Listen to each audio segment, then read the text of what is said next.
垃圾龙傲天爽文，除了100多个后宫团，毫无亮点，还拿你老子的名字做大反派的名字，丢雷老谋。垃圾作者肯定没谈过恋爱，女人是用来狠狠爱的，不是用来宠的。回车发送。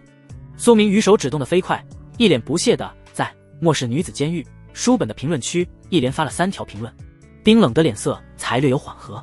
咚咚咚，急促又带着点轻巧的敲门声突然响起，打破了屋里的安静。苏明宇随手放下手机起身，踏着拖鞋走到门口，手指搭在门把手上轻轻一拉，下一秒一道惹眼到挪不开的身影直接撞进视线里。门口的女人个子高挑，一身黑色丝绸缎面紧身吊带裹着身子，灯光底下缎面泛着细碎的光，把纤腰的曲线收得恰到好处，往下是挺翘的臀线，每一处都勾勒得明明白白，没有半分多余。那股子媚气不是刻意装出来的，是从腰肢轻晃的弧度里，眼尾微微上挑的神态里透出来的，混着点小野猫似的妖艳，活脱脱一个勾人的尤物。小哥哥，你点的外卖到了。女人声音软乎乎的，尾音还轻轻往上飘，手里拎着个印着精致 logo 的餐盒，里面明晃晃装着一份炒面。苏明宇扫了眼那餐盒，又想起方才外卖平台上刷新出来的订单，标价999的至尊炒面套餐，当时还觉得离谱，这会儿看着门口的人，嘴角不自觉往上扬了扬，那笑意里藏着点了然，又带着点耐人寻味的打量，没说话，就这么盯着人看。女人踩着细高跟，迈着妖娆的步子往里走，腰肢轻轻一扭，就带出勾人的弧度。进门后还特懂事，反手就把房门轻轻带上，咔嗒一声轻响，此处应当有十分热烈的掌声。明宇，你脖子上这吊坠看着蛮有趣的，借我看看没？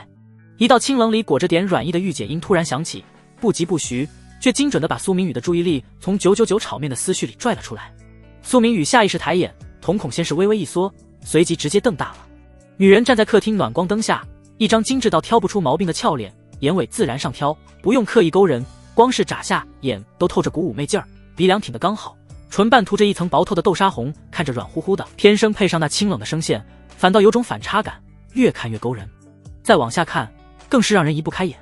她穿的是件黑色丝绸缎面的吊带裙，领口刚好卡在锁骨下方，露出一截白皙细腻的肌肤，顺着往下，紧身收腰的设计把她的纤腰勒得盈盈一握，仿佛稍一用力就能折断，再往下把挺翘的臀线勾勒得明明白白。最绝的是裙摆开叉到大月退跟，双腿白得晃眼，又长又直，线条流畅的没话说，哪怕是隔着缎面都能看出浑圆的弧度。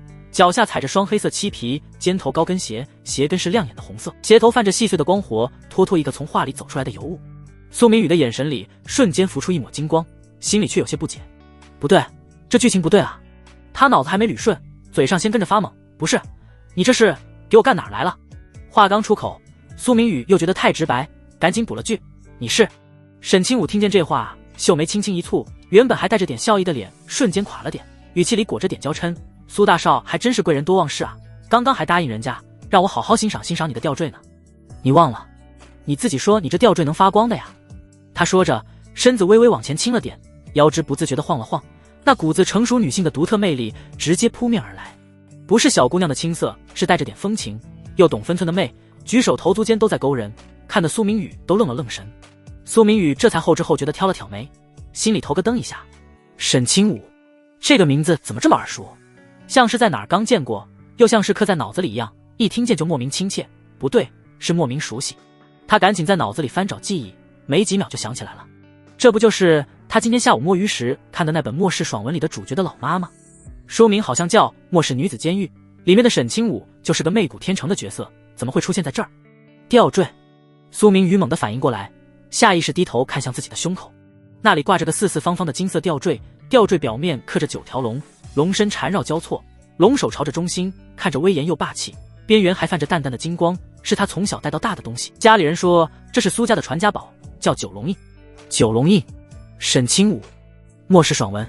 苏明宇的眼睛瞬间瞪得更大了，心脏砰砰狂跳，一个荒诞又可怕的念头在脑子里炸开，不是吧，我这是穿越了，穿到那本小说里了。就在他脑子乱成一锅粥，琢磨着是不是看小说看魔怔了的时候，一道清冷的御姐音突然又响了起来。叮，恭喜宿主苏明宇成功身穿至多种剧情的剧情世界，检测到宿主身份匹配，苏家嫡子，原著核心反派，符合绑定条件，天命反派掠夺系统正式觉醒。系统规则说明：一、掠夺属于原著主角的一切物品，含道具、机缘、人脉等，可获得对应天命值。2.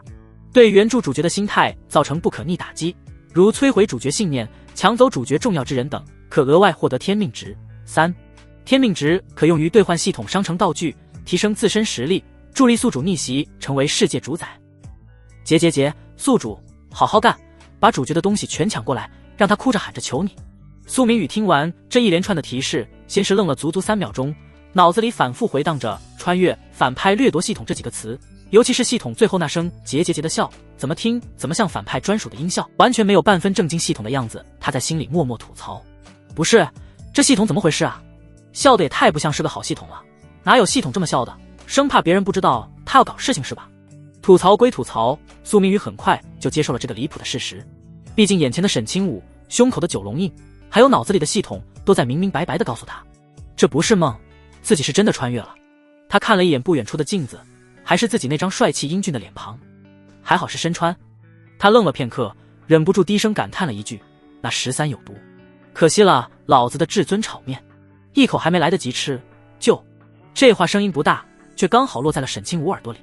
沈清武正等着苏明宇松口给他吊坠，听见这话先是愣了愣，看着苏明宇一脸魂不守舍的样子，心里满是莫名其妙。这混蛋是怎么回事？刚才还好好的，怎么突然说胡话了？难道是老娘对他太好，让他太感动了？他心里忍不住的吐槽着，要不是自己儿子说要这九龙印，说这东西是开启末世机缘的关键，老娘就算是汉上也绝对不会给他闻一下。跟这混蛋多说一句话都觉得恶心，可心里再嫌弃，沈清武脸上半分都没表现出来。他很快调整好表情，又换上了那副柔情脉脉的样子，眼尾带着笑，声音也软了好几个度，活脱脱一副千娇百媚的小女人模样。苏少，你说什么呢？什么有毒呀？他一边说着，一边往前凑了凑，离苏明宇的距离又近了些，一股淡淡的香水味飘进苏明宇鼻子里，不浓不淡，刚好让人觉得舒服。紧接着他抬起自己雪白如玉的素手，指尖纤细修长，指甲修剪得整整齐齐，涂着一层透明的甲油，看着干净又精致。那只手顺着苏明宇的脖子缓缓往下滑，动作轻柔的像是羽毛拂过，最后停在他胸口的九龙印旁边，指尖轻轻在吊坠周围摸索着，偶尔还蹭到苏明宇的肌肤，带着点痒痒的触感。你看你刚刚急不可耐的要带人家回家，怎么现在还能走神？沈清武的声音更软了，你快说说，这吊坠到底怎么发光呀？我都快好奇死了。苏明宇被那痒痒的触感一击，瞬间回过神来，脑子里的吐槽瞬间消失，只剩下一个念头，这娘们儿绝对不像好人。他猛地想起自己下午看的小说剧情，这段情节他记得清清楚楚。原著里的苏明宇就是个没脑子的纨绔，被沈清武几句甜言蜜语哄得晕头转向，不仅主动把九龙印给他看，还被他趁机下了迷药。等醒过来的时候，九龙印早就没了踪影。之后苏家知道九龙印被抢，又查到是原著主角捡了漏，其实是沈清武把九龙印交给了主角，就认定是主角偷的，从此跟主角结下死仇，处处跟主角作对。结果没几次就被主角靠着九龙印的机缘反杀，最后苏家彻底覆灭，苏明宇也落了个惨死的下场。想到这，苏明宇心里不由得一阵唏嘘。好家伙，原来我穿成的是这么个冤种反派啊！没惹谁没招谁，就因为一个吊坠被人卖了，还帮着数钱，最后家破人亡，也太惨了点。幸好老子看过原著，还觉醒了系统，不然这次肯定要重蹈覆辙，被沈清武这女人骗走九龙印，最后落个悲惨结局。沈清武可不知道苏明宇心里的小九九，他的指尖已经悄悄勾住了九龙印的挂绳，纤细的手指捏着吊坠的边缘，轻轻把九龙印从苏明宇的衣领里拽了出来，拿在手里细细把玩。入手微凉，吊坠比看着沉不少，表面的龙纹刻画的极为精细，哪怕是龙鳞的纹路都清晰可见，在灯光下泛着淡淡的金色光泽，隐约还能感觉到一丝若有若无的独特气息，不像是普通的金属，倒真有几分不俗的样子。沈清武的眸子里瞬间浮出几分异色，手指轻轻摩挲着龙纹，心里暗暗嘀咕，难怪那人说这东西不一般，光是这材质和气息就比市面上那些所谓的宝贝厉害多了，看来这九龙印还真有点门道，得赶紧拿到手交给儿子，免得夜长梦多。他抬眼看向苏明宇，脸上依旧挂着甜美的笑容，语气里的娇嗔更浓了。苏少，这吊坠也太特别了吧，摸着手感这么好，上面的龙纹看着也霸气，你快教教我，它到底怎么才能发光呀？说着，沈清武的手指还故意在九龙印上多摩挲了几下，眼神里的贪婪藏都藏不住。苏明宇看着他这副演技在线的样子，心里冷笑一声，你不就是想趁机摸清这吊坠的底细，好方便偷走吗？原著里的反派是傻子，我可不吃你这一套。他故意装作没看穿的样子，伸手轻轻把沈清武的手往旁边拨了拨，语气随意，急什么？这吊坠可是我苏家的传家宝，哪能随便就教别人怎么用？再说了，发光也得看时机，现在可不行。沈清武的手被拨开，心里顿时咯噔一下，暗道不好，这苏明宇怎么跟传闻里不一样？不是说他是个没脑子的纨绔，一哄就上钩吗？怎么今天油盐不进的？但沈清武也没慌，很快又调整好表情，往苏明宇身边又凑了凑，几乎快要贴到他身上，声音软的能滴出水来。苏少，你就教教我嘛，我就看看，你还信不过我啊？说话间，沈清武的肩膀轻轻蹭了蹭苏明宇的胳膊，一股柔软的触感传来。换作原著里的苏大少，早就心猿意马了。可苏明宇是谁？他可是带着上帝视角和系统来的重生反派，哪能这么容易就被诱惑？他笑了笑，不是信不过你，主要是这传家宝的规矩多，我要是随便教你，我家里人该骂我了。他一边说着，一边低头看了眼沈清武手里的九龙印，语气里带着点不易察觉的试探。不过要是真喜欢，多拿在手里看看也没事，就是小心点，这东西可经不起折腾。他故意这么说，就是想看看沈清武的反应。原著里，沈清武拿到九龙印后，没一会儿就找机会给苏大少喝了一杯酒之后昏迷过去，然后溜了。现在苏明宇故意放宽态度，看他会不会露出马脚。沈清武听见这话，心里顿时松了口气，还以为苏明宇只是嘴硬，其实还是被自己哄住了，脸上的笑容更甜了。苏少你放心，我肯定小心，这么贵重的东西，真要是出了什么差错，把人家卖了都不够赔的。苏明宇煞有介事的点点头，没错，这些东西珍贵的很真，要是出了什么差错，你还真是不够赔。沈清武闻言脸色一凝，这混蛋到底会不会说话？沈清武虽然心里把苏明宇骂了个狗血淋头，可是脸上依旧是一副妩媚娇柔的样子。他低头把玩起九龙印，手指悄悄用力，想试试能不能把吊坠从挂绳上摘下来。可试了半天，那挂绳像是跟吊坠焊在一起似的，怎么都摘不下来。他的眸子里不由得闪过一丝疑惑。苏明宇把他的小动作看得清清楚楚，心里暗暗得意，想摘下来没门。这挂绳是特意找人用特殊材质做的，除非用专门的解绑手法，不然就算是用刀割都割不断。你要是能轻易摘下来，那才怪了。苏明宇指了指旁边的位置，站着干嘛？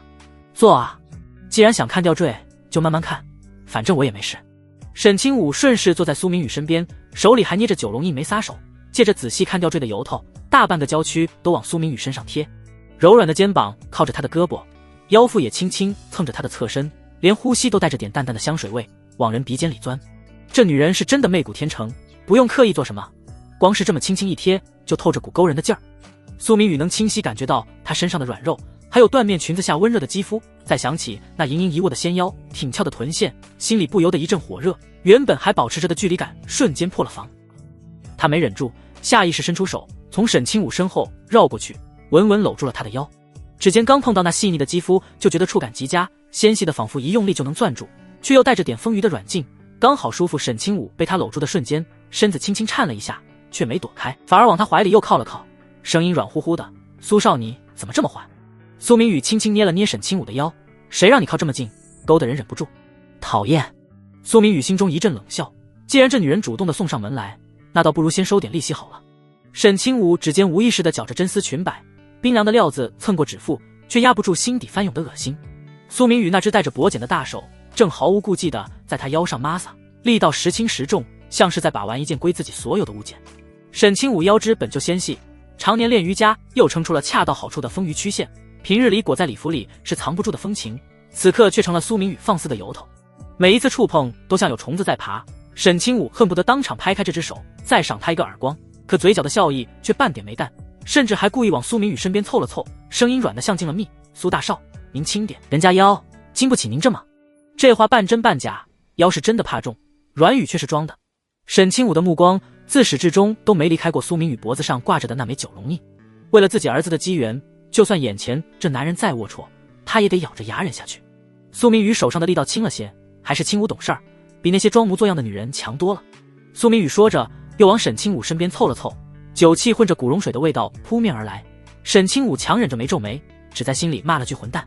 他太清楚苏明宇的德性了，典型的花花公子，不学无术，就知道仗着苏家的名头拈花惹草，信奉有便宜不占王八蛋，只要给点甜头，就能顺着杆子往上爬。之前几次接触，他都是用些软话吊着他，没让他占到实质便宜。这次为了九龙印，不得不放低身段，甚至做好了被轻薄的准备。可苏明宇说过，这九龙印的项链是特殊材质做的，没有苏家的独门法子摘不下来。沈清武心里打着算盘，就算他这么说，说不定也有破绽，等这个家伙昏迷之后，跟儿子好好琢磨琢磨，总能找到办法。现在最关键的是先把这讨厌鬼迷晕，不然夜长梦多，万一他起了疑心，再想动手就难了。正琢磨着，苏明宇的手突然往下滑了些，擦过他腰侧的敏感点。沈清武浑身一僵，脸上却不受控制地浮起一层淡粉，像傍晚的彩霞，连耳尖都红透了。他美眸里飞快闪过一丝慌乱，随即又被刻意装出来的情动盖住，眼尾微微上挑，带着几分勾人的意味。苏大少，您别这么心急啊。这话像是在撒娇，又像是在撩拨。苏明宇看得心猿意马，手上的动作更放肆了些。沈清武趁他不注意，悄悄用眼角扫了眼茶几，上面放着一瓶刚开的红酒，2个高脚杯，还有他故意放在显眼处的手包。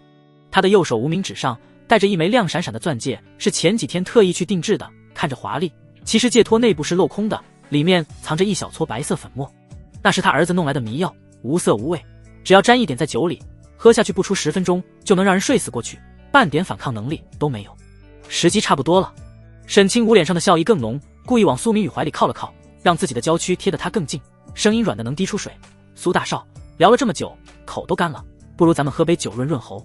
他说着，另一只手就伸向了茶几上的高脚杯，指尖刚碰到杯壁，又像是想起了什么，回头看向苏明宇，眼神里带着几分征询。苏明宇心中对这女人的想法了如指掌，却并没有戳破。好啊，听清武的。他的目光落在沈清武的手上，看着那枚钻戒闪着光，心里突然明白之前看的那些霓虹电影里面为什么女主角都喜欢戴婚戒了，很有韵味。沈清武趁着弯腰拿酒杯的动作，飞快地用右手无名指在杯口内侧蹭了一下，那一小撮迷药刚好落在了酒杯里，遇着红酒瞬间就化了，半点痕迹都看不出来。他动作自然的像喝水一样，没有引起苏明宇半点怀疑，甚至还故意晃了晃酒杯，让红酒的香气散出来，笑着递到苏明宇面前，苏大少，来喝一杯怎么样？可就在苏明宇伸手要接酒杯的时候，他突然顿住了，手上的力道猛地加重，将沈清武往自己怀里又搂了搂。沈清武没防备，整个人一下子贴在了苏明宇的胸口，能清晰地感受到他心跳的声音，还有身上那股刺鼻的酒气。他心里咯噔一下，暗道不好，难道被发现了？沈清武脸上却依旧挂着笑意，故意装出一副受宠若惊的样子，抬头看向苏明宇，苏大少，您这是怎么了？他的眼神里带着几分不解，还有几分刻意装出来的羞涩，看着倒是真像个被心上人亲近的小女人，倒是别有几分风情韵味。苏明宇看着他这副模样，嘴角勾起一抹戏谑的笑，手指轻轻捏了捏他的下巴，喝一杯，就这么平平淡淡的喝。他的眼神扫过那杯红酒，又落回沈清武脸上，心里跟明镜似的。他可是熟知剧情的人，早就知道这女人打的什么主意，不就是想拿这杯加了料的红酒迷晕他，然后偷酒龙印吗？真是打的一手好算盘。沈清武心里一紧，难道真的被他看出来了他强压下心底的慌乱，挤出一抹更甜的笑？那苏大少想怎么喝呀？沈清武故意往苏明宇身边又凑了凑，让自己的声音更软，试图用撒娇的方式稳住他，同时在心里飞快地想对策。要是苏明宇不肯喝这杯酒，那他之前的功夫不就白费了，还被这个混蛋平白无故地占了便宜。不行，绝对不能这样。苏明宇看着他眼底一闪而过的慌乱，心里更乐了，故意放缓了语速，一双手在他身上又放肆起来，想喝也可以，不过得换个喝法。你喂我。他说着，眼神里带着几分玩味，像是在看一只落入陷阱却还在挣扎的猎物。沈清武心里把苏明宇骂了个狗血淋头，这混蛋果然是得寸进尺，可他脸上却不敢有半点不满，反而娇笑了一声，用手指轻轻点了点苏明宇的胸口。苏大少真是会开玩笑，不过既然苏大少开口了，那人家就为您。沈清武说着就端起酒杯，就要往苏明宇嘴边送。可就在酒杯快要碰到苏明宇嘴唇的时候，苏明宇突然开口，等一下。沈清武的动作瞬间顿住，手里的酒杯悬在半空，美眸里满是不解，心里却更慌了。难道他真的发现酒有问题了？沈清武娇躯都不自觉地僵了一下，他强装镇定，笑着问：苏大少，怎么了？是这酒不合您的胃口吗？苏明宇没回答，反而伸出手在沈清武雪白细腻的俏脸上捏了一把，手感软乎乎的。他笑眯眯地开口：酒没问题，就是觉得这么喝没情调。你说，如果咱们喝交杯酒的话，会不会更有意思一点？交杯酒。沈清武心里松了口气，随即就把苏明宇又骂了一遍。这混蛋真是得寸进尺，居然还想喝交杯酒。可他现在有求于这个混蛋，根本不能拒绝，只能强压下心底的厌恶，脸上露出一副惊喜又娇羞的样子，拍了下手。还是苏大少有情调，那就按苏大少说的办，咱们喝交杯酒。苏明宇看着他这副言听计从的模样，脸上露出满意的神色，伸手又在他腰上捏了一下，真乖。力道不轻不重，却让沈清武觉得一阵恶心。他强忍着没躲开，反而故意扭了扭纤细的水蛇腰，嗔怪似的白了苏明宇一眼，声音里带着几分娇嗔：“讨厌啦，苏大少，您别总这么动手动脚的。”这一眼带着几分风情，几分娇嗔，看得苏明宇心花怒放。沈清武趁着他失神的功夫，赶紧放下手里的酒杯，拿起茶几上的醒酒器，又往另一个空杯子里倒了些红酒。他得再倒一杯，才能跟苏明宇喝交杯酒，而且这杯没加料，刚好可以用来掩人耳目。他刚倒完酒，拿起那杯加了料的酒，正要递到苏明宇面前，苏明宇却突然伸出手，一把将他搂在了怀里。沈清武没防备，整个人一下子撞进他怀里，额头碰到他的下巴，疼得他倒吸一口凉气，心里的怒意更成了这混蛋真是越来越过分了。可一想到九龙印，想到儿子还在等着自己，他又强压下了怒意，故意往苏明宇怀里蹭了蹭。苏大少，您不是要喝交杯酒吗？怎么又搂人家了呀？先不急着喝。苏明宇笑眯眯的，手臂用力，直接将沈清武往自己腿上一放，让他坐在自己怀里，背对着茶几。沈清武浑身一僵，想要挣扎，却被苏明宇牢牢按住腰，动弹不得。他能清晰地感受到苏明宇的体温透过衣料传过来，还有他放在自己腰上的手。苏大少，您别这样，万一被人看到了不好。沈清武故意装出一副羞涩又害怕的样子，声音里带着几分颤抖，试图让苏明宇松开自己。可他心里却在飞快地想，他到底想干什么？难道真的发现了什么？还是单纯的想占便宜？苏明宇没理会他的话，看着他雪白的脖颈还有微微泛红的耳尖，心里觉得有趣，随即低下头，直接捉住了他柔软细腻的香唇。沈清武的瞳孔瞬间放大，下意识地抬起洁白无瑕的玉臂抵在苏明宇的胸口，想要推开他。苏大少您别……他的话还没说完，就被苏明宇堵在了嘴里。沈清武只觉得一阵恶心，想要反抗，可苏明宇的力气比他大太多，牢牢地按住他的腰，让他根本动弹不得。渐渐的，沈清武只觉得大脑一阵晕眩，身体里像是有一团火在烧，原本抵在苏明宇胸口的玉臂也不自觉地软了下来，甚至下意识地环住了苏明宇的脖子。他的水蛇腰也开始不安分地扭了扭，美眸里透着几分迷离，像是真的被苏明宇撩动了情丝。可他不知道的是，就在他失神的这几秒里，苏明宇趁着这个机会，两只酒杯被他巧妙地调换了位置。那杯加了料的酒现在到了他左手边，而那杯没加料的酒则到了他右手边，位置跟之前刚好相反，而且做得天衣无缝，沈清武完全没察觉。苏明宇能清晰地感受到怀里女人的变化，心里冷笑一声，果然再能装的女人也经不住这么撩拨。不过他可没忘了，这女人心里打的是偷九龙印的主意，等会儿就让他自食恶果，喝了自己调的迷药。又过了好几分钟，苏明宇才慢慢松开沈清武。沈清武大口地喘着气，粉白细腻的俏脸上满是红晕，像是熟透了的苹果，连呼吸都带着几分慌乱。他这才回过神来，意识到自己刚才居然主动环住了苏明宇的脖子，心里瞬间生出一丝懊悔，我怎么能对这个混蛋动了情？真是该死。他用力晃了晃脑袋，试图把那些不该有的情绪甩出去。现在不是想这些的时候，最关键的是赶紧让苏明宇喝了那杯加了料的酒，拿到九龙印，然后赶紧离开这个鬼地方。沈清武深吸一口气，压下心底的慌乱和懊悔，脸上又重新露出笑意，伸手拿起茶几上的酒杯。他拿的正是那杯被苏明宇调换过加了料的酒，却还以为是自己之前准备的那杯没加料的。他转过身，坐在苏明宇怀里，一双美目含情脉脉地看着他，声音软得能滴出水。苏大少，刚才都怪人家太心急了，现在咱们好好喝交杯酒好不好？苏明宇看着他手里的酒杯，嘴角勾起一抹不易察觉的笑，伸手拿起另一杯没加料的酒，故意往他身边凑了凑，声音里带着几分宠溺。好啊，都听清武的。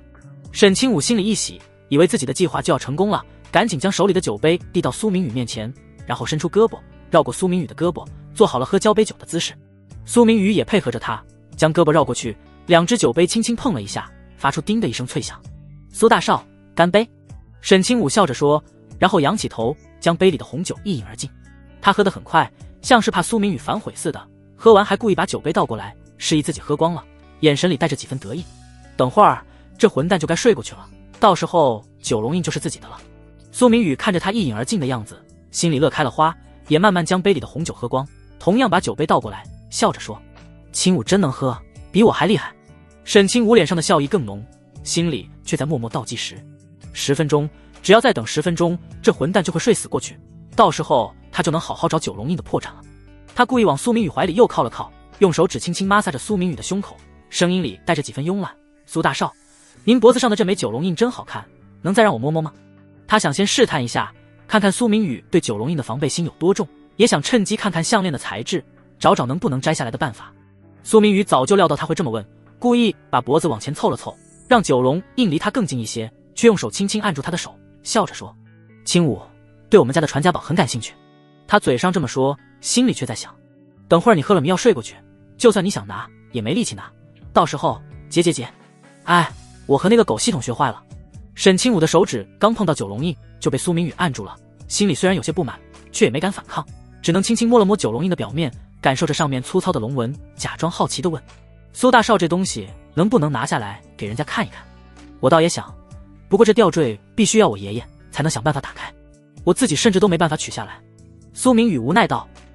沈清武心里咯噔一下，没想到这九龙印居然这么难摘，不过他也没放弃，反正苏明宇等会儿就要睡过去了，到时候他有的是时间琢磨，就算剪不断，说不定也能找到别的办法。他正琢磨着，突然觉得大脑一阵晕眩，眼前的苏明宇也开始变得模糊起来，身体里像是有千斤重，连抬手的力气都没有了。沈清武心里瞬间慌了，怎么回事？我怎么会这么晕？难道是酒喝多了？不对，我就喝了一杯啊！他猛地想起自己放在酒里的迷药，心里瞬间明白过来，难道酒被调换了？他喝的是自己加了料的那杯。沈清武挣扎着想要站起来，却发现自己根本动弹不得，身体软得像没骨头似的，只能靠在苏明宇怀里。他抬起头，眼神里满是震惊和愤怒，看着苏明宇：“你是不是调换了酒杯？”苏明宇看着他这副惊慌失措的样子，终于不再装了，嘴角勾起一抹戏谑的笑，伸手捏了捏他的下巴。哟，清武终于反应过来了，没错，酒杯就是我调换的，你喝的就是你自己准备的迷药。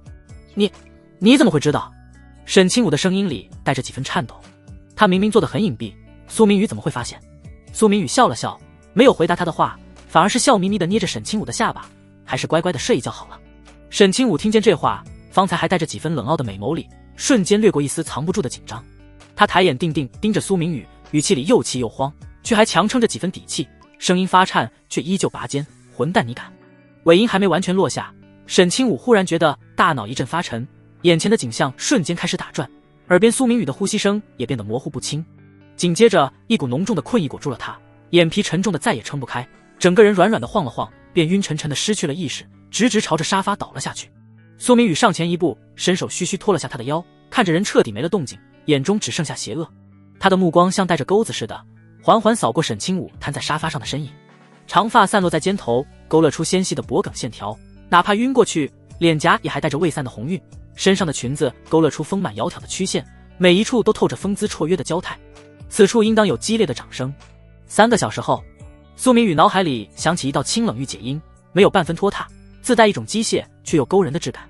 叮，清脆的提示音刚落，一行行淡蓝色的半透明光幕便悬浮在他意识深处，字里行间透着实打实的奖励气息，看得苏明宇心头一跳。恭喜宿主守护九龙印成功，且对原著主角名誉、心态造成中度打击，达成突破主角光环成就。基础奖励发放。随身空间初始容积300立方米，空间内时间流速恒定为外界5:1，自带基础分类储物格，可通过心念自由操控存取额外奖励发放。天命值500点，可用于商城兑换基础物资、觉醒辅助道具，后续可通过破坏主角机缘、守护自身核心资源等行为获取。苏明宇的呼吸瞬间顿了半秒，下意识屏住气，心念猛地一动，下一秒意识便如同沉入一片广袤的虚无，紧接着一片方方正正、边界清晰的空间便在脑海中铺展开来。空间内壁是淡淡的银灰色，摸不着却能清晰感知到边界，300立方米的容积一眼望不到头，地面平平整整，还自动划分出3个初始格子，规整的不像话。他目光扫过不远处茶几上的红酒杯，苏明宇没动身子，只是在心里默念收。下一秒，那杯红酒便凭空从茶几上消失，再看意识里的随身空间，那杯红酒正安安稳稳地躺在一个格子里。紧接着他又心念一动放，红酒杯便重新出现在茶几上，位置角度都没差分毫。卧槽，这玩意儿也太顶了！苏明宇语气里全是按捺不住的狂喜，眼底瞬间迸发出异彩，连握着摄像机的手指都微微收紧。他可不是愣头青，清楚这随身空间在半年后的末世里意味着什么。那是实打实的保命粮仓，是别人抢破头都得不到的底牌。苏明宇靠在沙发上，指尖无意识地摩挲着摄像机的外壳，脑海里飞速闪过关于这个世界的记忆。末世从来都不是全员觉醒、快意恩仇的爽文，而是弱肉强食、命如草芥的炼狱。苏明宇在小说里见过原作者对于末世的描写，很是残酷。想到这些，苏明宇眼底的狂喜渐渐淡了些，多了几分沉甸甸的凝重，嘴角也不由得勾起一抹唏嘘。可这份唏嘘没持续多久，就被更强的底气取代。好在他穿越的时间节点刚刚好，更幸运的是，他穿成了苏家大少苏明宇，而不是某个一开局就领盒饭的路人甲。苏家在龙国是明面上排的上号的顶级家族，涉及地产、物流、医药等多个领域，家底厚的能砸死人，光是私人保镖就有数百，遍布在苏家老宅、各处分公司和家族成员的住所。更重要的是，他脖子上戴着的这枚九龙印是未来开启人皇秘境的数把钥匙之一。按照原著剧情，这枚九龙印本该在今天被沈清武偷走，然后辗转落到原著主角林晨风手里。林晨风就是个典型的草根逆袭人设，父亲早亡，靠打零工养活自己，却偏偏身负苏家旁支血脉。说是旁支，其实就是八竿子打不着的远亲，可他就是凭着这一点血脉，用了作者强行设定的7天之法，绕过了苏家正统血脉的限制，强行给九龙印，也就是后来的人皇印，认了主。之后，林晨风拿着九龙印进入人皇秘境，不仅得到了人皇传承，还觉醒了顶级的人皇圣体，从此一路开挂抢别人的机缘，收中心的小弟，泡角色的美女，最后更是踩着无数人的尸骨，成为了末世里的人皇，统领100万幸存者。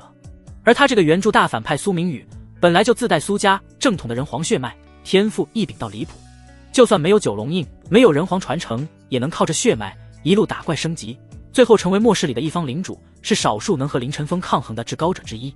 说起来也讽刺，原著作者为了衬托林晨风的伟大，特意把苏明宇的天赋写得极强，把他的势力写得极大，最后却让他因为执念太深，在和林晨风的终极对决里战死，成了林晨风人皇之路上最亮眼的一块垫脚石。垫脚石？哼，这辈子可没那么容易。苏明宇嗤笑一声，指尖用力，摄像机的卡扣咔嗒一声弹开，他小心地取出里面的存储卡。苏明宇拿出手机，先把存储卡里的视频备份到自己专属的云端，那是苏家技术团队搭建的私人云盘，加密等级极高，就算是顶尖黑客也破解不了。备份完成后，他又把视频拷贝到手机里，还特意建了个加密文件夹，设置了指纹加密码双重保护，才放心的把存储卡塞回口袋里。做完这一切，苏明宇重新拿起茶几上的红酒杯，靠在沙发上，翘着二郎腿，轻轻晃动着杯子。深红色的酒液在水晶杯里旋转，映着他眼底的算计。他抿了一口红酒，醇厚的酒香在舌尖散开，带着一丝淡淡的涩味，却让他觉得无比清醒。从今天起，剧情已经开始偏离原著，他不再是那个注定战死的大反派，而是手握底牌，掌控自己命运的局外人。就在苏明宇享受这片刻的平静时，2楼忽然传来砰的一声巨响，像是有人用力踹开了房门。紧接着，一道带着滔天怒火的咆哮声便砸了下来，震得客厅里的吊灯都轻轻晃了晃。畜生！苏明宇，我要杀了你！这声音正是沈清武的。苏明宇挑了挑眉，慢悠悠的抬眼看向楼梯口，没有半分慌乱。只见沈清武从楼梯上快步走下来，头发有些凌乱，原本精心打理的卷发散落在肩头，脸上没了之前的妖娆妩媚，精致绝美的脸庞涨得通红。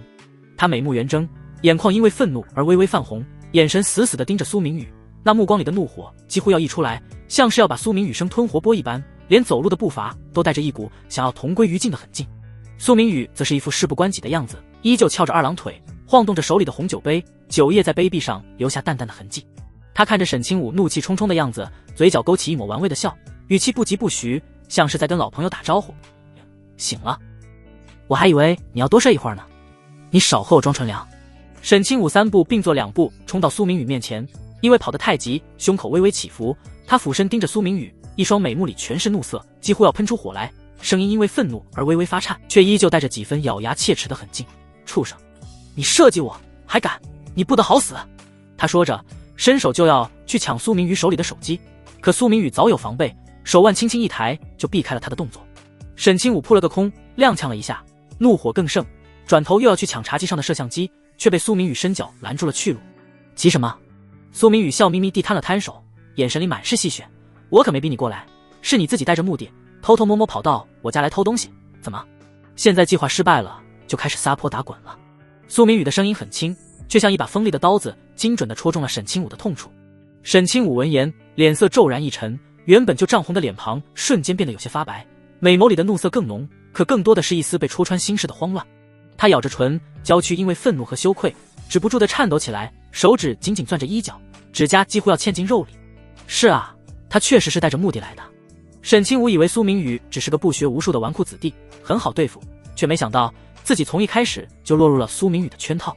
他不仅没偷到九龙印，还赔了夫人右折兵，现在更是被苏明宇当众戳穿心事，那种无助和委屈像是潮水一样裹住了他，让他鼻子一酸，眼眶瞬间就红了，眼泪在眼眶里打转，却强撑着没掉下来。他不能哭，在苏明宇这种人面前哭，只会让人更看不起。苏明宇把他的反应看得一清二楚，眼底闪过一丝不易察觉的冷漠，随即又被冷笑取代。怎么？无话可说了。苏明宇放下红酒杯，身体微微前倾，盯着沈清武泛红的眼眶，语气里带着几分嘲讽。早知今日，又何必当初？你闭嘴！沈清武猛地抬起头，冲着苏明宇吼了一声，眼泪终于忍不住掉了下来，砸在地板上，晕开一小片湿痕。他知道苏明宇不好惹，可他现在已经没了退路。他猛地转身，朝着厨房的方向冲了过去，脚步又快又急。客厅里的地砖被他踩得咚咚响。苏明宇挑了挑眉，没有去拦他，只是靠在沙发上，好整以暇地看着他的背影。他倒要看看，这个女人被逼急了，能做出什么事来。毕竟现在一切都尽在掌握。没过几秒，沈清武就从厨房里冲了出来，手里紧紧攥着一把菜刀，刀刃闪着寒光，看起来锋利无比。他双手握着刀柄，手臂因为用力而微微发抖，眼神里满是决绝，像是下定了必死的决心，一步步朝着苏明宇走过来，嘴里还嘶吼着：苏明宇，你这个畜生，老娘今天跟你拼了！苏明宇看着他手里的菜刀，不仅没害怕，反而觉得有些可笑。他嗤笑一声，缓缓站起身，比沈清武高出一个头的身高带来了极强的压迫感。他盯着沈清武手里的菜刀，语气里满是不屑：你确定你能拼得过我？苏明宇说着，抬手指了指客厅的大门，外面站着5个苏家的保镖，都是退伍军人出身，身手比你好10倍不止。我只要喊一声，他们10秒钟就能冲进来，到时候你手里的刀还没碰到我，就会被他们夺下来，到时候你猜猜你会有什么下场？沈清武的脚步瞬间顿住，握着菜刀的手指微微松动。他顺着苏明宇指的方向看了一眼大门，虽然看不到外面的保镖，可他知道苏明宇说的是真的。苏家的势力他早就有所耳闻，别说5个保镖，就算是50个、500个，苏家也能轻易派出来。他手里的菜刀在苏家的势力面前根本就是个笑话。他的脸色瞬间变得青一阵紫一阵，难看至极，嘴唇动了动，想反驳，却发现自己一句话都说不出来。是啊，他就算再愤怒，再想跟苏明宇拼命，也打不过苏家的保镖，到最后不仅报不了仇，还会把自己搭进去，那他的儿子怎么办？苏明宇看着他失魂落魄的样子，心里没有半分同情，反而觉得这是他应得的。他上前一步，逼近沈清武，语气里的寒意更浓了。更何况，就算你不为自己考虑，也要为你那个读高中的儿子考虑一下吧。你儿子林晨风还在读高中吧？沈清武猛地抬头，眼神里满是震惊。他从来没跟苏明宇说过儿子的名字和情况，苏明宇怎么会知道？苏明宇像是看穿了他的心思，嘴角勾起一抹冷笑：别这么看着我，你以为你偷偷摸摸做的那些事我会不知道？如果你真的惹怒了我，惹怒了苏家，苏家的怒火转移到你儿子身上，你觉得你那个读高中的儿子能承受得住吗？你不能动我儿子！沈清武的声音瞬间变得嘶哑，握着菜刀的手彻底没了力气，啪嗒一声，菜刀掉在了大理石地板上，发出清脆的响声，刀刃在地板上划了一段距离，停在了苏明宇的脚边。沈清武的身形晃了晃，像是随时都会倒下去，脸色苍白的像一张纸，眼眶通红一片，里面满是浓浓的不甘和绝望。他不怕苏明宇对他怎么样，可他怕苏明宇伤害他的儿子，那是他的命，是他在这个世界上为数不多的牵挂。苏明宇弯腰捡起地上的菜刀，随手放在旁边的茶几上，然后重新靠在沙发上，看着沈清武摇摇欲坠的样子，脸上的笑容越来越深，可眼神里却没有半分温度。我动不动他，取决于你。你要清楚，以苏家的实力，想要对付一个小小的高中生，简直易如反掌。只要我说一句话，就能让他在这个世界上活不下去。这些话，苏明宇不是在吓唬他，而是在陈述事实。苏家在龙国的影响力远比他想象的要大得多，别说对付一个高中生，就算是对付一个小有名气的企业家，也只是一句话的事。沈清武的身体彻底垮了，他踉跄着后退了2步，靠在身后的墙壁上才勉强站稳。他脸色惨白，嘴唇哆嗦着，艰难地抬起头，看着苏明宇，眼泪像断了线的珠子一样往下掉，声音里满是哀求：混蛋，你到底想怎么样？你想要什么我都给你，只要你别伤害我儿子，别伤害他。苏明宇看着他哀求的样子，心里没有半分波动。他要的从来都不是钱，苏家最不缺的就是钱，他要的是沈清武的臣服，是让他成为自己对付林晨风的棋子，是让林晨风知道他苏明宇的东西不是谁都能碰的。苏明宇闻言，嘴角勾起一抹玩味的笑，眼神像带着钩子似的慢悠悠扫过沈清武的娇躯，凌乱的卷发贴在肩头，勾勒出纤细脖颈，裙摆下的曲线依旧饱满性感，哪怕此刻狼狈不堪，也藏不住骨子里的风姿。他靠在沙发上，指尖轻轻敲着扶手，语气漫不经心，却带着不容置疑的强势，像是在命令，又像是在戏耍猎物，想保你儿子平安。也简单。话顿了顿，他抬眼看向沈清武通红的眼眸，一字一句清晰地吐出2个字：跪下。沈清武听见苏明宇这话，那原本还带着几分倔强的美眸唰的一下就圆了。他下意识地抿紧唇，贝齿轻轻咬着下唇，那力道没轻没重，很快就将下唇咬出了一道淡淡的红痕，却半点没察觉似的，就那么直勾勾地盯着苏明宇，眼神里又气又怕，连声音都控制不住地发颤。你不要太过分了。话一出口，他自己都觉得没底气，声音越来越小，最后几个字几乎要淹没在空气里。毕竟眼前站着的是苏明宇，岷江城苏家的大少爷。虽说以前在外头的传闻里，他就是个游手好闲、没什么本事的废物，可今天的接触，沈清武心里早就打了鼓。这男人哪里是废物，分明是个藏得极深的狠角色。苏明宇看着他这副外强中干的模样，脸上没什么多余的表情，只勾起一丝淡淡的冷漠笑意。那笑意没到眼底，反倒透着股让人发寒的凉薄。他慢悠悠的开口，语气轻描淡写：你当然也可以不按我说的做，没人逼你。顿了顿，苏明宇故意拖长了语调，目光扫过沈清武紧绷的侧脸，看着他因为自己的话而瞬间僵硬的身体，才继续说道：不过你今天做的这些事，敢打九荣印的主意，苏家要是追究起来，可不是随便说说就能过去的。到时候啊，你那个宝贝儿子林晨风结局恐怕不会太好。儿子2个字，苏明宇咬得格外重，像是故意提醒沈清武，他的软肋就攥在自己手里。沈清武闻言，像是被人兜头浇了一盆冰水，从头凉到脚，原本还有几分血色的妩媚俏脸瞬间变得苍白如纸。他往后退了半步，脚下不知被什么东西绊了一下，身体晃了晃才勉强站稳，娇躯却控制不住的开始颤抖，连带着垂在身侧的手都在微微哆嗦。沈清武抬起头，眼神里满是难以置信的恨意，声音带着哭腔：你就是个不折不扣的魔鬼。除了魔鬼2个字，他实在想不出别的词来形容眼前的苏明宇。用儿子来威胁一个母亲，这手段也太卑劣，太残忍了。苏明宇像是没听见他的咒骂，只冷笑了一声，那笑声里满是不屑，像是在嘲笑他的不自量力。怎么，你很不服气？话音落下的瞬间，苏明宇身上的气息骤然变冷，原本还带着几分漫不经心的声音，此刻冷得出奇，刺得沈清武耳朵发疼。他抬眼看向沈清武，眼神里闪烁着凌厉的寒光，那目光太过锐利，看得沈清武下意识地避开了视线，不敢与他对视。就是这一刻，沈清武更加确定眼前的这位苏家大少爷并不像是外面传闻中的那样，是个只会吃喝玩乐、没什么能耐的废物。以前那些关于苏明宇的流言蜚语，说他是个扶不起的阿斗，现在想来，说不定全都是假的，是苏明宇故意放出去的烟雾弹，就是为了让人放松对他的警惕。而自己竟然傻到信了那些传闻，觉得苏明宇好欺负，赶来蒙多苏家的传家宝九容易。瞬间，沈清武心里就萌生出了几分悔意，那悔意像潮水一样，瞬间就将他淹没。他恨不得抽自己2个大嘴巴子，当初怎么就鬼迷心窍，随便来招惹这个家伙了呢？要是早知道苏明宇这么狠，这么有手段，就算给他10个胆子，他也不敢打苏家的主意啊。想到这，沈清武脸上泛起了一丝凄然的苦笑，那笑容里满是无奈和绝望。他看着苏明宇，知道自己今天是逃不掉了，与其继续硬撑着，最后连累儿子，不如低头服软，说不定还能有条活路。沈清武深吸了一口气，像是用尽了全身的力气，缓缓地弯下膝盖，最后扑通一声跪倒在了苏明宇的面前。膝盖碰到冰冷的青石板地面时，传来一阵刺骨的疼，可沈清武却半点都没在意，只是低着头，不敢去看苏明宇的眼睛，连呼吸都变得小心翼翼起来。苏明宇看着他这副服软的模样，脸上终于露出了一丝耐人寻味的弧度。他居高临下地审视着跪在地上的沈清武，看着他乌黑的长发垂落在肩头，遮住了大半张脸，只露出一截白皙纤细的脖颈，像只温顺的小兽，心里掠过一丝满意。他慢悠悠地开口，语气里带着几分施舍般的意味：还算是乖。说着，苏明宇伸出手，笑眯眯地捏住了沈清武白皙细腻的俏脸。沈清武的皮肤很好，摸上去又滑又嫩，像上好的羊脂玉，捏在手里软乎乎的。苏明宇的力道不算重，却也不算轻，刚好能让沈清武无法挣脱。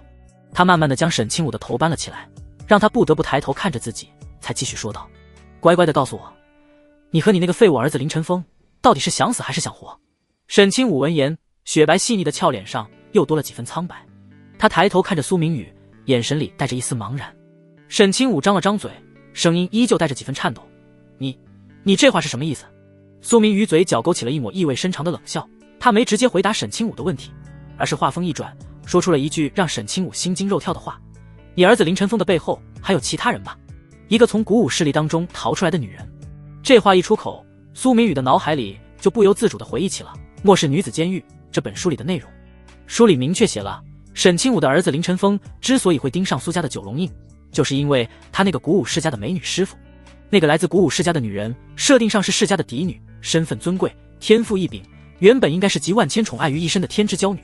可偏不遂人愿，她的父母突然失踪，家里的其他亲人趁机夺权，不仅夺走了她的一切，还想要将她嫁给其他古武世家，用她的婚姻来巩固世家的地位。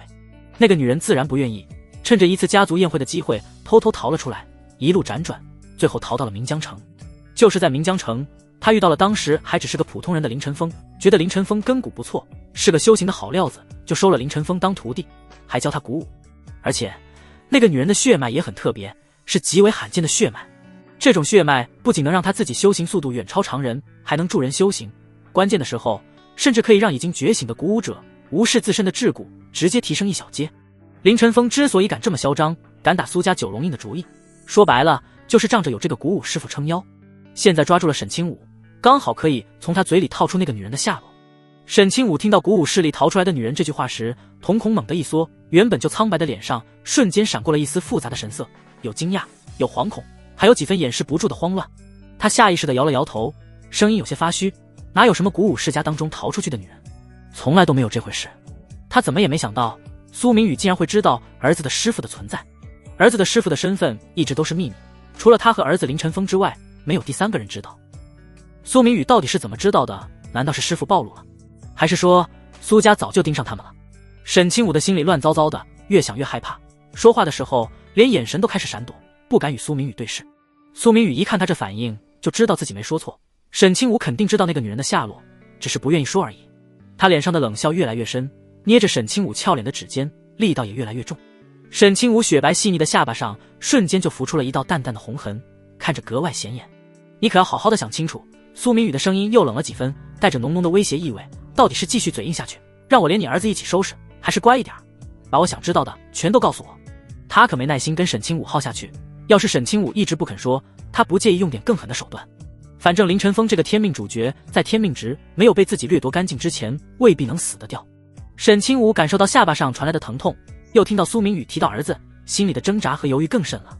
他皱着眉，脸上满是为难的神色，声音带着几分哀求，我儿子的事情我知道的真的不多，真的，求你了，相信我。沈清武倒是知道儿子的师傅下落，不过他更知道儿子的师傅的身份不一般，那个女人是儿子林晨风的贵人，要是自己把儿子的师傅的下落告诉了苏明宇，儿子的师傅肯定会有危险，到时候林晨风不仅会失去这个靠山，说不定还会恨他一辈子，绝对不能把儿子的师傅的下落告诉这个魔鬼。沈清武似乎是打定了主意，可是一抬头，沈清武就看到了苏明宇那冷冰冰的目光，目光之中充斥着冷冽，犹如一把利剑，好似随时都能够向自己斩来。沈清武心中万分苦涩，假如自己不告诉这个混蛋儿子师傅的下落，这混蛋肯定不会放过陈峰，到时候陈峰的下场恐怕真的会很惨。沈清武夹在中间，左右为难，心里像被刀割一样难受。沈清武一双美眸里蓄满了泪水，看起来可怜兮兮的，满是哀求的看着苏明宇，苏少爷，都是我鬼迷心窍，这件事情和我的儿子无关，是我非要带着他来苏家的，要罚就罚我，苏少爷，你想要怎么罚我，你想要怎么样都可以。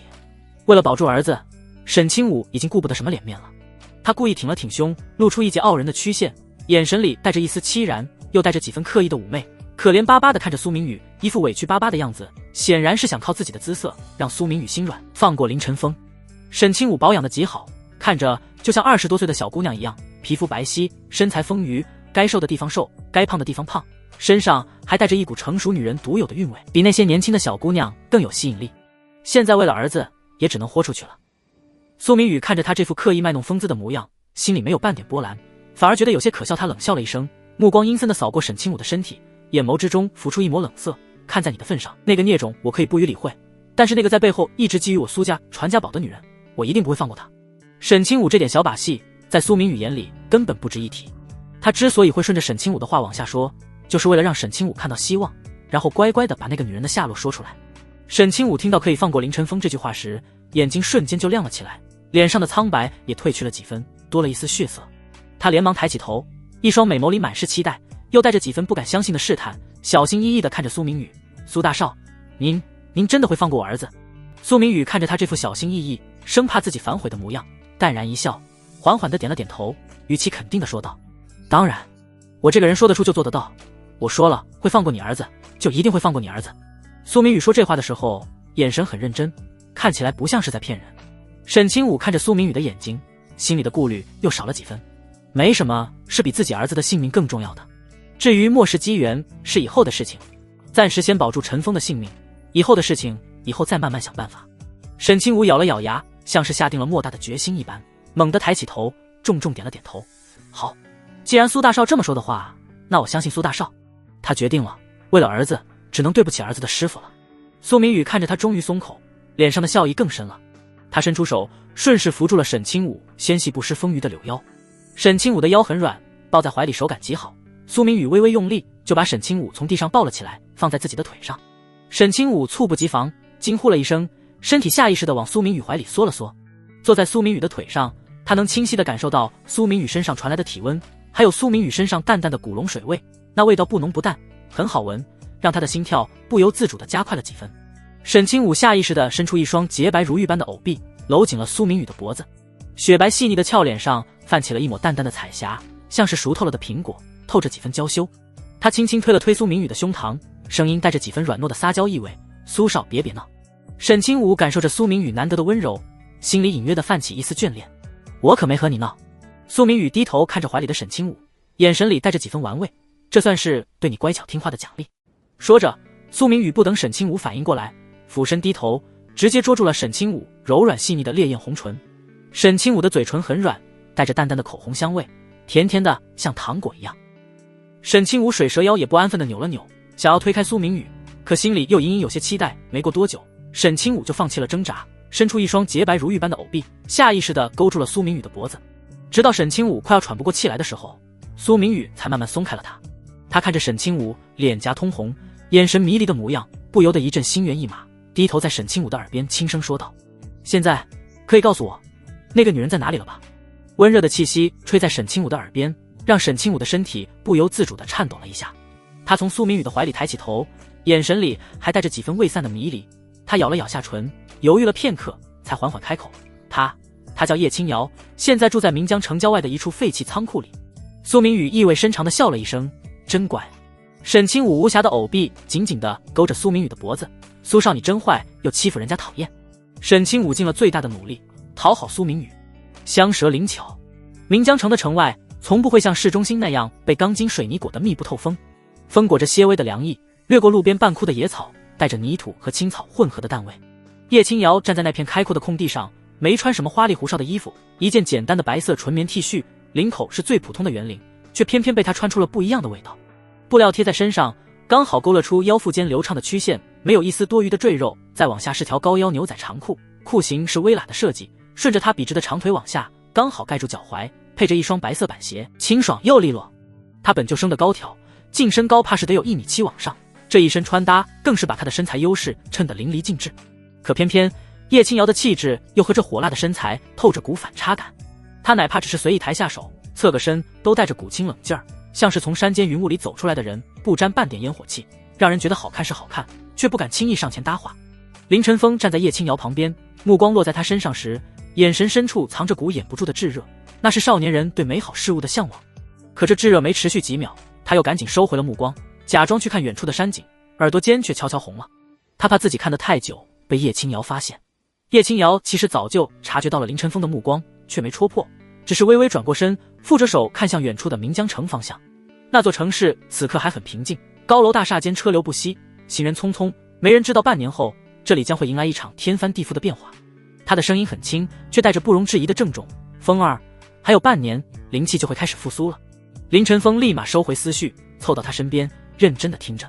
这事儿对普通人来说不是绝对的好事，有可能是天大的机缘，也有可能是灭顶的灾祸。叶清瑶的眉头轻轻蹙了下，普通人的体质太弱，扛不住突然涌出来的灵气，到时候灵气冲散他们的神智，人就会变成行尸走肉，连自己是谁都记不住。按照现代人的叫法，那些人会被称之为丧尸。说到这儿，叶清瑶顿了顿，转头看向林晨风，语气里多了些期许：但我们鼓舞者不一样，鼓舞本就是修身炼体的，只要功法够强，就能把灵气引进身体里，到时候能有多大成就，没人能说得准。说不定能摸到传说中的境界。林晨风听完，眼睛一下子亮了，眸子里满是憧憬的光，忍不住开口：“青瑶姐姐，我说怎么最近练你给我的功法，总觉得饿，不管吃多少东西都填不饱肚子。原来不是我嘴馋，是功法在改造我的身体啊！”林晨风说的兴奋，语气里满是雀跃，就像个发现新大陆的孩子。可叶青瑶听到青瑶姐姐这4个字，秀眉立马皱了起来，伸手轻轻敲了下她的额头，带着点无奈又有点严肃，说了多少次了，我传你功法，教你鼓舞，你得喊我师傅，不是什么青瑶姐姐。林晨风被敲得往后退了半步，却没觉得疼，反而嘿嘿笑了起来，目光直直地看着叶青瑶，眼神里带着点小狡黠。青瑶姐姐，你这么年轻漂亮，看着比我也大不了几岁，我要是喊你师傅，多显老啊，我可喊不出口。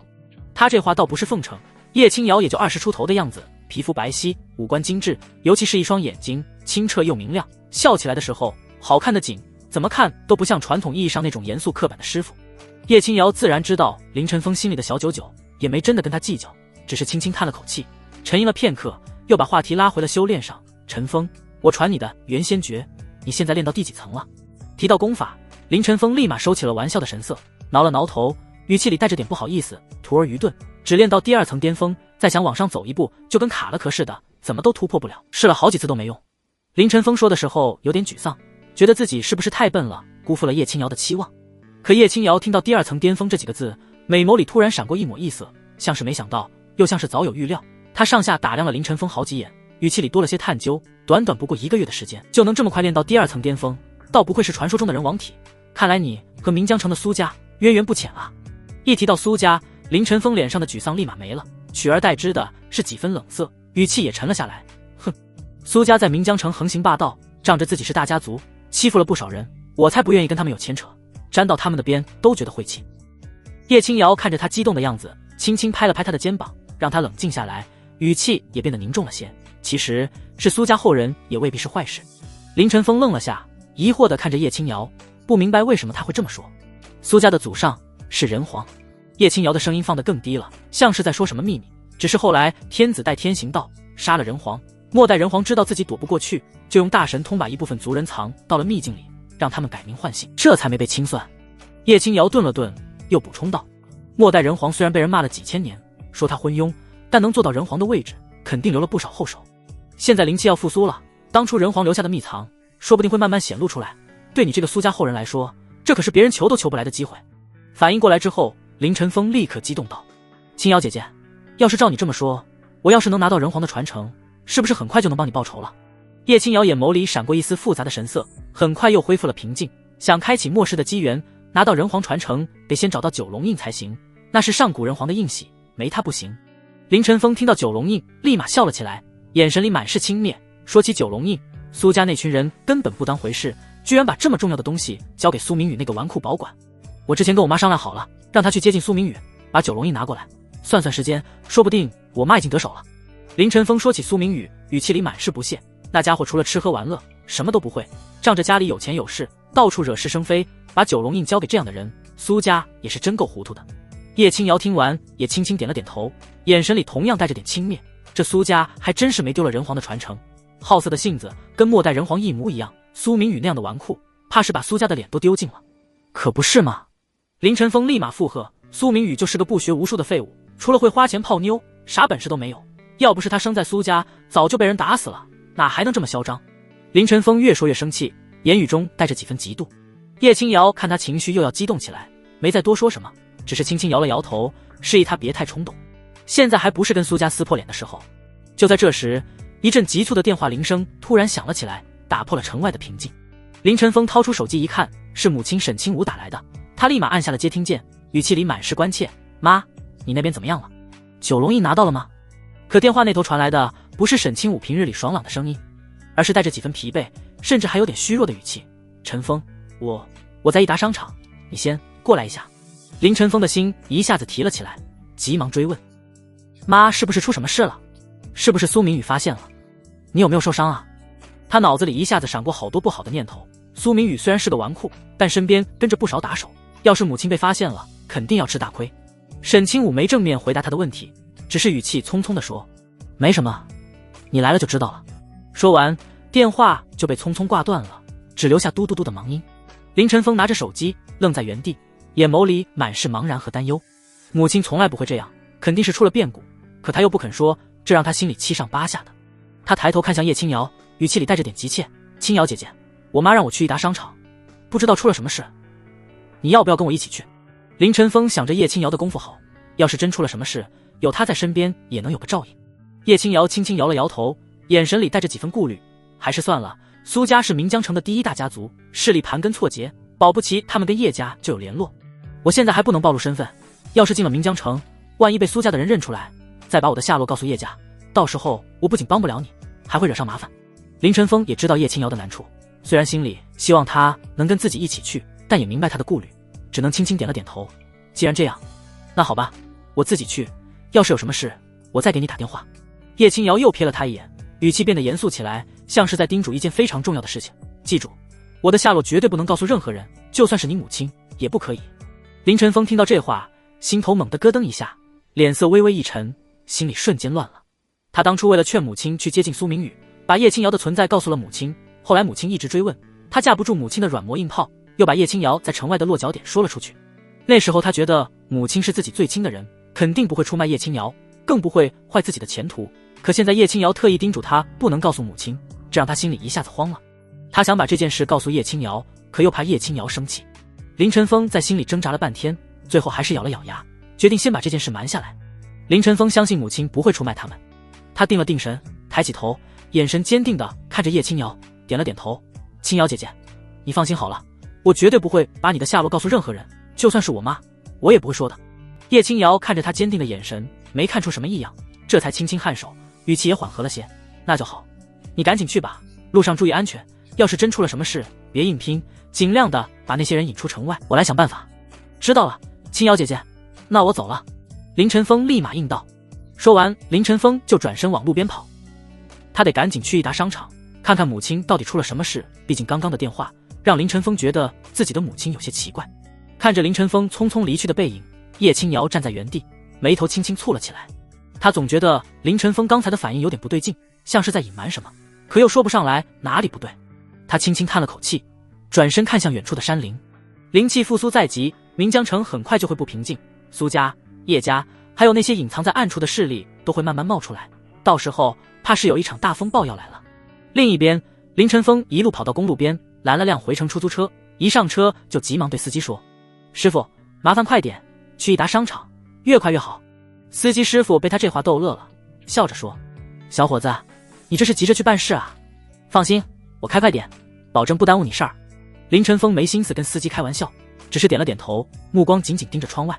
明江城的街道还是一如既往的热闹，可他的心里却像压了块石头，沉甸甸的。他只希望母亲没事，希望一切都能顺利。出租车飞快地穿梭在车流中，很快就到了益达商场门口。林晨风付了钱，推开车门就往商场里跑，一边跑一边给母亲打电话，可电话那头却一直没人接，这让他心里更慌了。益达商场是明江城最大的商场之一，里面人来人往，到处都是购物的人。林晨风挤在人群里，眼神飞快地扫过四周，寻找着母亲的身影。他记得母亲说自己在益达商场，可商场这么大，到底在哪个楼层，哪个位置啊？就在他焦急万分的时候，手机突然震动了一下，是母亲发来的一条短信，只有简单的几个字：“我在3楼贵宾区，靠近电梯的地方，别声张。”林晨风看到短信，心里稍微松了口气，立马往3楼跑。电梯里人很多，他挤在角落里，手指紧紧攥着手机，脑子里一直在想，母亲到底出了什么事？为什么不让他声张？难道是苏明宇的人在跟着他？电梯很快就到了3楼，林晨风推开门就往贵宾区跑，远远的就看到了一个熟悉的身影。沈清武宛如恋人一般，乖巧的依偎在苏明宇的怀里，看向自己的时候，目光还带着一丝复杂。苏明宇笑着紧紧地搂住了沈清武柔软的娇躯。林晨风的目光刚扫到商场中央那一幕，浑身的血液瞬间就像被浇了滚油，嗡的一下全往头顶冲，他拳头更是攥得咯咯响。他眼尾的余光里，苏明宇正单手搭在沈清武的腰上，指尖还故意蹭着他的衣料，另一只手把玩着沈清武耳边垂落的碎发，脸上挂着轻佻又欠揍的笑，嘴里不知道在说些什么。沈清武的身子绷得笔直，脸上强装着镇定，可林晨风太了解母亲了，他垂在身侧的手悄悄蜷着，指腹都在微微发抖，那是被人冒犯却只能忍气吞声的模样。混蛋，放开我妈！林晨风再也按捺不住，喉咙里像堵了团火，一开口就是破音的咆哮，声音穿透了商场里的音乐声和人声，炸得周围人都愣了愣。原本低头挑衣服的，凑在一起聊天的，拿着手机拍打卡点的人，听见这声后，全都齐刷刷的转头，目光像聚光灯似的，一下全扎在林晨风身上。有人皱着眉打量他，有人交头接耳的议论，还有人掏出手机偷偷录像。那一道道目光里，有好奇，有看戏，还有几分不易察觉的鄙夷。毕竟在这么多人面前大吼大叫，怎么看都像个没沉住气的愣头青。林晨风被这几十道目光盯得浑身不自在，可这份窘迫没持续多久，就被更浓的愤怒盖了过去。他抬眼看向苏明宇，正好对上对方的目光。苏明宇显然也听见了他的话，不仅没松开沈清武，反而故意搂得更紧了些，脸上的笑容比刚才还灿烂，像看跳梁小丑似的看着他，语气慢悠悠的，带着十足的挑衅。怎么，林晨风，你好像很生气的样子啊？混蛋，你在找死！林晨风的牙齿咬得咯咯响，腮帮子上的肌肉都鼓了起来，眼中的怒火几乎要溢出来，顺着视线砸向苏明宇。他也不再管周围人的目光，脚下猛地一蹬地面，身体像离弦的箭似的冲了过去，右拳攥得死紧，带着一股破空的呼啸声，狠狠朝着苏明宇的脸砸了过去。他这一拳用了7、8分力。苏明宇看着冲过来的林晨风，嘴角却挑着一丝不屑的冷笑，连躲都没躲，只是轻轻吐出2个字：白痴。话音刚落，周围那几个原本站在苏明宇身后看似只是看热闹的壮汉瞬间动了。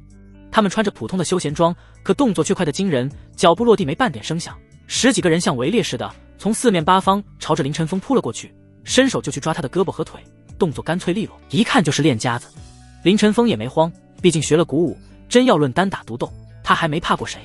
他见有人扑过来，他猛地收拳，身子一侧躲开了左边壮汉抓过来的手，同时抬脚，膝盖狠狠顶向对方的肚子，砰的一声闷响，那壮汉疼得闷哼一声，往后退了2步。紧接着右边又有个人挥拳打过来，林晨风抬手格挡，手臂相撞时发出咚的一声，他借着对方的力道往后撤了半步，随即反手一拳砸在那人的胸口，把人打得一个趔趄。他的招式确实凌厉，每一拳每一脚都带着鼓舞的劲道，一往无前，没半点拖泥带水。和这10几个壮汉缠在一起，拳风扫过空气，都带着股让人发出的劲。周围看热闹的人都看呆了，有人忍不住小声嘀咕：这小伙子可以啊，这么多人都拦不住他，看着不像普通人，难道是练过的？其实林晨风心里也清楚，这些人不简单，他们出拳的角度、格挡的手法都带着军队里的影子，而且抗击打能力极强。刚才他那几拳砸在普通人身上，早就躺地上起不来了，可这些人只是退2步，又能接着上来打。他隐约猜到，这些人恐怕是退役的特种兵，果然不愧是苏家，这么一个纨绔出门，居然会带着几个特种兵。即便如此，林晨风也没落下风，凭着灵活的身法和凌厉的招式，硬生生把这10几个退役特种兵逼得节节后退，有2个动作慢了点的，还被他砸中了脸，嘴角瞬间见了血。可林晨风就算是身手再好，架不住对方人多。这10几个壮汉像是不知道类似的，倒下一个，立马有另一个补上来，死死缠着林晨风，不让他有机会靠近苏明宇。林晨风打了几分钟，额头上的汗就顺着脸颊往下淌，衣服都湿透了，手臂也开始发酸，出拳的速度明显慢了下来。就在他分神去挡左边的攻击时，右边突然过来一个壮汉，猛地抱住了他的腰，力气大得像铁钳似的，把他死死箍住。林晨风挣扎了2下没挣开，紧接着又有2个人冲过来，分别抓住了他的胳膊，把他的手拧到了背后。他想抬脚踹人，可腿也被人死死按住，动弹不得，只能眼睁睁看着自己被这10几个壮汉硬生生制住，连脑袋都被人按着往下压，几乎要碰到地面。周围的普通人见到这一幕，早就乱作了一团，有人吓得往后退，怕被波及到，有人拿着手机录像的手都抖了，还有人小声喊着别打了别打了，可没人敢真的上前劝架。毕竟苏明宇的来头在岷江城谁不知道，苏家是岷江城的大家族，有钱有势，没人愿意为了一个不认识的人去得罪苏家。苏明宇瞥了一眼乱哄哄的人群，又看了看身边的保镖队长，你去安抚一下，别让这些人在这儿瞎嚷嚷，影响了商场的生意。保镖队长连忙点头，快步走到人群前面，清了清嗓子，大声说道：各位父老乡亲，大家不要慌乱，这人是这方正在通缉的逃犯，刚才还想在商场里行凶伤人，我们苏家人向来有义务维护岷江城的治安，今天正好碰到，就帮警方把他抓了，在座的各位都是见证。这话一出口，在场的人都愣住了，紧接着不少人都露出了鄙夷的神色。有人小声吐槽：逃犯，我刚才明明看见是他先喊着要救他妈的，怎么就成逃犯了？就是啊，苏家这理由也太牵强了吧，明显是仗势欺人。小声点，别让苏少听见，小心惹祸上身。苏明宇站在原地，把这些人的议论声听得清清楚楚，眉头瞬间皱了起来。他转头看向那保镖队长，眼神里明明白白写着：你这找的什么破理由？也太假了，谁信啊？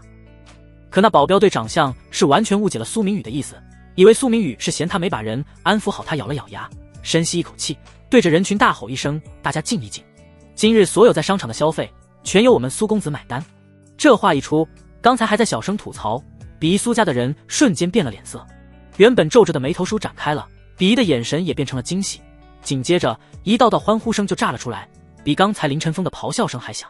苏少威武，苏少大气，我的天，苏少也太豪爽了吧！我刚才还买了件1000多的外套，居然能免单。苏少牛 X， 以后我逛街就来这家商场。刚才谁说苏家仗势欺人的？站出来！苏少这分明是见义勇为。刚才还乱哄哄的人群瞬间变成了苏明宇的粉丝团，一个个围着保镖队长问免单怎么操作。刚才的鄙夷和不满早就抛到九霄云外去了。苏明宇站在原地看着眼前这戏剧性的一幕，嘴角抽了抽，一阵无语。他本来还想吐槽保镖队长没脑子，可转念一想，装 X 还是很爽的，反正再过半年就是灵气复苏，到时候会建立新的货币体系，钱和废纸没什么区别，这样的处理方式还能给自己挽回一些风评。这么一想，苏明宇也就释然了。他瞥了一眼那保镖队长，只见对方正一脸邀功的样子看着他。苏明宇没理他，只是挥了挥手，示意他赶紧把人带到贵宾休息室，别在这丢人现眼。保镖队长见状连忙点头，招呼着那10几个壮汉强行把林晨风往商场3楼的贵宾休息室拉。林晨风被人按着胳膊挣扎了好几次都没挣开，只能眼睁睁看着母亲沈清武被苏明宇拉着跟在后面走。他的脸色难看到了极点，铁青着脸，牙齿咬得嘴唇都破了，血腥味在嘴里蔓延开来，可他一点都没察觉。他现在满脑子都是屈辱和愤怒，还有对苏明宇的恨意。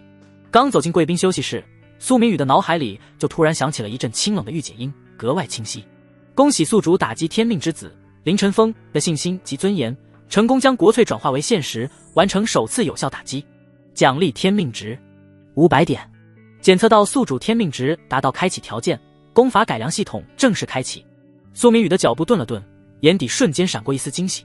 他在心里默念了一声打开功法改良系统，眼前立马浮现出一个只有他能看见的淡蓝色面板。面板上清晰地写着功法改良系统分为7个等级，从赤、橙、黄、绿、青、蓝、紫依次递增，每个等级改良功法所需要的天命值都不一样。最低的赤色等级改良一次需要1000点天命值，而最高的紫色等级需要的天命值则高达100万点。居然是功法改良系统！苏明宇在心里狂喜。他清楚地知道，再过半年全球就会开启末世，到时候会有很多人觉醒各种各样的异能，可异能者最大的问题就是没有适配的修炼功法，只能靠自身慢慢摸索，进步极慢。要是他能掌握功法改良系统，就能给不同的异能者改良出专属的修炼功法，到时候那些想快速提升实力的异能者还不得求着他。只要他愿意，振臂一呼，必然会有无数异能者前呼后拥地跟着他，到时候别说在岷江城横着走，就算是在全国，他也能成为说一不二的人物。想到这儿，苏明宇嘴角的笑容不自觉地加深了几分，看向被按在地上的林晨风的眼神也多了几分看肥羊的意味。刚才系统都说了，天命值是从天命之子身上夺来的，林晨风既然是天命之子，那身上的气运值肯定不少，以后针对这只肥羊一定要多薅一下。苏少，陈峰他也是被奸人蛊惑，一时糊涂才会打苏家九龙印的主意，求您大人有大量，别跟他一般见识。沈清武的声音突然传来，带着几分颤抖，把沉浸在喜悦中的苏明宇拉回了现实。苏明宇转头一看，只见沈清武正红着眼眶看着被3个壮汉按在地上的林晨风，脸上满是疼惜。苏明宇微眯着眼睛，目光扫过跪在地上的林晨风。林晨风的头发乱得像鸡窝，脸上沾了灰，嘴角还带着血，可眼神却依旧倔强，死死地瞪着他，像头不服输的小狼。苏明宇心念一动，又在心里打开了系统面板，调出了林晨风的个人信息：姓名林晨风，身份古武传人 C 级天命之子，当前状态身体受创轻微，道心波动，初步愤怒值 98%， 气运值剩余49000、5万。苏明宇看着面板上的49000、5万，心里瞬间有了推测。刚才他让保镖制住林晨风，赚了500点天命值，在这之前拿下沈清武的时候也赚了500点，而林晨风的气运值正好从5万降到了49000，这么算下来，他得到的天命值确实是从林晨风的气运值里扣出来的。没想到一个 C 级的天命之子居然有5万点气运值，这肥羊可真够肥的。苏明宇在心里暗笑，眼神也变得更冷了。要是再多打击他几次，把他的气运值扣光，到时候不仅能赚够天命值，还能让这所谓的天命之子彻底沦为普通人，到时候自己就可以对林晨风进行抹杀了。想到这儿，苏明宇走到林晨风面前，居高临下的看着他，语气冰冷，带着十足的压迫感。林晨风，你还真是胆大包天，居然敢打我苏家传家宝九龙印的主意。你知道九龙印对苏家意味着什么吗？就凭你也配动他？林晨风闻言，眸中瞬间浮出一抹异色，猛地抬头，一脸诧异地看向沈清武，眼神里满是不解。苏明宇这话的意思，好像是沈清武告诉他的自己的母亲出卖了自己。沈清武被林晨风这么一看，脸上瞬间露出了惭愧的神色，不敢再看他的眼睛，只能慢慢低下了头，手指紧紧绞着衣角。林晨风看着沈清武低头的样子，心里瞬间就明白了，真的是母亲告诉苏明宇的。他的脸色变得更加难看，铁青中还带着几分失望。他深吸一口气，强压下心里的情绪，抬头看向苏明宇，声音沙哑却依旧带着倔强：你想怎样？要杀要剐，悉听尊便。苏明宇冷笑了一声，蹲下身，伸手拍了拍林晨风的脸，动作轻佻却带着侮辱性：真的？你真的想死？林晨风眼中闪过一丝怒色，声音也提高了几分：苏明宇，你少在我面前摆这副高高在上的嘴脸，有什么招你尽管使出来，别在这装模作样。看来你很不服气啊。苏明宇眼中寒芒乍现，直起身，转头对着身边的一个壮汉吩咐道：既然他不服气，那就给他尝尝记性，让他知道跟我苏明宇作对是什么下场。壮汉立马点头，上前一步，抬起右脚，对着林晨风的头就狠狠踩了下去。林晨风想躲，可他的身体被另外3个壮汉死死按着，根本动弹不得，只能眼睁睁看着那只穿着皮鞋的脚越来越近。砰！一声巨响，林晨风的头被狠狠砸在坚硬的大理石地面上，发出沉闷的声响。光是听这声音就知道有多疼。林晨风的眼前瞬间一黑，脑袋里像有无数只蜜蜂在嗡嗡叫，额头上立马起了个大包，鲜血顺着额头往下淌，滴在地面上，晕开一小片红色。陈峰，沈清武见到这一幕，心脏像被狠狠揪了一下，那张原本妩媚的脸上瞬间没了血色，只剩下心疼。他再也顾不上什么体面，快步跑到苏明宇身边，抓住他的胳膊，近乎哀求道：苏少，求您了，放过陈峰吧，他只是个孩子，不懂事，您别跟他计较了，要罚就罚我，好不好？苏明宇看着沈清武那副哀求的模样，不仅没心软，反而勾起一抹嘲讽的笑，伸手一把捏住了他的下巴。苏明宇的指腹死死扣着沈清武的下颌，疼得他忍不住皱起眉，却不敢挣扎，只能被迫仰起头，看着苏明宇那张写满得意的脸。给你面子，我已经给足你面子了。苏明宇的声音冷得像冰，眼神里的凶光毫不掩饰。你以为我真的会因为他是你儿子就手软？要不是你乖巧，把我哄得舒坦，又有那旁人比不了的本事，就凭他敢打苏家九龙印的主意，我早就让人把他扔去江里喂鱼了，还能留到现在让你求情？这话像淬了毒的针，扎得沈清武浑身发僵。他看着苏明宇眼底的狠厉，心里瞬间凉了半截。他知道苏明宇说到做到，要是自己刚才没低头，林晨风恐怕真的活不过今天。他不敢再说话，只能轻轻咬着嘴唇，任由苏明宇捏着下巴，眼眶里的泪水在打转，却强忍着没掉下来。被按在地上的林晨风把苏明宇的话听得一字不落，心脏像被重锤砸了一下，又闷又疼。他本来还对母亲告诉苏明宇九龙印的事有几分失望，可此刻看着母亲为了救自己被人这么羞辱，却不敢反抗，那份失望瞬间变成了滔天的屈辱，像潮水似的把他淹没。他甚至能想象到母亲这些天在苏明宇面前是怎样放低身段讨好对方的。一股绝望感从心底冒出来，顺着四肢百骸蔓延，让他浑身发冷。他死死攥着拳头，指节咯咯作响，指甲几乎要嵌进肉里，鲜血顺着指缝渗出来，滴在地面上，和额头的血混在一起，可他一点都感觉不到疼。比起心里的屈辱和绝望，这点皮肉伤根本不算什么。就在这时，苏明宇的脑海里那道清冷的御姐音再度响起，带着系统特有的机械感，却让苏明宇瞬间精神一振。叮！检测到天命之子林晨风道心受损，对自身鼓舞无敌信念产生严重怀疑，气运值再度流失1000点，宿主当前天命值累计2000点，居然又赚了1000点。苏明宇在心里暗喜，脸上的笑意也更浓了。他松开捏着沈清武下巴的手，转头居高临下的审视着林晨风。没办法，谁让你母亲长得这么勾人，我实在不忍心看她哭哭啼啼的。现在我给你个活命的机会，你要不要？林晨风趴在地上，额头上的血糊住了眼睛，他用力眨了眨眼，才勉强看清苏明宇的脸。刚才的嚣张和倔强早就被一次次的羞辱磨没了，只剩下满心的不甘和无奈。他深吸一口气，声音沙哑的像砂纸摩擦，从牙缝里硬生生挤出几个字：你想怎样？苏明宇见他终于服软，心里更得意了。他他走到林晨风身边，用脚尖轻轻踢了踢他的肩膀，语气里带着不容拒绝的强势。很简单，帮我抓住叶青瑶。林晨风听见苏明宇那话，瞳孔唰的一下就缩成了针尖大小，心脏像是被一只无形的手攥紧，连呼吸都跟着滞了半拍。苏明宇是谁？那是岷江城跺脚都能震3震的主儿，顶着岷江城第一恶少的名头横行多年，没人敢跟他正面对抗。更让人不齿的是，他的好色之名早就传遍了岷江城的大街小巷，上到豪门千金，下到街边商户的女儿，只要是被他看上的，没几个能逃过他的纠缠，手段阴狠又霸道，旁人就算看不过去，也只能敢怒不敢言。可现在，这混世魔王居然把主意打到了自己师尊叶青瑶头上。林晨风脑子里嗡的一声，一股寒意顺着脊梁骨往上爬。苏明宇这话里话外的意思，哪里还用猜，简直就是司马昭之心，路人皆知，分明是想把他那清冷出尘的师尊拖进泥潭里。一想到叶青瑶平日里对自己的悉心教导，想到他就算从叶家逃出来，过着颠沛流离的日子，也没亏待过自己，还传了自己叶家的功法，林晨风脸上的血色就退了不少，只剩下一脸凝重。他猛地抬头，目光死死盯着苏明宇，像是要在对方身上盯出2个洞来，硬着头皮开口：师尊是叶家的人，就算他现在从叶家逃出来了，你要是敢对他动手，叶家人就算翻遍岷江城，也绝对不会放过你。他这话既是警告，也是在给自己壮胆。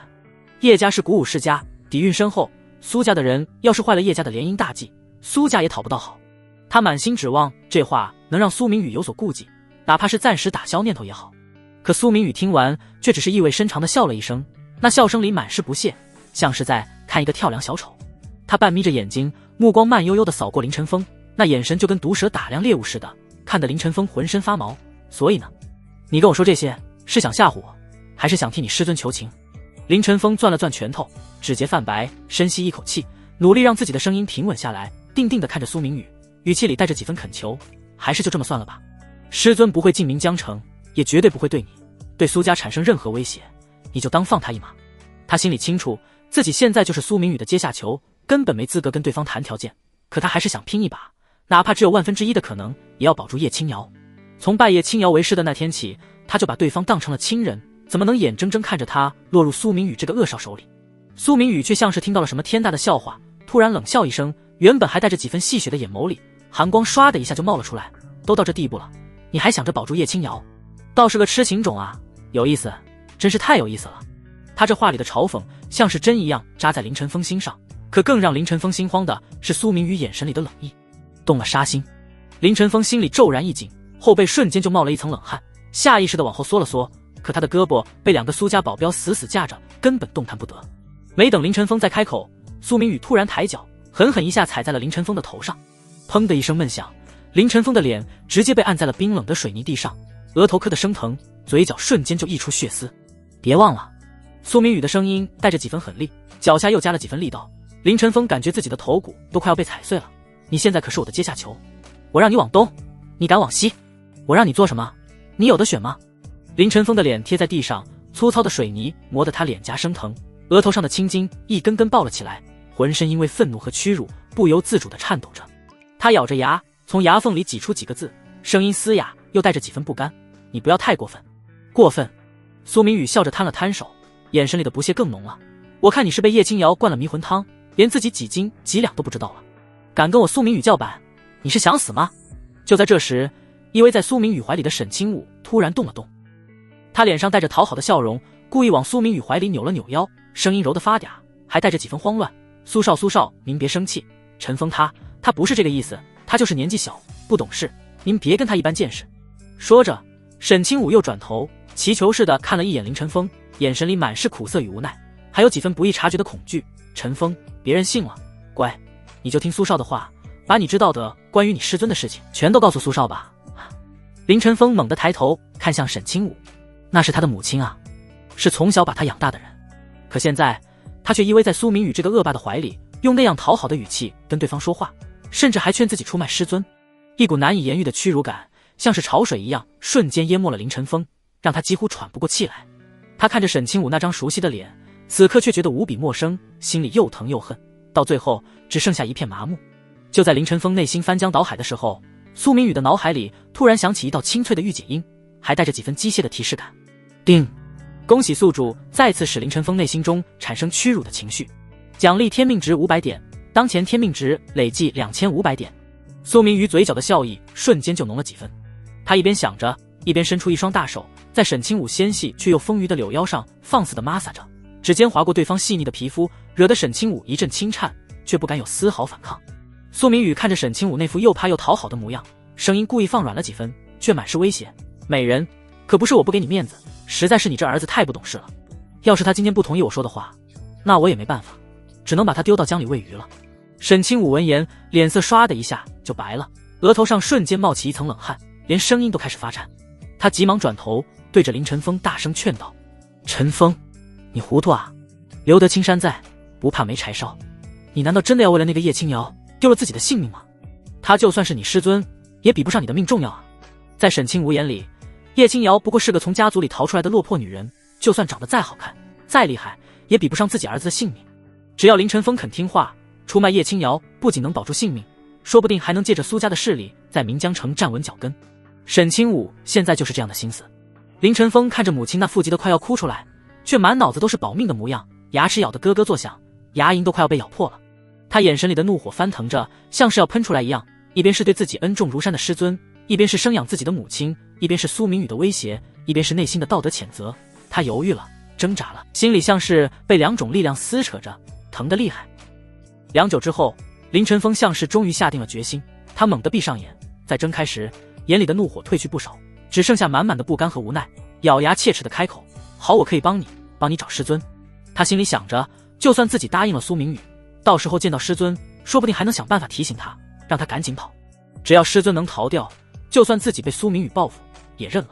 苏明宇见林晨风终于松口，脸上的笑意更浓了，他冷笑一声，脚下松开了林晨风的头：早这么懂事不就好了，非要跟我对着干，遭这份罪干什么？说着，苏明宇抬起脚，搂着沈清武走到旁边的沙发上坐了下来。沈清武顺势靠在苏明宇怀里，眼神却不由自主地飘向被按在地上的林晨风。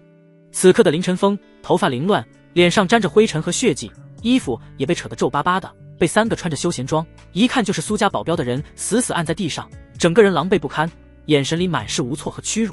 沈清武看着儿子这副模样，心里像是被人用刀子狠狠刺了一下似的，疼得厉害，眼眶瞬间就红了。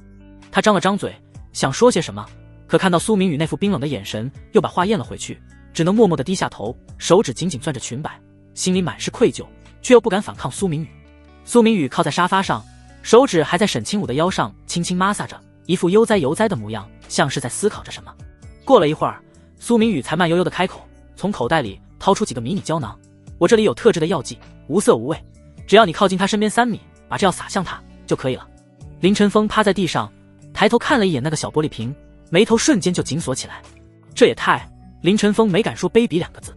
苏明宇原本还带着笑意的脸瞬间就沉了下来，他挑了挑眉，眼神里的寒光又冒了出来，语气里满是威胁：哦，看样子你是故意跟我作对，真的很想要被丢进江里喂鱼啊。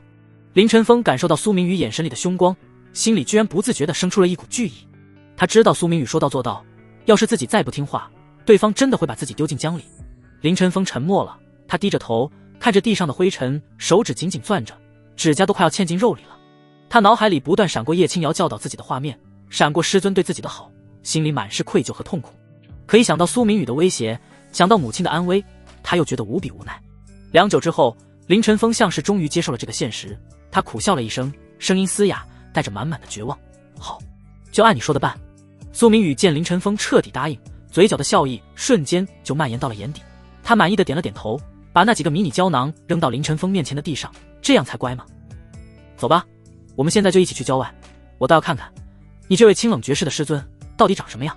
说着，苏明宇还不忘伸手在沈清武粉白细腻的俏脸上捏了一把，惹得沈清武一阵轻呼，却只能勉强挤出笑容，不敢有丝毫不满。林晨风看着苏明宇对母亲的轻薄，脸色难看到了极点，拳头攥得死死的，指甲嵌进肉里，渗出血丝都没察觉。可他也只能眼睁睁看着，什么都做不了，一股深深的无力感像是潮水一样瞬间淹没了他。他恨苏明宇的霸道，恨自己的无能，可到最后只能把所有的情绪都憋在心里。苏明宇站起身，搂着沈清武，转头看向站在自己身后的保镖队长。保镖队长穿着一身休闲装，身材高大，脸上没什么表情，一看就是个练家子，跟在苏明宇身边多年，深得苏明宇的信任。叫你安排的人都安排好了吗？苏明宇的语气带着几分随意，却透着不容置疑的威严。保镖队长立刻上前一步，微微低头，重重点头，声音洪亮：“回苏哨，都已经安排好了。7队和8队的兄弟已经提前出发，埋伏在了郊外那座废弃工厂的四周。只要林晨风失败，或者叶青瑶想要反抗，我们就会第一时间出手，绝对不会让他跑掉。”苏明宇满意的点了点头，拍了拍保镖队长的肩膀，语气里带着几分许诺：“好，做得不错。这件事情做成之后，本大少重重有赏，每个人都有奖金，队长薪酬职级再升1级。”周围的一众保镖闻言，脸上纷纷涌起兴奋的笑容，一个个都挺直了腰板，眼神里满是期待。岷江城的人都说，苏家的大少爷苏明宇纨绔子弟一个，不讲道理，还好色成性，可没人会说这位苏大少不够慷慨大方。只要能替苏明宇办成事，不管是奖金还是地位，都少不了。这也是为什么这么多厉害的人愿意跟着苏明宇混的原因。谢苏少！一众保镖齐声开口，声音洪亮，满是恭敬。苏明宇摆了摆手，示意他们安静下来，然后转头看向林晨风：“还愣着干什么？赶紧起来，把你脸上的伤处理一下，别到时候见到你师尊露了马脚。”林晨风这才缓缓站起身，肩膀被保镖掐得生疼，脸上的血迹和灰尘混在一起，看起来格外狼狈。他弯腰捡起地上的迷你胶囊，小心翼翼地放进自己的口袋里，然后跟着一个保镖去旁边的房间处理伤口。保镖给了他一瓶碘伏和几块纱布，林晨风自己拿着碘伏，轻轻擦着脸上的伤口，碘伏碰到破皮的地方，传来一阵刺痛，可他却像是没感觉到似的，眼神空洞地看着镜子里的自己。镜子里的人头发凌乱，脸上带着伤痕，眼神里满是屈辱和无奈，哪里还有半分往日的意气风发。他深吸一口气，努力让自己冷静下来，心里暗暗想着，等会儿见到师尊，一定要想办法提醒他，就算自己暴露了，也要让师尊跑掉。苏明宇想要抓师尊没那么容易。处理好脸上的伤口，林晨风跟着苏明宇等人走出了苏家的别墅。别墅外面停着好几辆车，有黑色的轿车，也有一辆不起眼的出租车。苏明宇指了指那辆出租车，对林晨风说：“你坐那辆出租车，司机是我的人，伪装成普通出租车司机，带你去郊外的废弃工厂。记住，到了地方之后别耍花样，乖乖按我说的做，否则你母亲的安危我可不敢保证。”苏明宇一边说着，一边伸手捏着沈清武雪白细腻的脸颊。沈清武也只能陪笑，他大概也猜到了林晨风可能会故意提醒叶青瑶逃跑，所以早就把那个废弃工厂派人提前给围了个水泄不通。修炼古武的这些人，在没有真正的灵气复苏之前，就只是身体素质比较好一点的普通人而已。人海战术依旧有效。出租车在郊外的土路上颠簸着，车窗外的景象渐渐从高楼变成了低矮的平房，最后连房子都少见了，只剩下成片的荒草和废弃的厂房。林晨风坐在后座，手一直揣在口袋里，紧紧攥着那几枚迷你胶囊，指腹被胶囊边缘硌得发疼，却半点不敢放松。司机是苏家的人，全程没说一句话，只偶尔从后视镜里扫他一眼，那眼神里的警惕藏都藏不住，显然是怕他半路耍花样。林晨风也没心思琢磨别的，满脑子都是等会儿见到师尊该怎么说，怎么才能不被发现异常，心里又慌又乱。快到那座废弃工厂时，司机突然踩了刹车，车子停在离工厂大门还有110米远的荒草丛旁。到这就行，你自己过去，别想着跑，周围都是我们的人。司机的声音又冷又硬，还带着几分警告。林晨风点点头，没敢多问，推开车门就往下走。脚刚落地就被郊外的冷风灌了个满怀，荒草被风吹得沙沙响，像是有人在暗处盯着他，让他浑身发毛。他回头看了一眼出租车，见车子没走，还停在原地等着，心里更沉了。苏明宇果然没那么信任他，这是明摆着监视他呢。没敢耽搁，林晨风攥紧口袋里的胶囊，快步朝着废弃工厂跑去。工厂的大门早就锈迹斑斑，推开门时发出吱呀一声刺耳的声响，在空旷的郊外格外显眼。他深吸一口气，定了定神，才抬脚走了进去。厂房里光线昏暗，只有几扇破窗户透进一点阳光，落在满地的灰尘和碎零件上，显得格外荒凉。叶青瑶就站在厂房中央的空地上，在这杂乱的环境里，却依旧透着一股清冷绝世的气质，仿佛周遭的尘埃都不敢落在他身上。听到动静，叶青瑶转头看来，那张清冷绝美的脸上原本没什么情绪，见到林晨风后，美眸里生出几分不解，语气里带着几分关切：“你怎么这么快就回来了？你母亲呢？她情况还好吧？没被苏家的人为难？”林晨风心里一紧，下意识地避开师尊的目光，微微点了点头：“没什么大事，虽然没完全把母亲接出来，但也让她暂时逃出来了，苏家的人没追上。”他不敢说母亲还在苏明宇手里，更不敢说自己是被胁迫来的，只能说谎。一边说着，他一边悄悄往叶青瑶身边挪了2步，口袋里的胶囊硌得他手心冒汗，心里像是有2个声音在打架，一个说不能对不起师尊，赶紧把真相说出来；另一个却在说苏家势力强大，你现在还很弱小，斗不过苏家，留得青山在，不怕没柴烧。最终他还是选择了后者。外面早就被苏家的人围得水泄不通，就算自己说了真相，他们也逃不出去，到时候不仅自己要死，师尊和母亲也会遭殃。倒不如先顺着苏明宇的意思来，至少能保住性命。师尊长得这么美，苏明宇那混蛋应该只是想占便宜，不会真的杀了他。林晨风在心里这样安慰自己，可越想越觉得愧疚，脚步都顿了顿。叶清瑶何等敏锐，早就察觉出他不对劲，眼神躲闪，不敢跟自己对视，语气也吞吞吐吐的，跟平时那个爽朗的徒弟判若两人。他皱了皱眉，美眸里浮出几分异色，语气也多了一丝警惕。陈峰，你怎么了？是不是出什么事了？跟师尊说实话。没什么。林晨风猛地回神，赶紧挤出一个笑容，掩饰自己的慌乱。就是刚才回来的路上，想到一个修炼上的问题，没琢磨明白，想再请教一下师父。说着，他又开始慢慢往叶清瑶身边挪，眼睛悄悄盯着两人之间的距离。5米，这个距离还不够，胶囊的药效果不到。4米，再近一点，再近一点就好。3米，终于到了。林晨风的手在口袋里猛地攥紧，指尖已经碰到了胶囊的外壳，只要轻轻一捏，迷药就会扩散开来。林晨风半点没有得手在即的喜悦，反倒满心苦涩。磨磨蹭蹭干什么？林晨风耳朵里塞的隐形耳机突然传来一阵刺耳的电流声，紧接着就是苏明宇不耐烦的怒斥：人都到你跟前了，药效范围也卡准了，你再不动手，等叶清瑶跑了，你今天必死。这话像根冰锥，狠狠扎进林晨风心里。林晨风咬了咬牙，后槽牙都快咬碎了，可心中却涌起一股深深的无力感。死道友不死贫道，就如同自己母亲所说的那样，留得青山在，不怕没柴烧。下定了决心，林晨风眼眸中多了几分坚定。叶清瑶何等冰雪聪明，他本就觉得今天这事透着古怪。林晨风今天摆明了是一副心事重重的样子，这家伙必然有问题。想到这，叶清瑶原本还带着几分柔和的眼眸瞬间冷了下来。他没说话，只是脚步飞快地往后退，与林晨风拉开了足足5米的距离，眼眸深处那抹浓浓的失望就像蒙了层霜，看得林晨风心里一揪。师尊，林晨风刚想开口解释，可是耳机里又传来苏明宇的狠厉：你还愣着？叶清瑶都起疑心了。我告诉你，林晨风，今天抓不住他，你必死。这话彻底断了林晨风最后的念想。他闭了闭眼，再睁开时，眼底的无奈被一层决绝盖过，只是看向叶清瑶的眼神里还残留着一丝不易察觉的愧疚。师尊，对不住了。话音刚落，他猛地抬脚，朝着叶清瑶冲了过去，脚步踩在厂房地面的碎石上，发出咯吱咯吱的声响，在这寂静的厂房里格外刺耳。叶清瑶看着朝自己冲来的林晨风，心脏像是被什么东西攥住了，又闷又疼。他往后退了2步，脚后跟磕到了身后的铁架，发出哐当一声响。紧接着，他的声音里带着几分自己都没察觉的颤抖，却又强撑着冰冷。为什么？林晨风，你告诉我为什么要这么做？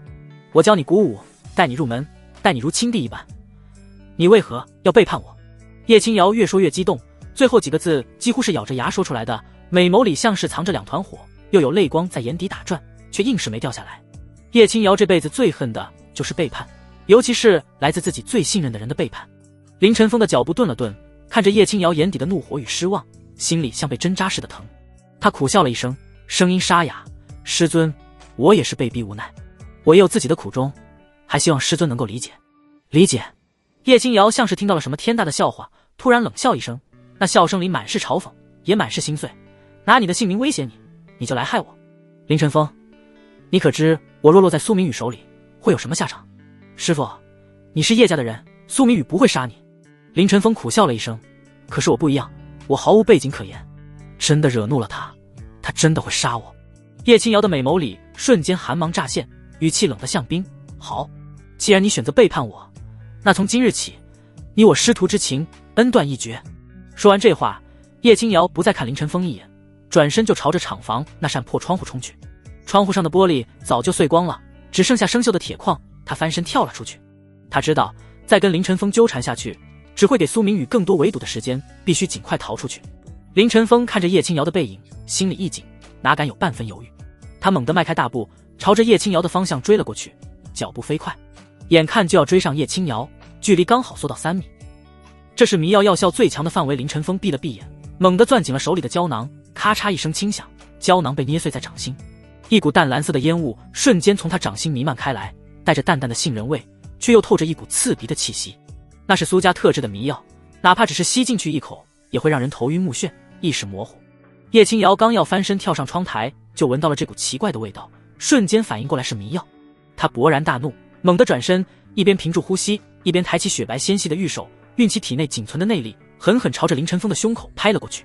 他修炼的元仙诀是叶家古武绝学，哪怕如今还没到灵气复苏的时代，内力有限，可他早已能使出五重暗劲，这一掌拍下去，力道足能打断普通人的肋骨。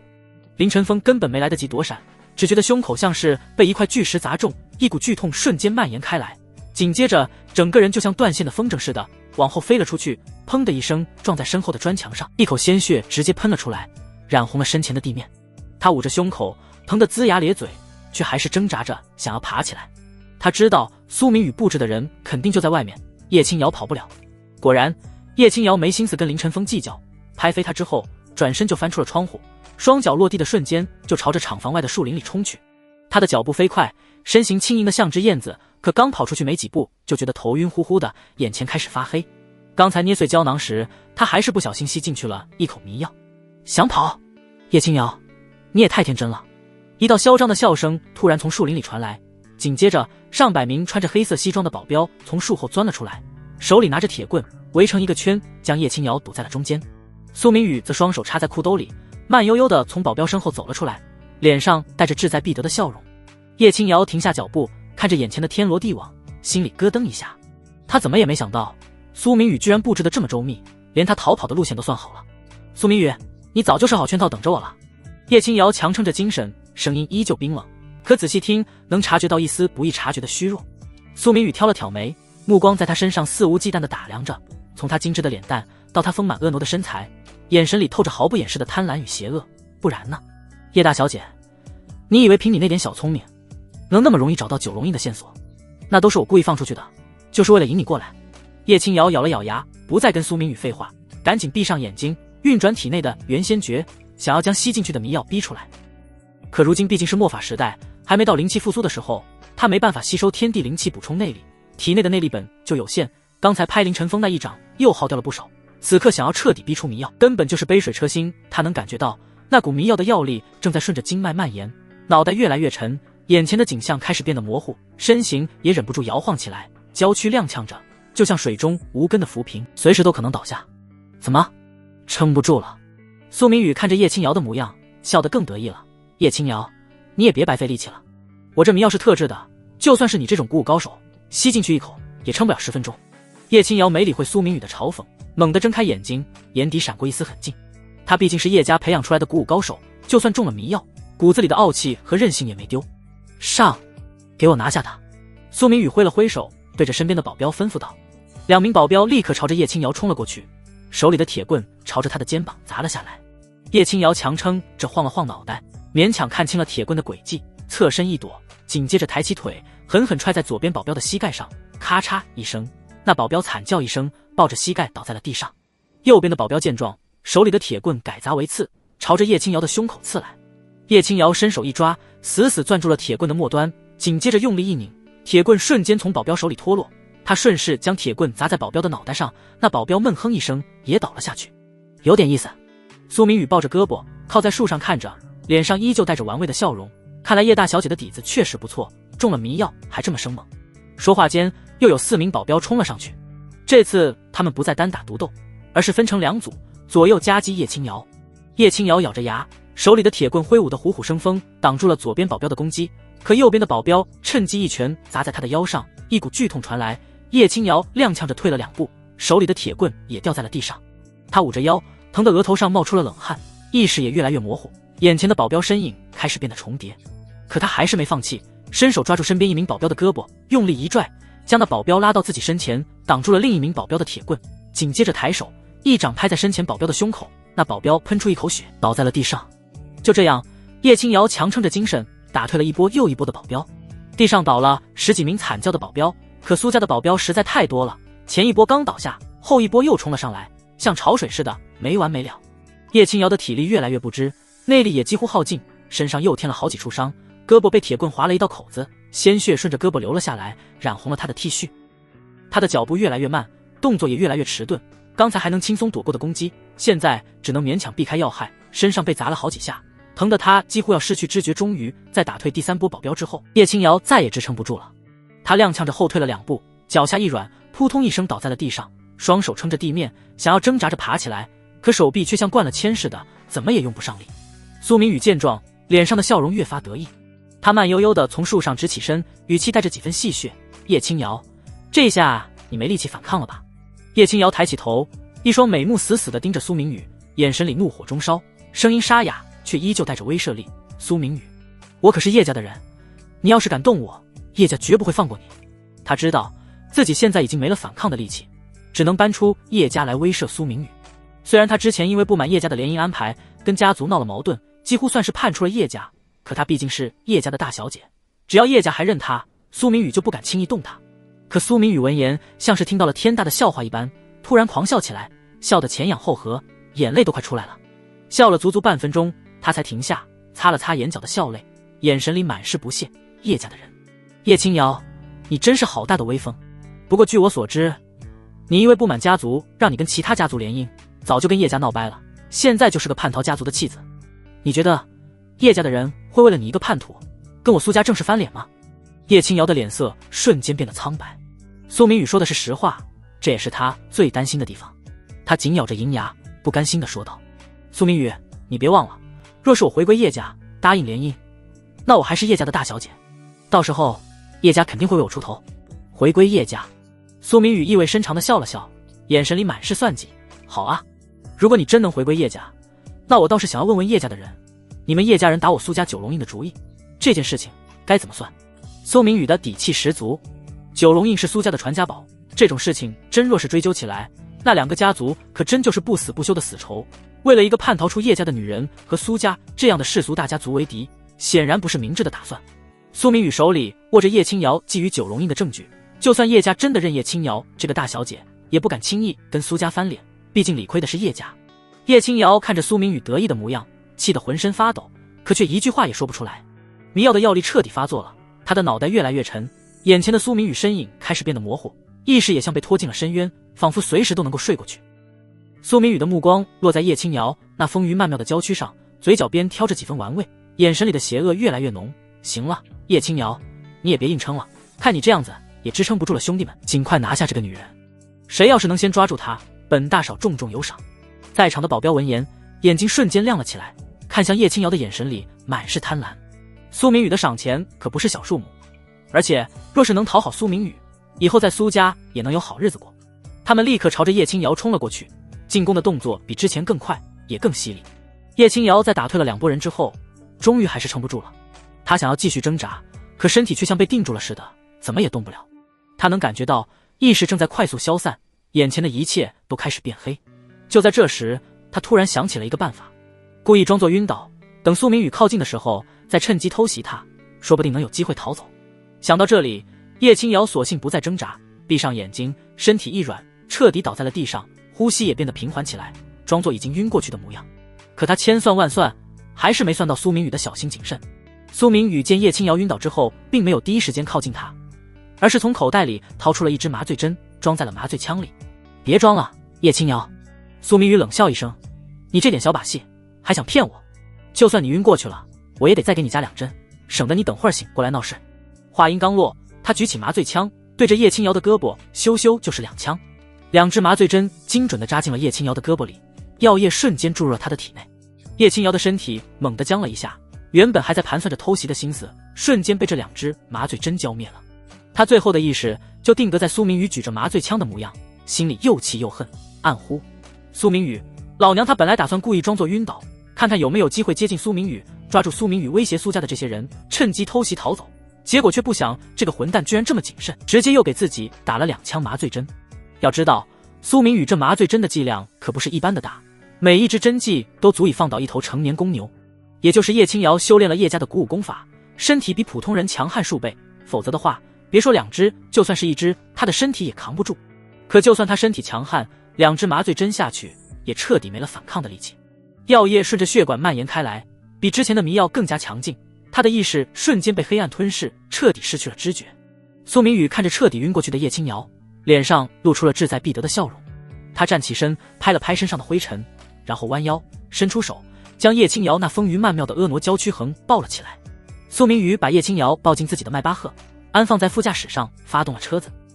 当他开着迈巴赫平稳地驶入自家别墅园区时，副驾上的叶青瑶还处于半昏迷状态，脑袋歪靠在车窗上，几缕碎发贴在苍白的脸颊旁，哪怕没了平日作为叶家大小姐的凌厉气场，也难掩那份惊艳的颜值。他侧头看了眼，忍不住在心里暗叹，这叶青瑶是真的极品，看着是高挑纤瘦的模样，肩线流畅，腰肢纤细，走在路上谁都得夸一句骨感美人。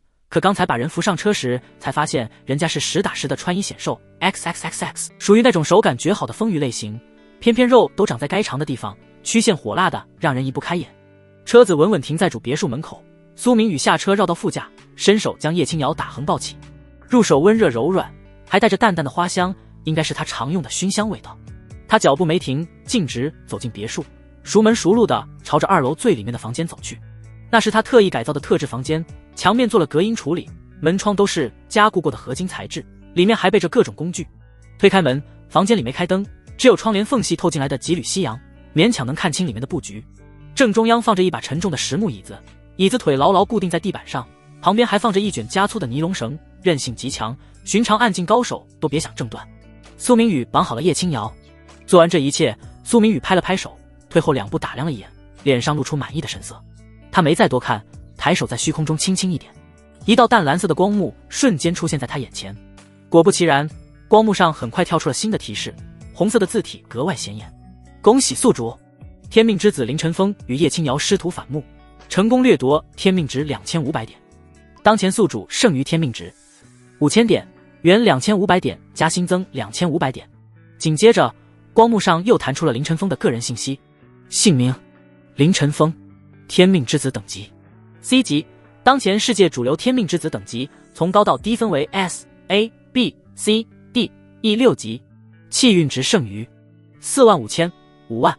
苏明宇盯着这串数字，脸上瞬间露出大喜过望的表情，忍不住低笑出声。他收起脸上的笑意，脑海里开始回想关于元仙诀的信息。作为穿越者，他对这本功法的底细摸得比谁都清楚。这本功法并非现代武学，而是上古时期流传下来的修仙功法，设定堪称顶级，修炼到极致能引气入体，破碎虚空，放在灵气复苏后，绝对是碾压大多数功法的存在。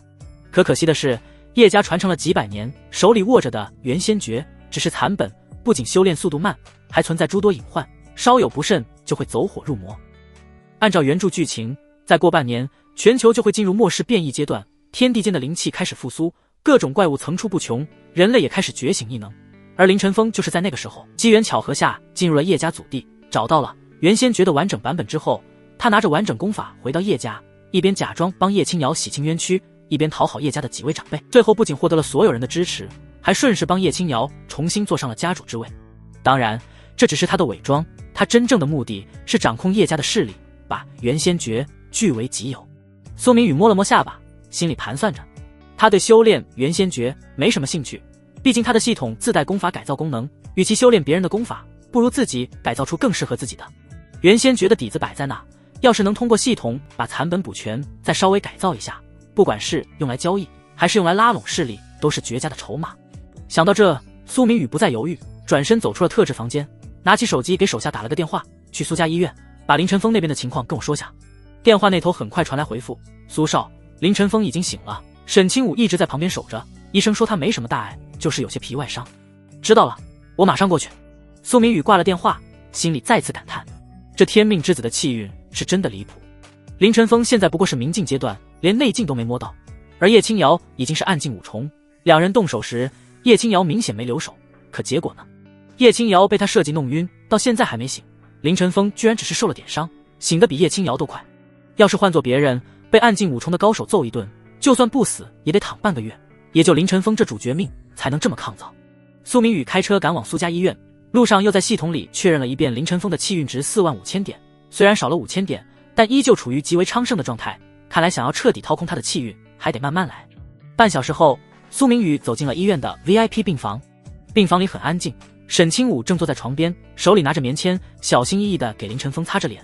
看到苏明宇推门进来，他的身体瞬间僵住，手里的棉签啪嗒一声掉在地上，美眸中瞬间浮出几分惧色，连忙从椅子上站起来，低着头讨好般地看向苏明宇：苏少，您怎么来了？沈清武现在对苏明宇是又怕又恨，却不敢有半分反抗。苏明宇没搭理他，目光随意地扫过病房，最后落在床上的林晨风身上。说到底，这个女人也不过就只是他用来掠夺天命值的工具而已。对于苏明宇来讲，这样的身份地位玩纯爱，那简直就是天大的笑话。苏明宇要的是绝对的掌控，沈清武还得慢慢调。林晨风靠在床头，脸色还有些苍白，但眼神已经恢复了清明。看到苏明宇时，他的拳头瞬间攥紧，指节泛白，脸色难看到了极点，可嘴唇动了动，最终还是没敢发作。他很清楚自己现在根本不是苏明宇的对手，要是敢跟苏明宇硬刚，自己多半会死。苏明宇走到床边，拉了把椅子坐下，似笑非笑地扫过林晨风。别这么看着我，我又没把你怎么样。我今天来就是想跟你聊聊天，我问你答，要是你回答的让我满意，我就放过你，要是不满意，后果你应该清楚吧。苏明宇的语气很平淡，却带着一股不容置疑的威压。林晨风的身体忍不住抖了一下，脸上露出一副认命般的苦笑，声音沙哑地说：你想怎样？别急着白苦瓜脸，我要的东西很简单。苏明宇身体微微前倾，目光落在林晨风的脸上，一字一句地说：我只不过是想从你身上拿到叶青瑶传给你的元仙诀而已。林晨风闻言，脸色骤然一凝，猛地抬起头看向苏明宇，眼神里满是震惊。你怎么知道元仙诀？不行，我和师尊立过誓，这功法是叶家的核心秘籍，绝不能外传，我不能给你。不能给。苏明宇挑了挑眉，脸上露出一副鄙夷的表情。林晨风，这简直是我听过今年最好笑的笑话，你连你师傅都能出卖，现在跟我谈立过誓不能外传，你觉得不可笑吗？苏明宇的话像一把刀子，狠狠扎在林晨风的心上。他的脸色瞬间变得通红，又很快褪去血色，变得惨白，嘴唇嗫嚅了半天，最终无奈地苦笑了一声。你说的没错，我连师尊都出卖了，确实没资格提誓言这两个字。他沉默了片刻，似乎在做最后的挣扎，可看到苏明宇冰冷的眼神，又想到母亲还在苏明宇手里，最终还是咬了咬牙。好，我给你。早这样不就好了？苏明宇满意的点了点头，对着门口喊了一声：来人，拿纸和笔。门外的手下很快送来了纸和笔，林晨风接过，深吸一口气，开始低头默写。沈清武站在旁边看着儿子的背影，美眸中浮出一丝惶恐，却不敢多说一句话，只能在心里默默祈祷，希望林晨风不要耍小心思，免得触怒了苏明宇。大概过了半个多小时，林晨风才放下笔，把写满口诀的纸叠好，递给苏明宇。这就是元仙诀，我知道的都写在上面了，没有半点隐瞒。苏明宇接过纸，只是随意的扫了几眼。他虽然没修炼过元仙诀，但原著里对功法口诀有详细的描述，他扫了几行就知道林晨风没敢造假。不过他还是没松口，目光深沉地看着林晨风，语气带着些许玩味。记住，这篇功法算是你的投名状，要是我发现有什么错误的地方，或者你藏了私，你活不了。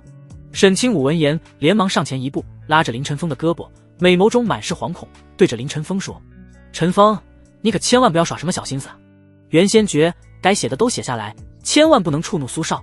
林晨风听到母亲的话，脸上露出一副深深的无奈之色，摇了摇头说：母亲，你放心吧，我连自己的师尊都出卖了，怎么可能还会对这篇功法有所私藏？要是真藏了，最后害的还是咱们自己，我没那么傻。苏明宇看着母子俩一唱一和的模样，没再多说什么，拿着写有元仙诀的纸起身就走。走到门口时，他又停下脚步，回头看了林晨风一眼：好好养伤，别想着逃跑，如果你逃了，我肯定不会留着你，到时候你妈恐怕会伤心。苏明宇说着笑着，扫过沈清武：我说的对吧？沈清武木讷的点点头，脸上透着几分苦涩。苏明宇转身走出了病房，留下林晨风和沈清武在病房里，脸色惨白地对视着。苏明宇开车回到自己的别墅时，天已经黑了。他把车停好，径直走进书房，关上门，把写有元仙诀的纸铺在桌子上，仔细地看了起来。纸上的字迹很工整，林晨风确实没敢偷懒，把元仙诀残本的口诀、运气方法都写得清清楚楚。苏明宇逐字逐句地看，一边看一边在心里和原著里的内容对比，确认没有遗漏和错误后，才把纸收起来，闭上眼，在心里默念，打开功法改造系统。下一秒，淡蓝色的光幕再次出现在他眼前，这次光幕上显示的是元仙诀的详细信息。功法名称：元仙诀，天阶中品，残缺。功法属性：上古修仙功法，以吸收天地灵气为主，修炼后可提升境界，强化肉身，修炼至极致可破碎虚空。当前残缺程度70%，缺少引气入体筑基2阶段功法以及核心心法归元诀。改造选项：1. 彻底改造，补全残缺部分，提升功法品阶至天阶上品，优化修炼路线，消除走火入魔隐患，所需天命值50万点。2、部分改造补全引气入体阶段功法，修复当前功法隐患，所需天命值5000点。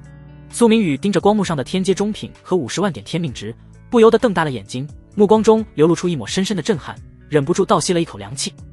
他没记错的话，原著里明确写着，原先觉得完整版本是地阶中品，就算在末世灵气复苏后，也只能算是一流功法。可现在经过系统评估，居然直接定位了天阶中品，而且彻底改造后还能提升到天阶上品。要知道，在这个世界的武学体系里，功法从低到高分为凡、黄、玄、地、天5级，每级又分为上、中、下3品。德阶功法已经是各大势力争抢的宝贝，天阶功法更是只存在于传说中。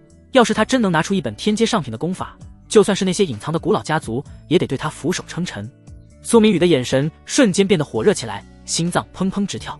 50万点天命值虽然多，但他现在已经找到了掠夺凌尘峰气运的方法，只要再找几个天命之子，比如破坏他们的奇遇，抢走他们的机缘，用不了多久就能凑够天命值，彻底改造元仙诀。不过现在当务之急是先补全引气入体阶段的功法，毕竟再过半年就是末世，他得提前做好准备。要是能在末世来临前引气入体，就算遇到怪物也有自保的能力。苏明宇没有丝毫犹豫，直接在光幕上点了部分改造选项，下一秒光幕上弹出提示，宿主消耗天命值5000点，剩余天命值0点，部分改造成功。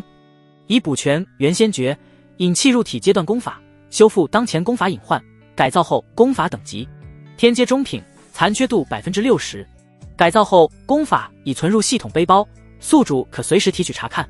苏明宇提取出改造后的元仙诀，大致看了一遍，发现补全的引气入体阶段功法很完善，不仅有详细的运气路线，还标注了需要注意的细节，比原著里凌尘峰拿到的完整版本还要好。看完之后，苏明宇收起光幕，慢悠悠的起身，朝着2楼的特制房间走去。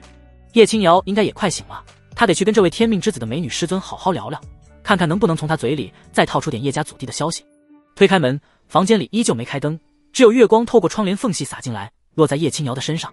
苏明宇刚走进去，就听到一阵哗啦啦的绳子摩擦声。他抬头一看，发现叶清瑶已经醒了，正拼命地挣扎着，手腕被绳子勒得通红，却依旧没停下，一双美眸中满是羞恼与愤怒，死死地盯着门口的苏明宇。混蛋，放开我！叶清瑶的声音带着刚醒过来的沙哑，还有压抑不住的愤怒。苏明宇目光就不由自主地落在了叶清瑶身上，没挪开半分。原本就惹眼的曲线，被那圈加粗泥龙绳一勒，反倒更显分明。腰肢依旧纤细，叶清瑶还在挣扎。他一抬眼，长发晃了晃，贴在脖颈和肩头，衬得肌肤愈发雪白，偏偏眼神里满是怒色，又凶又媚。叶清瑶只觉得苏明宇那悼年在身上的目光就像带了钩子似的，又冷又邪，看得他浑身发紧，原本就压着怒气的美眸瞬间沉了下来，眼尾都带着几分锋利的弧度。你想怎样？苏明宇听见这话，先是低低笑了一声，他慢悠悠开口，你不是一门心思想回叶家，这事我能帮你？帮我？叶清瑶重复这2个字的时候，眉梢直接挑了起来，美眸里瞬间附上一层冷雾，眼底还飞快掠过一丝毫不掩饰的狐疑，语气里的不屑就差直接溢出来了。就凭你，还是先顾好自己，在苏家站稳脚跟再说吧。这话可不是叶清瑶故意埋汰人，而是摆在明面上的事实。苏明宇是苏家嫡子，可架不住原主自己不争气，以前在苏家就是出了名的不学无术，生意上的是一窍不通，家族里的规矩也懒得守，久而久之，2房、3房那些盯着苏家产业的堂兄弟早就把主意打到了他头上，明里暗里使绊子是常有的事。更要命的是，苏家老爷子原本还念着嫡长子一脉的情分，多护着他几分，可架不住苏明宇一次次捅娄子，再加上2房3房在旁边吹耳边风，老爷子对他的不满早就堆成山了。如今看他的眼神，10次里有8次都是冷的。说白了，现在的苏明宇就是个空架子嫡子，有兄弟争权夺利，外没老爷子撑腰，妥妥的内忧外患，自身都难保。叶清瑶心里门清，所以说这话的时候半点没给苏明宇留面子。你自己都快被人从嫡子的位置上拽下来了，还敢说帮我回叶家？怕不是先想找个由头利用我吧？可叶清瑶不知道，眼前的苏明宇早就不是以前那个不学无术的草包嫡子了。听见叶清瑶的嘲讽，苏明宇没恼，反而在心里把原主的处境过了一遍，连带着原著里的剧情也翻了出来。没错，按照原著的走向，原主丢了苏家祖传的九龙印，那玩意儿可是老爷子心尖上的东西，丢了之后，老爷子对原主彻底死了心，直接把他踢出了苏家核心圈子。后来灵气复苏，天地间的修炼机缘遍地都是，可原主因为没了家族支持，所以在起步的时候也是艰难，不过好在苏明宇这个天命反派的气运也还不错，夺得了机缘之后，最后才成长为最终大 boss。想到这儿，苏明宇垂在身侧的手悄悄攥紧了，眸子里的散漫瞬间褪去，只剩下一片冷意。操！穿书就穿书，怎么还穿到这么个家伙身上？不过转念一想，既来之则安之，反正自己穿越都穿越过来了，占了原主的身份，总不能再走原主的老路，最后落个家破人亡、错失机缘的下场。苏家的产业也好，灵气复苏的机缘也罢，既然他来了，就没道理让给别人，尤其是苏家，这可是他在这个世界的第一个落脚点，必须牢牢攥在自己手里。心里打定主意，苏明宇眸子里又重新燃起一抹金芒，那眼神亮得吓人，看得对面的叶青瑶都愣了一下。叶青瑶本来还等着苏明宇反驳或是恼羞成怒，结果等了半天，就看见苏明宇一会儿冷一会儿热的，跟个变脸似的，心里更觉得这家伙不正常。他忍不住抬起头，一双美目直直盯着苏明宇，眼底的不屑又浓了几分，语气里带着点挑衅：怎么被我说中了？现在无话可说，也无可辩驳了吧？苏明宇这才回过神，听见叶青瑶的话，直接嗤笑了一声，目光随意的扫过他，那眼神就像在看一只张牙舞爪却没什么杀伤力的小猫。我倒是很好奇，你一个阶下囚到底是怎么有这么大底气跟我说话的？这话一出，叶青瑶的脸色瞬间白了几分。是啊，她现在根本不是叶家那个高高在上的大小姐，而是被苏明宇绑来的，连自由都没有，确实没资格跟苏明宇叫板。还没等叶青瑶反应过来，苏明宇就缓缓起身，一步步走到她面前，带来一股强烈的压迫感。下一秒，苏明宇伸出手，指尖带着微凉的温度，直接捏住了叶青瑶的下巴，力道不算重，却让她根本没法躲开。叶青瑶被迫抬起头，只能直直看着苏明宇的眼睛，那里面冷静的算计看得他心里发慌。你的体质特殊，先留你一段时间吧。苏明宇的声音就在头顶响起，语气平淡，却带着不容置疑的笃定。叶青瑶的美眸瞬间凝住了，脸上的冷色更重，挣扎着想要推开苏明宇，却被他轻轻按住了肩膀，只能咬牙问道：你这话是什么意思？什么叫我体质特殊？他这么多年从来没听说过自己的体质有什么特别的。苏明宇这话里肯定有猫腻。没错，如今灵气还没有复苏，哪怕是叶青瑶体质再特殊，也都没办法发挥作用。可苏明宇却没打算跟他解释，只是意味深长地笑了笑，指尖松开了他的下巴，说了你也不清楚，与其瞎琢磨，不如乖乖待在这里。记住，别想着逃跑，你跑不掉的。喂，你到底想怎么样？叶青瑶看着苏明宇这副神神秘秘的样子，美眸一下子睁圆了，直勾勾地盯着他，眼神里满是不解和警惕。他本来都做好了最坏的打算，苏明宇这个好色的混蛋名声在外，现在把他绑过来，说不定是想强迫自己跟他在一起。可没想到，苏明宇不仅没对自己动手动脚，反而只说要留着自己，还不肯说原因，这反而让叶青瑶心里更看不透这个家伙了。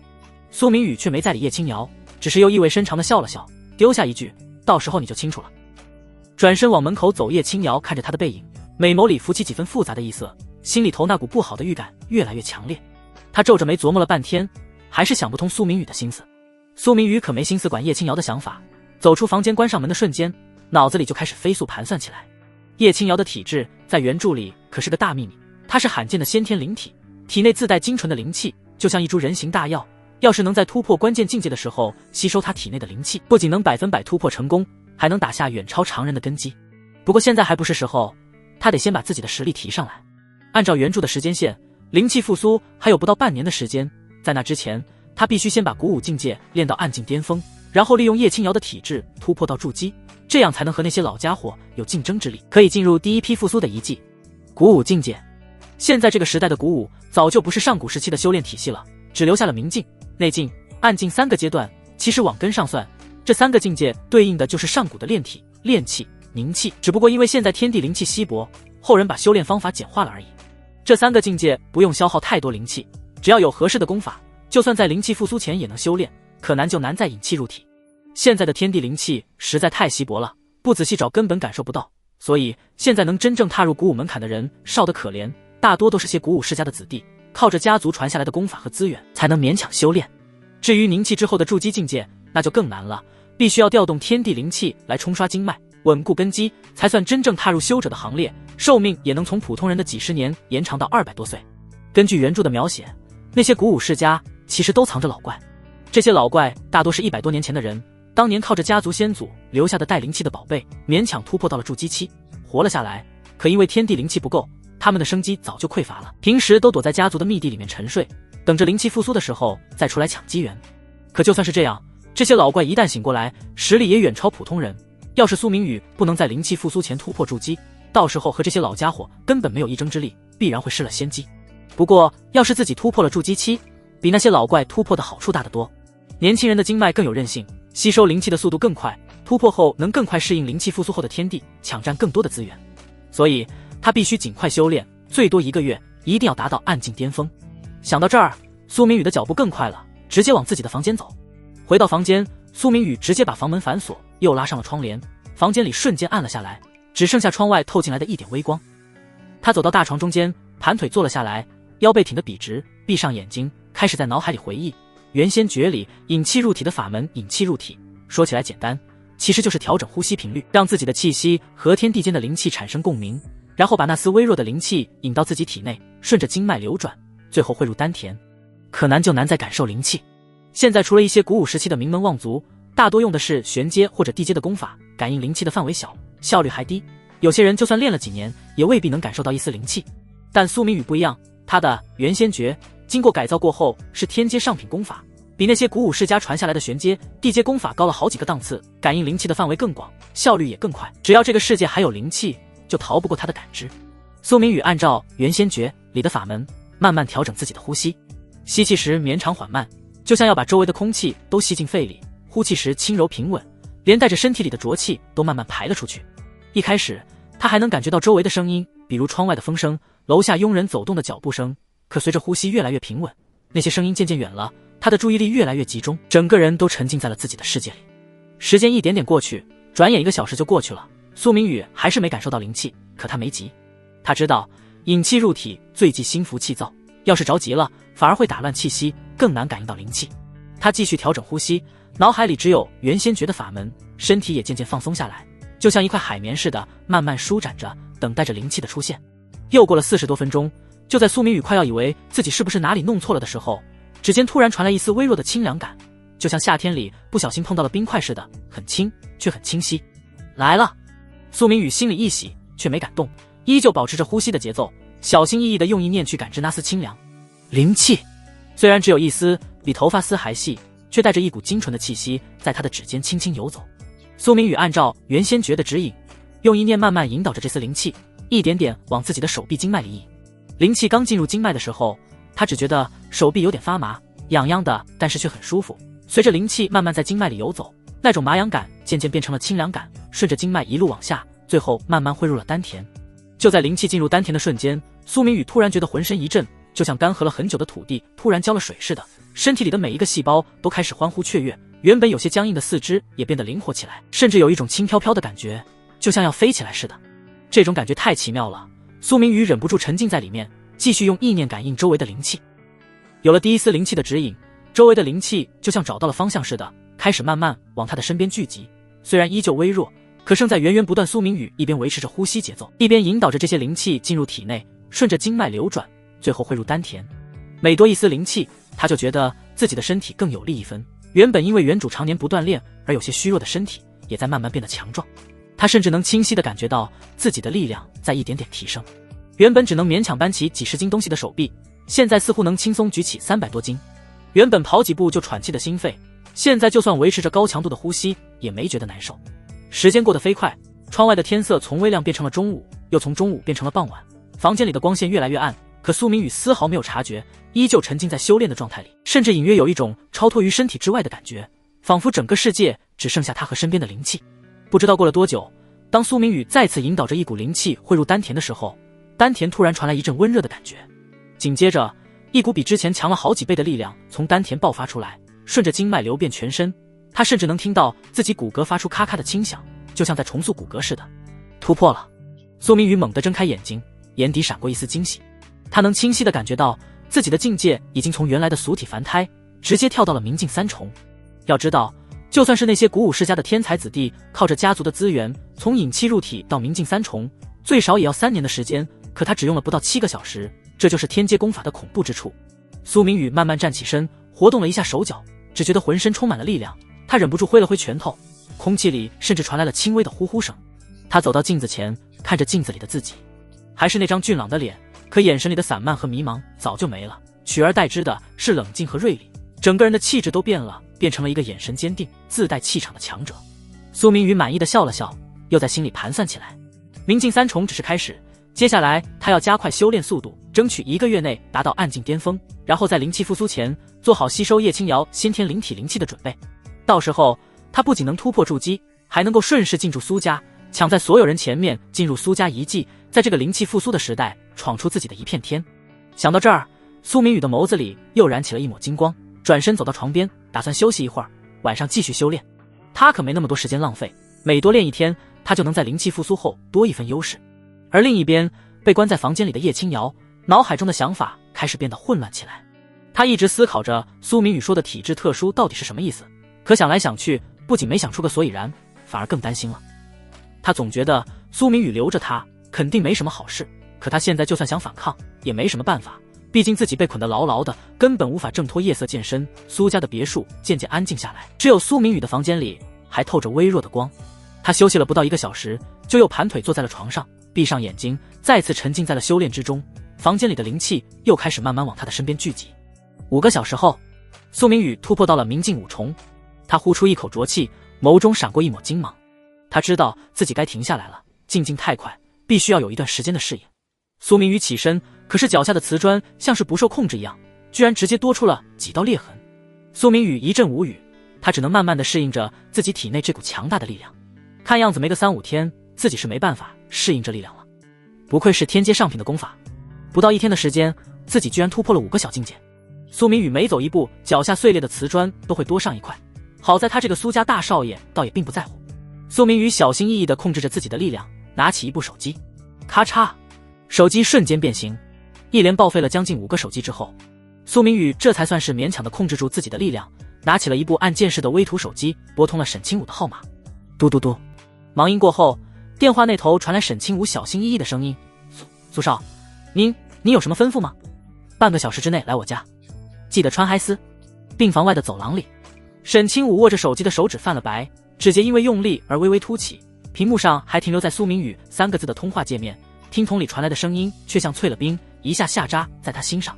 可是苏少，我还要照顾陈峰。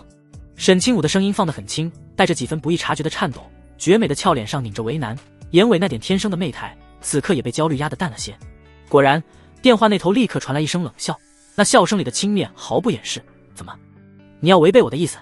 沈清武的心猛地一沉，下意识地往病房门口瞥了一眼，玻璃门上能隐约看到病床上林晨风躺着的身影。他压低了声音，几乎是哀求：苏少，陈峰他刚醒，身边离不开人。离不开人。苏明宇的声音更冷了，像是寒冬里刮过的风。怎么，你觉得我不敢杀你的那个剑种？剑种2个字像一把钝刀，狠狠割在沈清武的心上。他浑身一颤，手里的手机差点没拿稳，雪白细腻的脸颊瞬间褪去所有血色，只剩下一片惨白，连嘴唇都开始微微哆嗦。没有，苏少，我没有那个意思。沈清武太清楚苏明宇的手段了。岷江城苏家顶尖的豪门，苏明宇从小被宠坏了，行事乖张狠辣，眼里从来揉不得沙子，更别说有人敢违逆他。没有就好。苏明宇的语气缓和了些，却依旧带着不容置疑的命令：我的耐心是有限的，给你半个小时到我家来。话音刚落，电话就被猛地挂断，听筒里传来嘟嘟嘟的忙音，单调又刺耳，像重锤一样砸在沈清武的耳边。沈清武僵在原地，手里的手机滑落在掌心，美眸里渐渐浮起几分异色，有委屈，有无奈，还有一丝藏得极深的恨意。沈清武知道苏明宇因为九龙印的事情对自己有恨，可是自己所做的一切都是为了儿子。他唯一的儿子林晨风是他在这世上最后的牵挂，就算自己受再多委屈，也不能让陈峰出事。还好自己生得漂亮，让这个色中恶魔觉得自己还有用，才会留下自己。走廊里的灯光是冷白色的，落在沈清武的身上，把他的影子拉得很长，显得格外孤单。他深吸了一口气，用力压下眼眶里的湿意，抬手理了理鬓边的碎发，尽量让自己看起来平静些，才缓缓推开病房的门。病床上，林晨风正躺着，眼睛睁得大大的，望着天花板，不知道在想些什么。他虽然清醒，但毕竟是暗境高手的一击，身上的伤势还没好利索，脸色依旧有些苍白，可那双眼睛却比同龄人要亮得多，透着股不属于这个年纪的坚韧。作为修炼了鼓舞的人，林晨风的耳力本就比常人敏锐得多。刚才沈清武躲在病房外打电话，刻意压低了声音，可他还是把通话的内容听得清清楚楚。苏明宇的威胁，母亲的哀求，还有那声刺耳的剑种，每一个字都像针一样扎在他的心上。他的拳头在被子里攥得咯咯作响，指关节因为用力而泛出青紫色，指甲几乎要嵌进肉里，可他却一点都感觉不到疼。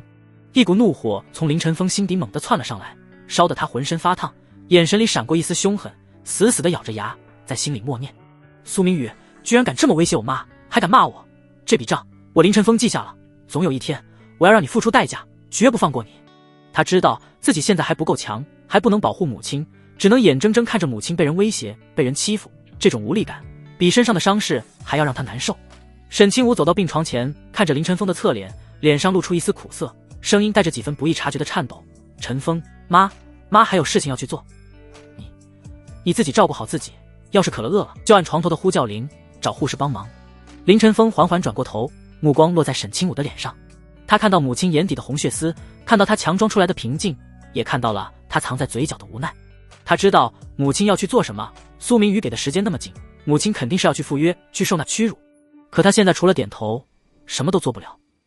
林晨风深吸了一口气，努力让自己的声音听起来平静些，甚至还挤出了一个笑容：妈，你放心去吧，我身体没什么大碍，你注意安全，还有你明天就不用来照顾我了，我自己能行。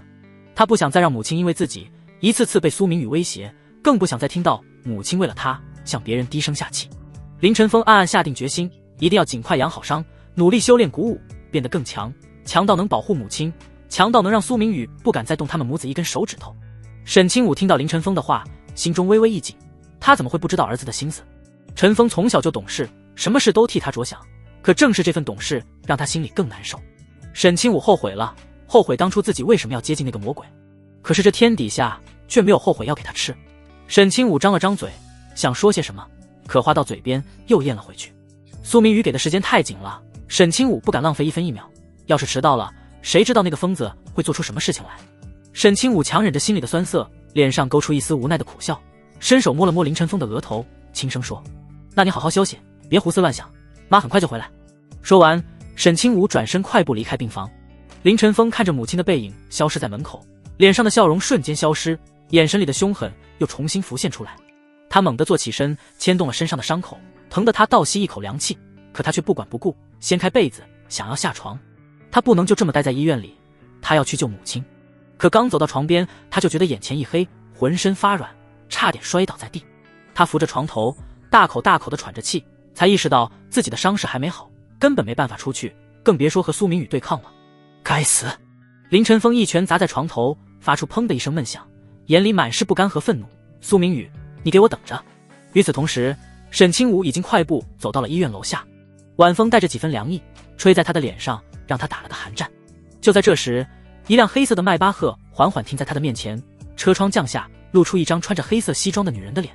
女人大概30岁左右，留着利落的短发，眼神锐利，看上去有几分英气，身上透着一股生人勿近的气场。她上下打量了沈清武一眼，语气平淡，却带着不容置疑的命令：沈女士，请上车。沈清武看着这辆黑色的迈巴赫，心里泛起一丝苦涩。他知道这是苏明宇派来接自己的人，从坐上这辆车开始，接下来要面对的又是一场难以言说的屈辱，可自己没有选择的余地。沈清武微微点头，拉开车门，跟着西装女坐在了后排。西装女没有说话，只是从副驾驶拿出一个精致的礼盒，递给沈清武：苏少，让你路上换上。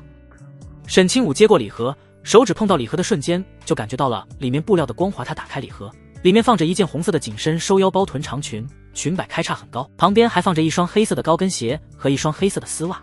看到这件衣服，沈清武的脸色瞬间白了几分。他知道苏明宇的心思，这件衣服根本不是为了让他穿得好看，而是为了满足他的喜好，可自己不敢拒绝。沈清武紧紧攥着礼盒，指节泛白，美眸里闪过一丝屈辱，却还是点了点头：我知道了。西装女没有再说话，只是示意司机开车。黑色的迈巴赫缓缓驶离医院，朝着苏明宇的别墅方向开去。车内很安静，只有车轮碾过路面的声音，单调又沉闷。沈清武靠在座椅上，闭上眼睛，脑海里不断浮现出林晨风的样子，还有苏明宇那冰冷的威胁。他不知道这样的日子还要持续多久，也不知道自己能不能撑到陈峰变强的那一天。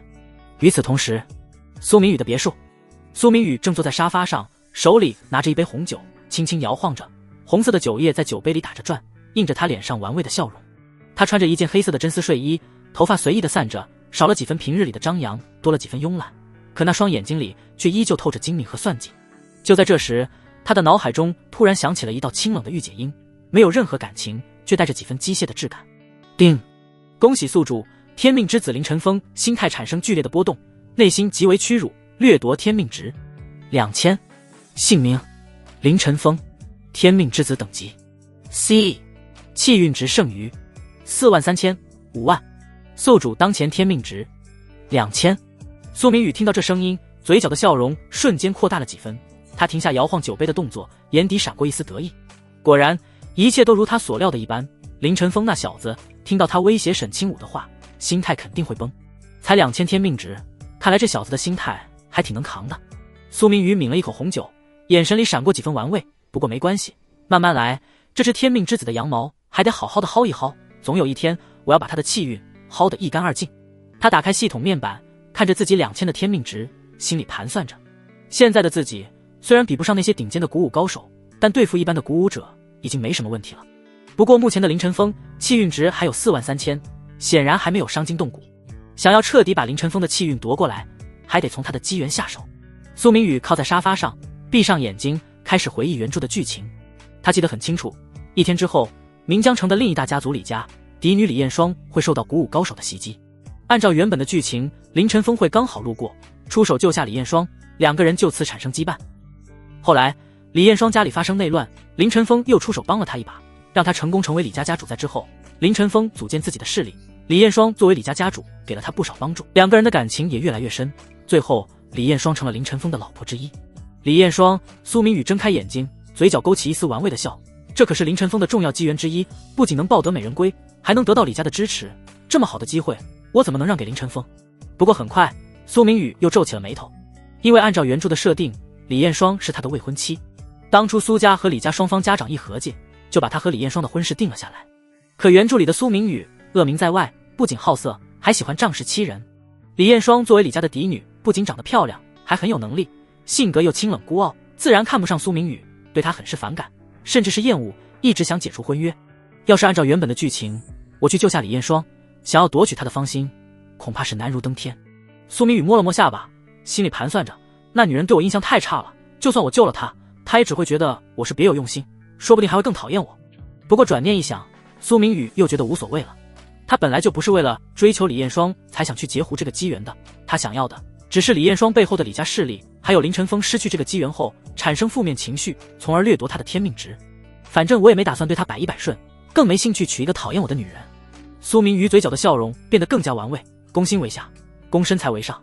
只要我截胡了凌晨风的机缘，让他失去李家这个助力，就算李艳霜还讨厌我，又能怎么样？到时候他有的是办法让李家为他所用。至于凌晨风，没了机缘，没了气运，只能一步步走向衰落，最后成为他成功路上的垫脚石。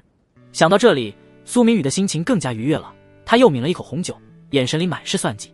1天后的袭击，他一定要提前做好准备，自己可以救下李艳霜，趁着这个机会把李艳霜给掳走，顺便让那3个袭击的鼓舞高手有来无回。就在苏明宇沉浸在自己的计划里时，客厅的门突然被轻轻推开，发出吱呀一声轻响。苏明宇抬头朝着门口看去，瞬间就愣住了。门口沈清武正站在那里，身上已经换上了那件红色的紧身收腰包臀长裙。她本就身材高挑丰满，这件裙子把她婀娜的身姿勾勒得淋漓尽致，腰肢纤细，臀部圆润，曲线玲珑有致。裙摆的开叉处很高，一双裹着黑丝的雪白细腻修长的美腿若隐若现，随着她的动作轻轻晃动，勾人心魄。脚上踩着一双黑色的高跟鞋，鞋跟很高，把她的腿部线条拉得更长，本就高挑的身材更是被拔高了几分，显得格外性感迷人。她的头发也简单打理了一下，披散在肩膀上，发梢微微卷曲，脸上画了淡淡的妆容，口红是正红色，衬得她的皮肤更加雪白。原本就绝美的俏脸，此刻更是多了几分娇媚婉转，让人移不开眼睛。苏明宇的目光在沈清武的身上停留了几秒，喉咙不自觉地动了动，一阵心猿意马。不得不说，沈清武确实是个难得的美人，尤其是穿上这一身衣服，更是风情万种，比那些所谓的明星还要迷人。虽然他知道沈清武接近他是别有目的，对自己没有半分真心，可自己对这个女人又何尝不是在利用，彼此相互利用罢了。苏明宇嘴角上扬，挑着一丝玩味的笑。他坐在沙发上，朝着沈清武勾了勾手指，语气带着几分慵懒的命令：过来。沈清武站在门口，感受到苏明宇那毫不掩饰的目光，粉白细腻的脸颊上闪过一丝苦涩和屈辱。他知道自己现在的样子有多性感，也知道苏明宇想要做什么，可他没有选择的余地，只能乖乖听话。沈清武深吸了一口气，压下心里的不适，迈开脚步，穿着高跟鞋，一步一步地朝着苏明宇的方向走去。沈清武走到苏明宇的面前，苏明宇伸出手，他的手刚碰到沈清武的腰，就感觉到那节纤细腰肢的微微一颤，像受惊的蝶儿，却又被裙摆裹着，透着骨勾人的软。他没给沈清武躲闪的余地，手臂一收，直接将人紧紧搂进怀里，鼻尖瞬间撞进他发间淡淡的香氛味，格外撩人。沈清武猝不及防撞进他怀里，胸口贴着他温热的胸膛，甚至能清晰感受到他的心跳，顿时慌得指尖发紧，连呼吸都放轻了些。沈清武的脸颊此刻像被泼了层胭脂，粉白的肌肤上浮起一抹透亮的彩霞，连耳尖都红透了，不敢抬头看苏明宇的眼睛，只能垂着眼帘，长长的睫毛轻轻颤动，藏着满肚子的委屈和无奈。苏明宇低头看着他泛红的侧脸，指尖轻轻蹭过他的腰腹，感受着那细腻的触感，嘴角的玩味更浓，故意凑到他耳边，声音压低了些：“怎么，还怕我吃了你？”温热的气息扫过他的耳廓，沈清武的身子又僵了几分，脸颊的彩霞更艳了。沈清武细的仿佛一掐就断的腰肢下意识地扭了扭，抬眼时长睫像小扇子似的颤了颤，那双总含着水光的眸子直勾勾锁着苏明宇，连声音都软得发甜，尾音还带着点撒娇：“讨厌了，苏少，不要捉弄人家了好不好？”沈清武心中虽然涌起一丝屈辱，但是却还是刻意在讨好着苏明宇。苏明宇眼底的笑意更浓，带着点得逞的坏劲儿，俯身时意料扫过沈清武的手腕，没等他反应，温热的唇就附了上来，还故意轻轻咬了下他下唇。沈清武的眼神瞬间就蒙了层雾，原本就软的身子更像没了骨头，丰腴的腰肢不安分地往他怀里蹭了蹭。他没等苏明宇再动作，自己先抬了手，那双手白得晃眼，指尖还带着点刚涂的淡粉指甲油，软软地勾住苏明宇的后颈。西城的老巷总带着股挥之不去的潮湿味，青石板缝隙里嵌着经年累月的泥垢。叶浩天住的老楼就在巷尾，3楼，没电梯，墙皮掉得一块一块的，露出里面斑驳的红砖。他坐在靠窗的旧木桌旁，指尖夹着根没点燃的烟，目光落在窗外晾衣绳上晃悠的白衬衫。男人长得算清秀，就是太瘦了，领口松垮地挂在锁骨上，手腕细得像一折就断。屋里陈设简单到寒酸，一张木板床，一个掉漆的衣柜，桌上摆着个搪瓷缸，里面还剩半缸凉白开。典型的单身男人住处，透着股懒得收拾的朴素，或者说是没心思讲究。门被轻轻敲了3下，节奏慢悠悠的，带着点刻意的试探。叶浩天没起身，只是抬了抬眼，进。门轴吱呀一声响，宋一妹踩着细高跟走了进来，高跟鞋敲在水泥地上，发出清脆的哒哒声，在这安静的屋里显得格外突兀。她穿了条紫色紧身无袖针织开叉包臀裙，布料贴在身上，把纤腰翘臀的曲线勾勒得淋漓尽致，开叉的裙摆随着走路的动作往上撩，偶尔能瞥见一截白皙的美腿。女人进门时随手带上门，抬手把墨镜推到头顶，长卷发披在肩头，眼尾微微上挑，一笑就露出2个浅浅的梨窝，举手投足间都是熟透了的风情。叶先生，久等了。宋一妹的声音软乎乎的，带着点刻意的娇嗲，像是裹了层糖衣，听着就让人心里发酥。她走到桌旁，没等叶浩天招呼，就自顾自拉过一把椅子坐下，裙摆往上缩了缩，露出更多肌肤。叶浩天的目光在她身上扫了一圈，没什么波澜，又落回手里的烟上，说是：“急什么啊？”宋一妹嗔了他一眼，从随身的黑色小挎包里拿出个牛皮纸信封，指尖夹着信封边缘，慢悠悠地推到叶浩天面前：“你之前让我们找的那种体质有消息了。”叶浩天的手指动了动，终于把烟扔在桌上，伸手拿起信封。信封很薄，里面应该就一张照片。他拆开信封，抽出照片，漫不经心地扫了一眼。照片上的女人穿着白色西装，站在写字楼前，头发挽成利落的低髻，脸上没什么表情，眼神却很亮，透着古圣人勿近的气场。李艳霜。叶浩天念出名字，眉头机不可察地皱了一下，眼神里多了几分冷色。你确定是他？宋一妹撑着下巴，指尖在桌沿轻轻划着圈，嘴角勾着抹勾人的弧度。叶先生，你这是信不过我们新书盟的情报能力。他顿了顿，语气更软了些。咱们合作这么久，我什么时候出过差错？叶浩天没说话，拿着照片的手指紧了紧，照片边缘被他捏得有些发皱。你确定不是你们新书盟想祸水东引？叶浩天抬起头，目光直直地盯着宋一妹，眼神里带着几分审视。他的生意碍了你们的眼，你们自己不想动手，就把他推到我面前。宋一妹听到这话，扑哧一声笑了出来，抬手掩住嘴，肩膀微微颤抖，眼波流转间满是风情。小弟弟，你这话说的可就伤姐姐心了。宋一妹故意把小弟弟3个字咬得又轻又软，带着点调侃的意味。你好歹也是岷江城少有的鼓舞高手，明镜高中的实力，我们新书盟就算再想收拾李艳霜，也犯不着拿你当枪使。这么好的合作伙伴，姐姐疼都来不及呢。他说着，身体微微前倾，一股淡淡的香水味飘到叶浩天鼻尖，那是种很特别的香味，前调是清甜的果香，后调却带着点木质的冷感，像他的人一样，又甜又野。宋一妹的目光落在叶浩天的脸上，眼神里带着点刻意的勾引，声音压得更低了。你放心，姐姐怎么会骗你呢？这李彦霜的体质，我们可是反复确认过的，绝对是你要找的玄天鬼体。这种体质的人百年难遇，对你们鼓舞者来说可是修炼的大补药，对吧？叶浩天的喉接动了动，他不得不承认，宋一妹的声音很有诱惑力，软乎乎的，带着点撒娇的意味，很容易让人沉溺进去。尤其是他提到玄天鬼体时，眼神里那抹了然的笑意，更是让他心里泛起一阵燥热。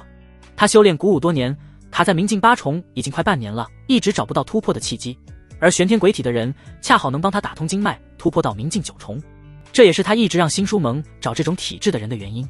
但他很快就回过神来，眼神瞬间恢复了清明。他冷哼一声，把照片扔在桌上，少来这套，没用。宋一妹见他不上钩，也不气馁，只是直起身，重新靠在椅背上，手指把玩着头发。行吧，不逗你了。他顿了顿，语气正经了些。既然你信不过，那我也没什么好说的。不过我可提醒你，这李彦霜身边不缺保镖，你要是想单独找他聊聊人生，恐怕没那么容易。叶浩天的脸色沉了沉，他当然知道李彦霜不好惹。李家在岷江城根基深厚，李彦霜本人又精明得很，身边的安保措施做得滴水不漏，这也算正常。我需要你们新书盟的高手助阵。叶浩天开口道，语气不容置疑，钱不是问题。宋一妹听到这话，眼睛亮了亮，嘴角的笑意更浓了。弟弟，不是姐姐不想帮你，而是你也知道，现在这个时代，鼓舞高手有多难寻。宋一妹叹了口气，语气里带着点无奈。想要练鼓舞，不仅要天赋，还得有资源，名贵的药材，特制的淬体膏，还有心法秘籍，哪一样不要钱？而且修炼过程有多苦，你比谁都清楚，寻常人根本承受不住。我们新书盟虽然人脉广，但能拿得出手的鼓舞高手也没几个。你要的是能跟你配合的中品鼓舞高手，至少也得是明镜4重的实力。这种人在整个南疆行省都没几个。叶浩天皱着眉，没理会他的废话，说条件。他太了解宋一妹了，这个女人向来是不见兔子不撒鹰，跟她绕圈子没用，直接谈条件反而更省事。宋一妹听到这话，脸上露出一抹得意的笑容，她往前凑了凑，眼神里带着点狡黠。弟弟就是聪明。宋一妹顿了顿，声音压得更低了。其实吧，钱对我们来说没那么重要，我们新书盟缺的是真正有用的东西，比如鼓舞功法。叶浩天的眼神变了变，鼓舞功法对鼓舞者来说就是命根子，尤其是那些失传的秘籍更是千金难求。新书盟虽然是情报组织，但一直想涉足鼓舞界，这些年也一直在找鼓舞功法，只是没什么收获。他沉默了片刻，手指在桌上轻轻敲着，像是在权衡利弊。过了大概半分钟，他才抬起头，目光坚定地看着宋一妹。我这里有一本玄阴诀，是我早年偶然得到的，虽然不是什么顶级心法，但用来修炼到暗境绰绰有余。他顿了顿，用这本功法换你们2位明镜4重的高手出手一次，怎么样？宋一妹听到玄阴诀3个字，眼睛瞬间亮了起来。她虽然不懂鼓舞，但也知道一本完整的鼓舞功法有多珍贵。她强压着心里的激动，脸上依旧挂着那抹勾人的笑容。嘻嘻，真拿你没办法，谁让咱们俩关系好呢？就按你说的做。叶浩天没跟他废话，直接站起身，明天晚上8点，我在城东的废弃工厂等你们。叶浩天顿了顿，补充道，我要见到至少2位明镜4重的高手，而且不能暴露身份，要是出了什么岔子，这桩交易就算作废，功法我也不会给你们。放心吧。宋一妹也站起身，整理了一下裙摆，明天晚上保证给你带来2个得力助手。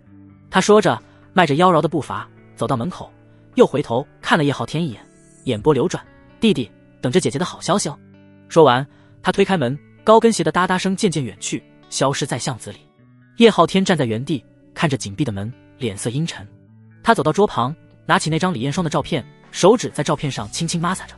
照片上的女人笑容冷淡，眼神锐利，仿佛能看穿人心。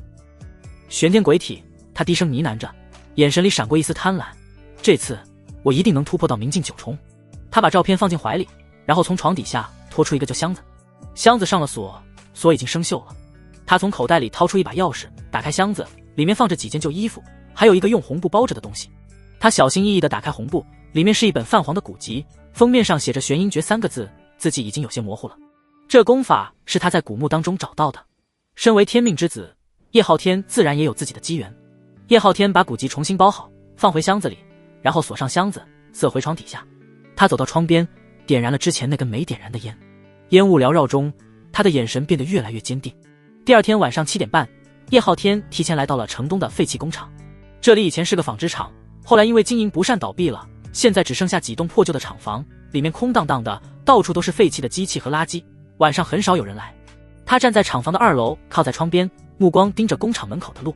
月光透过窗户洒进来，在地上投下斑驳的影子。周围很安静，只有风吹过窗户发出的呜呜声，还有远处偶尔传来的狗叫声。8点整，一辆黑色的越野车停在了工厂门口。车门打开，宋一妹先下了车。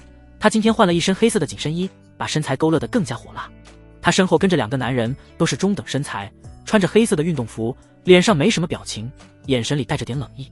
叶浩天从2楼下来，走到他们面前，他的目光落在那2个男人身上，仔细打量着他们。这2个男人的气息很沉稳，身上带着一股淡淡的煞气，显然是经常动手的人。而且他们的步伐很稳，每一步都踩得很实，这是鼓舞者的典型特征。这2位是雷哥和峰哥，都是明镜4重的高手。宋一妹介绍道，语气里带着点得意。他们俩以前是军区的特种兵，后来退役后练了鼓舞，实力绝对没问题。雷哥和峰哥对着叶浩天点了点头，没说话，态度很冷淡。叶浩天没在意他们的态度，只是问道，李彦双的行踪你们摸清了吗？摸清了。宋一妹从包里拿出一张纸条，递给叶浩天。他今天晚上要去城西的夜色酒吧见一个客户，10点左右离开。酒吧门口人多眼杂，不方便动手，我们可以在他回家的路上伏击他。他住的庄园在郊外，那条路晚上没什么人，很适合动手。叶浩天接过纸条，上面写着李彦双的行程安排，还有他回家的路线图。他仔细看了一遍，点了点头。好，10点半，我们在他回家的必经之路西郊的盘山公路上等他。叶浩天顿了顿，看向雷哥和峰哥，到时候你们负责解决他身边的保镖，我负责抓他。记住，尽量别杀人，动静越小越好。雷哥和峰哥对视一眼，点了点头，没问题。宋一妹笑着拍了拍手，太好了，那咱们就这么定了。他看向叶浩天，眼神里带着点期待。等事成之后，你可别忘了咱们的约定。叶浩天冷哼一声，放心，只要事情办得漂亮，功法少不了你的。说完，他转身就走，没再跟宋一妹废话。雷哥和峰哥也跟着他上了自己的车，一辆不起眼的黑色轿车。宋一妹站在原地，看着他们的车消失在夜色中，脸上的笑容渐渐淡了下来。他拿出手机，拨通了一个号码。喂，老板，事情都安排好了。电话那头传来一个低沉的男声。叶浩天那边没起疑心吧？没有。宋一妹的语气变得恭敬起来，她一门心思只想突破境界，根本没怀疑我们的计划。而且我已经把李彦双的行程告诉他了，他今晚肯定会动手。很好。男人的声音顿了顿，你现在赶紧离开那里，别被他们发现了。等叶浩天和李彦双两败俱伤的时候，我们再出手。记住，一定要拿到功法，还有李彦双身上的那块玉佩。我知道了，老板。宋一妹挂了电话，眼神里闪过一丝阴狠。她转身上了越野车，发动车子，很快就消失在夜色中。而此时，叶浩天正坐在车里，看着窗外飞逝的夜景。他不知道自己已经掉进了新书盟设下的陷阱里，他更不知道李彦双的身上除了玄天鬼体之外，还有一个更大的秘密。那个秘密足以让整个岷江城的势力都为之疯狂。10点半，西郊的盘山公路上，叶浩天的车停在路边的隐蔽处，雷哥和峰哥坐在另一辆车里，就在不远处。公路上很安静，没有路灯，只有月光洒在路面上，泛着淡淡的白光。偶尔有一辆车经过，车灯划破夜色，很快又消失在远处。叶浩天看了看手表，已经10点40了。按照宋一妹给的信息，李彦双应该快到了。他深吸一口气，调整了一下呼吸，体内的真气开始缓缓运转。他的手放在腰间，那里藏着一把短刀，这是他惯用的武器，锋利无比，能轻易刺穿普通人的身体。就在这时，远处传来一阵汽车的轰鸣声。叶浩天的精神一振，抬头望去，只见一辆白色的奔驰车正朝着这边驶来，车灯很亮，在夜色中格外显眼。来了。叶浩天低声说了一句，推开车门，悄悄躲到路边的树后。雷哥和峰哥也从车里下来，分别躲到了另外2棵树后，做好了动手的准备。白色奔驰车越来越近，速度不快。当车子开到他们面前时，叶浩天突然从树后冲了出来，手里的短刀对着车窗刺去。砰！短刀刺在车窗上发出一声巨响，但让他没想到的是，这车窗居然是防弹玻璃，短刀根本刺不进去，只留下一个浅浅的痕迹。车里的司机显然也被吓了一跳，猛地踩下刹车，车子停了下来。车窗缓缓降下，李彦双的脸出现在车窗后，他的脸色很平静，眼神冷冷地看着叶浩天，没有丝毫惊慌。你是谁？想干什么？李彦双的声音很清冷，没有一丝颤抖。叶浩天没说话，只是朝着雷哥和峰哥使了个眼色。雷哥和峰哥立刻冲了上去，对着车后的2个保镖打去。那2个保镖反应也很快，立刻推开车门，跟雷哥和峰哥打了起来。一时间，公路上响起了拳脚碰撞的声音。雷哥和峰哥果然是明镜4重的高手，出手又快又狠。那2个保镖虽然也是退伍特种兵，但根本不是他们的对手，很快就被打倒在地，失去了意识。叶浩天见状，再次朝着李彦双冲去。他伸手去拉车门，想把李彦双从车里拉出来。但就在这时，李彦双突然从包里拿出一把手枪，对准了他的胸口。别动！李彦双的声音依旧很冷静，眼神里没有丝毫犹豫。再往前一步，我就开枪了。叶浩天的动作僵住了，他没想到李彦双居然会带枪。毕竟龙国禁枪，很少有人会正大光明的带枪，大多数带的都是冷兵器。内境之下的高手虽然实力强，但面对枪这种热武器也很难全身而退，除非修炼出了内境，开始改造自己的肉体凡胎，获得更为强大的实力，否则的话，想要在这么近的距离躲掉热武器的进攻，简直是天方夜谭。你以为一把枪就能拦住我？叶浩天的眼神变得凶狠起来，色厉内荏道。李彦双闻言，脸上的表情中透着丝丝凝重。叶浩天趁着这个机会，刚准备对李彦双进行反制，可就在这个时候，砰！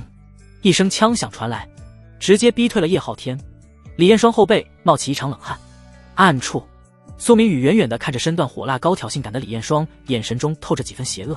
夜风格外凉，卷着街边梧桐叶打了个旋儿，又轻飘飘落在李彦双脚边。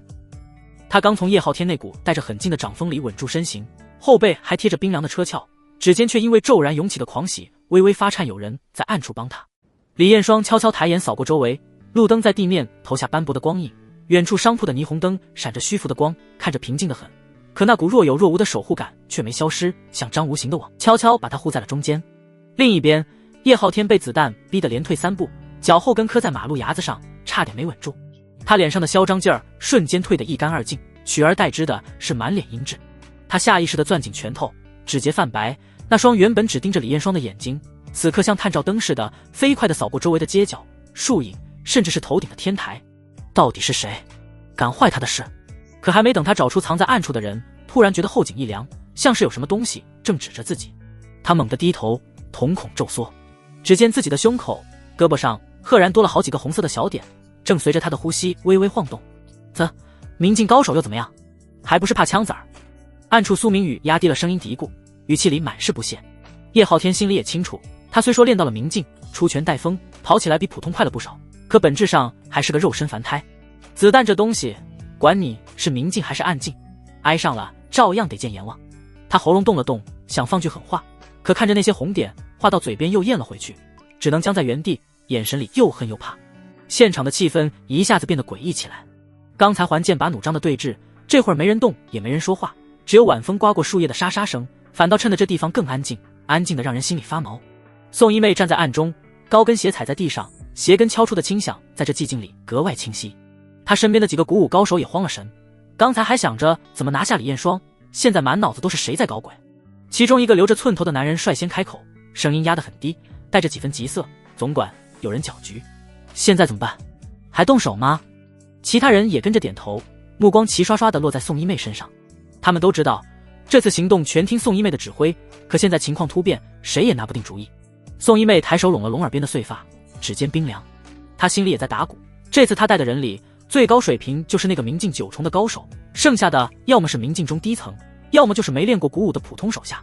她太清楚了，没练到内镜，速度和反应根本躲不开热武器。刚才那些红点，一看就是枪口瞄准的痕迹。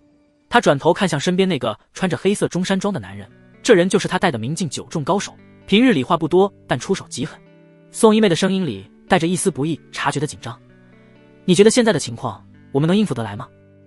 中山装男人眉头皱得紧紧的，他刚才也注意到了那些红点，甚至能隐约感觉到几个隐藏的气息，可对方藏得太好，根本判断不出具体位置和人数。他沉默了几秒，才沉声道：对方来历不明，我们既不知道他们有多少人，也不知道是什么势力的，我建议暂时先别动，静观其变，别贸然出手，免得吃亏。宋一妹听完轻轻点了点头，她心里也明白，现在确实不是硬拼的时候，万一对方手里有重武器，他们这些人根本不够看。她挥了挥手，示意身边的人都别轻举妄动，目光却依旧警惕地扫着周围，想找出那些藏在暗处的人。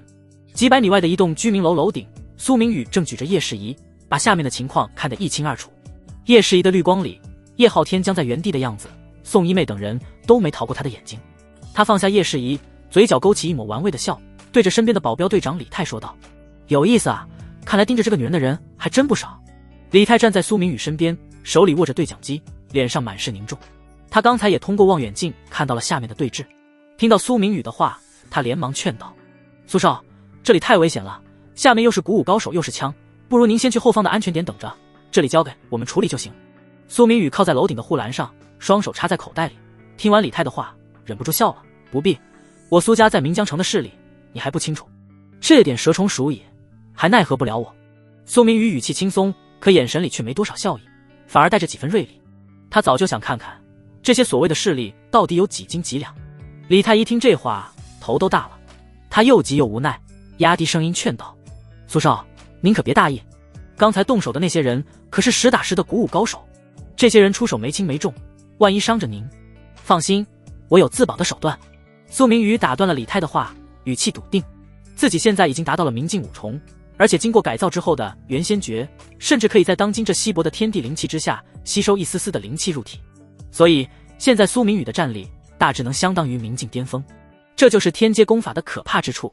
苏明宇话锋一转，眼神变得严肃起来：“现在别管我，重点是查清楚暗中埋伏的那些人到底是什么身份，他们为什么盯着李艳霜，是冲着他的身份来的，还是冲着别的东西？”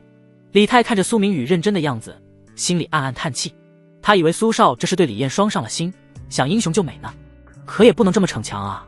心里吐槽归吐槽，李泰手上的动作却一点没停。他掏出手机，快速连接上苏家内部的调查网络，把刚才用相机拍下来的宋一妹等人的照片，还有周围环境的照片，一股脑传进了苏家的数据库里。苏家在岷江城扎根几十年，内部的调查网络可不是盖的，不管是官方档案还是地下信息，基本都能查到。李泰一边盯着手机屏幕，一边对着对讲机吩咐手下注意警戒，盯着下面的人，有任何动静立刻汇报。时间1分1秒过去，楼顶的风越来越大，吹得苏明宇的衣角猎猎作响。就在苏明宇琢磨的时候，李泰的手机响了一下，是数据库发来的匹配结果。李泰赶紧点开，快速扫了一遍，然后抬头对苏明宇说道：“苏少，查出来了，刚才跟宋一妹一起的那些人，绝大多数都是普通人，应该是他的手下进行了一定的伪装。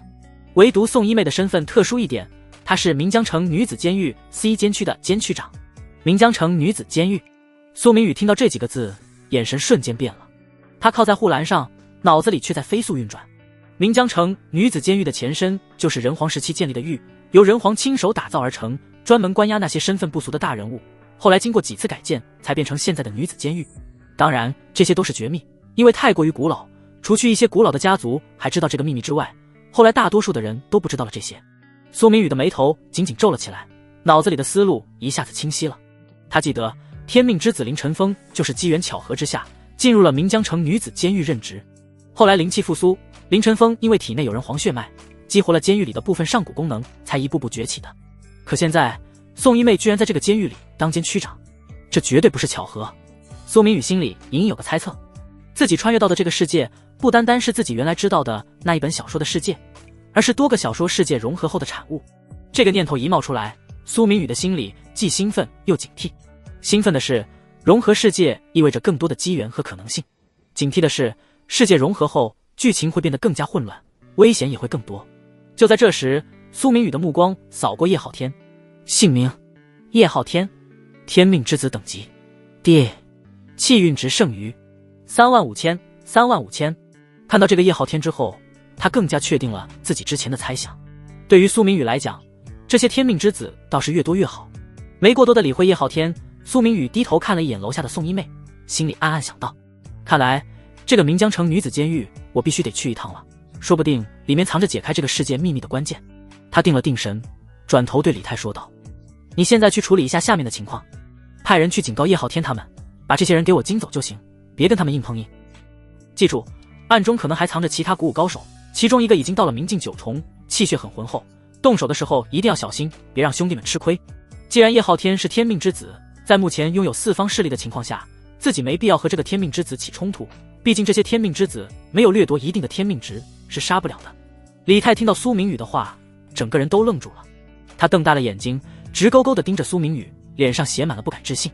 要知道，在所有人眼里，苏明宇就是个只会吃喝玩乐的草包少爷，别说分辨古武高手的境界了，恐怕连明镜九重这4个字都没听过。可刚才苏明宇的话条理清晰，甚至能准确判断出对方的实力，这跟平时那个不学无术的苏大少简直判若两人。苏明宇看着李泰震惊的样子，心里早就有了准备。他笑了笑，语气随意地解释道：人嘛，总得在某些时候伪装一下自己。你也知道，家里2房和3房的人一直盯着我爸的位置，野心大得很。我要是表现得太显眼，早就被他们当成靶子了。这个借口合情合理，李泰一听就信了。他心里暗暗感叹，原来苏少一直都在装糊涂，看来自己以前还是太小看这位大少了。他恭敬地对苏明宇说道：苏少放心，这件事交给我，我保证处理好，不会让兄弟们出事。苏明宇点了点头，心里对李泰也多了几分认可。他看得出来，李泰是个聪明人，知道什么该问，什么不该问，而且做事很稳妥。包括之前在商场里遇到突发情况时，李泰那手安抚人心、快速部署的手段，就看得出来他很有能力。李泰转身准备下楼，走之前还不忘叮嘱苏明宇：苏少，您身份尊贵，有什么事情交给我和我手下去做，没必要亲自上场。苏明宇摆了摆手，李泰转身离开。看着李泰的背影消失在楼梯口，苏明宇再次拿起叶世仪，看向楼下。他的目光掠过叶浩天，掠过宋一妹，最后落在了不远处靠在车身上的李艳双身上。他看着李艳双高挑的身形，还有那双在夜色里依旧明亮的眼睛，嘴角勾起一抹意味深长的笑。看来今晚的好戏才刚刚开始。他放下叶世仪，靠在护栏上，耐心地等待着。他知道，等李泰把叶浩天这些人赶走后，他就该露面了。李艳双，他得去接触一下，说不定能从他身上拿到些意想不到的收获。夜风吹得更急了，远处的云层慢慢飘了过来，遮住了部分月光。苏明宇抬头看了一眼天空，心里暗暗想到，不管这个世界有多复杂，我都要在这站稳脚跟，甚至要成为这个世界的掌控者。楼下，李泰已经带着几个手下悄悄绕到了叶浩天等人的侧面。他没有直接现身，而是让手下用扩音喇叭对着叶浩天那边喊道：叶先生，奉劝你们一句，赶紧离开这里，别再纠缠李大小姐，否则后果自负。叶浩天听到声音，猛地转头看向声音传来的方向，眼神里满是愤怒。自己的身份暴露了，自己这一次可以说是赔了夫人又折兵。李家在岷江城势力强大，看样子自己这次暴露之后，只能选择暂时离开岷江城了。可他又心有不甘，想要做完这一票再走。叶浩天刚想发作，就感觉到身上的红点又多了几个，而且这次的红点比刚才更密集，明显是有更多人瞄准了他。他心里清楚，对方是有备而来，自己再不走，恐怕真的要栽在这里了。他咬了咬牙，狠狠瞪了一眼李艳双，然后对着身边的手下使了个眼色，不甘心地说道：我们走。说完就带着手下狼狈地转身离开了。李艳双看着叶浩天等人离开的背影，心里松了口气，但警惕却没减少。他知道这次是有人帮了他，可对方是谁，为什么帮他，他一点都不知道。他抬头看向周围的暗处，想找出帮他的人，可看了半天什么都没发现。就在李艳双疑惑的时候，苏明宇已经从楼顶下来，慢慢朝着李艳双的方向走去。是时候该认识一下了。别说这女人那张清冷的御姐脸，还真是能够引起男人的征服欲。苏明宇嘴角上扬，低声呢喃着，这样的女孩就该一脸精致。李艳双站在路边，晚风吹起她海藻般的长发。刚才那场突如其来的意外让她心有余悸，此刻没看清来人时，她心里竟隐约泛起几分期待，救自己的人到底是谁？毕竟女人对于这种英雄救美的情节还是很向往的。不过这种玩法比较吃剑魔，如果人长得帅，大概就是小女子无以为报，唯有以身相许；如果人长得不帅，大概就是小女子无以为报，唯有来生做牛做马。李艳双期待地将目光投向不断走近的那道身影，可当看清来人的脸时，李艳双那精心打理过的秀眉瞬间凝成了一个结，原本略带柔和的脸色骤然冷了下来，眼底飞快地掠过一丝毫不掩饰的厌恶。路灯的光落在男人身上，勾勒出他一身定制西装的笔挺轮廓。苏明宇双手插在裤兜里，嘴角噙着一抹似笑非笑的弧度，正缓步朝他走来。苏少，李艳双的声音里带着明显的揶揄，像是在看一场拙劣的闹剧，又是从哪里学来的这一出自导自演英雄救美的戏码。他太了解苏明宇了，这个仗着苏家势力横行霸道的公子哥，从来只会用些上不了台面的手段，这次的意外十有八九和他脱不了干系。苏明宇听到这话，心里不由得感叹一声，果然人心中的成见真是一座挪不开的大山。他早就知道李艳双对自己没好感，可没想到连这种时候他第一反应还是质疑。不过好在，他从一开始就没指望靠这点小事让这个女人感动，他的目的从来都很明确。他抬起眼，冷冷地扫了李艳霜一眼，语气里满是鄙夷：“李艳霜，你脑子如果清醒的话，应该能分辨真假吧？明显是有人针对你，这你自己难道看不出来？刚才那几个突然冲出来的古武高手，动作凶狠，一看就是来者不善。若不是他及时赶到，李艳霜今天恐怕没那么容易脱身。可这女人倒好，不领情也就罢了，还反过来讥讽他。”李艳霜的脸色唰的一下变得铁青，那双平日里总是带着几分温柔的美目，此刻死死地盯着苏明宇，像是要喷出火来。他怎么也没想到，苏明宇居然敢这么说自己。你说什么？李艳霜的声音微微发颤，不是害怕，而是被气的。长这么大，还没人敢这么直白地嘲讽自己脑子不清醒。苏明宇看着他这副炸毛的样子，反而觉得有些好笑。他意味深长地笑了一声，语气带着几分故意的挑衅：“没什么，就是说你蠢而已。”苏明宇说着，还不忘挑衅一般的扫过李艳霜曼妙玲珑的婀娜娇躯，眼中闪过一丝玩味。果然，脑子和身材成反比。他就是要故意激怒李艳霜，看着他失控的样子，总能让他心里有着一丝莫名的快乐。肯定是这个反派狗系统影响到了自己。苏明宇心中暗骂：“你！”李艳霜勃然大怒，高耸的弧度随着呼吸上下晃动，格外惹眼。他强压着心头的怒火，转身气冲冲地走到不远处的车旁，拉开车门，坐进了后排。上车后，他还觉得胸口堵得慌，看向前排的司机，声音带着压抑的怒火：“开车！”苏明宇眉头微挑，转头看向跟在自己身后的李泰。李泰做事一向稳妥，只是有时候太过顾虑人情世故。盯紧他们。苏明宇的声音很淡，却带着不容置疑的命令。李泰闻言，顿时一个头两个大，他小心翼翼地凑到苏明宇耳边，压低声音提醒道：“苏少，这位可是李家的大小姐啊，咱们这么做会不会不太好？李家虽然现在不如以前风光，但瘦死的骆驼比马大，真要是闹僵了，对苏家也没什么好处。”苏明宇冷笑一声，眼神里满是不屑：“李家大小姐又能怎么样？现在的李家敢和苏家作对吗？”苏明宇的声音不大，却带着十足的底气。如今苏家在商界的地位日益稳固，而李家则是内忧外患不断，资金链早就岌岌可危，根本没有和苏家抗衡的资本。这话被李艳霜隐约听到了。他坐在车里，原本还在为苏明宇的话生气，可听到这句话后，脸上的神色瞬间凝固了。苏明宇说的没错，现在的李家确实处境艰难，资金周转不开的问题已经困扰了他们好几个月。这次他出来就是为了给李家拉投资，可事情的进展比他预想的还要糟糕，好几个原本有意向的投资方最近都突然变了卦，找各种理由推脱，显然是不愿意在这个时候趟李家的浑水。想到这里，李艳霜脸上不由得透出一丝苦涩与无奈。她靠在座椅上，闭上眼，脑海里全是公司里那些等着发工资的员工，还有父母焦虑的眼神。她身为李家的大小姐，享受了20多年的荣光，可到了关键时刻，却连拯救家族的办法都找不到，这种无力感让她心里格外难受。开车。李艳霜再次开口，声音比刚才低了不少，带着几分疲惫。司机闻言，脸上露出一丝为难的神色。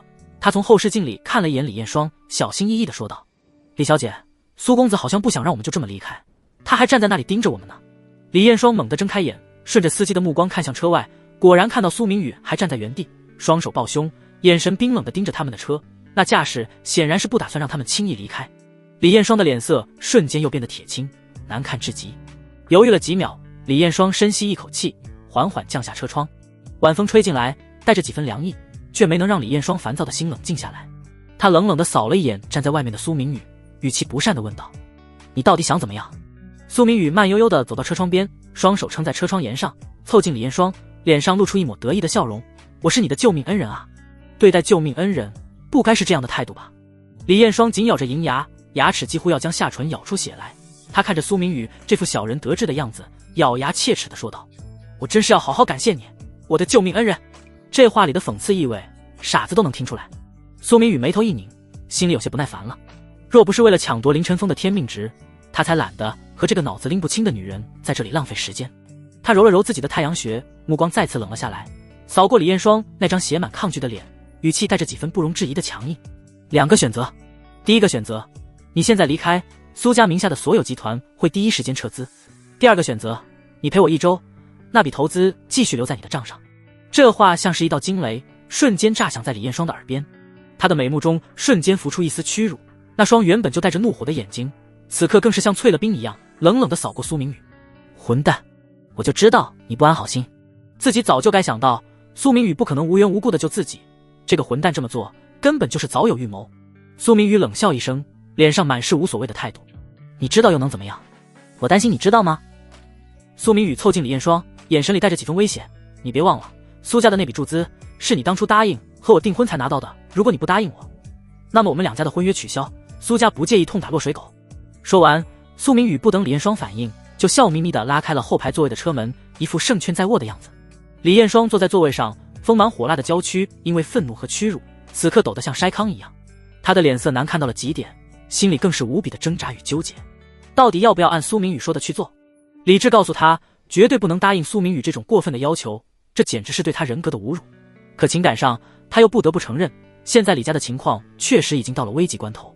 那笔来自苏家的注资是支撑李家运转的关键，如果苏家撤资，再趁火打劫，对李家进行打压，到时候李家就真的回天乏术了。想到父母因为公司的事情日渐憔悴的脸庞，想到那些跟着李家打拼多年的老员工可能面临失业的困境，李艳霜的心里像被针扎一样疼。她脸上露出了一抹无奈的苦笑，眼神里满是绝望。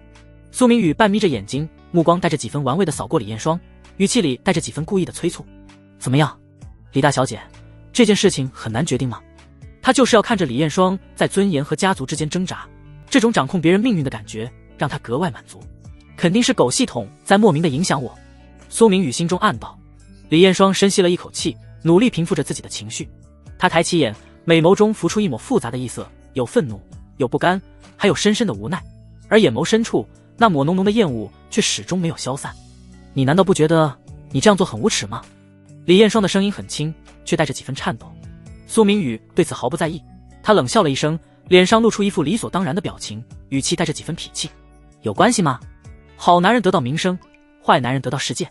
想要李家活过来，你这位享受着李家荣光的大小姐，总不能什么都不做吧？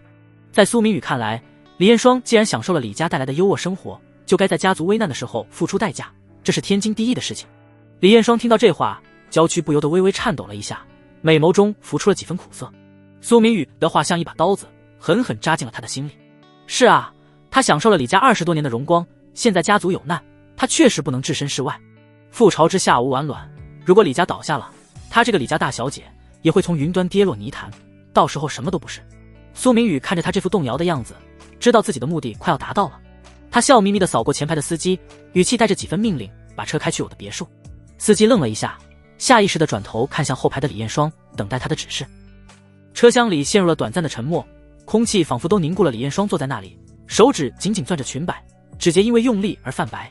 几秒钟后，他缓缓闭上眼，没有开口说一句话，显然是默认了。司机见状，心里不由得叹了口气，却也不敢再多说什么，只能发动车子，缓缓朝着苏家别墅的方向驶去。车子启动的那一刻，李艳霜能清晰地感觉到苏明宇那道带着侵略性的目光正落在自己的身上，让他浑身不自在。暗处，几个穿着黑色衣服的男人正躲在树后，目光紧紧盯着李艳霜的车。留着寸头的男人看到车子朝着苏家别墅的方向开去，他转头看向身边的女人。寸头男压低声音问道：总管，我们追还是不追？苏明宇虽然只是个普通人，但他毕竟和李艳霜有关系，万一他发现了我们的踪迹，恐怕会有麻烦。宋一妹闻言，雪白的俏脸上闪过一丝复杂之色，她沉默了几秒，缓缓摇了摇头，语气带着几分谨慎：追什么追？苏明宇不过就是个普通人，没什么特殊的能力，不会发现什么的。暂时我们新书盟还不宜暴露身份，现在岷江城的事情这么复杂，我们要是贸然插手，很容易暴露。暂且退走吧，后续再观察情况。周围的几人闻言纷纷点头，几人交换了一个眼神，然后动作迅速的转身，如同鬼魅般消失在夜色之中，只留下空荡荡的街道和闪烁的霓虹。车子一路朝着苏家别墅驶去，车厢里的气氛压抑到了极点。李艳霜靠在座椅上，眼神空洞地看着窗外飞速倒退的夜景，心里乱成了一团麻。她不知道自己做出的这个决定到底是对是错，也不知道等待自己的会是什么。一想到接下来要和苏明宇待在一起一周，李艳霜就觉得无比恶心，可一想到李家的困境，她又只能强忍着这份屈辱。苏明宇坐在她身边，心情却格外好。他靠在座椅上，侧头看着李艳霜那张写满纠结的侧脸，嘴角的笑容越来越浓。他拿出手机，随意地翻看着信息，时不时发出一两声轻笑。你就这么笃定我会乖乖听你的话？李艳霜终于忍不住开口了，声音里带着几分不甘。苏明宇放下手机，转头看向他，眼神里满是自信。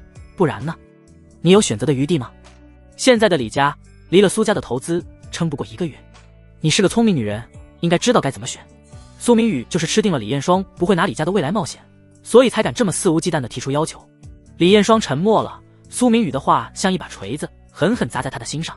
他知道苏明宇说的是事实，现在的他确实没有选择的余地。车子行驶了大约半个小时，终于停在了苏家别墅的门口。苏家的别墅坐落在市郊的半山腰上，占地面积极大，装修的豪华又气派。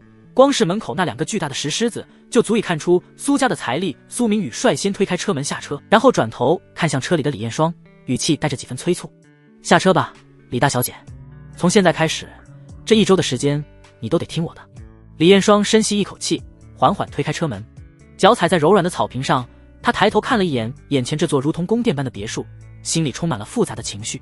他知道接下来的1周将会是他人生中最黑暗的一段时光。苏明宇看着他这副不情愿的样子，也不催促，只是转身朝着别墅里走去。李彦双犹豫了几秒，最终还是咬了咬牙跟了上去。他的脚步很沉重，每走一步都像是在践踏自己的尊严。走进别墅，里面的装修更是奢华无比。客厅里摆放着价值不菲的古董家具，墙上挂着名家字画，水晶吊灯散发着璀璨的光芒，将整个客厅照得如同白昼。李彦双对这些奢华的装饰毫无兴趣，他的目光紧紧盯着苏明宇的背影，心里充满了警惕。苏明宇走到客厅中央的沙发旁坐下，指了指对面的沙发：坐吧，不用这么拘谨，反正接下来1周你都要在这里待着。李彦双没有动，他站在原地，眼神冰冷地看着苏明宇：你到底想怎么样？除了陪你就没有别的办法了吗？只要能保住李家的投资，我可以答应你其他的要求，比如……李彦双还是想做最后的挣扎，哪怕只有一丝希望，他也不想用这种方式来换取投资。苏明宇闻言忍不住笑了起来，眼神里满是嘲讽：比如什么？李大小姐，你觉得我苏家还缺什么东西吗？我要的从来都不是你的能力，而是你这个人。苏明宇的目光毫不掩饰地在李彦双的身上扫过，那贪婪的眼神让李彦双不由得浑身发冷。你无耻！李彦双气得浑身发抖，他怎么也没想到苏明宇居然这么直白，这么肆无忌惮。苏明宇脸上的笑容瞬间消失，眼神变得冰冷起来。无耻又怎么样？现在是你求着我，不是我求着你。要么留下来陪我1周，要么现在就走，看着李家破产，你自己选。他的语气带着十足的威胁，根本不给李彦双讨价还价的余地。李彦双站在那里，眼泪在眼眶里打转，却强忍着没有掉下来。他知道苏明宇是认真的，如果他现在走了，李家就真的彻底完了，他的父母一辈子的心血就要毁在他的手里。最终他还是妥协了。他缓缓走到沙发旁坐下，身体僵硬得像个木偶。我答应你。李彦双的声音很轻，却带着几分绝望，但只有这1周的时间。苏明宇笑着走到李彦双的面前，伸手捏着李彦双雪白细腻的下巴，近距离地欣赏着那一张绝美的御姐脸。你觉得你有资格谈条件吗？李彦双缓缓抬起头，原本精致的妆容因为之前的拉扯有些花了，眼下的泪痕还没完全干透，可那双美目里此刻只剩下燃着的屈辱与不甘，死死锁着面前的男人。你到底怎么样才肯放过我？李彦双的声音带着刚压下去的颤抖，每一个字都像是从齿缝里挤出来的。李彦双还在做最后的挣扎，指尖攥着裙摆，指甲几乎要嵌进掌心。你不是喜欢女人吗？圈子里谁不知道你换女伴的速度？你觉得当红的女星下新棉怎么样？她最近在谈的资源正好和我们家有点关系，如果你想的话，我能帮你搞定她，让她乖乖听话。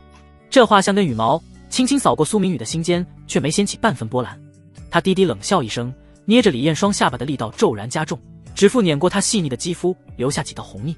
男人嘴角挑着一丝耐人寻味的弧度，眼神里满是嘲讽。李小姐，你是不是慌糊涂了？你觉得你们李家现在的人脉能办到的事情，苏家需要你帮忙？李彦双闻言，脸上的血色瞬间退得一干二净，表情骤然绷紧。他怎么忘了苏明宇是苏明宇，是那个能在半个月内就让李家资金链彻底断裂的狠角色，夏新棉那样的女星，他想找有的是渠道上赶着送上门，哪里用得着他来牵线？李彦双美眸里浮出几分真切的紧张，贝齿用力咬着下唇，直到尝到一丝血腥味，也想不出下一句能用来谈判的话。空气安静的可怕，只有墙上挂钟的滴答声在耳边回荡。下一秒，苏明宇的手臂突然伸过来，紧紧搂住他纤细却不失丰腴的腰肢，他的大手毫不客气地在他腰间游走，隔着薄薄的真丝面料，灼热的温度几乎要烫进皮肤里。李彦双的身体瞬间僵住，柔软的娇躯被迫紧贴在苏明宇坚硬的胸膛。他想推开，可手腕被男人的另一只手牢牢扣住，连挣扎的力气都没有。李彦双眼眸里的屈辱翻涌着，混着深深的无奈，最后像是认命般缓缓闭上了眼睛。长长的睫毛颤抖着，落下一片浅浅的阴影，无声地承受着这一切。他知道他没有说不的资格。苏明宇低头看着他顺从的模样，嘴角的笑意更深了些。他俯身，温热的呼吸扫过李彦双的耳廓，随即捉住了他那双柔软细腻的唇。玄关处的智能门锁发出滴的轻响，宋一妹刚换好拖鞋，指尖的手机就震动起来。屏幕上没有备注，只有一串无归属地的乱码数字。这是新书盟专属的联络方式。他动作一顿，随手将搭在臂弯的风衣挂在衣架上，走到客厅沙发坐下，按下了接听键。电话那头的电流声有些嘈杂，男人的声音经过电子处理变得沙哑又失真，听不出任何年龄或地域的痕迹。这次处理得不错，暂时还不宜和苏家起冲突。你这次的确是应该撤退。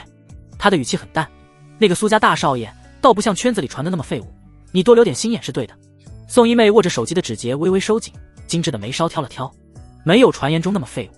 宋一妹的声音里带着几分真切的惊讶，难道苏明宇这么多年一直是在自污？男人低低笑了一声，笑声透过电流传来，带着几分诡异的空旷。或许吧。苏家在岷江城扎根几十年，能稳坐第一世家的位置，也没有表面看起来那么简单。他顿了顿，语气陡然严肃了些。你在岷江城要格外小心。这次虽然没和苏家起正面冲突，但你露了面，身份8成已经暴露了。暴露？宋一妹瞳孔微缩，身体瞬间坐直，眼眸里浮出几分难以置信的异色。可我们的人根本没出手，全程只是远远观察，怎么会暴露？他做事一向谨慎，这次为了避开苏家的眼线，连常用的代步车都换了，甚至特意绕了3条路才回公寓，按说不该出纰漏。没有出手，不代表没有暴露。男人的声音里带着一丝不容置疑的笃定，有些事情以你现在的层级不清楚也正常。他似乎不想多做解释，话锋一转，语气又缓和了些。不过你放心，既然你是我们新书盟的人，在岷江城就没人能动得了你。这点底气我们还是有的，明白吗？明白。宋一妹压下心头的疑惑，轻声应道。明白就好。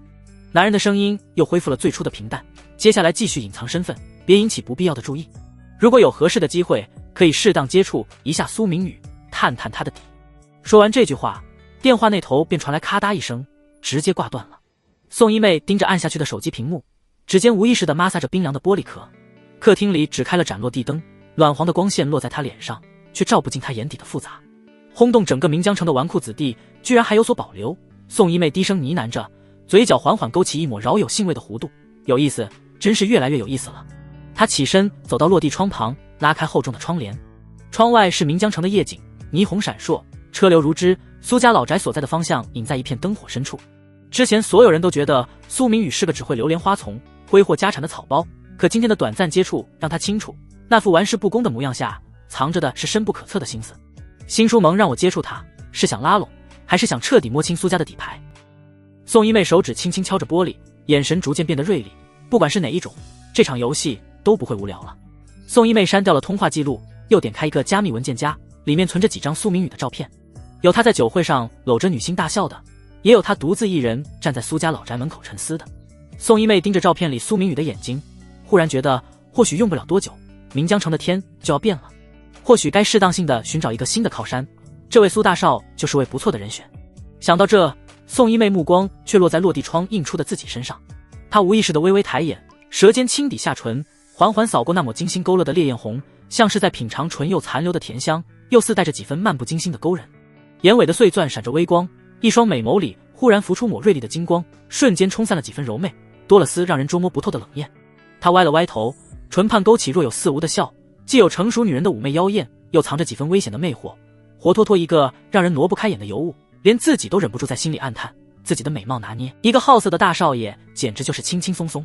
苏家别墅的书房里，落地窗外的夜色已经浓得化不开，室内只开了盏暖白色的台灯，光线刚好笼罩住书桌前的男人。谁在背后算计本少爷？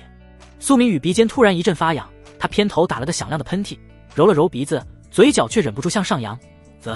看来今晚这趟没白跑，收获当真不小。他心念一动，眼前瞬间浮现出一道只有自己能看见的半透明面板，面板上的数字清晰明了，原本停留在2000点的天命值，此刻正稳稳地显示着2500点，红色的增长提示还在缓慢闪烁，涨了500点，还算可观。苏明宇闭上眼凝神感受，体内原本因快速修炼而有些浮躁的内劲，此刻正像被温水浸泡过一般，顺着经脉缓缓流淌，紊乱的气息被梳理得服服帖帖。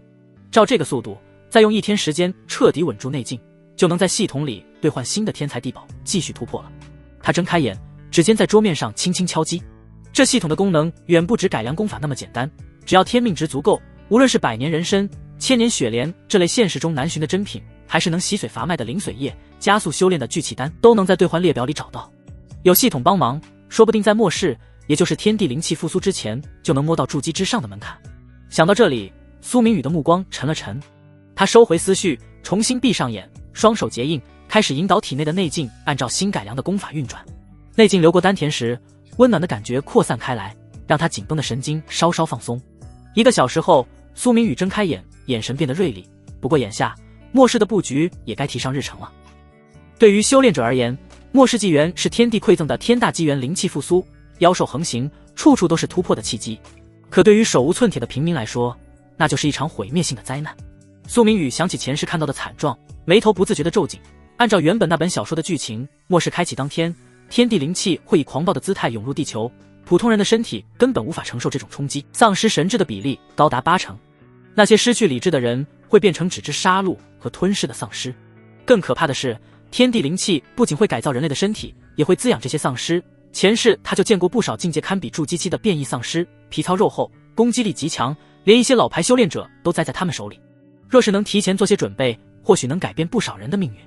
苏明宇的眸中突然浮出一抹金芒，一个念头在脑海里逐渐清晰，或许可以尝试着收买一些人心。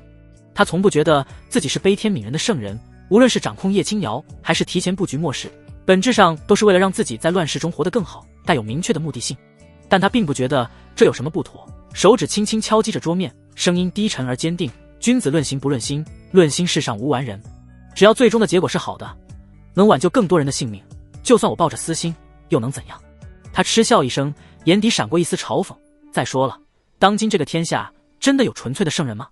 那些嘴上喊着天下的人，背地里未必比我干净。话音落下的瞬间，苏明宇突然觉得脑海里一阵清明，原本因为算计而有些紧绷的心境，像是被一股暖流冲刷过，变得前所未有的平和。他愣了一下，随即感受到眉心处传来一阵温热，隐约有淡金色的光芒在皮肤下闪烁，这是心境提升的征兆。他连忙集中精神感受，发现自己的精神力比之前暴涨了不下5倍，原本只能覆盖别墅周围100米的精神感知，此刻竟然能轻松延伸到1000米之外，连小区门口保安亭里的对话声都能隐约听到。居然还有这种意外收获！苏明宇眼中浮出浓浓的喜色，没想到只是一次简单的自我剖白和感悟，就能带来这么大的突破。他缓缓起身，走到落地窗前，看着窗外的万家灯火，这些温暖的光芒在不久后的末世里会变成一片死寂。既然我有系统傍身，总不能让悲剧重演。苏明宇抬手揉了揉眉心，那里的淡金色光芒已经隐去，但精神力带来的清明感却越发强烈。或许明天该去苏家的老宅走一走了。苏明宇低声呢喃。苏家作为岷江城的老牌世家，手里掌握着不少资源，无论是人脉还是物资，都是他布局末世不可或缺的助力。夜风从半开的窗户吹进来，带着一丝凉意，却让苏明宇的眼神更加坚定。他知道末世的倒计时已经开始，每一步都不能出错，而他要做的就是在这场浩劫来临之前做好万全的准备，不仅要活下去，还要活得比任何人都好。翌日，苏明宇的车刚停在老宅的停车场，就看见不远处一道高挑热辣的身影从一辆黑色的奔驰大 G 副驾驶上走下来，淡粉色长发微卷着垂到肩膀，在阳光下泛着柔雾般的光泽，衬得他那张脸愈发精致，眼尾微微上挑，笑起来齿颊边还有个浅浅的梨窝，活泼感和绝色颜值直接拉满。他穿了条蓝色 V 领挂薄长裙，领口恰到好处的露出纤细锁骨，裙摆开叉，走动时能看到黑丝包裹下的雪白长腿，浑圆笔直的黄眼。黑色高跟鞋踩在大理石上发出清脆声响，每一步都把纤腰翘臀的曲线勾勒得淋漓尽致，火辣又性感，活脱脱一个让人挪不开眼的尤物。下心眠，主驾驶的车门打开，首先映入眼帘的是一双擦得锃亮的黑色牛津鞋，鞋尖轻轻落在青石板上，带出一丝沉稳的气场。紧接着，一个戴着金丝边眼镜的青年走了下来，镜片后的眼睛狭长而温和，鼻梁高挺，唇线清晰，组合在一起是一副标准的贵公子模样。他穿着一身深灰色高定西装，面料质感上乘，熨烫的没有一丝褶皱，袖口露出的百达翡丽腕表低调奢华，举手投足间都透着刻在骨子里的贵气，却又不会让人觉得张扬，反而有种温文尔雅的亲和力。苏明晨，有人在心里暗暗叫出他的名字。作为苏家二房的长孙，苏氏集团现任 CFO， 他在岷江城的商界早已名声在外。年纪轻轻就凭借精准的财务把控能力稳住了苏氏集团的资金链，更是被外界视为苏家未来的掌舵人之一。苏明辰刚站稳，目光就落在了不远处的苏明宇身上。他脸上依旧挂着那副标志性的温和笑容，眼角微微上扬，语气却带着几分不容置疑的熟稔：“明宇，回来了。”那姿态仿佛他才是这座老宅的主人，而苏明宇只是个偶尔归家的客人，浑然没有注意到自己话语里的当家做主意味有多明显。站在苏明辰身边的夏新棉此刻也将目光投向了苏明宇。作为当下炙手可热的女星，她走到哪里都是焦点，可在看到苏明宇的瞬间，美眸深处还是飞快地闪过一丝浓浓的厌恶。在她眼里，苏明宇就是个只会挥霍家产、流连花丛的纨绔子弟，若不是碍于苏明辰的面子，他绝不会出现在这个色中恶魔的面前，以免被这个纨绔惦记。不过这份厌恶很快就被夏新棉很好的掩盖下去，他扯了扯嘴角，挤出一个略显僵硬的笑容，声音轻柔却带着明显的疏离：“苏少好。”苏明宇双手插在休闲裤的口袋里，微微眯起眼睛，目光似笑非笑地扫过夏新棉。他自然捕捉到了他眼底那一闪而过的嫌弃，心里却没什么波澜，反而故意放缓了语速，语气带着几分玩味：“原来是夏大明星，久仰大名，过几天我准备开一场 party， 不知道夏大明星能不能赏脸，去我 party 上演奏几曲。”夏新棉脸上的笑容瞬间僵住，取而代之的是一副为难之色。他虽然以演员身份出道，但早年学过钢琴，偶尔在综艺上录一首，没想到苏明宇会突然提这种要求。他下意识地抬头，目光带着求助似的看向身边的苏明辰，像是在寻找庇护。苏明辰眉头机不可察地皱了一下，他自然不会让夏新棉为难。他往前站了半步，不动声色地将夏新棉挡在身后，语气依旧温和：“明宇，过段时间就是新棉新电影开拍的日子，他最近要忙着围读剧本，参加体能训练，可能有些不方便。”苏明宇闻言，缓缓抬起头，目光笑眯眯地扫过苏明辰，可那笑容却没达眼底，眼神中甚至浮出一抹冷色。他故意拖长了语调，一字一句地问道：“我有说过我什么时候开 party 吗？”苏明辰的瞳孔骤然一缩，脸上的温和笑容瞬间凝固了几分。他猛地反应过来，自己刚才下意识地替夏新棉拒绝，反而掉进了苏明宇挖的坑里。苏明宇根本没说 party 的具体时间，他这么一接话，反倒显得像是在刻意阻拦，甚至有点此地无银300两的意味。一股凝重感瞬间涌上苏明辰的心头，他忽然觉得眼前的苏明宇好像和以前不一样了。以前的苏明宇虽然也爱耍些小脾气，但从来不会这么心思缜密地设下陷阱，更不会用这种看似随意的语气说出带着锋芒的话。难道是自己以前太小看他了？苏明辰很快压下心头的疑惑，重新扬起那副温和的笑容，试图转移话题：“明宇，今天是奶奶的生日，大家难得聚在一起高兴，你既然回来了，肯定给奶奶准备了礼物吧？”他特意加重了奶奶2个字，想借此提醒苏明宇，今天是重要的日子，不要在这里闹不愉快。苏明宇却像是没听出他的弦外之音，反而轻轻笑了笑，语气带着几分漫不经心，却又字字诛心：“奶奶，那是你奶奶，不是我的。我今天来老宅是看我亲奶奶的。”他顿了顿，目光扫过不远处精心布置的生日装饰，眼神中的嘲讽更浓了。说到底，你那个奶奶其实不过算是一个外室，怎么有资格在苏家老宅里办生日宴？你……苏明辰的脸色瞬间变得难看至极，他紧紧攥着拳头，指节因为用力而泛白，强压着心头翻涌的怒意，狠狠瞪了苏明宇一眼：“明宇，你这么说就过了吧？不管怎么说，他也是长辈，你怎么能这么不尊重人？过分！”苏明宇冷笑了一声，声音陡然提高了几分，足以让庭院里其他苏家子弟都听得一清二楚。这里是苏家老宅，苏家真正的主人是谁？你不会忘了吧？说到底，你们不过是借着爷爷入赘的身份，在苏家讨生活的狗奴才，喧宾夺主就已经够过分了，更逞论以主人身份自居，那简直就是大逆不道。这番话像是一把锋利的刀，直接戳中了苏明辰最在意的痛点。他的脸色由白转青，再由青转黑，眼中浮出一丝冰冷的杀意，放在身侧的手已经悄悄握成了拳。就在这时，不远处传来一声严厉的冷喝：“明宇，你怎么能这么说？”众人循声望去，只见一个穿着藏青色中山装的中年男人快步走了过来。他约莫50岁左右，头发梳得一丝不苟，脸上带着几分威严，正是苏明宇的大伯，苏家3房的长子苏正清。苏正清在苏氏集团负责地产板块，平日里在家族里也颇有话语权。此刻他皱着眉头，看向苏明宇的眼神里满是不满。苏明宇转头扫了一眼苏正清，语气没有丝毫收敛，反而更加直接：“我说的有错吗？你自己好好想想，按照苏家的规矩，谁才是真正的嫡系？”他顿了顿，目光扫过在场的所有人，声音清晰而坚定：“其实说起来，我亲奶奶才是苏家的嫡长女，当年爷爷是入赘到苏家的，爷爷的这些外室能被允许住进祖宅，就已经是我亲奶奶宽宏大量了。现在居然还敢大张旗鼓的在这里办生日宴，这不是把苏家的规矩当摆设吗？苏明宇说的没错，按照这本小说原著里的剧情，苏家老爷子当年确实是入赘女婿。苏家本是岷江城的老牌望族，可奈何到苏明宇奶奶的那一代，苏家嫡系全都是女人，苏明宇的亲奶奶就是当年苏家的嫡长女，而苏老爷子不过是个家境普通的青年，靠着非同寻常的能力与魄力，才一步步在苏家站稳脚跟。或许是所有上门女婿的通病，苏老爷子心里一直憋着一股劲，渴望权力，渴望掌控感，想要证明自己不是吃软饭的。这些年来，他一边刻意打压苏明宇这一支嫡系，一边扶持自己的外室所生的子女，逐渐掌握了苏家的大权。苏明辰、苏正清这些人，严格意义上来讲，根本算不上真正的苏家人，可最后却靠着苏老爷子的扶持，夺取了苏氏集团的掌控权，成为了苏家名义上的掌舵者。说好听点是继承，说难听点就是典型的世主。当然，按照原本的小说剧情，苏明宇属于反派角色，作者为了凸显他的反派特质，特意给他安排了这么狗血的身世。明明是嫡系，却被边缘化，这些也都算是正常。苏正清自然知道这些往事，可被苏明宇当众戳穿，还是觉得脸上火辣辣的。他的脸色难看到了极点，胸口剧烈起伏着，指着苏明宇怒声喝道：“你这是目无尊卑，简直是无法无天！来人，执行苏家家法，把这个不知天高地厚的小子给我绑起来！”不远处，几个穿着黑色西服的保镖闻声走了过来，却面面相觑，迟迟没有动手。他们都是苏家的老员工了，清楚苏家的历史。老一辈的人大多已经去世，苏老爷子虽然逐渐掌握了大权，但在明面上，苏明宇这一支才是正统嫡系。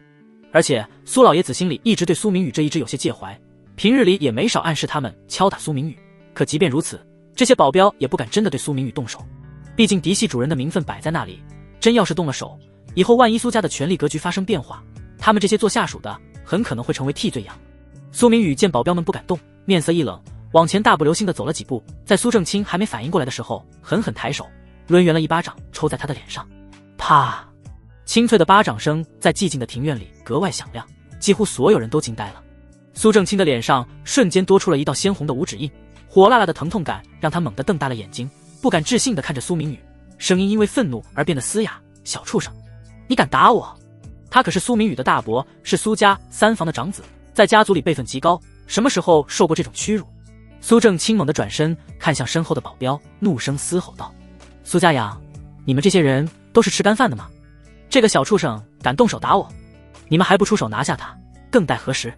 那几个保镖的脸色更加难看了，站在原地左右为难。动手吧，怕得罪苏明宇这个嫡系主人；不动手吧，又怕得罪苏正清这个当下掌权的长辈。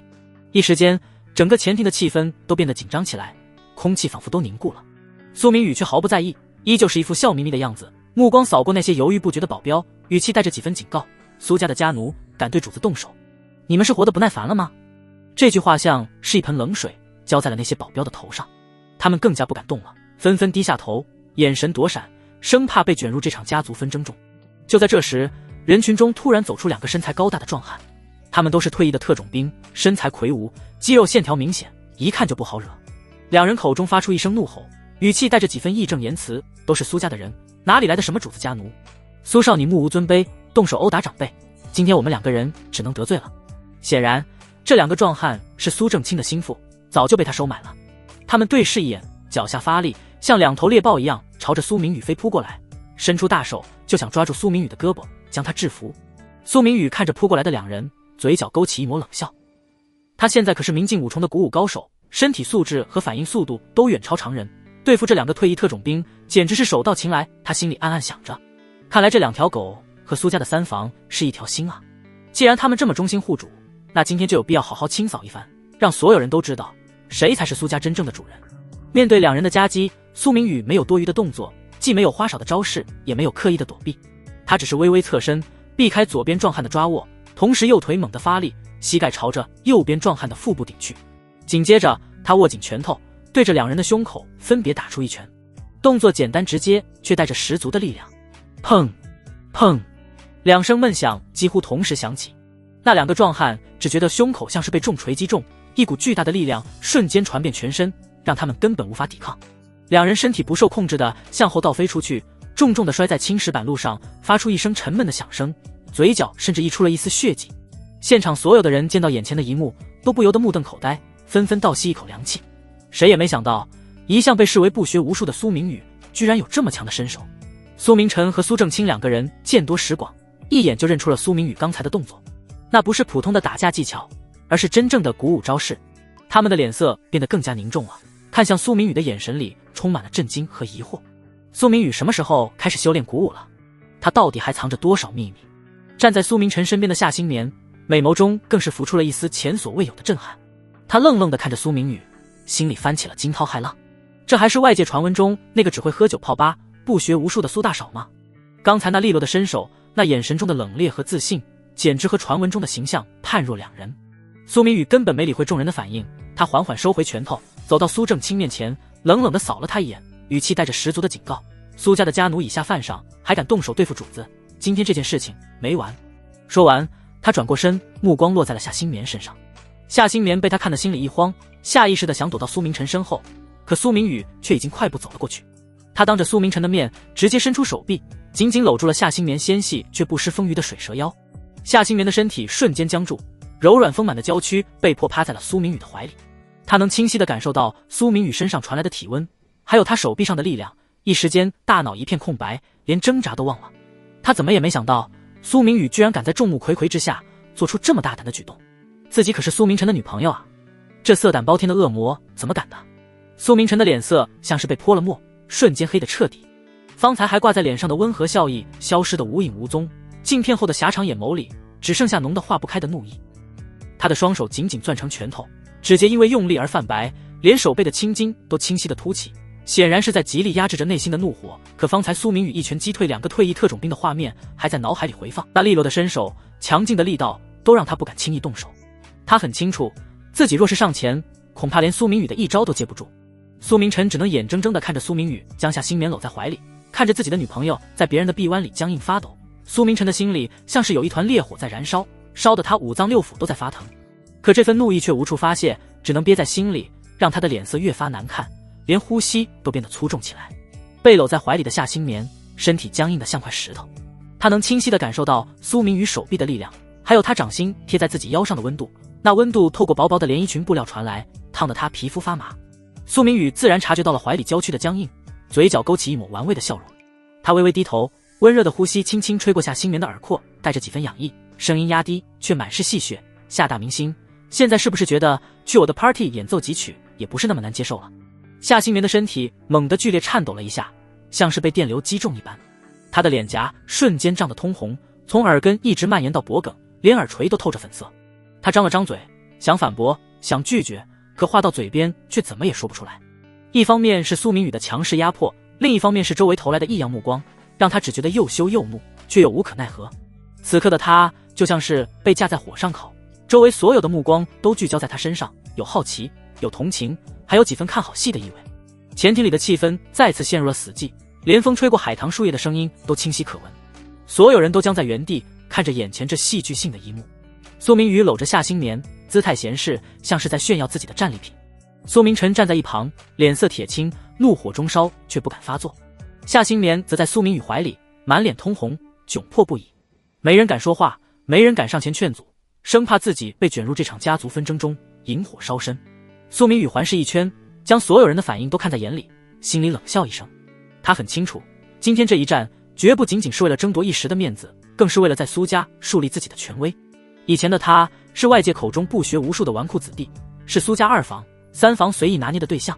但从今天起，他要让所有人都知道，苏明宇变了，他不再是那个可以任人欺负的软柿子，他才是苏家真正的嫡系主人，谁也别想再骑在他的头上。这时，前厅入口处传来一阵细碎的脚步声，原来是陆陆续续赶到的苏家旁支和亲友。他们本是来参加苏明辰奶奶的生日宴，却刚到就撞见了这一幕。当看到苏明宇搂着夏新棉时，所有人都惊呆了。在明江城的圈子里，谁不知道夏新棉是苏明辰的女朋友，是苏明辰捧在手心的人？我的天，苏少也太霸气了吧，居然敢当着苏明辰的面直接把夏新棉搂在怀里。有人压低声音，满脸震惊地和身边人议论，何止是霸气，这简直是生猛啊！没看苏明辰脸都黑了吗？却连屁都不敢放一个。另一人附和着，语气里满是看热闹的兴奋。你们说苏明宇今天是吃了雄心豹子胆了？以前他不挺怕苏明辰的吗？怎么突然这么硬气了？还有人疑惑不解，实在想不通苏明宇的转变为何如此之大。这些议论声虽然不大，却还是断断续续地传到了苏明晨耳中。他的拳头攥得更紧了，指甲几乎要嵌进掌心，可依旧只能站在原地，眼睁睁地看着这一切，连反驳的勇气都没有。与此同时，苏家老宅的主客厅里气氛同样紧张到了极点。苏家老爷子，也就是现任家主苏国豪，已经得知了前庭的闹剧。他坐在红木太师椅上，脸色铁青，额头上的青筋突突直跳，显然是愤怒到了极点。那个小混蛋，他怎么敢的？苏国豪猛地一拍桌子，桌上的茶杯都被震得跳了起来，茶水洒了一地。他怒声喝道：来人，把他给我带进苏家的祠堂，我要亲自好好教训教训他，给他尝尝记性，让他知道什么是尊卑，什么是规矩。站在一旁的几个穿着黑色西服的保镖连忙重重点头，正准备转身离开去前庭带苏明宇过来，就看见客厅门口缓缓走进来一个穿着墨绿色旗袍的老人。老人虽然脸上布满了皱纹，头发也花白了大半，但身姿依旧挺拔，举止间透着一股岁月沉淀下来的优雅与从容。他手里拿着一根紫檀木拐杖，每一步都走得沉稳有力，正是苏明宇的亲奶奶苏家嫡长女苏诗文。老爷真是好大的气性。苏诗文的声音平静，却带着一股不容置疑的气场。他缓缓走到客厅中央，目光扫过苏国豪，淡然道：不过明宇说的也不错，家奴是主，这样的人留着迟早是祸患，确实留不得。苏国豪听到家奴是主4个字，脸色瞬间变得更加难看。他猛地抬起头，眼睛死死地盯着苏诗文，语气带着几分压抑的怒火：诗文，你非要这么跟我作对吗？你真要让苏家成为岷江城所有人的笑柄吗？笑柄？苏诗文冷笑一声，声音陡然提高了几分，带着一丝尖锐的嘲讽：家奴都敢骑到主子头上了，苏家都快要被这些外人掏空了，现在还在乎什么名声？还怕被人笑话吗？苏国豪被对得哑口无言，脸色一阵青一阵白，难看至极。他张了张嘴想反驳，却发现自己根本找不到合适的理由。苏诗文说的是事实，这些年来他确实一直在扶持自己外室所生的子女，打压苏明宇这一支嫡系，以至于现在2房、3房的人越来越嚣张，几乎快要把苏家的权力都掌控在手里。就在这时，坐在客厅角落的一个白发老人缓缓起身，他是苏家的旁支长辈，在家族里颇有威望。此刻他轻轻咳嗽了一声，试图缓和气氛：诗文啊，话也不能这么说，今天毕竟是个喜庆的日子，又是在老宅里，这么闹下去确实不好看，还是要注意影响，别让外人看了咱们苏家的笑话。注意影响。苏诗文转头看向那个白发老人，嘴角勾起一抹冰冷的笑容。这些年我为了顾全苏家的名声，为了所谓的影响，退让了多少次，可结果呢？换来的是他们得寸进尺，是他们把我们大房这一脉逼得走投无路。他顿了顿，目光变得坚定起来，声音带着一丝不容拒绝的强硬：今天我就在这儿把话撂下，谁要是敢动我的孙子，谁就是和我苏诗文过不去，我倒要看看谁敢在我面前动他一根手指头。苏诗文这话一出，客厅里瞬间安静了下来。所有人都知道，苏诗文这些年虽然看似无心夺权，一直低调生活，但这并不代表他没有能力和势力。想当年他刚接手苏家的时候，手段凌厉，雷厉风行，硬生生稳住了苏家的局面，让苏家在岷江城的地位更上一层楼。他之所以选择退让，之所以对2房、3房的人睁一只眼闭一只眼，不过是因为自己这一脉没有可以培养的接班人。苏明宇以前是个出了名的纨绔大少，整天流连于酒吧、会所，根本无心家族事务。而苏明宇的父亲苏正则性格软弱，能力不足，连自己负责的业务板块都打理不好，更别说震慑苏家的那些野心家了。反观2房和3房，倒是出了不少青年俊杰。苏明晨年纪轻轻就成了苏氏集团的 CFO， 能力出众，手腕圆滑。苏正清也做出了不少成绩，在家族里颇有话语权。再加上这些人又深得苏国豪的欢心，得到了不少资源倾斜，所以苏家大房这一脉才会日渐式微，越来越边缘化。苏诗文心里也清楚，自己如果真的把2房、3房的人全都得罪死了，等自己100年以后，苏正则和苏明宇父子俩多半是要被这些人报复的，甚至可能连立足之地都没有。也正是因为考虑到这些，他才一直选择隐忍退让，尽量维持着苏家表面的和平。可今天苏明宇在前庭的表现让他看到了希望，自己这个孙子像是突然开窍了一样，不仅敢和2房、3房的人正面硬刚，还展现出了惊人的身手和魄力。这让他觉得苏明宇或许还有培养的价值，或许能撑起苏家大房这一脉的未来。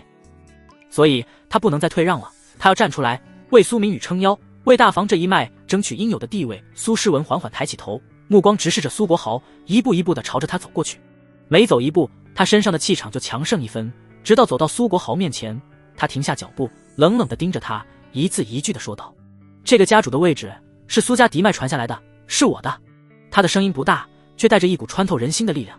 我让你做，你才能做；我不让你做，你就没资格坐在这个位置上。在场的人都是苏家的嫡系老人，也是苏氏集团的核心掌权者。他们看着眼前这一幕，都惊呆了。苏诗文居然敢当众挑战苏国豪的权威，居然敢说出这样的话，这简直是前所未有的事情。苏国豪的脸色彻底变得惨白，他万万没有想到苏诗文会如此不给自己留情面，会在这么多长辈面前让自己下不来台。他紧紧攥着拳头，指节发出咯咯的响声，心里的怒火几乎要喷发出来。可看着苏诗文坚定的眼神，他却没有勇气反驳，更没有要让开的意思。客厅里的氛围瞬间变得沉重起来，空气仿佛都凝固了，所有人都屏住了呼吸，不敢说话，只能默默地看着苏国豪和苏诗文，不知道这场对峙最终会以怎样的方式收场。前庭，气氛依旧没有缓和。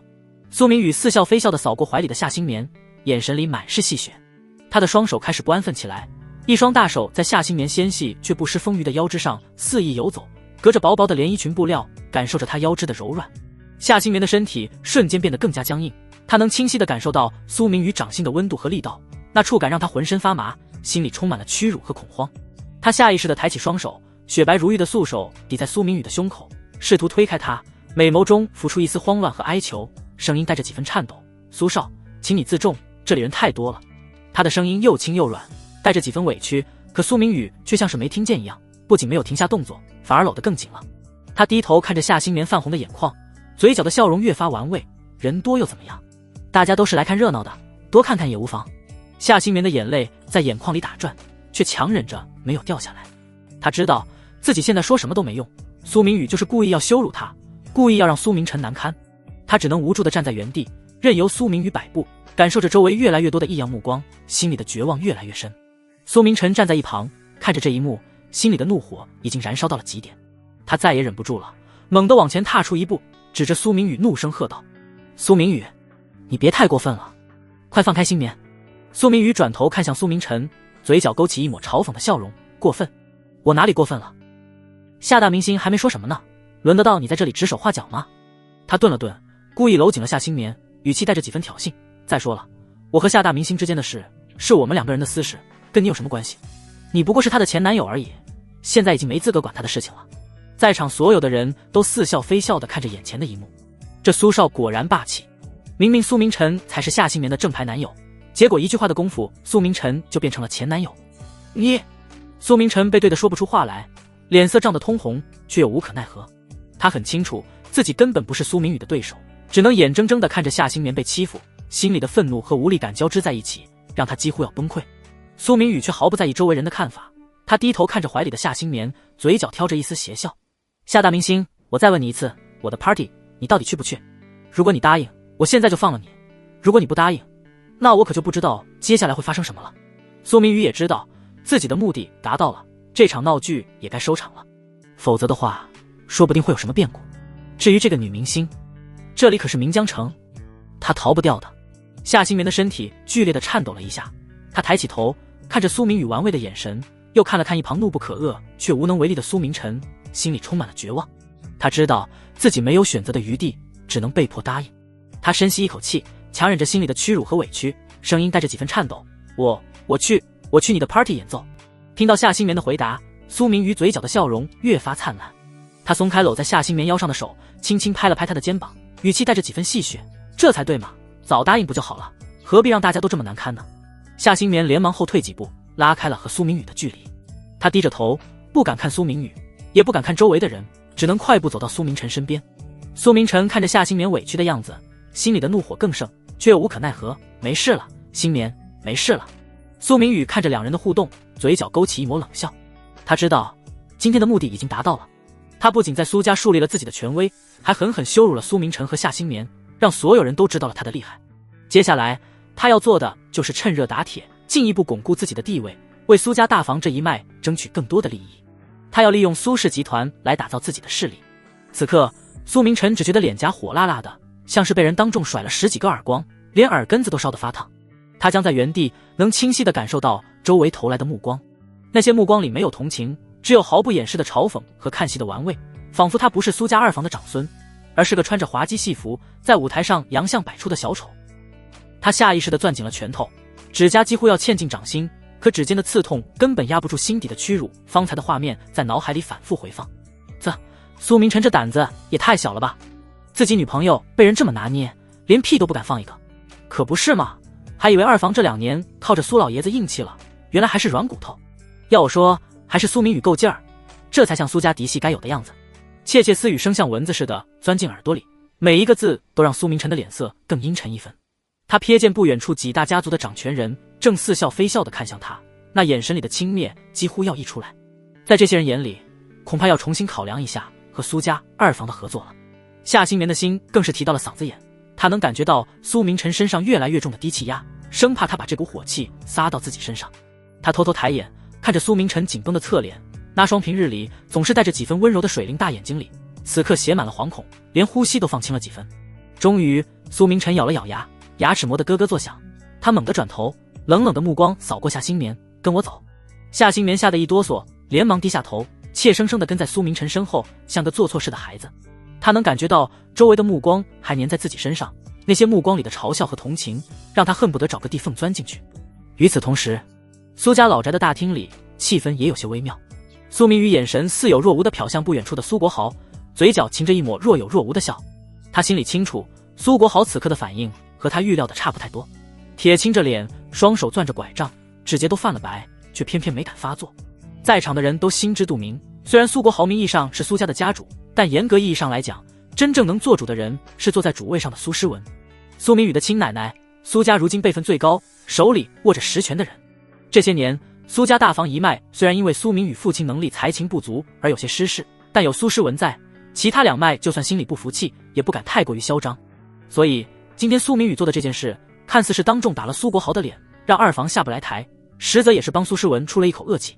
这些年，二房仗着苏国豪是家主，明里暗里抢了不少本该属于大房的资源，苏诗文嘴上没说，心里却早就记着账了。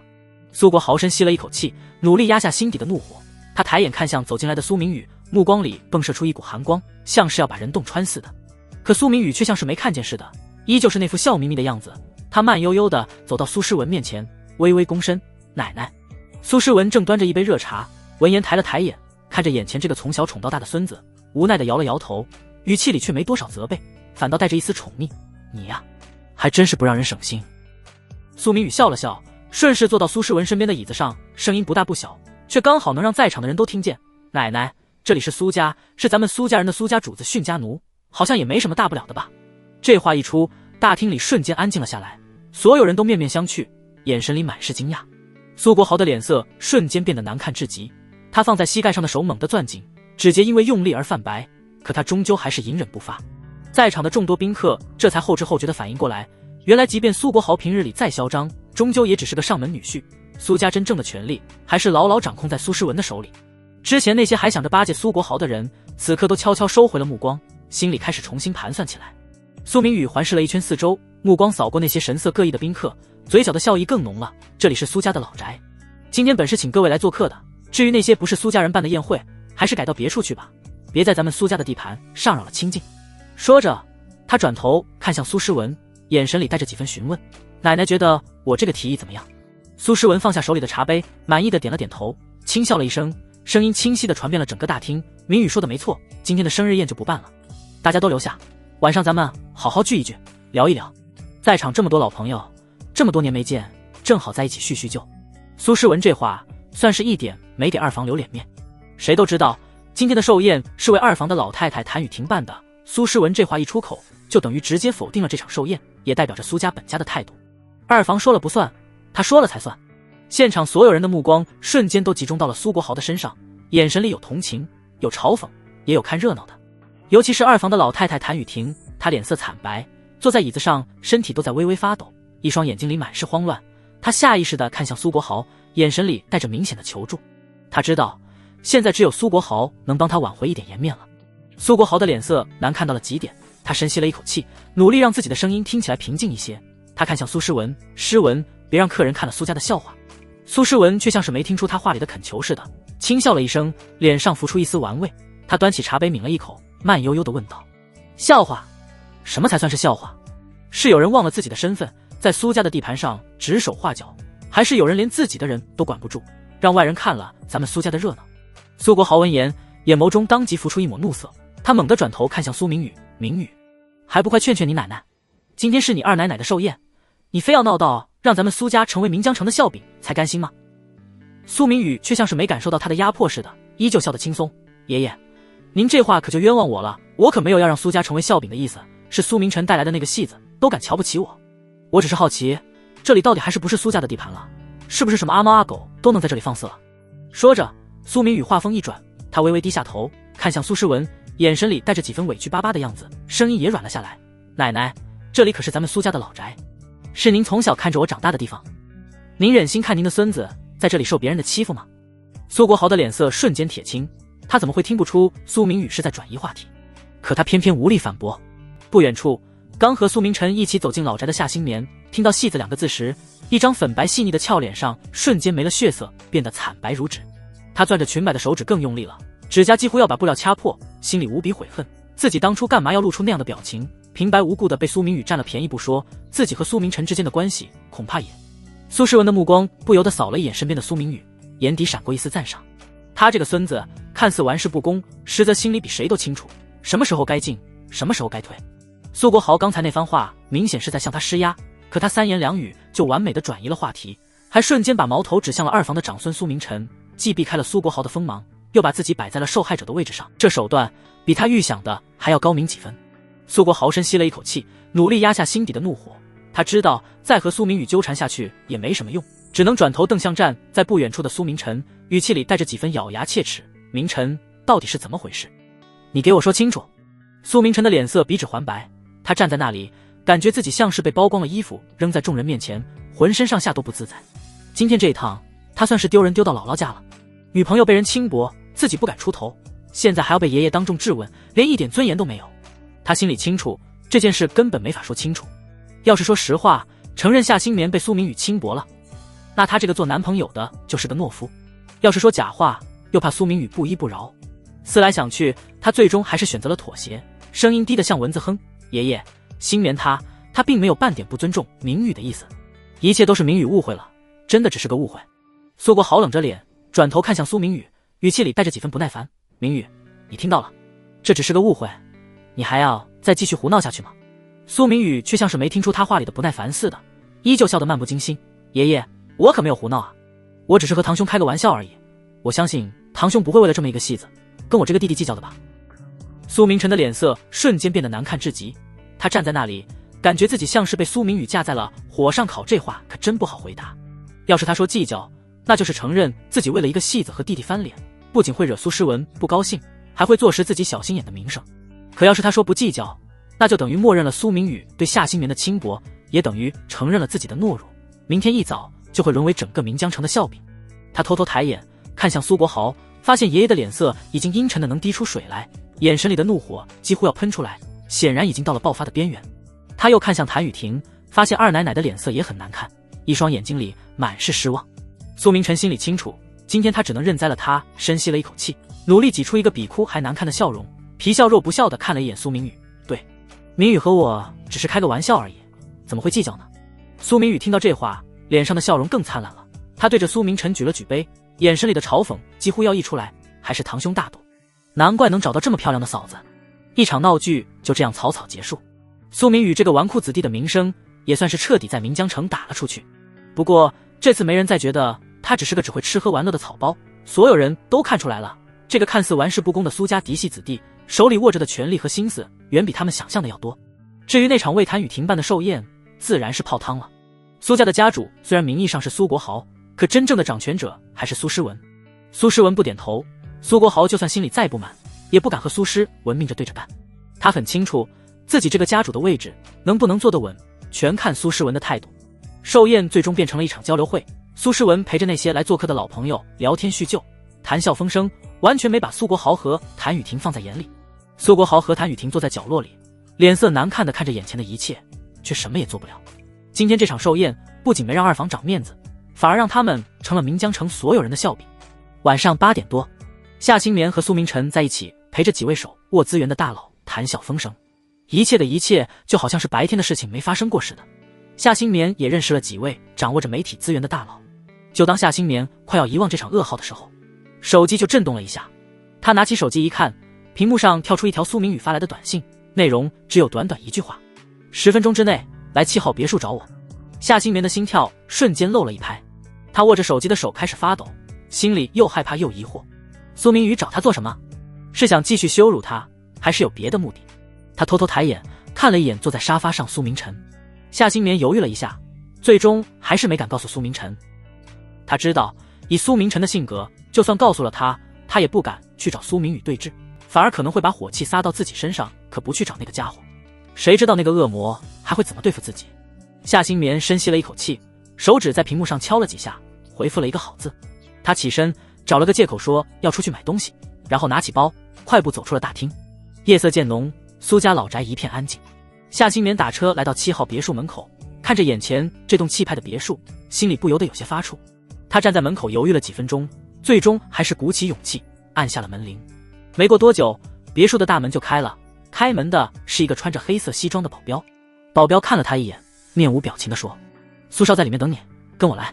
夏新棉跟着保镖走进别墅，客厅里的灯光很暗，只有几盏壁灯亮着。苏明宇坐在沙发上，手里拿着一杯红酒，正看着窗外的夜景。听到脚步声，他转过头看向夏新棉，嘴角挂着一抹意味深长的笑：你倒是挺准时。夏新棉紧张地攥着裙摆，低着头不敢看苏明宇的眼睛，声音细若文瑞：苏少，您找我有什么事？苏明宇笑了笑，起身走到他面前，微微俯身凑到他耳边，声音低沉而暧昧：没什么大事，就是觉得白天对你有点太凶了，想跟你道个歉。温热的气息拂过耳边，夏新棉的身体瞬间僵住，他下意识地后退了一步，想要躲开苏明宇的靠近，可苏明宇却伸手按住了他的肩膀，不让他后退。他看着夏新棉惊慌失措的样子，眼底闪过一丝玩味：怎么怕我？夏新棉咬着嘴唇点了点头，又摇了摇头。他心里清楚，自己现在就像是砧板上的鱼肉，只能任由苏明宇摆布。他不知道苏明宇到底想做什么，可他能感觉到眼前这个男人远比他想象的要危险得多。苏明宇看着他这副又怕又不敢反抗的样子，嘴角的笑意更浓了。他松开手，转身走回沙发边，拿起桌上的一个盒子扔给夏新棉：这个给你。夏新棉下意识地接住盒子，打开一看，里面是一条价值不菲的钻石项链，项链的吊坠是一颗心形的钻石，在灯光下闪闪发光。他惊讶地抬起头看向苏明宇，不明白他为什么要送自己这么贵重的东西。这是算是我给你的补偿吧。苏明宇靠在沙发上，端起酒杯喝了一口红酒，语气随意：白天的事别往心里去，毕竟我针对的不是你，是苏明晨。苏少，夏新棉的声音颤抖着：明晨他毕竟是您的堂兄。话音刚落，苏明宇忽然低笑出声，笑声很轻，却带着重不容置疑的压迫感。他起身走到他面前，居高临下地看着他。他伸出手指，轻轻勾了夏新棉垂在肩头的长发，指尖的冰凉让他下意识缩了缩脖子。我要做什么？需要向谁解释理由吗？苏明宇俯身凑近，温热的呼吸扫过夏新棉的耳廓。夏新棉的脸色瞬间白了几分，握着盒子的手更紧了。他知道苏明宇的脾气嚣张霸道，他说一没人敢说二。苏少，他咬着下唇，努力让自己的声音平稳些：我就是个普通人，既不懂你们家族的事，也不想掺和这些，这些也不是我能参与得了的。苏明宇听完，嘴角的笑意更深了。他上前一步，手臂一伸就搂住了夏新棉的腰。夏新棉只觉得腰上一紧，整个人都被他带得往前踉跄了半步。夏新棉眼神中带着一丝抗拒，但是却没敢真的推开苏明宇。苏明宇低头看着夏新棉，眼神里的玩味几乎要溢出来：你想说的是让我放过你，对吧？夏新棉的脸颊瞬间烧了起来，他不敢看苏明宇的眼睛，只能把视线移到他胸前的衬衫纽扣上，声音细若文瑞：苏少，我真的不能。苏明宇的手在夏新棉腰上轻轻摩挲着，指尖的温度透过薄薄的连衣裙传过来，让他浑身都紧绷起来。我可以帮你瞒着苏明晨，我们两个人之间的秘密我不会说出去，这样一来苏明晨也不会为难你。苏明宇顿了顿，拇指轻轻蹭过夏新棉腰侧的软肉，看着她因为紧张而微微颤抖的睫毛，声音温柔：至于你长得这么漂亮，皮肤又这么嫩。苏明宇的手稍微用力，让夏新棉更贴近自己：只要你乖乖听话，别跟我耍小脾气，我保证不会为难你，还能让你过上以前想都不敢想的日子，怎么样？夏新棉的心跳得飞快，脸颊烫得像是要烧起来。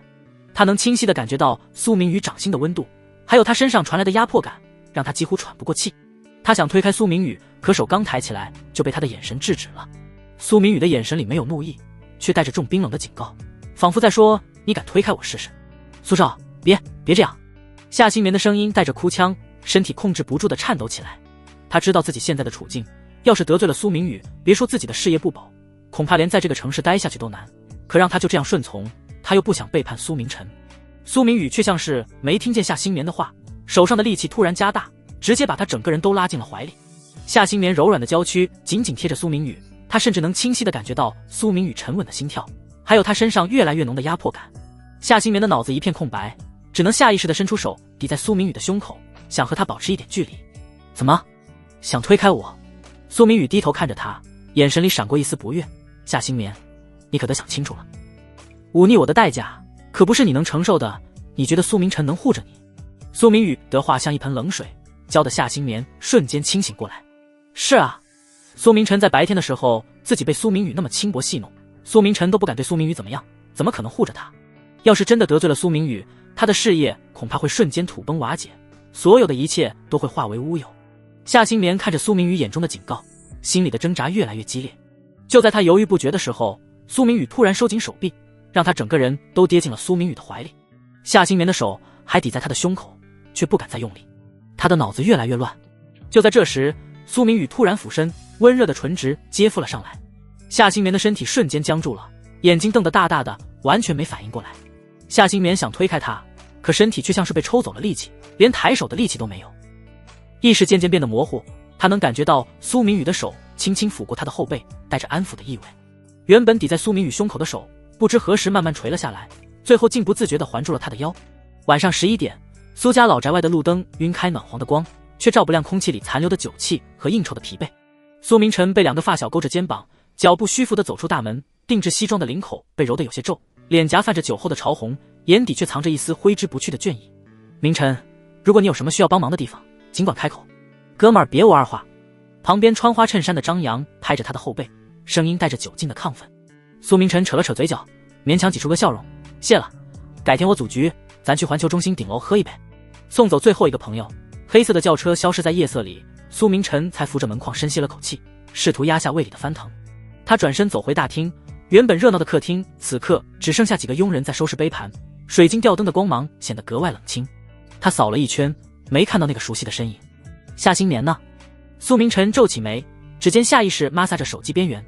他努力回忆着晚上的细节。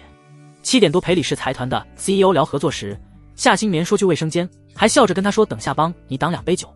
可从那之后，他就再也没在酒局上见过他。身体不舒服，提前走了，还是遇到什么事了？为什么离开还不和自己打招呼？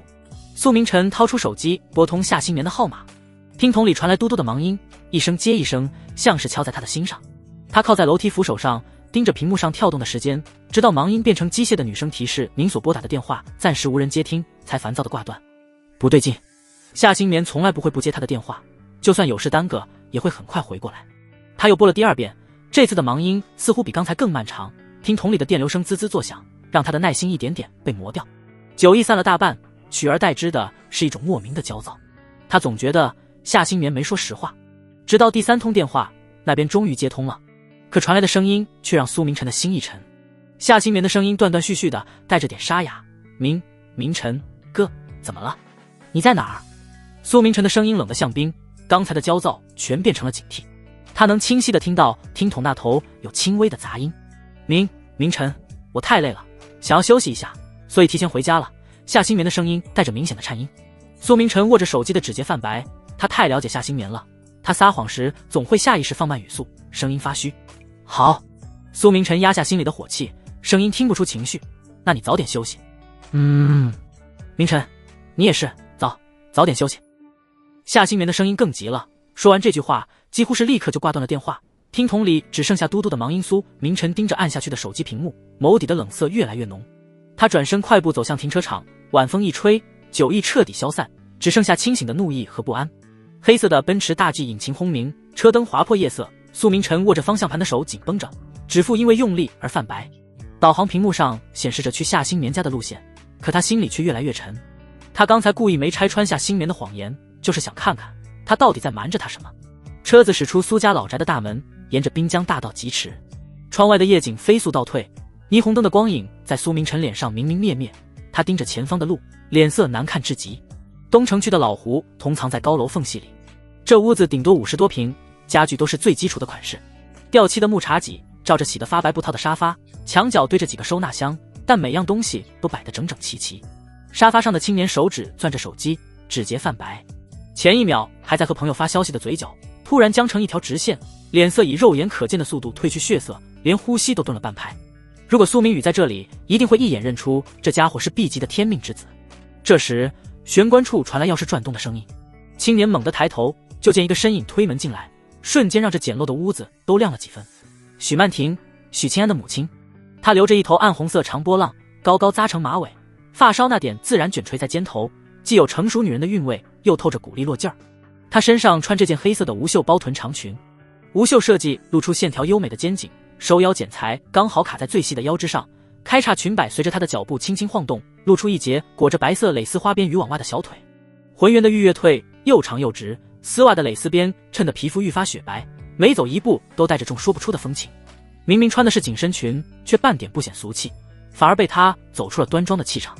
许曼婷随手把包放在茶几上，注意到儿子的脸色不对，怎么脸色这么白？是不是学习太累了？许清安对着母亲轻轻摇头，指尖无意识地摩挲着沙发扶手，那点刚涌上心头的慌乱被他强压下去。也没什么，就是突然觉得心里空落落的，好像有什么东西丢了似的。许清安说这话时，眼神飘向窗外，老胡同里的路灯亮得昏黄，连带着心里也泛起一阵莫名的闷。许曼婷凑近看了看他的脸，没发现红肿或疲惫的痕迹，这才松了口气，没事就好。你这臭小子，整天皱着眉跟有心事似的，就知道吓唬你妈。许曼婷说话时带着笑意，眼底却藏着一丝不易察觉的担忧。儿子最近总有些魂不守舍，问又不肯说，让他心里总悬着块石头。许清安被这话逗得咧嘴一笑，赶紧转移话题，妈，不说这个了，今天晚上吃什么？我早就饿了。许清安故意揉了揉肚子，摆出一副馋嘴的模样，想让气氛轻松些。你呀，就知道吃。许曼婷被他逗笑，伸手点了点他的额头。对了，明天别忘了去你新棉姐那儿，你新棉姐可是托了不少关系，才给你在剧组争取到一个角色，到时候见到人一定要好好谢谢人家。这话一出，许清安的眼睛瞬间亮了，原本还带着几分倦意的脸上瞬间浮出喜色，差点从沙发上蹦起来。真的吗？新棉姐真的帮我拿到角色了？那也太厉害了吧。许清安攥着拳头，语气里满是激动。其实许清安的内心极为平静，因为这件事情本来就是他和夏新棉一起商量好的。许曼婷看着他这副孩子气的模样，又气又笑。你个臭小子，注意点形象，都已经成年了，还跟个小孩似的，一高兴就蹦跶。明天到了剧组可不能这么幼稚，跟导演前辈说话都要客气点，别让人觉得你不懂事。许曼婷一边说，一边伸手帮儿子理了理皱掉的衣领，眼神里满是期许。许清安赶紧坐直身子，用力点头，妈，你放心吧，我知道分寸的，等我到了剧组好好表现，用不了多长时间，我肯定能当上大明星。到时候咱们就搬离这儿，去市中心买个带落地窗的大平层，让你也享享清福。许清安说这话时眼神格外亮，像是已经看到了未来的样子，可只有他自己知道这话里藏着多少不为人知的心思。许曼婷被儿子的话哄得眉开眼笑，伸手拍了拍他的肩膀，好，妈等着那一天，今天晚上给你做你最爱吃的糖醋排骨，好好奖励一下我们未来的大明星。他说完就转身走进厨房，帆布包随手放在茶几上，里面的购物袋露出来一角，装着刚买的新鲜排骨和青菜。许清安坐在沙发上，目光定定地看着母亲在厨房忙碌的背影，刚才的笑容渐渐淡了下去，眼神里浮出几分复杂。他眼眸闪过一抹冷冽的金芒，低声呢喃，苏明宇、苏明晨，你们欠我们家的，我早晚要一点一点讨回来，让你们一无所有。可就在这时，心里那种莫名的空落感又涌了上来，比刚才更强烈，像是有什么重要的东西被人悄悄抽走了似的。许清安皱紧眉头，手指无意识地攥紧，心里泛起一阵慌乱，奇怪，怎么会有这种感觉？他回忆起刚才自己想到夏新棉时的心悸，那种不安感越来越清晰。新棉姐，许清安低声念着这个名字，心里的担忧越来越重。他拿出手机，点开和夏新棉的聊天界面，输入框里打了又删，最后还是只发了一句明天我准时到剧组。厨房传来排骨下锅的滋滋声，混合着糖醋的甜香飘满了整个小屋。许清安深吸一口气，压下心里的纷乱，重新扬起笑容。清晨的阳光刚透过剧组临时搭建的棚顶缝隙，洒下几缕细碎的光，夏新棉就踉跄着推开了化妆间的门。她身上还穿着昨天那件连衣裙，只是裙摆皱得厉害，原本精心打理的长发有些凌乱地贴在颈侧，连平日里精致的妆容都遮不住眼底的疲惫。眼下的乌青像晕开的墨，眼尾还泛着不正常的红，像是刚哭过一场，又像是熬了一整夜。新棉姐，许清安最先注意到他，赶紧从化妆镜前站起来，脸上习惯性地挂着乖巧的笑，可目光扫过他的模样时，笑容还是顿了顿。你怎么了？脸色看起来不太好，是出什么事了吗？他这话一出口，化妆间里其他几个化妆师和助理也下意识看过来，眼神里带着几分好奇。夏新棉心里一紧，赶紧抬手捋了捋头发，把凌乱的发丝别到耳后，勉强挤出个自然的笑。没什么，就是昨天晚上没睡好，有点累。他避开许清安的目光，伸手拉过他的胳膊，语气尽量轻快。清安，别站着了，跟我来，我带你去见导演，把角色的事敲定下来。许清安点点头，没再多问，只是跟在他身后时，眼神悄悄沉了沉。他看得很清楚，夏新棉的手腕上有一圈淡淡的红痕，像是被什么东西勒过，而且他刚才说话时，指尖一直在微微发抖，显然不是没睡好那么简单。可两人刚走到化妆间门口，外面突然传来一阵嘈杂的吵闹声，夹杂着道具碰撞的哐当声和工作人员的劝阻声，像是有人在硬闯。夏新棉的脚步猛地顿住，身体下意识地僵了一下，脸色瞬间又白了几分。下一秒，砰的一声巨响，化妆间的门被人一脚踹开，门板撞在墙上，发出刺耳的声响。苏明晨站在门口，定制西装的领口被扯得有些歪，头发也乱糟糟的，脸色铁青的像要滴出水来，眼底的怒火几乎要溢出来，死死盯着房间里的夏新棉。明晨，你怎么来了？夏新棉的声音带着明显的颤音，他下意识地往后退了半步，手紧紧攥着衣角，指尖泛白。苏明晨没管周围人诧异的目光，大不留心地走到夏新棉面前，居高临下地盯着他，语气冷得像冰。昨天晚上你去哪儿了？他的声音里满是压抑的怒火，额角的青筋都隐隐跳着。他昨晚叫保镖在夏新棉的公寓楼下等了整整一夜，直到天亮都没看见他回来，打他电话也一直关机。要不是今早从剧组工作人员嘴里听到他来了这里，他还不知道要找到什么时候。夏新棉的心脏砰砰直跳，他知道这下是瞒不住了。可就在慌乱的瞬间，一个念头突然从他脑海里冒出来，要是能让苏明晨和苏明宇因为自己反目让苏家乱起来，说不定他和许清安就能趁机浑水摸鱼。想到这里，夏新棉深吸一口气，眼眶瞬间就红了，眼泪像断了线的珠子似的往下掉，声音哽咽着：明晨，我对不起你，我们分手吧，我不想连累到你。他说着还故意往旁边挪了挪，像是在刻意和苏明晨保持距离，一副受了天大委屈又无可奈何的模样。苏明晨的脸色瞬间变得更难看了，他盯着夏新棉泛红的眼眶和躲闪的眼神，瞬间就明白了他话里的意思，额头上的青筋猛地抱起。新棉，你说什么？是不是苏明宇那个畜生对你做了什么？他太了解苏明宇的德性了，仗着自己是苏家嫡系，一向无法无天，什么龌龊事都做得出来。昨天苏明宇看夏新棉的眼神就不对劲，现在夏新棉这副样子肯定是被苏明宇欺负了。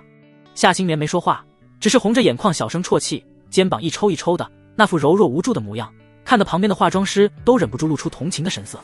好在导演听到动静赶了过来，一看这架势，赶紧挡在门口，对着外面探头探脑的工作人员摆手，都别看了，该干嘛干嘛去，没什么好看的。他一边说着，一边悄悄给助理使了个眼色，让助理赶紧把围观的人都驱散，免得事情闹大影响剧组拍摄。苏明晨也意识到这里人多眼杂，要是再闹下去，夏新棉的名声就毁了。他冷冷地扫了一眼站在旁边的许清安和还没走的导演，还有那些化妆师，语气带着不容置疑的命令：你们两个人出去，把门关上。许清安眼底飞快地闪过一抹冷色，可现在还不是和他正面对抗的时候，他只能压下心里的情绪，脸上露出乖巧懂事的表情。好的，苏先生。说完，他转身走了出去，路过夏新棉身边时，悄悄给他递了个眼神，示意他小心。导演也识趣地跟着出去，轻轻关上了化妆间的门，把外面的喧嚣都隔绝在外。房间里瞬间安静下来，只剩下夏新棉压抑的啜泣声和苏明晨沉重的呼吸声。苏明晨往前迈了一步，想伸手去抱夏新棉，可夏新棉却下意识地往后退了一步，避开了他的触碰。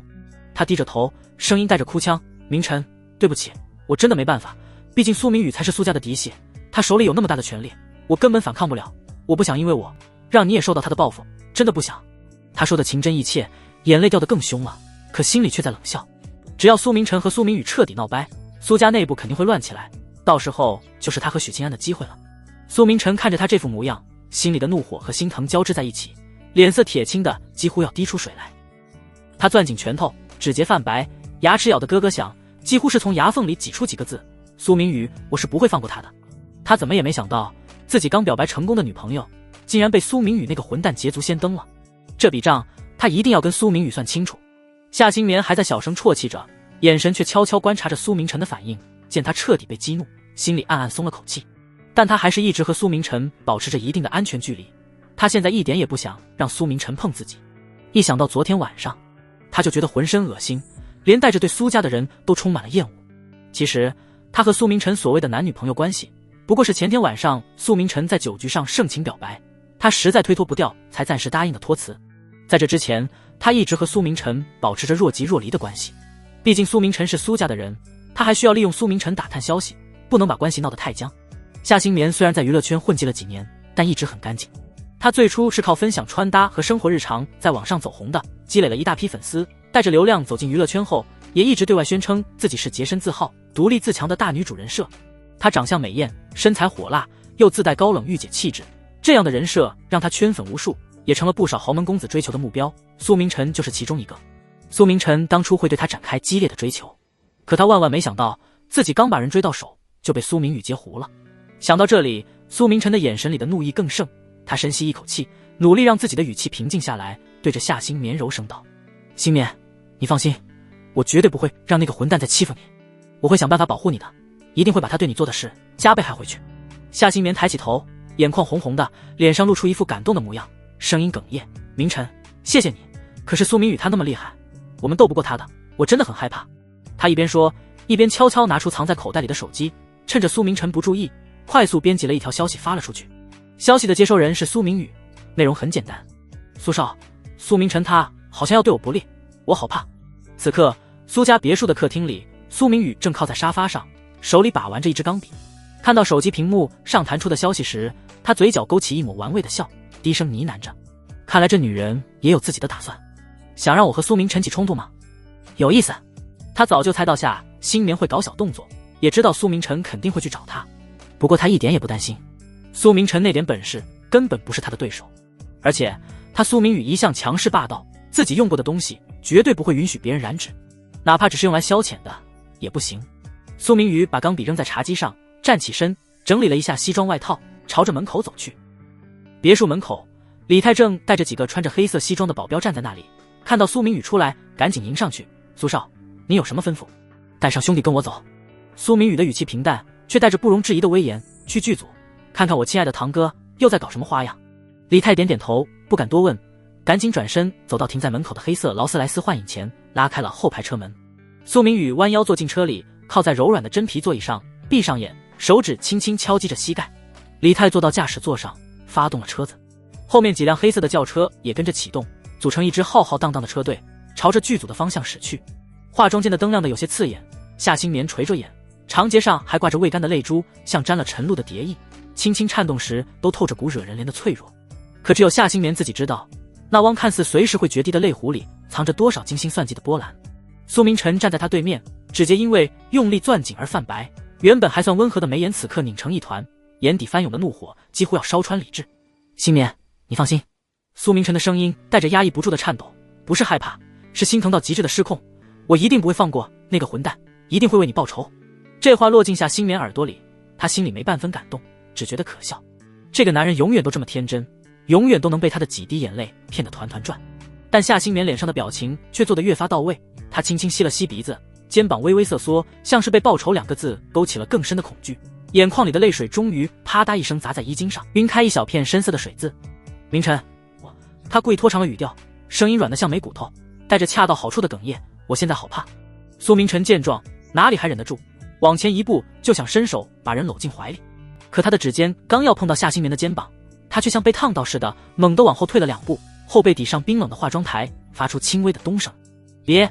夏新棉抬起头，眼底满是惶恐和自我厌弃，那双漂亮的眼睛里蒙着一层水雾，像是易碎的玻璃。我脏，我不配。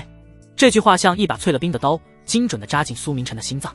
他看着眼前这个曾经骄傲明媚的女人，如今却把自己说得如此不堪，心口像是被一只无形的手紧紧攥住，疼得他几乎喘不过气。新棉，你别这么说。苏明晨急切的辩解，声音里带着恳求，这不是你的错，错的是那个混蛋，你在我心里永远是干净的。夏新棉没接话，只是低着头，肩膀轻轻抽动，一副被伤透了心的模样，可垂在身侧的手却悄悄攥紧了。苏明晨的反应完全在他意料之中，这个男人的软肋他早就摸得一清二楚。就在这时，化妆间的门突然被人敲响，咚咚咚的声音急促又响亮，打破了室内压抑的氛围，苏明晨的脸色瞬间沉了下来，原本就难看的神情，此刻更是像结了层冰。他冷冷地盯着门口，没说话，周身的气压低得让人窒息。他现在满心都是夏新棉的事，最烦有人在这个时候打断。夏新棉脸上维持着那副柔弱的样子，清了清嗓子，尽量让自己的声音听起来平稳些。谁呀？门外传来许清安焦急的声音，带着几分慌乱。新棉姐，是我。外面来了一整支车队，来势汹汹的。听导演说，好像是苏家的人。苏家的人？夏新棉的声音瞬间拔高了几分，脸上的表情也变得紧张起来，像是真的被吓到了。他猛地转头看向苏明晨，眼神里满是担忧。明晨，是苏明宇，你快走，你现在还不宜和他起冲突。苏明晨听到苏明宇3个字，瞳孔骤然收缩，眼底的怒火更盛，但理智也渐渐回笼。他知道苏明宇现在势头正盛，自己要是现在和他硬碰硬，讨不到任何好处，反而会让夏新棉陷入更危险的境地。他深吸一口气，压下心头的火气，目光复杂地扫过夏新棉。他能猜到夏新棉肯定和苏明宇之间发生了什么，但现在不是追问的时候。新棉，你放心。苏明晨的声音恢复了几分镇定，却带着不容置疑的坚定。苏家早晚是我的，早晚有一天，我会让你光明正大的回到我身边。夏新棉看着他，眼底瞬间盈满了柔情。他轻轻点了点头，声音温柔的能滴出水来。明晨，我的心一直在你这里，从来都没有变过。苏明晨被他这副模样看得心都软了，脸上浮出一抹感动的神色，伸手想摸他的头发，却又怕触碰到他的伤口，最终只是停在半空中，又收了回去。新棉，不用多说，你的心意我都清楚，快走吧，我送你离开。夏新棉催促道，语气里带着几分急切。要是被那个混蛋撞到，你小心吃亏。说混蛋2个字的时候，他几乎是咬牙切齿，那股恨意倒不是装的。苏明晨点了点头，没再多说，跟着夏新棉往化妆间的后门走。走之前，他还回头看了夏新棉一眼，眼神里满是不舍和承诺。新棉，等我。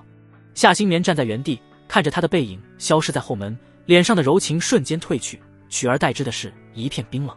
他整理了一下衣襟，擦了擦脸上的泪痕，深吸一口气，转身走回化妆间。刚推开门，就看到苏明宇翘着2郎腿坐在沙发上，身上穿着一身剪裁得体的黑色西装，手腕上戴着限量版的名表，浑身散发着上位者的压迫感。他手里拿着一个银色的打火机，指尖轻轻摩挲着，似笑非笑地看着他，眼神里满是玩味。夏新棉的心脏猛地一跳，但很快就镇定下来。他顺势关上化妆间的门，确保外面的人听不到里面的声音，然后立刻换上一副委屈巴巴的模样，眼眶瞬间又红了，2行泪水毫无预兆的滑落，顺着脸颊滴在地上。苏少，他哽咽着开口，声音里满是后怕，全都被他给知道了。还好苏少来得及时，把他给吓走了，要不然人家真的不知道会发生些什么。夏新棉说着，还轻轻抽了抽鼻子，一副惊魂未定的样子。苏明宇看着他在自己面前卖力的表演，眼底的玩味更浓了。他当然知道夏新棉在装，也知道他心里打的什么算盘，但他没戳穿。这个女人是个完美的替罪羊，他需要夏新棉去挑起苏明晨的怒火，让苏明晨主动来找自己的麻烦，这样他对付苏明晨的时候才能名正言顺，不会落人口实。等到把苏明晨彻底打压下去，他再把夏新棉推出来，说是他挑拨离间，自己只是被迫反击。这样一来，他既可以清除苏明晨这个障碍，又不用背负残害兄弟的骂名。毕竟名声对他来说太重要了，他可是要接管人皇之道的人。人皇之道以民心为本，在灵气复苏之后的末世，民心就是民心的凝聚者，是天意的体现。只有得到民心的加持，他才能真正踏入那一步。所以他不能给自己留下任何污点，否则很容易被那些隐藏在暗处的气运之子抓住把柄，坏了他的大事。夏新棉的出现简直是瞌睡送来了枕头。高明的猎人往往以猎物的姿态出现。苏明宇的目光从夏新棉的脸上移开，落在他玲珑曼妙的身材上。他冲夏新棉勾了勾手，声音带着几分慵懒，却又不容拒绝。你过来。夏新棉咬着下唇，眼底闪过一丝犹豫和挣扎。他清楚苏明宇的为人，知道他想做什么。可现在这里是剧组，许清安还在门外等着，他心里突然升起一股强烈的反感，不想和苏明宇有太过亲密的接触。苏少，这里是剧组。夏新棉小声的反抗，声音里带着几分恳求。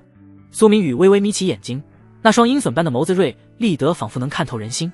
他自然看出了夏新棉眼神里的挣扎和犹豫，甚至还捕捉到了他眼底那一闪而过的反感。可他不仅没有生气，反而觉得有些快意。他的手指在沙发扶手上轻轻敲击着，心念一动，召唤出了系统面板。面板上显示着许清安的信息：姓名许清安，天命之子等级 B， 气运值剩余97500，10万。紧接着他又看了一眼自己的天命值余额，天命值5000。看到这个数字，苏明宇忍不住倒吸了一口凉气。他居然一口气从许清安那里掠夺了2500点天命值。要知道，天命值可是气运的核心，一般情况下，就算是打压气运之子，也很难一次性掠夺这么多。这也就意味着，夏新棉在许清安的世界里占据着极其重要的分量。许清安对夏新棉的在意程度，远远超出了他的想象。想到这里，苏明宇的嘴角勾起一抹邪恶的笑容。既然夏新棉对许清安这么重要，那他倒是可以好好利用一下这件事。夏新棉看到苏明宇嘴角那抹邪恶的微笑，心里不由得一紧，娇躯微微一颤，眼底浮出一抹异色。他有种不好的预感，苏明宇好像又在打什么坏主意。过来！苏明晨的声音突然冷了下来，带着不容置疑的命令口吻，之前的慵懒消失得无影无踪，取而代之的是满满的压迫感。夏新棉的身体僵了一下，他知道苏明宇这是失去耐心了。他清楚苏明宇的脾气，要是自己再反抗，只会招来更糟糕的后果。他深吸一口气，压下心头的反感，咬着下唇，艰难地迈开脚步，一步一步走到苏明宇的面前。还没等夏新棉站稳，苏明宇就伸手搂住了他的腰。苏明宇的手臂很有力，勒得夏新棉有些喘不过气。苏明宇的手掌直接附在夏新棉的腰上，带着滚烫的温度，开始肆无忌惮地摩擦着。夏新棉的身体瞬间绷紧了，他能清晰地感受到苏明宇手掌的触感，心里的反感越来越强烈，甚至有种生理性的恶心。可他不敢反抗，只能死死地咬着下唇，把所有的情绪都压在心底，脸上努力维持着平静。好在她是知名的女星，演技爆棚，就算是苏明宇都不得不承认这个女人演技简直好得出奇。明明心里说不定有多么恨自己，可是脸上却是一副娇娇柔柔的样子，给人一种我见犹怜般的感觉。苏明宇看着她这副隐忍的样子，嘴角的笑容越发邪魅。他凑到夏新棉的耳边，温热的气息喷在她的耳廓上，带着几分暧昧，却又透着冰冷的威胁。怎么不乐意？夏新棉的身体抖得更厉害了，他强迫自己转过头，看向苏明宇，脸上挤出一个僵硬的笑容。没有，苏少，我只是有点担心，被一些有心之人拍到些什么，影响我的事业。担心传出绯闻。苏明宇嗤笑一声，手指用力捏了捏他的腰，疼得夏新棉倒吸一口凉气。你是不是忘了我的身份？我苏家也掌握着一些媒体资源，娱乐圈不会有哪个狗仔那么不开眼，报道你的事情。我当然知道苏少的本事，只是我之前一直是单身，不习惯和男人这么亲密。不习惯。苏明宇玩味地笑了笑，慢慢就习惯了。毕竟你以后还要靠我呢，不是吗？夏新棉的脸色瞬间变得惨白，他知道苏明宇这话是什么意思。苏明宇是在提醒他，他的一切都是他给的，要是敢不听话，他随时都能把他打回原形，甚至让他生不如死。他紧紧地攥着拳头，指甲深深嵌进掌心，带来一阵尖锐的疼痛。可这疼痛却让他清醒了几分，现在还不是反抗的时候，他必须忍，等到有足够的实力，他一定要让苏明宇付出代价。苏明宇看着他眼底那一闪而过的恨意，心里却觉得更有趣了。他喜欢看这些人在他面前挣扎却又无能为力的样子，这能让他清晰地感受到自己的力量，感受到自己掌控一切的快感。苏明宇的手继续在夏新棉的腰上摩挲着，动作越来越放肆。夏新棉，苏明宇的声音低沉而沙哑，带着几分蛊惑。记住你的身份，别想着耍小聪明，乖乖听话，我不会亏待你。要是敢背叛我……他没有继续说下去，但那未尽的话语里所蕴含的威胁，却让夏新棉浑身发冷。他连忙点头，声音带着几分颤抖：我知道了，苏少，我一定会乖乖听话，不会背叛你的。苏明宇满意的笑了笑，伸手抬起夏新棉的下巴，迫使他看着自己。他的目光在夏新棉的脸上仔细打量着，像是在欣赏一件稀有的艺术品，这才对吗？苏明宇话音还没落地，身体就带着不容抗拒的压迫感往前倾。夏新棉甚至没来得及反应，就被他扣住后颈，带着薄茧的拇指轻轻蹭过他的唇角，下一秒温热的触感就附了上来。夏新棉瞳孔骤然缩成一点，睫毛剧烈的颤了颤，眼底飞快掠过一丝嫌恶，指尖悄悄攥紧了衣料，指甲几乎要嵌进掌心，可理智死死拽着他，怎么也不敢抬手推开眼前的人，只能僵着身体任由。一吻终了，苏明宇的手指轻轻摩挲着他的下巴，动作带着几分温柔，可眼神里却没有丝毫温度。你这么聪明，应该知道怎么做才是对自己最好的。夏新棉不敢和他对视，只能低下头避开他的目光。他能感受到苏明宇的目光落在自己的脸上，那目光锐利得仿佛能穿透他的皮肤，看穿他所有的心思。他心里充满了恐惧，却又不得不强装镇定。就在这时，门外突然传来许清安的声音：新棉姐，导演叫你去拍戏。听到许清安的声音，夏新棉的身体猛地一僵，他抬起头，眼神里带着几分恳求，看向苏明宇。苏明宇听到许清安的声音，嘴角的笑容更冷了。他搂得夏新棉更紧了，还在他的耳边低声说道：“怎么，又想着不乖了？”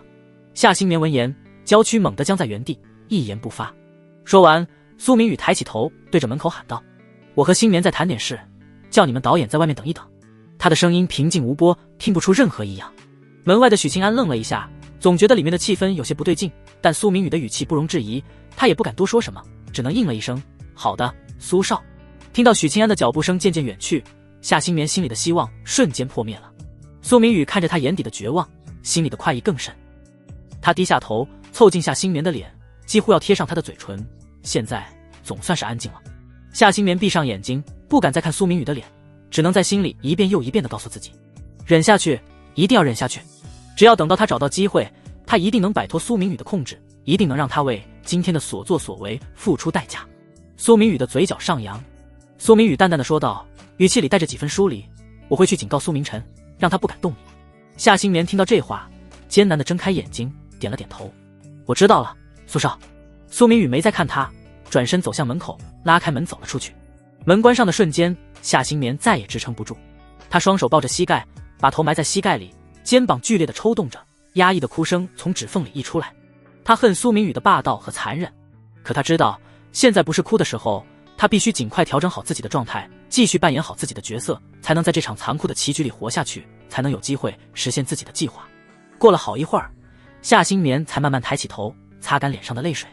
他站起身，走到镜子前，看着镜中那个脸色苍白、眼神空洞的女人，深吸一口气。他伸手整理了一下自己的头发和衣服，努力挤出一个还算自然的笑容。就在这时，他的手机突然响了起来，屏幕上显示着苏明晨的名字。夏新棉的眼神闪了一下，按下了接听键。“明晨，怎么了？”电话那头传来苏明晨关切的声音：“新棉，你没事吧？我刚才走的时候，总觉得心里不踏实。苏明宇没有为难你吧？”夏新棉的嘴角勾起一抹冰冷的弧度，声音中带着哽咽：“我没事，明晨，你别担心。那个混蛋只是过来问了我几句话，没做什么。你现在安全了吗？”“我安全了，你放心。”苏明晨咬着牙：“新棉，你在剧组一定要小心，有什么事随时给我打电话，我会尽快想办法把你从苏明宇身边救出来的。”“我相信你，明晨。”夏新棉的声音里带着几分依赖：“你也要照顾好自己，别为了我担心，我会等你的。”挂了电话，夏新棉脸上的柔情瞬间消失得无影无踪。他看着镜中的自己，眼神里满是坚定。“苏明晨，苏明宇，你们都等着吧，这场戏还没结束呢，而最后的赢家一定会是我。”咚咚咚，敲门声响起。夏新棉抬眼看向紧闭的门，秀眉下意识地蹙了蹙。苏明宇刚走没几分钟，谁会这么快找过来？他心底掠过一丝不安，却还是压着嗓子，尽量让声音听起来平稳些：“进来。”门被轻轻推开，许清安的身影探了进来。“新棉姐，你没事吧？”许清安快步走到夏新棉面前，声音里带着几分急切，目光落在他苍白的脸上：“那个混蛋没为难你吧？”夏新棉看着他眼里毫不掩饰的担忧，细微的暖意一闪而过，却又很快被现实压了下去。他垂下眼，长长的睫毛在眼下投出一小片阴影，掩去眼底复杂的情绪。在抬眼时，眼眶已经微微泛红，嘴角牵起一抹比哭还难看的苦笑：“我没事的，你不用担心我。”这话他说的轻飘飘的，可许清安怎么会信？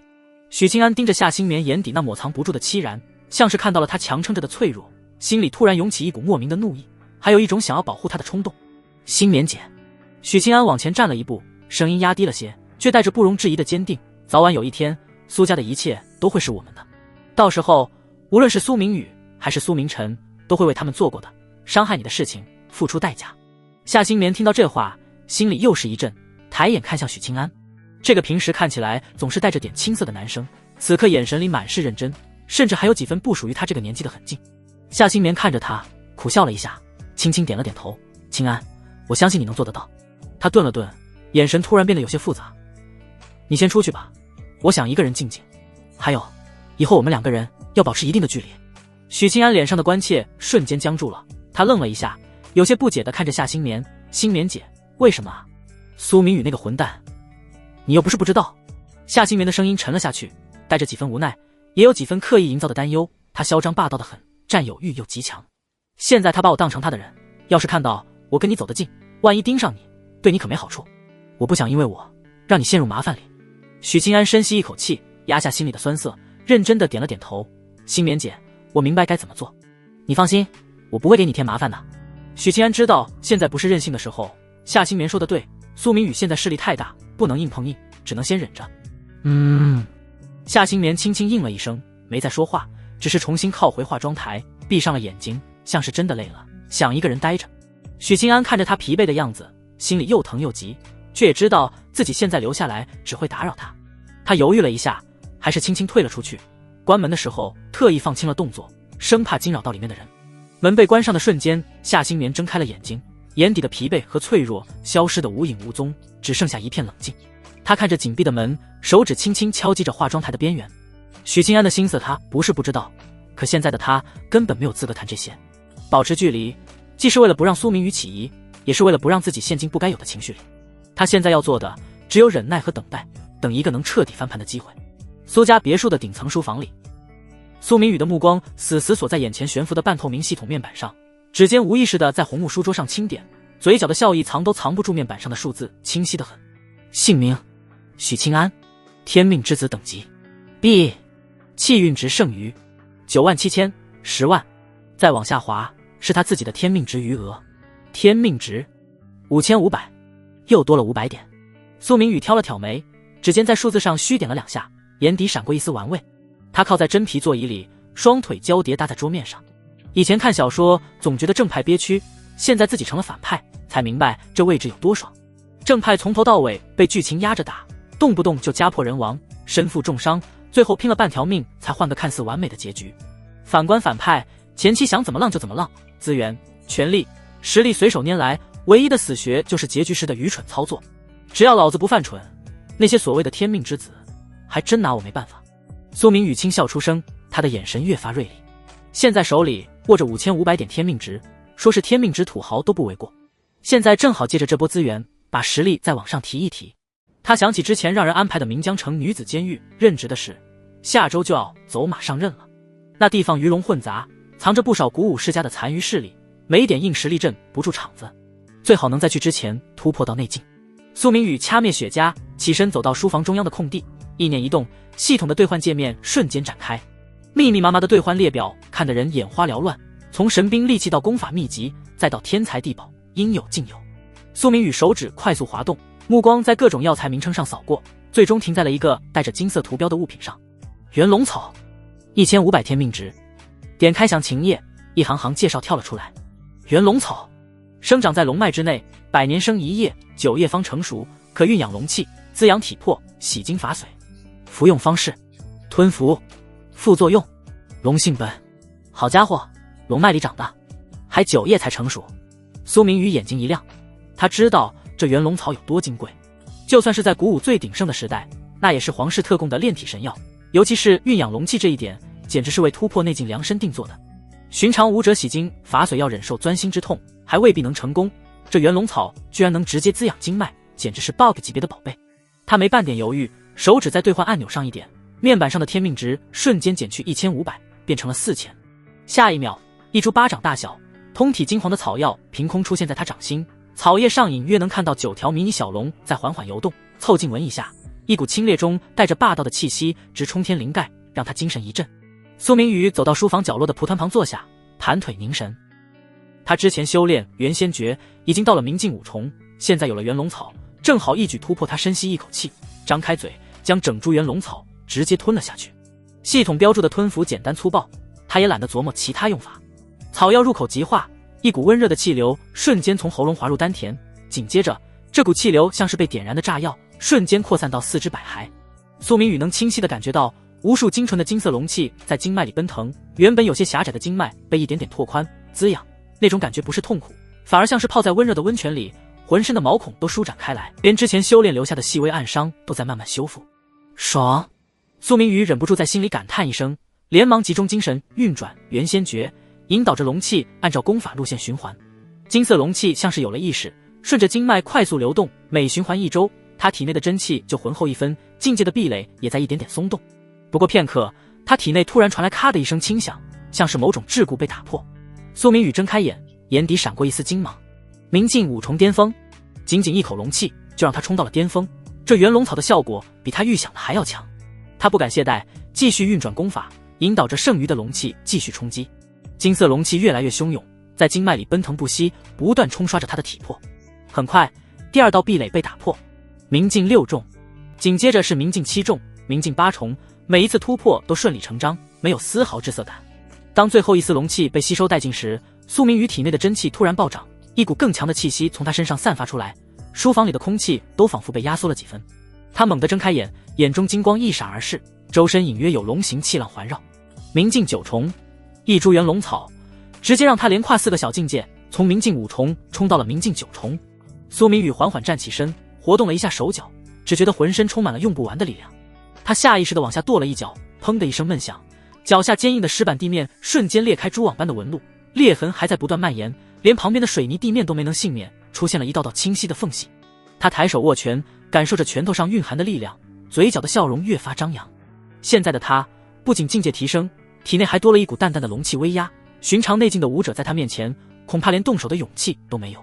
刚才突破时，他甚至隐约触摸到了内境的门槛，只要再巩固一下境界，突破内境不过是时间问题。穿越不到1周的时间，苏明宇已经修炼到了明镜9重。只是就算是这样，苏明宇还是觉得有些慢了。不过如果他这般修炼速度，让那些古武世家的妖孽听到，多半要气个半死，痛骂这个凡尔赛的混蛋。苏明宇眼神里满是自信。以前他还觉得天命之子是个威胁，现在看来，只要他不断提升实力，掌控更多资源，那些所谓的天命不过是笑话。岷江城女子监狱就是他踏向更高处的第一步。他抬手摸了摸下巴，想起系统面板上许清安那仅剩的97000点气运值，眼底闪过一丝算计。既然你这么慷慨，那我就却之不恭了。苏明宇轻笑一声，已经开始琢磨下一次该怎么从这位天命之子身上薅羊毛了。可就在这时，苏明宇只觉得心中莫名的一阵火热。他回想起系统上面介绍的副作用，脸上的表情开始精彩起来。苏明宇找遍了别墅，也没见李艳霜，打电话这个女人居然不接。苏明宇虽然很愤怒，但眼下时间不等人，他只能拿起电话拨通沈清武的号码。给你10分钟的时间来我家。沈清武指尖捏着手机，指节泛白，走廊顶灯的光落在他精心打理过的卷发上，却没映出半分暖意。他刻意往安全通道口挪了2步，声音压得极低，却还是藏不住尾音里的颤抖。苏少，我马上就到。电话那头的苏明宇只淡淡嗯了一声，电流里还混着冰块碰撞玻璃杯的脆响，随即便传来利落的忙音。沈清武握着手机愣了2秒，指尖还残留着屏幕的凉意，心脏却像被一只无形的手攥紧。病房里，林晨风躺在病床上，沈清武以为躲到走廊就能遮住声音，却不知道他是鼓舞者，听力敏锐至极，那声带着怯懦的苏少像根细针，精准地扎进了他最在意的地方。他盯着天花板上的输液架，金属挂钩随着气流轻轻晃动，晃得他眼睛发涩。讽刺的是，这次受伤竟让他卡在瓶颈的桎梏有了松动迹象，丹田处的暖流隐隐涌动，仿佛再往前一步就能突破。可这份因祸得福，连身体都在提醒他，只有变强才能不被像现在这样眼睁睁看着自己的老妈奔向别人的怀抱。病房门被轻轻推开，沈清武走了进来，脸上还带着没来得及掩饰的慌乱，连鬓边的碎发都有些凌乱。他避开林晨风的目光，伸手理了理他的背角。晨风，你好好休息。妈有点事情要去处理。林晨风的指尖蜷缩了一下，指甲几乎要嵌进掌心。他能清晰地看到沈清武眼底一闪而过的愧疚，也能猜到他要去见谁。那股几乎要冲破胸膛的恨意在眼底翻涌了一瞬，却又被他强行压了下去。他现在还不能撕破脸，他没有对抗苏明宇的资本，甚至连保护自己的能力都还不够。他扯了扯嘴角，努力让自己的笑容看起来自然些，声音却带着刚受伤后的沙哑。好，妈，你有事情去忙了就好了。沈清武听到这话，像是松了口气，又像是更愧疚了，只匆匆点了点头，转身快步走出了病房，连背影都透着几分仓皇。医院门口，一辆黑色迈巴赫早已停在树荫下，车身在暮色里泛着冷硬的光，与周围来往的救护车、轮椅格格不入。沈清武拉开车门，坐进后排，真皮座椅的凉意透过薄薄的衬衫传到皮肤上，让他打了个轻颤。前排的女司机没回头，只是从后视镜里看了他一眼，递过来一个精致的丝绒袋子。苏少交代的，您现在换。沈清武接过袋子，指尖碰到袋子里的布料，就知道是什么。酒红色的紧身收腰开叉包臀长裙是苏明宇最喜欢的款式，每次见他都会让他穿这样的衣服。沈清武咬了咬下唇，没有说话，只是拉上了后排的隐丝帘。车厢里的空间不大，他动作有些局促地褪去身上的休闲装，换上那条裙子。布料紧紧贴在身上，勾勒出他玲珑有致的曲线，收腰的设计将她纤细的腰肢衬得愈发盈盈一握，开叉的裙摆刚好，走动时就能露出一截雪白的肌肤。她又从袋子里拿出那双黑丝，指尖划过丝质的面料，缓缓裹上自己修长的美月腿，最后换上那双酒红色的漆皮高跟鞋。当她再次坐直身体时，镜中的女人早已没了在医院时的慌乱与温柔，取而代之的是一种被精心雕琢过的妩媚。酒红色衬得她肤色雪白，黑丝勾勒出腿部的优美线条，高跟鞋让她的身姿更加挺拔，每一处都恰到好处地戳中男人的审美。车子平稳地行驶着，窗外的风景从医院的白色建筑逐渐变成了繁华的商业区，最后驶入一片绿树掩映的别墅区。不到10分钟，车子停在了一栋气派的欧式别墅前，门口的喷泉正喷着水，灯光落在水花上，折射出细碎的光。沈清武深吸一口气，推开车门走了下去。高跟鞋踩在大理石台阶上，发出清脆的哒哒声。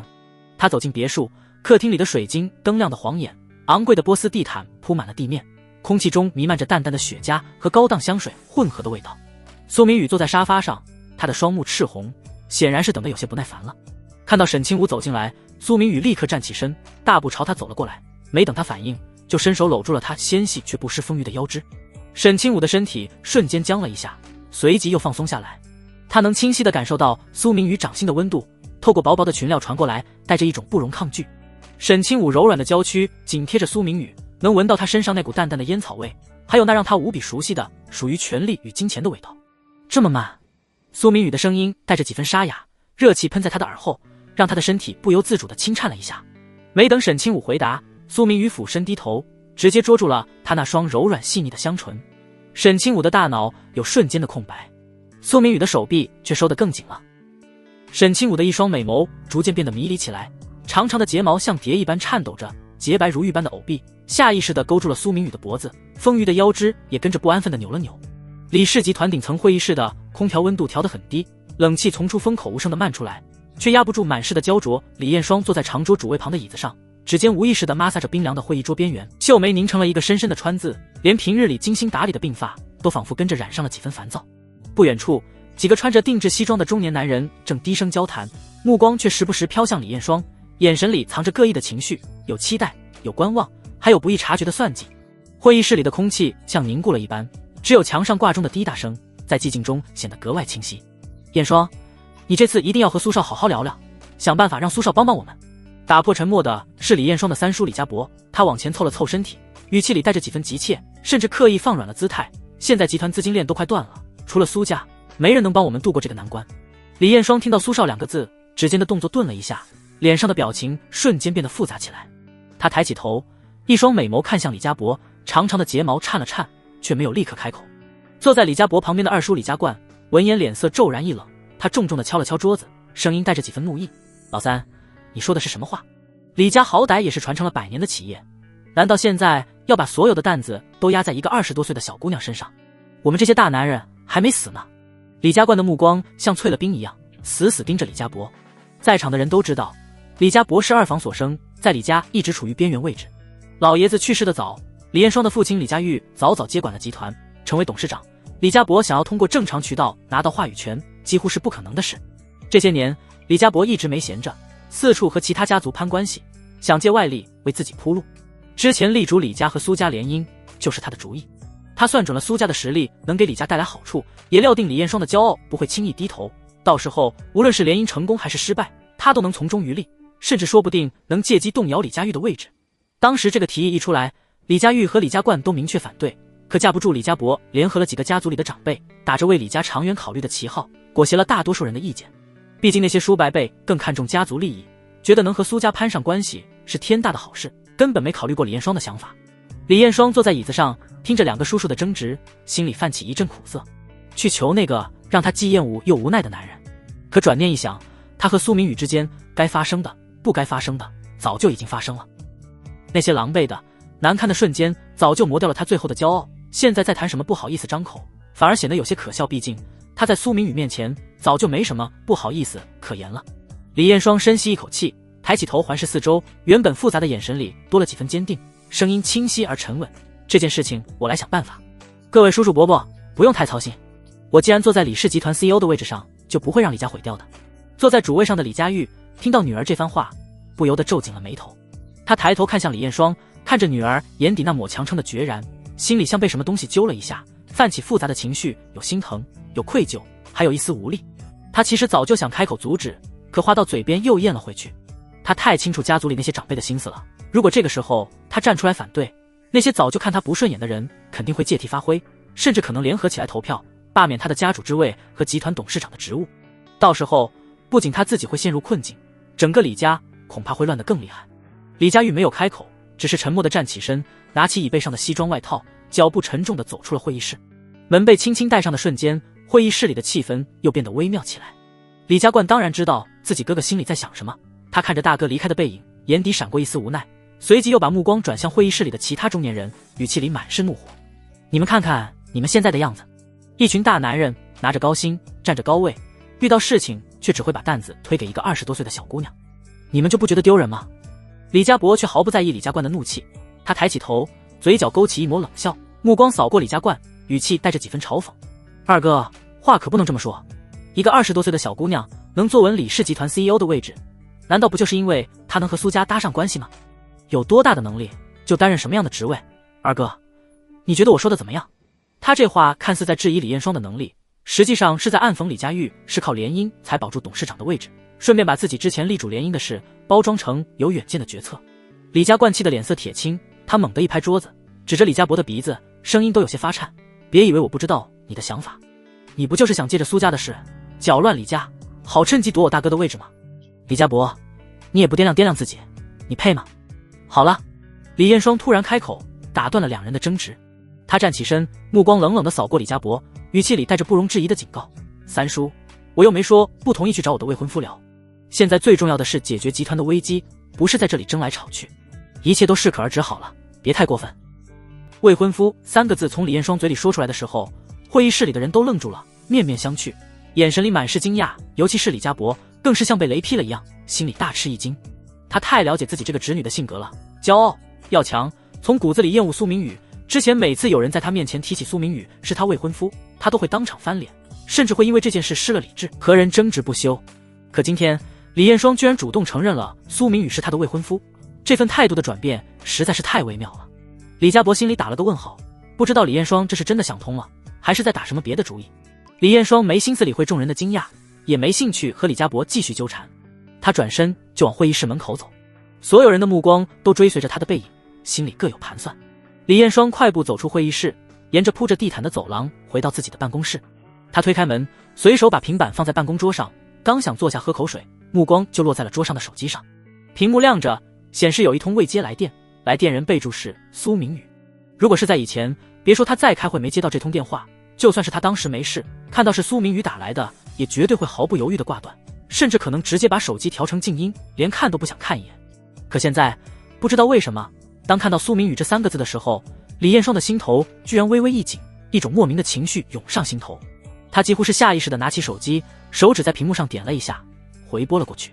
电话里传来嘟嘟的忙音，1声、2声、3声，直到自动挂断，都没有人接听。李彦双握着手机，秀眉再次紧锁起来。他看着屏幕上通话结束的提示，心里居然泛起一丝不易察觉的焦躁。他咬了咬下唇，指尖在手机屏幕上滑动，找到司机的电话，拨了过去，语气带着几分急切。备车，去苏明宇的别墅。司机立刻恭敬地回答：好的，李总，我马上就到公司楼下等您。苏家别墅。李彦双推门而入，可刚踏入别墅的李彦双听到一阵阵悦耳的音乐，脸色骤然难看起来，转身就要离去。苏明宇突破之后，精神力暴涨。李彦双进入庄园的时候，苏明宇就已经发现了这女人。当他通过神念发现李彦双转身要离开的时候，在楼上漫不经心地开口道：来2楼，聊聊给你李家注资的事情。你要是走了，这件事情就没得谈了。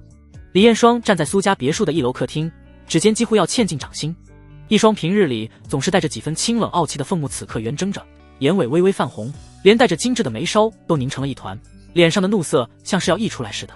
混蛋，这2个字几乎是从牙缝里挤出来的，声音不大，却裹着十足的咬牙切齿。她长这么大，作为李氏集团的大小姐，走到哪儿不是被人捧着敬着，就算是生意场上遇到难缠的对手，也从没人敢这么对她说话。可苏明宇倒好，先是用李家的困境拿捏她，现在还敢用这种轻佻的语气命令她，这口气怎么咽得下？可还没等她把怒火再憋得更旺些，楼上传来的声音就像一盆冷水，浇得她浑身一僵。别骂我，乖一点。对你没坏处。苏明宇的声音带着几分漫不经心，甚至还掺着点笑意。他的声音落在李彦双耳朵里，却让他后颈的汗毛都竖了起来。他刚刚那声混蛋明明压得很低，苏明宇在2楼怎么可能听得见？李彦双瞳孔猛地一缩，原本满是怒色的美眸里浮出几分异色，疑惑，是警惕，还有点说不清道不明的诧异。他下意识地抬头往楼梯口看，木质的扶手泛着温润的光泽，却看不到半个人影。可那道声音带来的压迫感，却实实在在地压在他心头。难道苏明宇的听力真的好到这种地步？李彦双站在原地，脑子里飞快地转着。他感觉苏明宇真的转变了许多。前几天在苏家老宅，他霸道地给苏家人下马威，甚至还敢和苏家的老爷子苏国豪对着干。2房和3房因为苏明宇的缘故颜面大失。李彦双能有这样手段的人，不应该是个只会吃喝玩乐的2世祖才对。现在这一手顺风耳，更是让他觉得这个人深不可测。犹豫了片刻，李彦双攥了攥手心，指甲在掌心里掐出几个浅浅的印子。算了，现在人在屋檐下，不得不低头。李家的资金链已经断了，那些旁支的老家伙又在旁边虎视眈眈，要是苏明宇不肯帮忙，李家就真的完了。他咬了咬牙，压下心里的不甘，转身朝着楼上走去。楼梯的台阶踩上去没什么声音，李彦双一步步往上走，每走一步，心里的憋屈就多一分。他甚至能想象到苏明宇此刻可能正坐在楼上，用那种玩味的眼神等着看他的笑话。可没办法，为了李家，为了爸爸，他只能硬着头皮上。刚走到2楼平台，李彦双就看到了苏明宇。他靠在走廊的墙壁上，穿着一身黑色的真丝睡袍，腰带松松的系着，睡袍的料子很软，贴在他身上勾勒出几分清瘦却不单薄的身形。明明是很随意的穿着，可他就那么站着，却莫名透出点慵懒的贵气。不过李彦双可没心思欣赏这些，他的目光刚落在苏明宇身上，就对上了他的眼神。苏明宇半眯着眼睛，视线慢悠悠地扫过他的全身，那眼神就像在打量一件商品，从他的头发丝到他身上那件剪裁得体的连衣裙，再到他踩着高跟鞋的脚踝，每一处都没放过。李彦双的脸颊瞬间就热了，不是害羞，是生气。他今天穿这条裙子是为了显得正式些，毕竟是来求人的，总不能穿得太随意。可苏明宇这眼神带着毫不掩饰的打量和轻佻，让他觉得自己像是被在他面前浑身都不自在。更让他气不过的是，苏明宇嘴角还微微上扬着，挑起一丝玩味的笑，那笑容里满是我就知道你会上来的得意，早这样不就好了。苏明宇开口，声音里的笑意更浓了，只要你乖乖听话，我就可以帮你守住李家。他一边说着，一边笑眯眯地朝着李彦双走过来，脚步不快，却带着一种不容抗拒的压迫感。李彦双下意识地想往后退，可身后就是墙壁，退无可退。下一秒他就感觉腰上一紧，苏明宇伸手搂住了他的腰，那双手隔着薄薄的布料，能清晰地感受到温度和力度。苏明宇的手掌很大，正好圈住他纤细的腰肢，却又不会让人觉得勒得慌，甚至还能隐约摸到他腰后的曲线。李彦双浑身一僵，像是被烫到了似的，一双美眸里瞬间浮出一抹异色，是抗拒，是警惕，还有点慌乱。他洁白无瑕的玉臂下意识地抬起来，抵住了苏明宇的胸口，入手是温热的触感，隔着睡袍能感受到他胸腔里平稳的心跳。李彦双的指尖微微颤抖，他想把苏明宇推开，可他的力气比他大太多，他推了半天，苏明宇纹丝不动。苏明宇挑了挑眉，眼神里的玩味更重了。他非但没松手，反而霸道地把李彦双往自己怀里带了带，让他的身体更贴近自己。然后他伸出另一只手，用指尖轻轻挑着李彦双的下巴，迫使他抬头看着自己。既然来找我，还不乖一点？苏明宇的声音压得很低，带着几分磁性，就凑在李彦双耳边，温热的气息喷在他的耳廓上，让他的耳朵瞬间就红了。李彦双咬着薄唇，贝齿几乎要把下唇咬出血来。他知道现在不是闹脾气的时候，可苏明宇这副得寸进尺的样子，实在让他忍无可忍。深吸了一口气，李彦双强迫自己冷静下来。他抬起头，迎上苏明宇的目光，眼神里带着几分倔强，还有点破釜沉舟的决绝。我可以嫁给你，但是你要答应我，不但要帮我和我爸守住李家，还要拿下那些不听话的老家伙。这句话说出来，李彦双感觉自己像是卸下了千斤重担，又像是把自己的一辈子都赌了出去。他不是没想过联姻这条路，可他一直以为自己的婚姻会是基于爱情，可现在他却要主动提出嫁给苏明宇，用自己的婚姻来换李家的活路，这对他来说是天大的屈辱。可让他没想到的是，苏明宇听完这话，非但没露出高兴的样子，反而眨了眨眼，定定地看着他，然后伸出手在他的额头上贴了贴。他手心的温度很暖，带着点粗糙的触感，让李彦双的心跳落了一拍。这也没发烧啊？苏明宇收回手，一脸疑惑地看着李彦双，怎么就开始说胡话了呢？李彦双愣住了，脸上的表情瞬间僵住。他怀疑自己是不是听错了，或者是苏明宇理解错了他的意思。他皱着眉，语气里带着几分不解：“你这话是什么意思？你难道没有把握对付李家的那些人？”他以为苏明宇是觉得这个条件太难，所以才故意装糊涂。可苏明宇要是连这点本事都没有，那他之前说的帮忙岂不是空话？苏明宇却笑着摇了摇头，然后往前凑了凑，嘴巴几乎要贴到李彦双的耳边，用一种不紧不慢的语气说道：“我当然有把握对付李家的那些人，甚至可以说对付他们就是轻而易举。”他的声音很轻，却带着十足的自信。李彦双更疑惑了，秀眉凝成了川字，语气里的不解更浓了：“那你为什么刚刚那么奇怪？”苏明宇看着他这副困惑的样子，忍不住笑了。他伸出手，用指腹轻轻捏了捏李彦双雪白细腻的脸蛋儿，入手的触感软软的、滑滑的，像上好的丝绸，稍微用点力就能看到指腹下的皮肤泛起淡淡的红痕。不愧是校花级别的大美人，皮肤就是好。苏明宇一边捏着，一边笑着说道，语气里带着几分调侃：“我的意思是你为什么要恩将仇报？”恩将仇报？李彦双彻底懵了，他怎么就恩将仇报了？他主动提出嫁给苏明宇，这已经是最大的让步了，怎么在苏明宇嘴里反而成了他不对？苏明宇轻笑了一声，指尖还在他的脸颊上轻轻摩挲着，语气里满是戏谑：“对呀，为什么我帮你，你还要嫁给我？我可不想早早的踏入爱情的坟墓。”爱情的坟墓这5个字像一道惊雷，劈得李彦双半天没反应过来。等他反应过来苏明宇是什么意思的时候，那张精致绝美的俏脸上瞬间就布满了怒色。他猛地睁大了眼睛，一双美眸死死地盯着苏明宇，像是要喷出火来。“混蛋，你这是什么意思？”李彦双几乎是吼出来的。他一把抓住苏明宇的手腕，用力把他的手从自己脸上甩开，然后猛地往后退了一步，拉开了和他的距离。他的胸口剧烈起伏着，呼吸都变得急促起来。他什么时候受过这种委屈？主动提出结婚被拒就算了，还被人说成是恩将仇报，甚至被嫌弃会让他踏入爱情的坟墓，这简直是奇耻大辱。苏明宇却一点都不生气，反而笑着摇了摇头，语气依旧平静：“我的意思是，你李彦双可以做我的女朋友，但是不能做我的老婆。”他说的轻描淡写，仿佛在说一件无关紧要的小事，可这话落在李彦双耳朵里，却比任何难听的话都要刺耳。做女朋友？苏明宇把他当成什么了？召之即来，挥之即去的玩物吗？李彦双的俏脸上瞬间寒霜骤起，眼神里的怒意几乎要凝成实质。他死死地咬着牙，从牙缝里挤出几个字：“混蛋，今天我就不该来找你。”说完，他再也不想跟苏明宇多待一秒，转身就朝着楼梯口走去，脚步又快又急。他现在只想赶紧离开这个让他屈辱的地方，哪怕李家真的完了，他也不想再跟苏明宇这种人有任何牵扯。可苏明宇却没有半点要阻拦他的意思，就那么站在原地看着他的背影，直到李彦双走到楼梯拐角，马上就要下楼的时候，他才漫不经心地开口，声音不大，却刚好能让李彦双听得清清楚楚：“刚刚我说的话依旧算数，今天你不让我满意的话，我苏家不介意痛打落水狗。”这句话像是一把锋利的刀，瞬间刺穿了李彦双的倔强。他的脚步猛地停住，浑身的血液仿佛都在这一刻凝固了。他站在楼梯拐角，背对着苏明宇，肩膀微微颤抖着。这句话的意思再明显不过了，如果他今天就这么走了，苏明宇不仅不会帮李家，反而会落井下石，联合银行催缴贷款，甚至低价收购李家的产业。到时候李家就真的回天乏术了，爸爸那么多年的心血就会毁在他手里。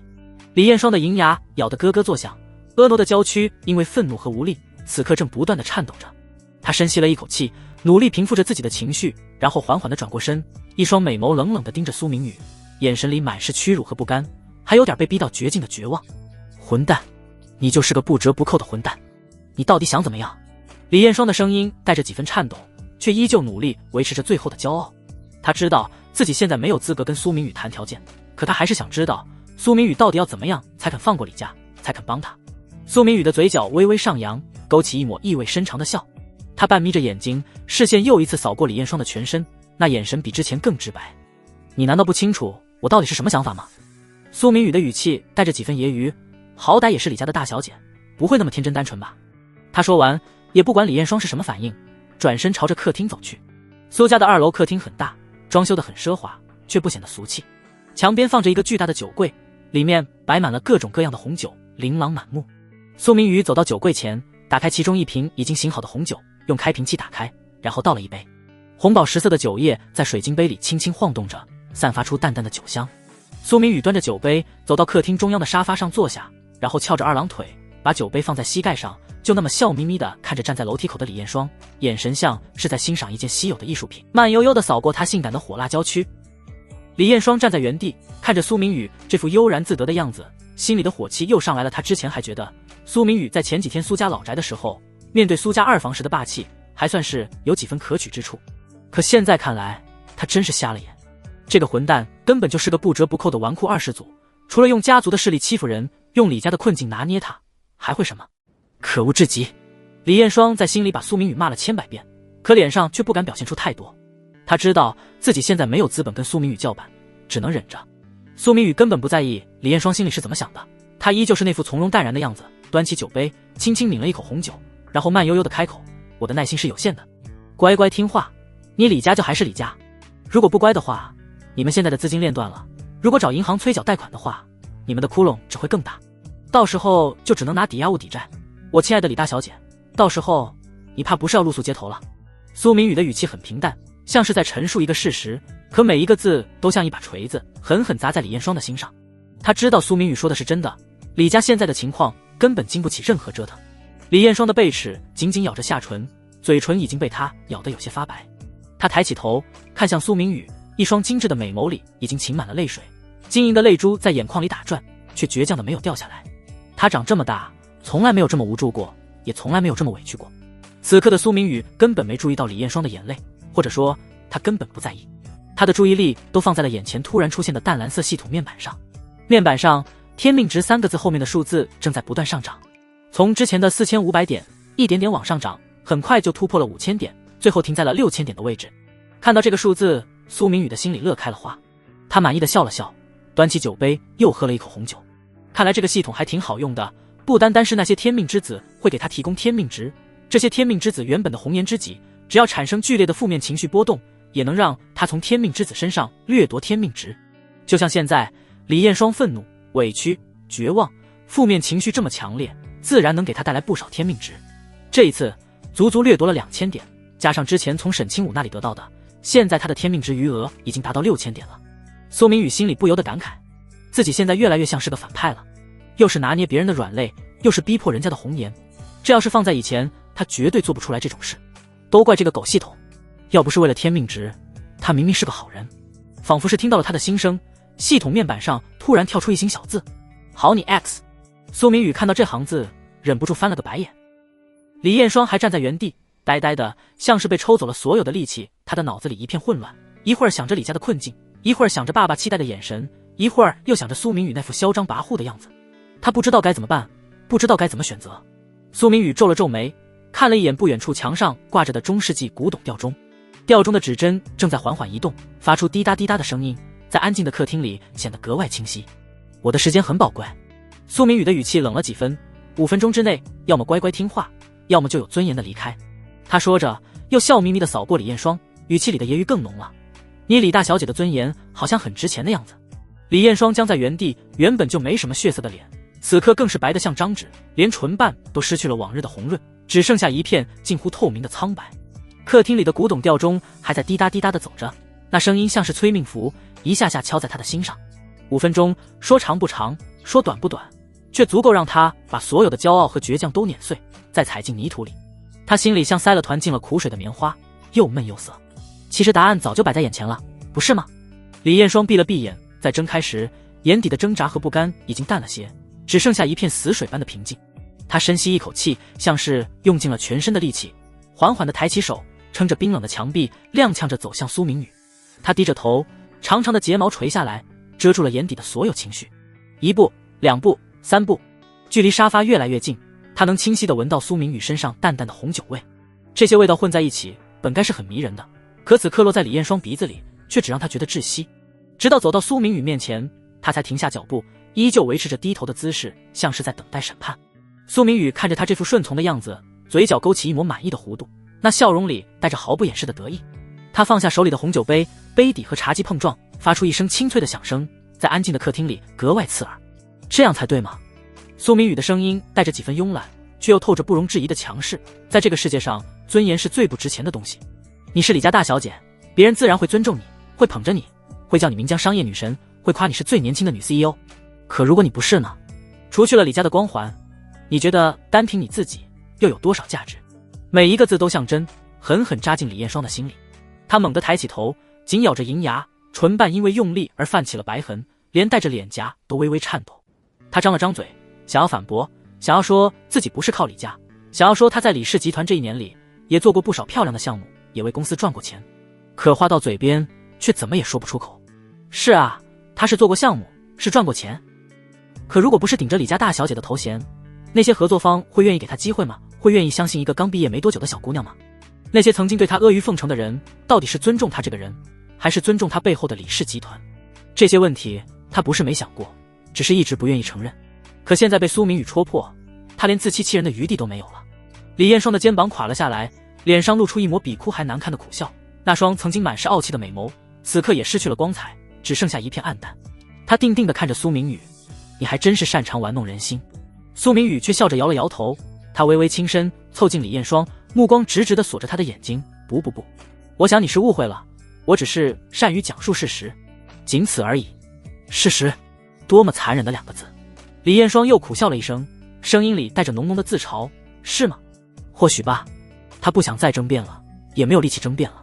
在现实面前，所有的骄傲和倔强都显得那么可笑。苏明宇显然对她的顺从很满意，他伸出手，毫不客气地抓住了李艳霜雪白纤细的皓腕。他的手指很有力，捏得李艳霜的手腕微微发疼，却又不至于让人无法忍受。紧接着，苏明宇稍一用力，李艳霜没有反抗，甚至连挣扎的念头都没有了。她像是个没有灵魂的木偶，顺着苏明宇的力道，整个人跌坐进了他的怀里。苏明宇的手臂顺势环住了他的腰，掌心紧紧贴着他的腰腹，那温热的触感透过薄薄的衣料传过来，让李艳霜的身体微微一颤。李艳霜浑身一僵，指尖下意识攥紧了衣角，连呼吸都漏了半拍。苏明宇那双手带着灼人的温度，李艳霜的腰线算不得骨感，带着点恰到好处的软肉，此刻成了人人拿捏的地方。苏明宇每一次摩擦都像带了电流，让他头皮发麻，屈辱感像细针似的扎进心里。可李艳霜试着推了推苏明宇的胸膛，那力道却软得像棉花，根本撼动不了半分。现实的无奈压得李艳霜抬不起头，只能眼睁睁看着苏明宇越靠越近。苏明宇低笑一声，嘴角的弧度带着几分掌控感，下一秒就扣住他的下巴吻了下来。李艳霜的脑子瞬间空白，美眸里的抗拒慢慢融成了几分不受控的迷离，连他自己都没察觉，原本抵在苏明宇身前的手臂不知何时已经软软地勾住了他的脖颈。西城公寓的落地窗外，岷江城的霓虹正铺陈成一片流动的光海。宋一妹斜倚在意大利手工真皮沙发里，指尖夹着的女士香烟燃到了尽头，她却没心思弹掉烟灰。直到玄关处传来电子锁低的轻响，那抹萦绕在眼尾的慵懒才瞬间被锐利取代，像极了蓄势待发的猎豹收起了爪尖的锋芒。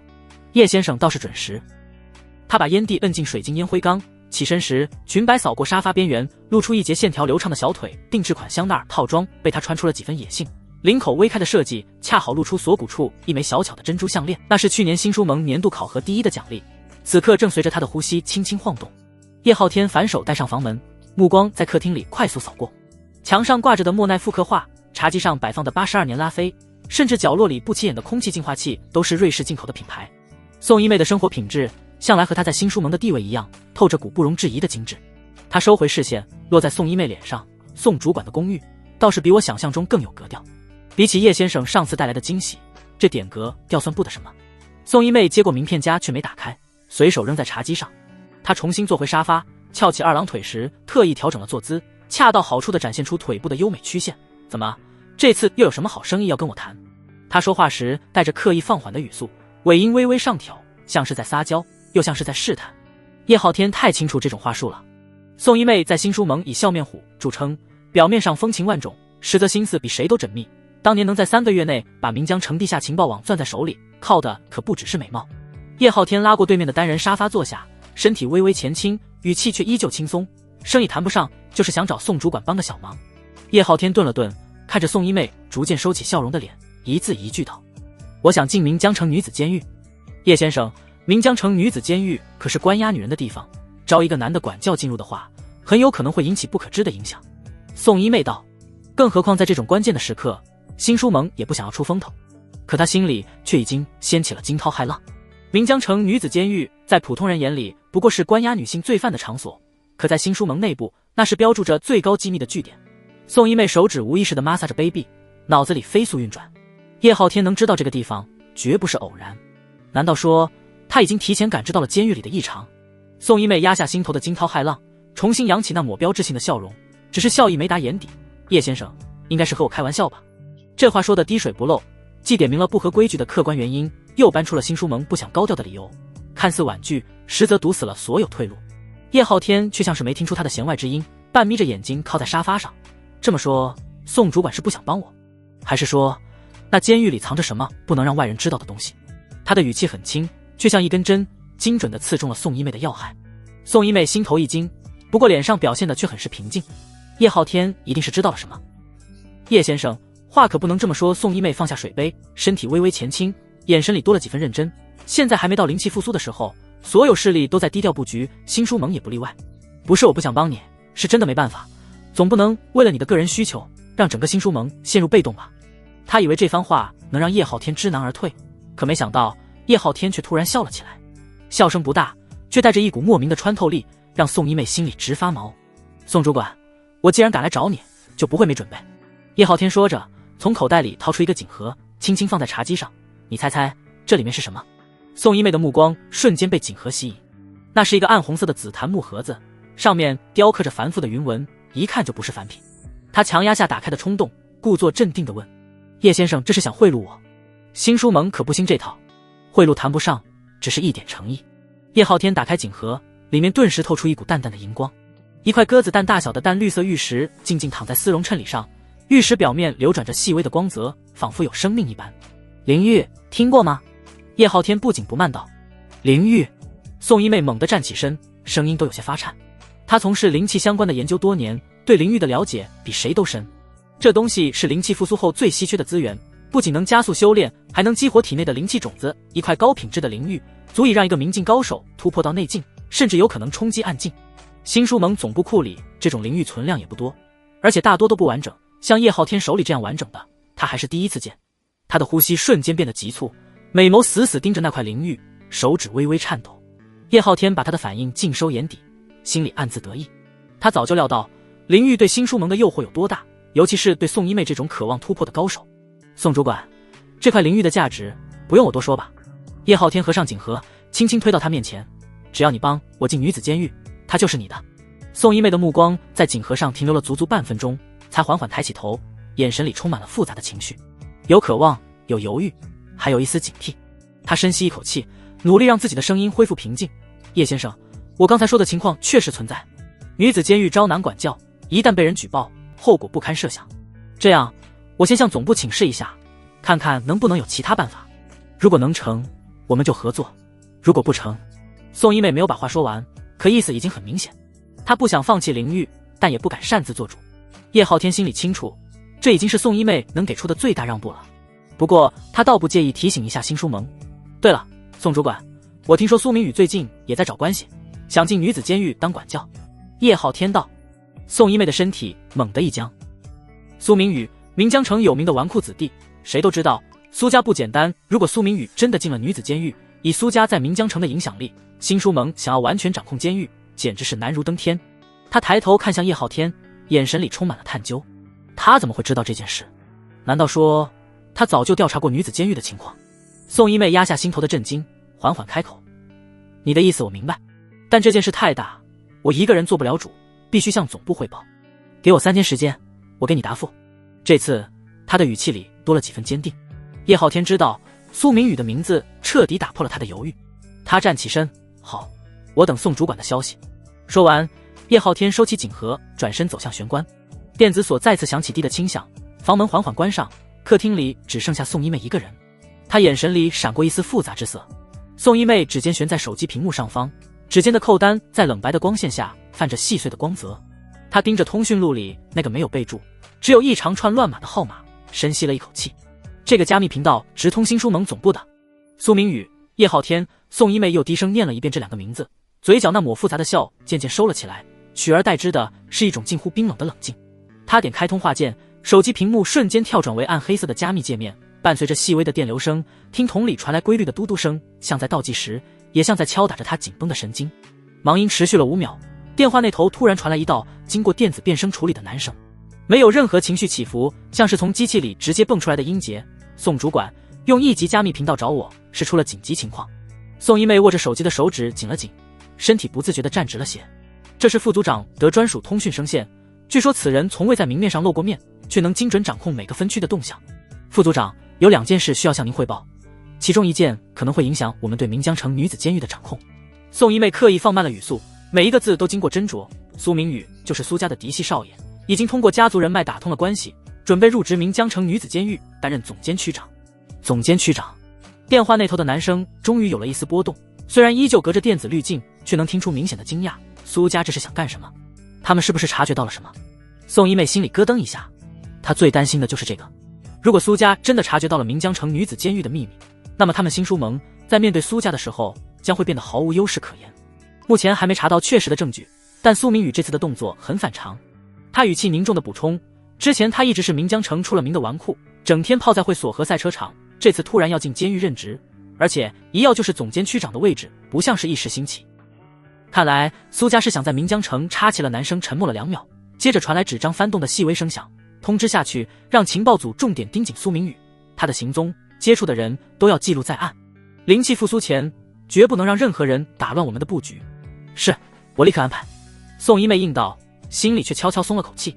她知道，先把苏明宇这个威胁抛出来，能让接下来的提议更容易被接受。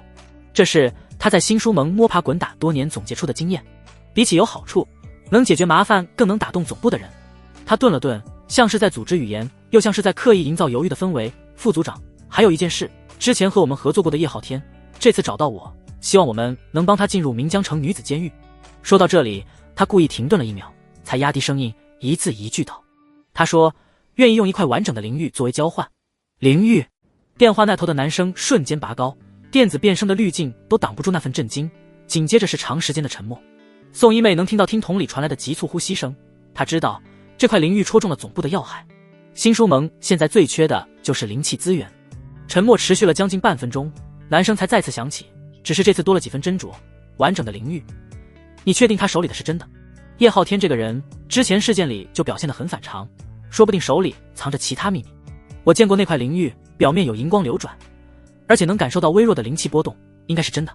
宋一妹立刻接话，同时抛出早已准备好的理由。而且现在苏明宇要进监狱，我们正好可以让叶浩天进去制衡他。叶浩天和苏家没什么交情，让他盯着苏明宇，比我们派自己人更方便，也不容易引起怀疑。电话那头又是一阵沉默，这次的沉默里多了几分思考的意味。宋一妹耐心地等着，指尖轻轻敲击着桌面。她知道副组长已经动心了。果然，几秒后，男声传来：你说的有道理。既然苏明宇已经要进去了，让叶浩天也进去，正好可以形成制衡。不过，叶浩天毕竟不是我们新书盟的人，不能完全信任。说说你的想法，怎么处理这个人？宋一妹嘴角勾起一抹不易察觉的笑，她等的就是这句话。我觉得叶浩天是个有天分的人。他语气平静，却带着不容置疑的判断。但正因为他有天分，才不能放着不管。男生语气里多了几分赞许，有点意思。具体怎么操作？先给他一个临时工的身份，让他进监狱，但不给他接触核心区域的权限。宋一妹条理清晰地说道。另外，给他安排一些任务，比如盯着苏明宇的动向，或者处理监狱里的一些小麻烦，既让他有事做，也能试探他的底线和能力。等摸清了他的底细，再决定要不要把他正式吸纳进来。如果不能为我们所用，再想办法解决也不迟。好，就按你说的办。男生干脆利落的拍板，尽快拿到灵玉，让暗境高手亲自护送回总部，路上绝不能出差错。你这次能及时发现苏明宇的动向，还能想到用叶浩天制衡，总部会记你一功，等灵气复苏后，少不了你的好处。谢谢副组长信任，我一定办好。宋一妹惊喜道。挂断电话，手机屏幕恢复了正常的亮白色。宋一妹盯着屏幕上自己的倒影，嘴角的笑意渐渐扩大。她没有立刻给叶浩天打电话，而是把手机扔在沙发上，起身走到落地窗前，看着楼下川流不息的车流。她太了解叶浩天这种人了，越是容易得到的东西，越不会珍惜。如果现在就告诉他事情成了，他只会觉得灵玉的价值远超这次合作，下次再想拿捏他就没那么容易了。不如等3天，让他先焦虑几天，再打电话告诉他我费了多大劲才说服总部，这样既能收获他的人情，也能让他意识到自己能进监狱全靠新书盟的恩赐。叶浩天，希望你别让我失望。宋一妹轻声呢喃，指尖再次划过手机屏幕，眼里闪过一丝算计的光芒。毕竟一把不听话的刀可是没什么用的。别墅内，苏明宇靠在客厅的真皮沙发上，他揉了揉发胀的太阳穴，目光无意间扫向不远处蜷缩在单人沙发里的李艳霜，眼神里多了几分玩味。李艳霜穿着苏明宇的白色衬衫，衣摆堪堪遮住大月腿，露出的肌肤上还残留着淡淡的红痕。李艳霜此刻垂着眸，长长的睫毛像受惊的蝶一般轻轻颤动，察觉到苏明宇的目光时，整个人更是不自觉地绷紧了身体，连带着小腿都微微发颤。怎么还怕我？苏明宇的声音带着刚睡醒的慵懒，尾音微微上挑，像是在调侃，又像是在故意逗弄。苏明宇身体微微前倾，目光落在李艳霜泛红的耳尖上。这女人总是这样，明明昨晚还一副沉溺的模样，早上醒来却又变得冷冰冰的，反差大的有些可爱。李艳霜猛地抬起头，贝齿死死咬着下唇，原本就娇嫩的唇瓣被她咬得泛起血丝。她想起昨晚苏明宇近乎不知疲倦的模样，脸颊瞬间烧得发烫。这家伙的体力简直不像正常人，明明看着是个养尊处优的富二代，折腾起人来却半点不含糊。他的心思像是被苏明宇看穿了一般。男人突然低笑出声，声音里满是了然：怎么又在心里偷偷骂我？才没有。李艳霜立刻反驳，语气却有些底气不足。她甚至忍不住翻了个白眼，试图用这种方式掩饰自己的窘迫。苏少您这么厉害，我哪敢啊？最后2个字说得又轻又快，带着几分不易察觉的抱怨。苏明宇被他这副口是心非的模样逗乐了，正想再逗他2句，客厅里突然响起一阵急促的手机震动声。不是他的，是李艳霜放在茶几上的那部最新款水果手机。李艳霜下意识地拿起手机，原本还带着几分羞赧的脸色，在看清屏幕上消息内容的瞬间骤然变得惨白。他的手指开始不受控制的颤抖，手机差点从掌心滑落。紧接着他猛地从沙发上站了起来，动作急得差点带翻旁边的玻璃杯。怎么了？苏明宇的笑容瞬间收敛，眉头紧紧皱了起来。他认识李艳霜这么久，还从没见过她这副惊慌失措的样子，能让她如此失态的事绝不简单。李艳霜的嘴唇哆嗦着，好半天才挤出一句话：我爸被抓了。苏明宇的眼神沉了沉，身体坐直了些。被抓？为什么？这里面肯定有隐情，李叔叔一向谨慎，不可能犯事。他了解李艳霜的父亲，那人是岷江城有名的企业家，做事滴水不漏，就算真有问题也绝不会轻易被抓。李艳霜咬了咬牙，双手紧紧攥着手机，指节都泛了白。她犹豫了很久，才红着脸，声音小得像蚊子哼：是我爸资助的一个女大学生，她诬告我爸。后面的话她实在说不出口，那女大学生指控的罪名太过不堪，一旦传出去，父亲的名声就彻底毁了。苏明宇瞬间明白了，这种资助反被诬告的戏码在商圈里并不少见，大多是有人在背后推波助澜。他看着李艳霜通红的眼睛，心里已经有了猜测，恐怕是有人想借这件事打压李艳霜的父亲。李艳霜拿起放在沙发上的香奈，我先去找我爸问问情况，有消息了再跟你说。他现在脑子一片混乱，唯一能想到的就是先见到父亲，弄清楚事情的来龙去脉。苏明宇点了点头，没有阻拦，去吧，路上注意安全，如果需要帮忙随时给我打电话。他知道现在不是追问细节的时候，李艳霜需要的是时间冷静，而他则要尽快查清这件事背后的推手。李艳霜感激地看了他一眼，转身快步走了出去，高跟鞋踩在地板上的声音越来越远，直到玄关处传来关门声，客厅里才重新恢复安静。苏明宇靠在沙发上，眼神变得深邃，他正想着要让手下去查李艳霜父亲的事，口袋里的手机突然震动了一下，屏幕上弹出一条匿名消息，消息内容很短：苏少，我给你准备了一份礼物，苏少一定会喜欢的。短信后面还附了一张照片，照片上是一个穿着浅蓝色洛丽塔白丝的女孩。这女孩长相无比清纯，妥妥校花级别的美女，身材却好到爆炸。照片里的女孩很是惊艳，巴掌大的脸蛋衬着精致眉眼，眼尾微微上挑，却没半分凌厉，反而透着股软乎乎的清纯。银灰色双马尾松松垂在肩头，发尾还别着同色系的蝴蝶结，身上浅蓝洛丽塔是点睛之笔，蕾丝花边沿着领口，袖口层层叠叠，裙摆蓬松却不臃肿，刚好卡在腰线最细处，把纤腰翘臀的曲线勾勒得格外惹眼。雪白美月褪裹着白色蕾丝过膝袜，袜口的镂空花纹若隐若现，直到脚踝都透着细腻光泽。她笑盈盈地陷在黑色真皮沙发里，随意翘着二郎腿，姿态慵懒又灵动。最勾人的是那双白嫩的美足，透过薄丝袜能清晰看到浅粉色指甲油，脚趾轻轻卷起，连细节都透着少女的娇俏。明明穿着甜系洛丽塔，却莫名带出几分恰到好处的性感，甜而不腻，让人移不开眼。苏明宇看到照片上的女孩子，不由得眼前一亮，他意味深长地笑了一声，半眯着眼睛。对方这摆明了是投其所好，倒是懂事。苏明宇低声嘀咕，指尖划过屏幕上刚发来的地址，云顶会所。苏明宇走出房间，来到外面发动车子，引擎发出低沉的轰鸣声，黑色轿车如一道影子滑入岷江城的晚高峰。苏明宇靠在椅背上，目光落在窗外掠过的霓虹招牌上，脑子里却不由自主想起李艳霜。那个女人虽然表面上看上去臣服，但事实上心里却依旧有着自己的小想法。苏明宇扯了扯领带，眼中闪过一丝玩味，也是时候该让你有点危机感了。李艳霜越是抗拒，他就越想把人攥在手里。这次李家伯主动向自己靠拢，刚好成了敲打李艳霜的利器。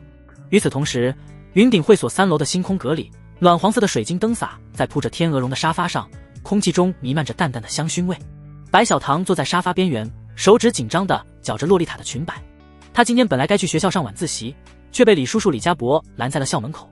李家伯是他妈妈远房亲戚，前阵子听说他在勤工俭学，主动说要介绍个轻松的兼职，还说能帮他凑大学学费。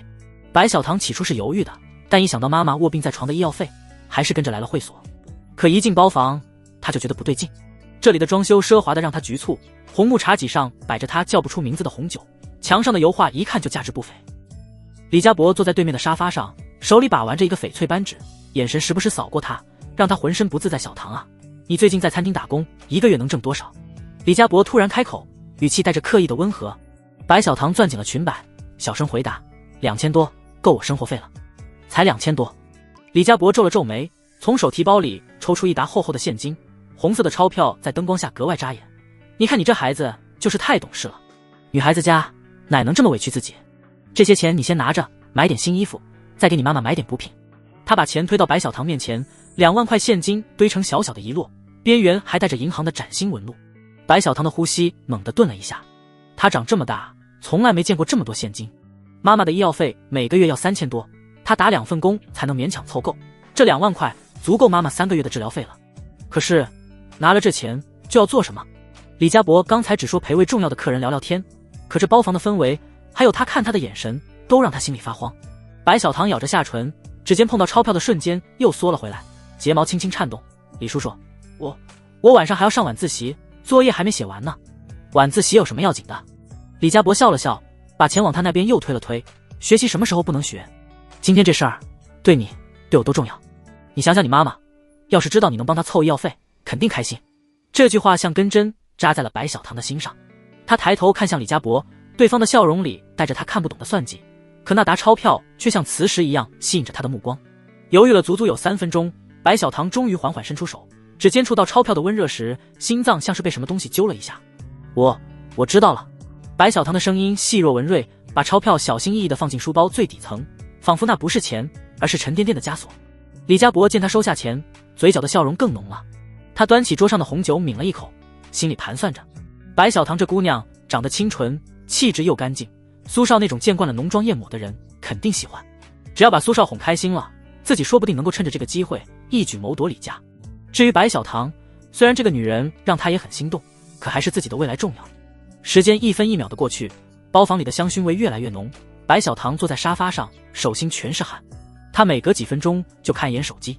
就在白小棠胡思乱想的时候，包房的门突然被推开。白小棠下意识地抬头，只见一个穿着黑色西装的男人走了进来，身形挺拔，五官俊朗的有些逼人，额前的碎发被打理得一丝不苟，嘴角噙着一抹漫不经心的笑。苏明宇。在岷江城，没人不知道苏明宇的名字。他是苏家的独子，身边的女伴换了一个又一个，却从来没人能留住他超过3个月。白小棠在学校里听同学议论过他，说他是岷江城最不能惹的男人，可他没想到自己会以这种方式见到他。苏明宇进门后，目光几乎是立刻就落在了白小棠身上。女孩坐在沙发上，脊背挺得笔直，双手放在膝盖上，像只受惊的小鹿，眼神里带着几分局促和好奇，偏偏气质又干净的不像话，像是从水墨画里走出来的人。有意思，苏明宇心里暗道。他最招架不住的就是这种出淤泥而不染的清纯，不是装出来的娇柔，而是骨子里透出来的干净，像未经雕琢的玉石，让人想伸手把玩，又怕碰碎了。他走过去，在白小棠身边的沙发上坐下，膝盖不经意间碰到了他的膝盖。白小棠像被烫到一样，猛地往旁边挪了挪，脸颊瞬间红了。李家伯见状，连忙站起身，脸上堆着谄媚的笑：“苏少，您可算来了，快坐，我给您泡了您最喜欢的大红袍。”苏明宇没理他，目光依旧落在白小棠身上，声音带着几分慵懒：“你叫什么名字？”白小棠的心跳得飞快，她能感觉到苏明宇的目光落在她脸上，带着审视，还有几分她看不懂的侵略性。他攥了攥手心，小声回答：“白小棠。”白小棠。苏明宇重复了一遍这个名字，指尖在膝盖上轻轻敲着，名字挺好听，人也挺对我胃口。这句话说的直白又暧昧，白小棠的脸更红了。她低下头，不敢再看苏明宇的眼睛，只能盯着自己的裙摆，心里却越来越慌。李家伯说的陪客人聊天，好像不是他想的那么简单。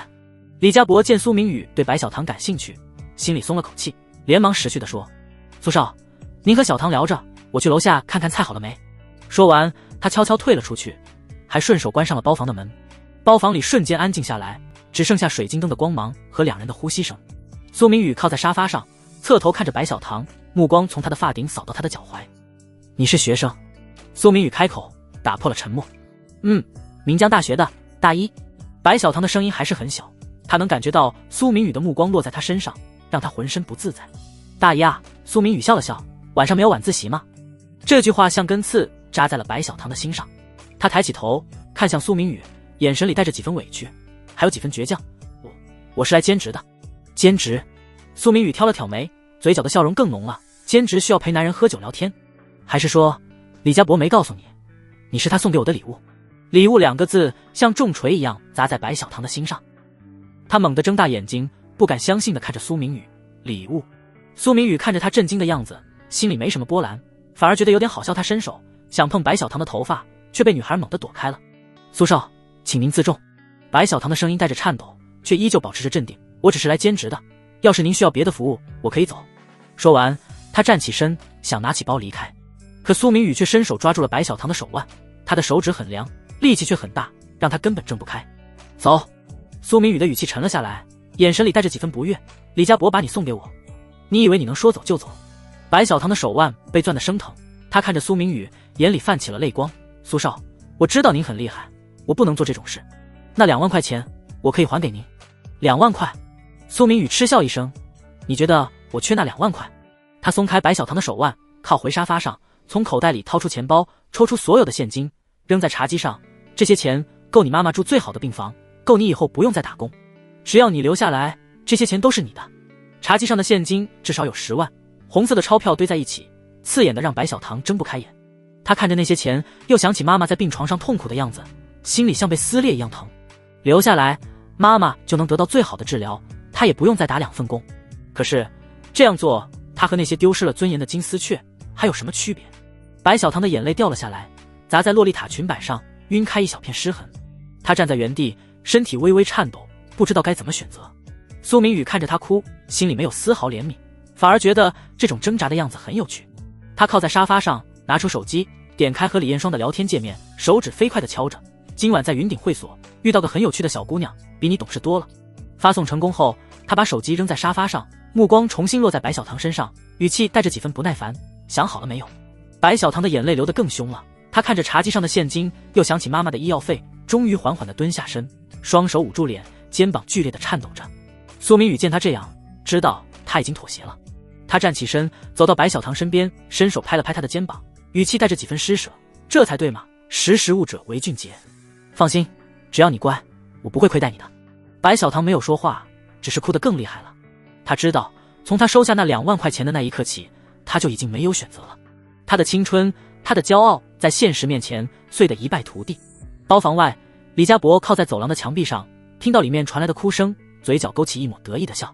李家伯转身走向电梯，他知道这次自己给苏明宇留了个好印象，到时候就算是苏明宇帮助李艳霜，自己也有一定的转圜余地。至于白小棠，谁会在乎一个穷学生的命运呢？包房里，苏明宇看着蹲在地上哭泣的白小棠，心里没有丝毫波澜。他拿起手机，看着李艳霜还没回复的消息，嘴角勾起一丝玩味的笑。李氏集团，手机屏幕还亮着，苏明宇那条带着挑衅意味的消息像根刺扎在李艳霜的心上。他坐在李氏集团总裁办公室的真皮座椅里，指尖无意识地划过冰凉的桌面，贝齿把下唇咬出了一道浅浅的红痕。办公室里的中央空调嗡嗡作响，送来微凉的风，却吹不散他心头的烦躁。岷江城谁不知道苏明宇是个出了名的纨绔子弟，换女伴比换衣服还勤，仗着苏家的势力在城里横着走。之前他对苏明宇的臣服不过是权宜之计。李氏集团最近资金链紧张，要是得不到苏家的支持，不出3个月就得破产。可他心里从来没真正瞧得起这个只会用金钱和权力玩弄感情的男人。可刚才那条消息偏偏让他乱了阵脚。遇到个很有趣的小姑娘，比你懂事多了，短短一句话像带着钩子，勾得他心里又酸又涩。他明知道苏明宇是故意刺激他，可还是忍不住去想，那个小姑娘是谁？苏明宇真的会喜欢上别人吗？该死！李彦双低声骂了一句，抬手揉了揉太阳穴。他什么时候也变得这么患得患失了？不就是个纨绔子弟吗？值得他这么在意？就在这时，办公室的门被轻轻推开，李家冠走了进来。他看到李彦双脸色不好，李家冠连忙问道：彦双，怎么了？是不是苏明宇又为难你了？李彦双抬起头，眼底还带着未散的烦躁。二叔，苏明宇去见三叔了。李家伯。李家冠的脸色瞬间沉了下来，眉头拧成了一个川字。他见老三干什么？李家冠在沙发上坐下，叹了口气：彦双，我了解你的想法，我和你爸已经在偷偷转移资产了，就算最后集团保不住，至少能让你以后衣食无忧，不用看别人的脸色。听到衣食无忧4个字，李彦双心里涌上一股暖流。二叔一直像父亲一样照顾他，在他最难的时候从来没有放弃过他。他摇摇头，轻声说：二叔，其实不用这么悲观，苏明宇之前已经答应帮我们了，他说会注资进来，帮集团渡过难关。什么？李家冠猛地抬起头，眼中满是震惊。他答应帮我们了，那他为什么还要见老三？这不是自相矛盾吗？李彦双苦笑了一下，指尖划过手机屏幕上苏明宇的头像。以前他总觉得苏明宇是个没脑子的花花公子，可现在才发现自己错得有多离谱。那个男人看似玩世不恭，通过这几次的接触就能够发现这个家伙很精明，很擅长玩弄人心。他答应帮李氏，或许不是出于好心，而是想把整个集团还有他都牢牢攥在手里。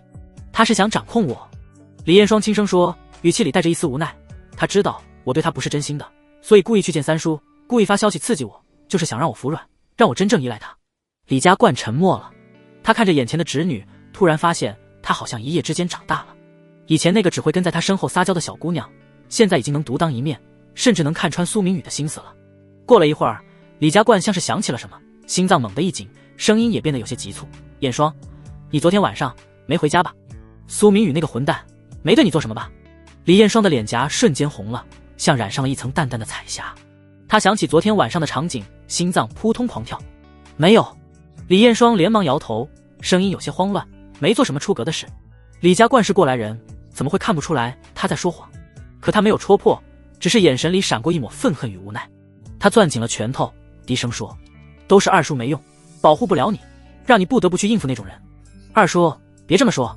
李彦双连忙安慰道：其实苏明宇也没有那么讨厌，以前我总觉得他是个纨绔，可接触下来才发现他这个人还挺复杂的。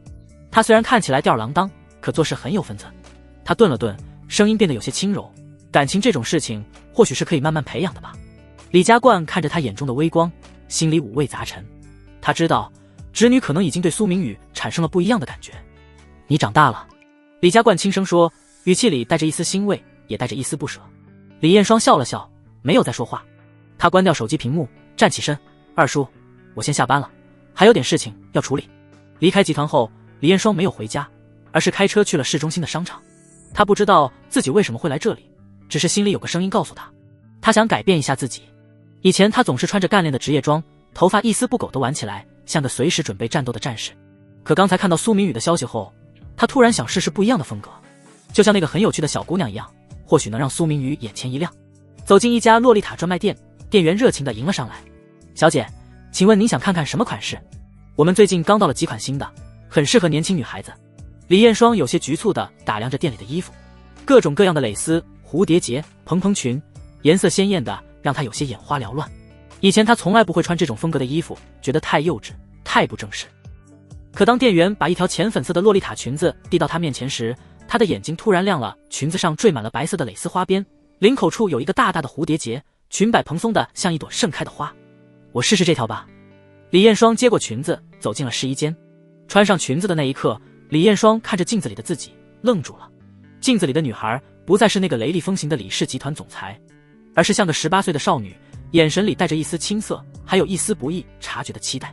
她轻轻转了个圈，裙摆扬起一个好看的弧度。原来她也可以这么可爱。付完钱，李彦双提着裙子走出商场。夕阳的余晖洒在她身上，给她镀上了一层金色的光晕。她低头看了看手里的裙子，嘴角不自觉地勾起了一抹微笑。或许她真的可以试着接受苏明宇。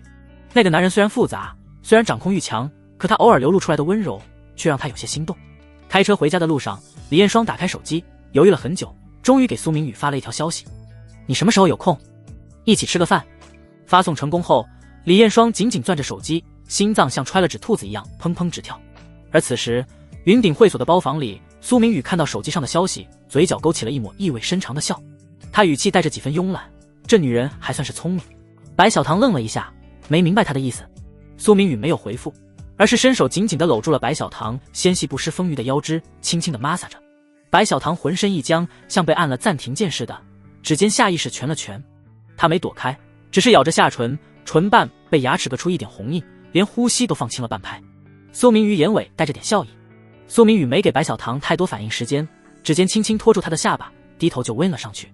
白小棠眨了眨眼，眼底瞬间涌上来的情绪特别乱，有点慌，又有点迷迷糊糊的，连鼻尖都泛起热意，可更多的是说不出的无奈。她下意识动了动腰，细腰软得像没骨头，那点小动作与其说是反抗，倒不如说更像撒娇。消毒水的味道像一层无形的薄膜，裹着深夜的医院病房。惨白的灯光从天花板垂下来，凌晨风刚靠在床头喘匀气，窗外的树影突然晃了一下，不是风动，是有东西贴着墙根滑了进来，快得像道黑色的闪电。凌晨风的后背瞬间绷紧，手下一时摸向枕头下的水果刀，这是白天护工留下削苹果的，现在却成了唯一的防身武器。陌生的气息带着点潮湿的霉味，混在消毒水里格外刺眼。他抬眼时，瞳孔里已经凝了层冷意，像淬了冰的刀子直直射向那团站在病床前的黑影。谁？黑袍人没立刻说话，兜帽压得很低，脸上扣着个没有任何纹路的无相面具，只剩下一片冰冷的黑。他绕着病床转了半圈，脚步轻得像猫，目光却像扫描仪似的把凌晨风从头发丝到脚腕扫了个遍，最后才开口，声音里带着点玩味，反应挺快，比我之前找的几个苗子强多了，有点天赋，够格进我们组织。组织？凌晨风皱紧眉，警惕感瞬间拉满。他最近糟心事堆成了山，先是妈被苏明宇那混蛋缠上，接着自己又被苏明宇逼得跟师尊翻了脸，现在连医院都不安生，怎么听都像个骗局。你们是干什么的？我凭什么要加入？凌晨风警惕道。黑袍人嗤笑了一声，声音透过面具传出来，有点闷。凌晨风，咱们没必要一开始就剑拔弩张。黑袍人往床边凑了凑，凌晨风能感觉到对方身上散出来的凉意，不是体温，是那种带着压迫感的气场。没必要。凌晨风冷笑，眼神死死定在黑袍人脸上，像是要把那面具盯出个洞来。我看咱们最好别再有交集。不需要。这话像踩了黑袍人的雷区，空气瞬间沉了下来。黑袍人原本还算放松的肩膀绷直了，连声音都冷了几分。你妈为了你，不惜陪着苏明宇那纨绔子弟应酬，跟个玩物似的被他拿捏，你就甘心这么看着？甘心一辈子被苏明宇踩在脚底下？不想报复？你闭嘴！凌晨风猛地坐直身体，胸口剧烈起伏着，眼睛里像烧着一团火，连声音都发颤。你到底是谁？你怎么知道这些事？这黑袍人能把话说得这么直白，要么是苏明宇的人，要么就是真的是一个非同寻常的组织之人。黑袍人笑了，那笑声透过变声器成了机械的电子音，没一点温度。我是谁不重要，重要的是咱们能互相帮衬。你想报仇，想保护你妈，想不再被苏明宇欺负，我们能让你变强，给你报仇的机会，而你只需要帮我们手刃你的仇人就可以了。凌晨风的呼吸顿了顿，他不是没动过报仇的念头，可苏明宇有钱有势，身边还跟着一群打手，自己虽然修炼了古武，可是现在就算是师傅那样的暗境高手都敌不过人海战术，更何况是自己。自己现在连自保都难，怎么跟人家斗？可变强这两个字像钩子似的勾着他的心。他盯着黑袍人，声音放低了些，却依旧带着警惕，天底下没有白给的好处。说吧，我要做什么？猎杀狩猎者。黑袍人说的干脆，目光落在凌晨风脸上，比如苏明宇。狩猎者。凌晨风愣了，这词听着就玄乎，什么意思？跟苏明宇有什么关系？黑袍人抬了抬下巴，语气带着点引导。你没觉得最近自己特别倒霉吗？喝口水都能呛着，走在路上都能被鸟屎砸中，更别说你妈被苏明宇缠上，你跟师尊反目这些事，难道就没觉得不对劲？凌晨风的心猛地一沉，他之前只觉得是自己时运不济，可被黑袍人这么一提醒，才发现所有糟心事都赶在这阵子扎堆了，这些事单独看向巧合，凑在一起却透着诡异。凌晨风攥紧了拳头，指节泛白，确实最近运气差得离谱，到底怎么回事？因为有人在抢你的天命值。黑袍人的声音冷了下来，那些狩猎者专门找你这种天命之子下手，只要做损害你们的事，就能从你们身上抢天命值，也就是你们的气运。苏明宇就是最典型的一个，他抢了你的天命值，所以你越来越倒霉，他却越来越顺利，甚至可以得到莫大的好处。什么？林晨风的瞳孔骤然收缩，像被针扎了似的。这不可能，哪有这种事？你是不是在骗我？我没骗你。黑袍人的电子音没起伏，却透着股笃定，你心里其实已经信了，对吧？黑袍人往前迈了一步，气场更压人了。你和苏明宇这种狩猎者天生就是敌人，他们抢你的气运，断你的路，我们则负责猎杀他们，维持这方宇宙的平衡。林晨风的脑子嗡嗡作响，他半眯着眼，试图从黑袍人身上找出破绽。既然你们能猎杀他们，以你的本事直接去杀苏明宇不更简单？为什么要找我？黑袍人摇了摇头，语气里带着点无奈，没你想的那么容易。我修为是比你高，但不一定能杀得了苏明宇。他抢了太多人的天命值，气运旺得很，加上他本身天赋就好，成长速度快得吓人，现在想杀他难。天赋好，还抢了我的天命值。林晨风的声音发颤，苦涩和无奈像潮水似的涌上来。那我怎么可能打得过他？我连现在的困境都走不出去，还谈什么报仇？林晨风之前还抱着一丝希望，可听黑袍人这么说，那点希望瞬间就灭了。苏明宇本来就比他强，现在还多了气运加持，自己跟他斗，简直是以卵击石。这也是因为苏明宇掠夺了林晨风太多的天命值，进而影响了他的无敌信念所造成的结果。别慌，黑袍人看出了他的沮丧，语气缓和了些，天命值能被抢，自然也能补回来。苏明宇是厉害，但不是所有狩猎者都这么强。你可以先从弱的下手，杀了那些小狩猎者，就能把他们抢来的天命值收回来，慢慢补自己的气运。林晨风抬起头，眼睛直勾勾地盯着黑袍人，警惕又多了几分。你的意思是，你帮我找那些弱的狩猎者，我去杀他们，补我的天命值。可苏明宇不是还在抢我的气运吗？我补得过来吗？补得过来。黑袍人耐心解释，只要你杀得够快，天命值长得快，你的天命等级也会跟着提上去，到时候你能遇到更多机缘，修为也会跟着长。只要你补天命值的速度超过苏明宇抢你的速度，总有一天能超过他，到时候再找他报仇，不就容易多了？林晨风沉默了，他盯着床单上的褶皱，脑子里飞速盘算着，一边是继续被苏明宇欺压，看着妈受苦，自己一辈子活在憋屈里；另一边是跟这个神秘的黑袍人合作，去杀那些所谓的狩猎者，赌一个变强的机会，虽然风险大，甚至可能送命，但至少有希望。他深吸一口气，像是下定了决心，眼神里的犹豫渐渐消失，只剩下坚定。好，我答应你，我跟你走。黑袍人点了点头，语气里带着满意。少年，你选对了，这是你这辈子最正确的决定。那我们什么时候走？林晨风掀开被子，准备下床。他一刻也不想再待在这医院里，不想再想那些糟心事，只想赶紧变强，赶紧把苏明宇踩在脚底下。现在，黑袍人的声音里带着点急切。苏明宇那边还在抢你的天命值，你必须抓紧时间，晚一步，可能就又少了几分机会。林晨风没再多说，跟着黑袍人往病房门口走。路过窗户时，他回头看了一眼，那片惨白的灯光像极了他之前无望的生活，而前方黑袍人走过的路虽然漆黑，却透着一丝让他心动的希望。他咬了咬牙，加快脚步，跟着黑袍人消失在医院的夜色里。林晨风想要给母亲留下讯息，你的一举一动都在苏明宇的监控之中，你如果留下任何的线索，那么你留下的不是让你母亲安心的信息，而是会变成你的催命符。黑袍人冷冷地开口道。林晨风闻言，脸上的表情骤然一紧，咬了咬牙，放弃了留下信息的念头，追随着黑袍人一起消失在夜色中。清晨的阳光透过医院走廊的窗户，在地面上投下长条状的光斑。沈清武提着保温桶走到病房门口时，指尖还带着刚买的热粥温度，可推开门的瞬间，他心头一紧。病床上的白色被单叠得整整齐齐，枕头摆在中央，原本应该躺在那里的林晨风连个人影都没有。陈峰，沈清武的声音发飘，他快步走到床边，伸手摸了摸床单，余温早就散了，显然人走了有段时间。沈清武起初倒也没觉得有什么，可是等了半个小时也不见林晨风。沈清武拿起电话拨通林晨风的号码，却是无人接听。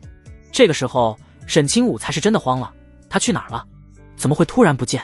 沈清武询问了护士，护士回忆了一下，早上查房的时候林晨风好像就已经不见了。沈清武脑子里瞬间闪过苏明宇的脸，那个男人霸道的可怕，又记仇，之前陈峰跟他作对，现在陈峰伤还没好，突然失踪，会不会是苏明宇动了手？恐慌像潮水似的涌上来，沈清武的指尖抖得厉害，他从包里摸出手机，屏幕都按错了好几次才调出苏明宇的号码，按下了拨号键，嘟嘟嘟，忙音在耳边响着，每一声都像敲在心上。直到第3声，电话那头终于传来苏明宇慵懒的声音，带着刚睡醒的沙哑。怎么了？听到这声音，沈清武的眼泪瞬间就绷不住了，他强忍着哭腔，语气里满是哀求：“苏少，陈峰最近真的很乖，没做过任何惹您不高兴的事，您高抬贵手，别为难他好不好？”沈清武不敢说自己怀疑苏明宇，只能放低姿态，只求对方能放过儿子。电话那头的苏明宇明显愣了一下，眉头当即皱起来，语气里透着不解：“林晨峰怎么了？我为难他干什么？他失踪了。”沈清武的声音带着哭腔，苦涩的像吞了黄连。病房里没人了，他伤还没好，能去哪儿啊？苏少，陈峰也算是您半个儿子，求您了，放过他吧。话没说完，眼泪已经砸在了手机屏幕上，晕开一片水渍。什么？他失踪了？苏明宇的声音瞬间变了调，之前的慵懒消失得无影无踪，只剩下凝重。你在医院等着，我马上到。说完，电话直接挂断。沈清武握着手机，眼泪止不住地流，可心里却莫名松了口气。苏明宇的反应不像是装的，或许陈峰的失踪真的跟他没关系，可那股不安还是没散。陈峰一个商号，没手机没身份证，能跑到哪里去？不到半个小时，医院楼下传来汽车引擎的轰鸣声。沈清武走到窗边往下看，一辆黑色的劳斯莱斯停在门口，苏明宇穿着黑色西装，快步从车上下来。路上苏明宇就给李泰打了电话，让他去调查一下到底是怎么回事。李泰早就等在病房门口，见苏明宇过来，立刻迎上去，声音压得很低：“苏少，昨晚医院的监控全坏了，技术部的人说像是被什么外力干扰过，画面全是雪花，什么都查不到。”苏明宇的眼神冷了下来，他半眯着眼，指尖轻轻敲了敲走廊的栏杆，语气带着不容置疑的命令：“从医院周边开始查，一圈圈往外扩，所有路口的监控都调出来，联系有关部门，让他们配合。不管用什么办法，必须找到林晨峰的踪迹。”明白。李泰点头应下，立刻拿出手机开始安排。苏明宇推开病房门，刚走进去，眉头就拧得更紧。空气里除了消毒水和沈清武带来的粥香，还飘着一缕极淡的气息，让他莫名反感。他下意识想捕捉那气息的来源，可那味道像烟似的，稍纵即逝，怎么抓都抓不住。苏少，沈清武看到苏明宇，再也忍不住，快步冲过去，火辣的娇躯直接扑进他怀里，眼泪把他的西装前襟都浸湿了。陈峰他到底去哪儿了？会不会出什么事啊？苏明宇拍了拍他的背，语气尽量放柔：“你信我，林晨峰的失踪跟我没关系，要是想找他麻烦，没必要等他跑了再动手。”沈清武也知道苏明宇没必要骗自己，他要是真做了什么，不用遮掩。可知道这些，沈清武还是慌。可他伤还没好，能去哪里啊？万一遇到坏人怎么办？放心，我已经让李泰去查了，很快就能有消息。苏明宇搂着他，语气笃定：“先别在医院待着了，我带你去郊外的别墅住几天，那边环境好，你也能安心等消息。”沈清武点了点头，现在他也没别的办法，只能跟着苏明宇走。看着沈清武被送上车，苏明宇脸上的温和瞬间褪去，取而代之的是凝重。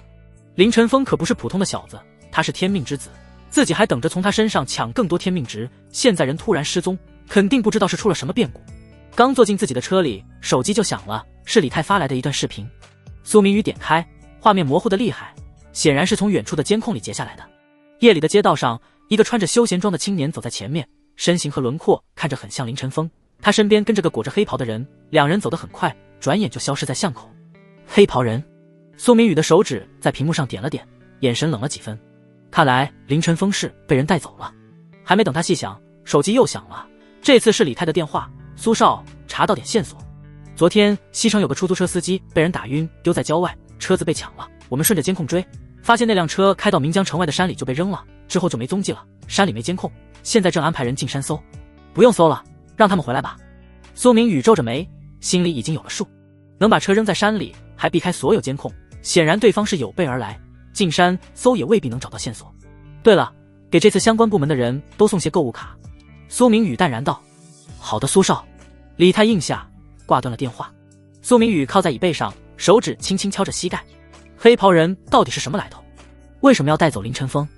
难道也是冲着天命值来的？一连串的问题在脑子里打转，可现在没线索，只能先按兵不动。就在这时，手机又响了，是苏明宇安排在夏新棉身边的女特种兵打来的。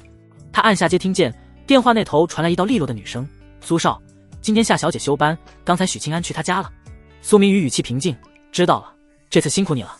为苏少做事不辛苦。”女特种兵的声音很恭敬：“这次做得不错，月底给你多发半个月工资当奖金。”苏明宇说完，直接挂断了电话，转头对司机说：“去夏新棉家，地址你知道吧？”“知道，苏少。”司机应了一声，发动车子，朝着夏新棉家的方向驶去。车里的气氛又沉了下来，苏明宇看着窗外掠过的街景，心里盘算着林晨风这边有黑袍人盯着，夏新棉这边有许清安掺和，最近的事情好像越来越复杂了。车子穿过热闹的市区，朝着夏新棉的高档公寓驶去。苏明宇的手指在腿上轻轻敲着，眼神里闪过一丝锐利。不管黑袍人是谁，既然他敢挡自己的路，自己就绝不放过他。车子平稳地行驶着，阳光顺着落地窗铺进公寓的客厅，手工真皮沙发被晒得暖烘烘的。徐曼婷蜷在沙发一角，指尖捻着茶几上的水果叉，语气里带着明显的感激。新棉，这次真得好好谢谢你。清安那孩子找兼职到处碰壁，多亏你帮他搭线进剧组。夏新棉正捧着一杯热奶茶，闻言笑着晃了晃杯子，跟我客气什么呀？清安本来就机灵，上次剧组试镜，导演一眼就看中他了，说他长得帅还会来事儿，这不就对上了吗？真的？导演真这么说？徐曼婷眼睛一下子亮了，原本靠在沙发上的身体坐直了些，嘴角的笑意都藏不住。我就说这孩子随我，打小就招人喜欢，今天必须给你露一手，做顿大餐犒劳你。你上次说想吃的那个酸汤鱼，我昨儿特意买了新鲜的乌江鱼，肯定入味。许曼婷说着就站起身，踩着细跟拖鞋往厨房走，旗袍的裙摆随着脚步轻轻晃，那深正红色的旗袍像是裹在身上的绸缎，把她丰腴的身材衬得淋漓尽致，腰肢细的能一把攥住，臀线却翘得惹眼，连走动时肩颈的弧度都带着成熟女人的柔媚。走到厨房门口，她随手拿起挂钩上的围裙，粉白相间的布料上印着圆滚滚的 Hello Kitty， 蝴蝶结带子垂在腰侧，跟她身上性感的旗袍腿上裹着的黑丝形成了特别奇妙的反差，像把成熟的妩媚和少女的娇俏揉在了一起，活脱脱的是一个成熟婀娜的性感尤物。你先在客厅看会儿剧，我这边快得很。徐曼婷把围裙系好，指尖在围裙上的 Kitty 脸上轻轻点了点，转身打开自己特意带过来装着乌江鱼的塑料袋，旗袍的开叉顺着腿弯往上滑了点，露出一截裹着黑丝的小腿。对了，清安呢？他去楼下帮我取快递了。夏新棉咬着吸管，视线落在许曼婷身上，忍不住笑着调侃：曼婷姐，你这打扮也太绝了吧，旗袍配 Hello Kitty 围裙，走出去能直接上时尚杂志了。许曼婷被逗得笑出了声，抬手捋了捋耳后的碎发，耳坠上的珍珠随着动作轻轻晃，咯咯喽，就知道说一些好听的。夏新棉笑了笑，我这可都是肺腑之言。许曼婷又是一阵娇笑，海浪汹涌。夏新棉刚窝在沙发上刷完一条剧组八卦，玄关处就传来叮咚叮咚急促的门铃声。来了来了，他拉着毛绒拖鞋跑过去，拉开门的瞬间，就见许清安抱着个半人高的纸箱站在门口，额角还沁着点薄汗，纸箱的胶带边缘都被他攥得发皱。新棉姐，你这箱子里到底装的什么啊？沉得要命。许清安把纸箱往玄关一放，揉了揉发酸的胳膊，一脸无奈地看着他。夏新棉捂着嘴笑，眼睛弯成了月牙，故意卖关子，秘密。现在先帮我搬去储物间。他伸手推了推纸箱，指尖触到冰凉的硬靠，眼底闪过一丝不易察觉的认真。许清安撇了撇嘴，嘴上说着又来这套，还是弯腰扛起了纸箱。储物间在公寓最里面，路过客厅时他还不忘吐槽，要是里面装的是零食，你可得分我一半。知道了，少不了你的。夏新棉跟在后面，刚想关上储物间的门，玄关的门铃又响了，叮咚叮咚连响3下。夏新棉的脚步顿了顿，心里莫名咯噔一下。他快步走到玄关，透过可视门铃的屏幕看过去，屏幕里的男人穿着一身剪裁合体的黑色西装，手里捧着一大束红玫瑰，花瓣上还带着水珠，衬得他那张本就英俊的脸多了几分刻意的温柔。苏明宇。夏新棉的脸色瞬间绷紧，指尖下意识攥紧了门框，贝齿轻轻咬着下唇。这魔鬼怎么会来？他怎么知道自己住在这里？一连串的疑问涌上来，可更多的是无力。他根本不敢把苏明宇拒之门外，那男人的手段他比谁都清楚。新棉姐，怎么了？谁啊？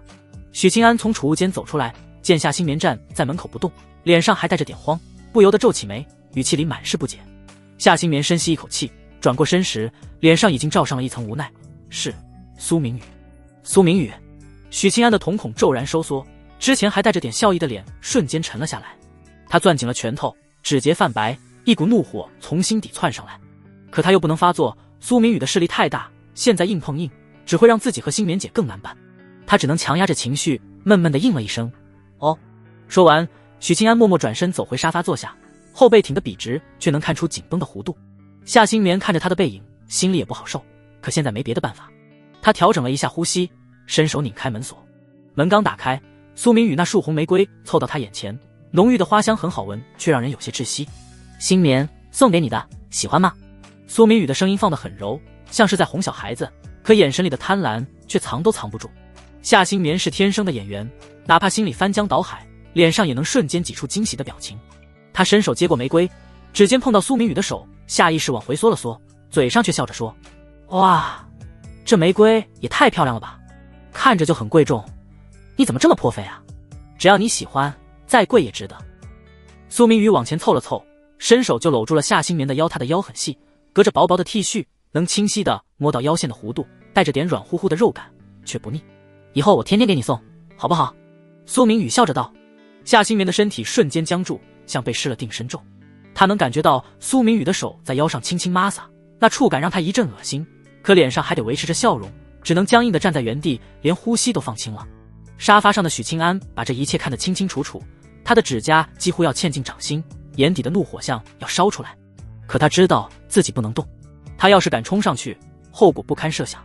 他只能死死地盯着地面，把所有的愤怒都压在心底，脸上却还要装作平静。苏明宇早就注意到了许清安的反应，他故意搂紧了夏新棉，用眼角的余光扫过许清安，眼神里满是玩味。这小子倒还挺能忍，不过再能忍也翻不出自己的手掌心。就在这时，厨房的门开了，许曼婷端着一盆切好的水果走出来。新棉、清安，过来吃点水果。许曼婷的话还没说完，就看到了门口的苏明宇，还有他搂着夏新棉的姿势。他愣了一下，随即眼睛亮了亮，脸上浮出笑容。这男人长得帅，气质又好，看着就不是普通人。新棉要是能跟他在一起，倒也是件好事。苏明宇的目光落在许曼婷身上，瞬间眼前一亮。成熟女人的韵味被旗袍衬得淋漓尽致，尤其是那腰臀比，简直绝了。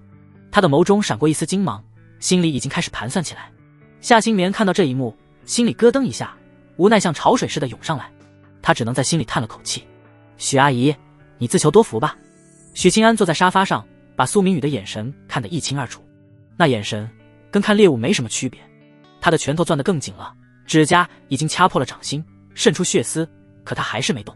他知道现在只要自己敢多说一句话，苏明宇就能让他们母子俩在这座城市待不下去。苏明宇收回目光，心里已经有了判断。许清安这小子不仅能忍，修为也不低。他刚才刻意释放了一点气息，能感觉到许清安身上有明镜的波动，而且至少是明镜6重。在这个灵气稀薄的时代，能有这样的修为，看来这小子的奇遇不小，倒是个值得留意的天命之子。许曼婷端着水果走过来，笑着看向夏新棉：新棉，你什么时候交的男朋友啊？怎么不跟阿姨说一声，还不快给阿姨介绍介绍？许曼婷的语气里满是好奇，眼神在苏明宇身上转来转去，越看越满意。夏新棉的嘴角抽了抽，心里满是苦涩。他看了一眼许曼婷，又看了一眼苏明宇，只能硬着头皮介绍：许阿姨，这是苏明宇。苏明宇，这是许清安的妈妈许曼婷。苏明宇立刻露出笑容，往前走了一步，语气格外热络：曼婷姐，您好，我经常听新棉提起您，说您人美心善，做饭还好吃。苏明宇故意顿了顿，眼神里带着点调侃：不过新棉总喊您阿姨，我看着您这么年轻，可喊不出口，我还是喊曼婷姐吧，显得亲切。这话一出，许曼婷瞬间笑开了花，她捂着嘴，肩膀轻轻颤抖着，丰腴的身体随着笑声晃出好看的弧度。你这孩子真会说话，快坐快坐，我去厨房看看菜，马上就能开饭了。许曼婷说着，转身往厨房走，旗袍的裙摆扫过地面，留下一阵淡淡的香水味。夏新棉看着许曼婷开心的背影，心里更无奈了，还笑呢，收你来了。可夏新棉又不敢多说什么，只能在心里祈祷苏明宇能放过曼婷姐。苏明宇的目光落在夏新棉身上，上下打量着她。今天她穿了件粉色的 Hello Kitty 长 T， 衣摆刚好遮住牛仔热裤的边缘，露出一双雪白修长的腿，皮肤白得像牛奶。她的身材是标准的9头身，越退又长又直，配上那张御姐脸，透着股又纯又欲的劲儿，让人心痒。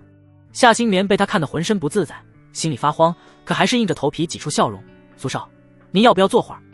我去给您倒杯水。不用。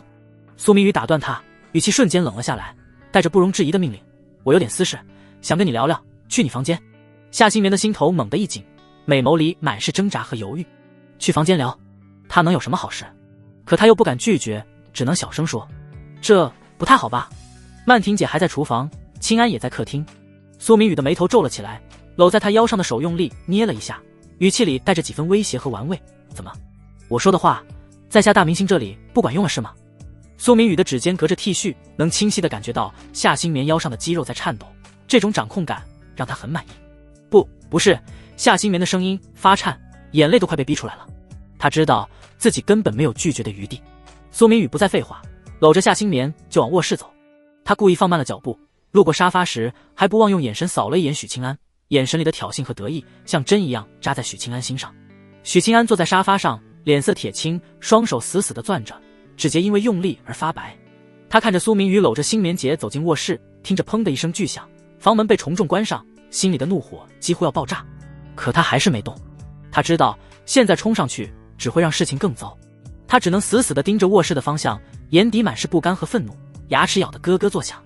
卧室里，夏新棉被苏明宇推到墙上，后背撞得生疼。他抬起头，看着苏明宇近在咫尺的脸，心里满是恐惧。苏少，您到底想干什么？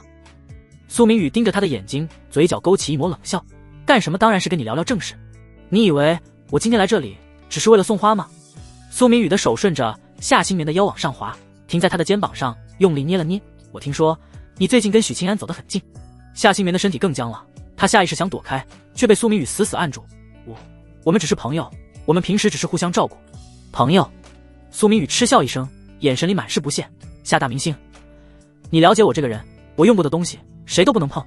苏明宇的语气里带着浓浓的威胁。你要是不听话，后果你应该知道。客厅里，许清安还坐在沙发上，他的拳头攥得更紧了，指甲已经深深嵌进掌心，鲜血顺着指缝流下来，滴在沙发上，留下一个个小小的血印。清安，怎么了？脸色这么难看？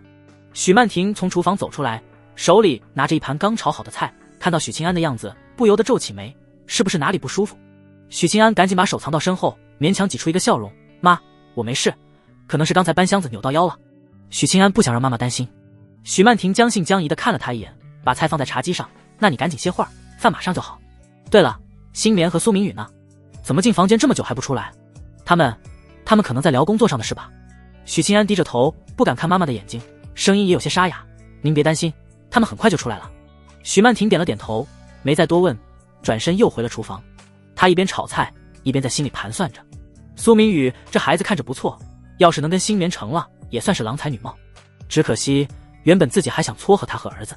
地下室的通风口传来微弱的风声，混着电子仪器运转的低鸣，在密闭空间里绕出一圈圈冷意。这里是道门的临时基地，墙壁上嵌着暗蓝色的 LED 灯，光线打在金属桌面上，映的两个戴着面具的人影愈发神秘。一个穿黑色西装，面具边缘缀着银色纹路，是基地的执事；另一个裹着连帽黑袍，面具是纯黑的无相款，侧面很浅的地方有3道黑色的纹路，3等黑面。他正是昨晚带走林晨风的人。黑袍人刚摘下兜帽，西装男就抬了抬下巴，声音透过变声器，带着点沙哑的机械感。这次干得不错，林晨风的天命等级测出来了 C 级，在当前灵气复苏初期，能挖到这么个苗子，你算立了大功。他指尖在桌面的全息屏幕上点了点，屏幕上立刻跳出林晨风的资料，姓名、年龄、修为、天命值波动曲线，每一项都标注得清清楚楚。黑袍人微微躬身，语气带着几分恭敬，都是执事您指导的好，之前您教我怎么辨别天命之子的气息，这次才能一眼锁定他。他知道在组织里嘴甜从来不是坏事，尤其是面对掌握着资源分配权的执事。西装男嗤笑一声，显然对这套恭维很受用。他往后靠在椅背上，指尖敲了敲扶手，话锋一转，对了，那个叫苏明宇的狩猎者现在成长到什么地步了？提到苏明宇，黑袍人的语气立刻变得严肃。根据我们之前的监测，他目前修为应该是明镜9重，而且身上的气运值特别雄厚，比我们之前遇到的任何一个狩猎者都要浓。这说明他不仅掠夺天命值的速度快，未来在灵气彻底复苏后，大概率还能遇到大机缘，绝对值得重点关注。明镜9重，西装男坐直了身体，眼神透过面具透出几分惊讶，这速度倒是挺快。他手指在屏幕上滑动，调出苏明宇的简易档案，档案里只有模糊的影像和修为推测，其他信息一片空白。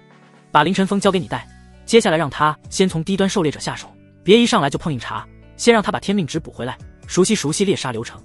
明白。黑袍人点头应下，忽然像是想起什么，又补充道，对了，执事，还有个事，我们用组织标配的气运检测一测苏明宇的时候，仪器居然显示无法测算，屏幕直接跳了错误代码。什么？西装男的声音瞬间变了调，之前的轻松消失得无影无踪。他猛地站起身，走到屏幕前，盯着苏明宇的档案，语气里满是凝重。无法测算，是仪器故障，还是他的等级超出了仪器探测范围？组织的检测仪最高能测到 S 级狩猎者，一旦显示无法测算，要么是仪器坏了，要么就是对方的等级至少在 SS 级以上，后者的可能性让他心脏都跟着跳快了几分。我们换了3台仪器测，结果都一样。黑袍人连忙解释，应该不是仪器的问题。西装男的呼吸顿了顿，眼神里闪过一丝兴奋。SS 级狩猎者，在组织的记录里，这种级别的狩猎者整个东亚片区都没出现过几个。如果能确认苏明宇的等级，再上报给总部，他能拿到的奖赏绝对少不了。如果真是这样，必须立刻上报。他的声音都带着点颤抖，你这次可真是立了大功，等总部的奖赏下来，我分你3成。多谢执事。黑袍人眼睛一亮，连忙再次躬身道谢。3成奖赏足够他兑换1瓶能突破修为的聚气液了。西装男摆了摆手，语气恢复了几分冷静。行了，接下来凌晨风就交给你带，尽快让他成长起来。苏明宇那边你也多盯着点，有任何动静立刻汇报。是。黑袍人应了一声，转身退出了房间，脚步都比来时轻快了几分。看着黑袍人离开，西装男立刻走到墙角的暗格前，输入一串复杂的密码，暗格缓缓打开，里面放着一部通体黑色的卫星手机。这是组织高层专用的通讯设备，只有遇到紧急情况或重大发现时才能使用。他拿起手机，调出一个加密号码，按下了拨号键。嘟嘟嘟，忙音在寂静的房间里响了3声，电话那头终于传来一道更加低沉的机械音，带着不容置疑的威严。动用特殊频道直接联络我，出什么事了？天佑星，组织里负责东亚片区的高层之一。西装男立刻放低姿态，语气恭敬到了极点。天佑星大人，我们在岷江城发现了一个特殊的狩猎者，名叫苏明宇。我们用组织的气运检测仪测他的时候，仪器显示无法测算，怀疑他的等级可能在 SS 级以上，想向您请示下一步该怎么做。电话那头沉默了几秒，紧接着哪怕隔着变声器，西装男也能听出对方语气里的兴奋。无法测算，你确定仪器没问题？确定。我们换了3台仪器，结果都一样，而且我们监测到他的气运值比普通 S 级狩猎者浓至少3倍。西装男连忙补充，生怕错过这个邀功的机会。好，好，好。电话那头连说了3个好，语气里的激动藏都藏不住。把苏明宇的详细资料整理一下，立刻发给我。如果他真的是 SS 级狩猎者，你这次可立了大功。总部最近正在找高等级狩猎者的线索，你这消息要是属实，奖赏绝对少不了你的。多谢天佑星大人。西装男的声音都带着点哽咽，他连忙说道，我现在就整理资料，10分钟内一定发给您。尽快。天佑星的语气缓和了些，又补充道，对了，这次你做的不错，等下次回总部述职，本座私人送你1瓶破壁丹，足够你从明境突破到内境了。破壁丹。西装男的眼睛瞬间亮了，他激动的差点握不住手机，连忙道谢。多谢天佑星大人，属下一定尽心尽力，不辜负您的信任。行了，先把资料发来。天佑星说完，直接挂断了电话。听着手机里传来的忙音，西装男还愣在原地，过了好一会儿才反应过来。他看着手里的卫星手机，嘴角忍不住上扬。破壁丹啊，那可是能直接突破境界的宝贝，多少人挤破头都得不到。这次不仅能拿到组织的奖赏，还能得到天佑星的私人馈赠，简直是走了大运。他快步走回全息屏幕前，手指飞快地在屏幕上操作，调出所有关于苏明宇的监测记录，补充最近观察到的他的行踪，甚至把黑袍人描述的无法测算细节都写得清清楚楚，每一个字都反复斟酌，生怕有半点遗漏。屏幕的蓝光映在他的面具上，明明是冰冷的金属面具，却莫名透出几分雀跃。他一边整理资料，一边在心里盘算，等上报完苏明宇的事，再把林晨风培养起来，下次述职的时候，他说不定能直接升1级，从执事升到区域主管，到时候手里的资源更多，离暗境境界也就更近。想到这，他银色面具下不由得泛起了一丝笑容。公寓内，许曼婷从厨房走出来，客厅里空无一人。清安那孩子也不知道去哪儿了。许曼婷呢喃着，她说着走到夏新棉的房间，刚想要敲门，而后停在半空中的手不由得僵住。房间里传来许曼婷贝齿咬着下唇，缓缓退走。许曼婷踩着高跟鞋快步走回客厅，大理石地面被鞋底敲出清脆的回响。她手忙脚乱地从皮质手包里掏出手机，屏幕刚亮起就迫不及待地拨通了许清安的号码。电话接通的瞬间，许曼婷言语中带着几分责怪，清安，你去哪儿了？饭刚上桌你就不见人影，这孩子怎么回事啊？电话那头传来电流轻微的滋滋声，紧接着是许清安带着几分少年气的声音，只是听着比平时多了点刻意的轻快。妈，学校突然发了紧急通知，我得先回趟学校处理下，您别等我了，记得早点回家，别跟新棉姐聊太晚。许曼婷拿着手机走到沙发边坐下，指尖无意识地摩挲着丝绒沙发的纹路，想起饭桌上没怎么动的碗筷，语气里的无奈又重了几分。哦，妈知道了，你这小子昨天还跟我拍着胸脯说今天要好好跟你新棉姐道谢，结果倒好，菜刚上齐你就偷偷溜了，这像话吗？妈，我这不是没办法吗？许清安的声音带着点撒娇的意味，试图化解母亲的不满。学校那通知发得急，我总不能不管吧？再说了，新棉姐又不是外人，以后跟她道谢的机会多着呢，也不差这一顿饭。许曼婷听着儿子熟悉的语气，心里的那点不快很快就散了，只剩下为人母的关切。行吧，那就随你。你中午肯定没好好吃饭，路上记得买点热乎的东西垫垫肚子，别光顾着赶路把胃饿坏了。知道了，老妈。您放心吧，我肯定会买的。许清安的声音里满是笑意，听起来跟平时没什么两样。那你路上注意安全，到学校了给我发个消息。许曼婷又叮嘱了一句。好嘞，妈再见。电话挂断的提示音传来，许曼婷看着按下去的手机屏幕，无奈地摇了摇头，嘴角却还是忍不住向上扬了扬。这孩子都这么大了，还是跟小时候一样，一有事就风风火火的。然而此时的许清安早已没了电话里的那份轻松，他站在路边的树荫下，刚刚还带着笑意的脸瞬间冷了下来，眼神里的少年气消失得无影无踪，取而代之的是与年龄不符的沉稳和锐利。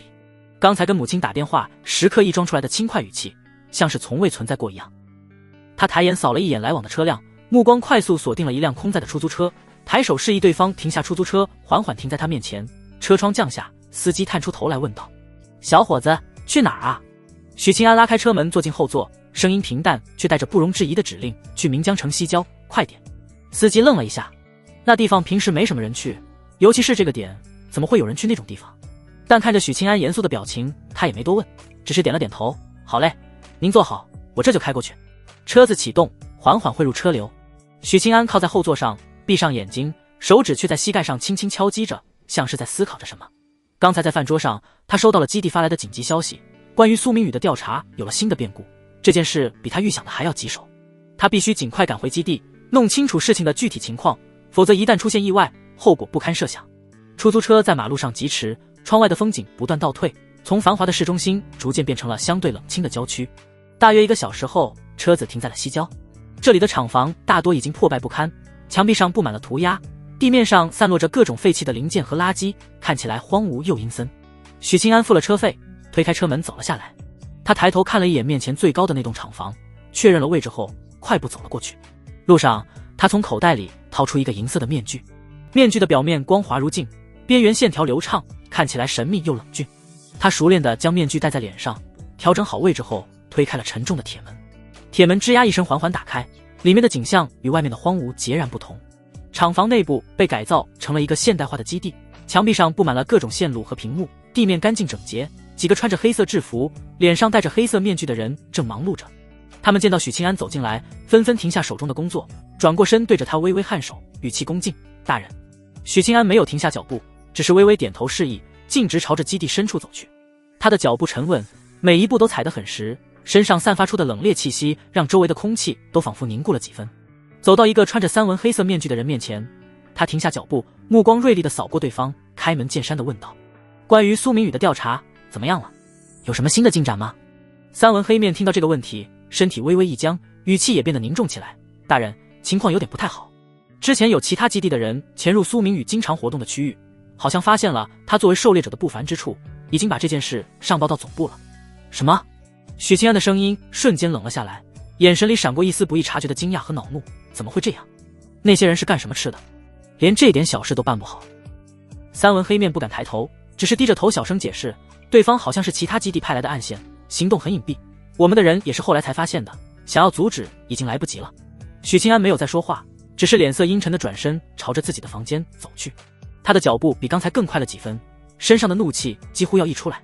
推开房间的门，他径直走到那张黑色的真皮座椅前坐下，手指迅速在面前的操作台上敲击起来。随着他的动作，一个蓝色的全息屏幕凭空出现，上面快速闪过各种复杂的代码和数据。他正在连接基地的内部网络。几秒钟后，屏幕上弹出了一封未读邮件，发件人显示为总部协查部门。许清安深吸一口气，点开了邮件。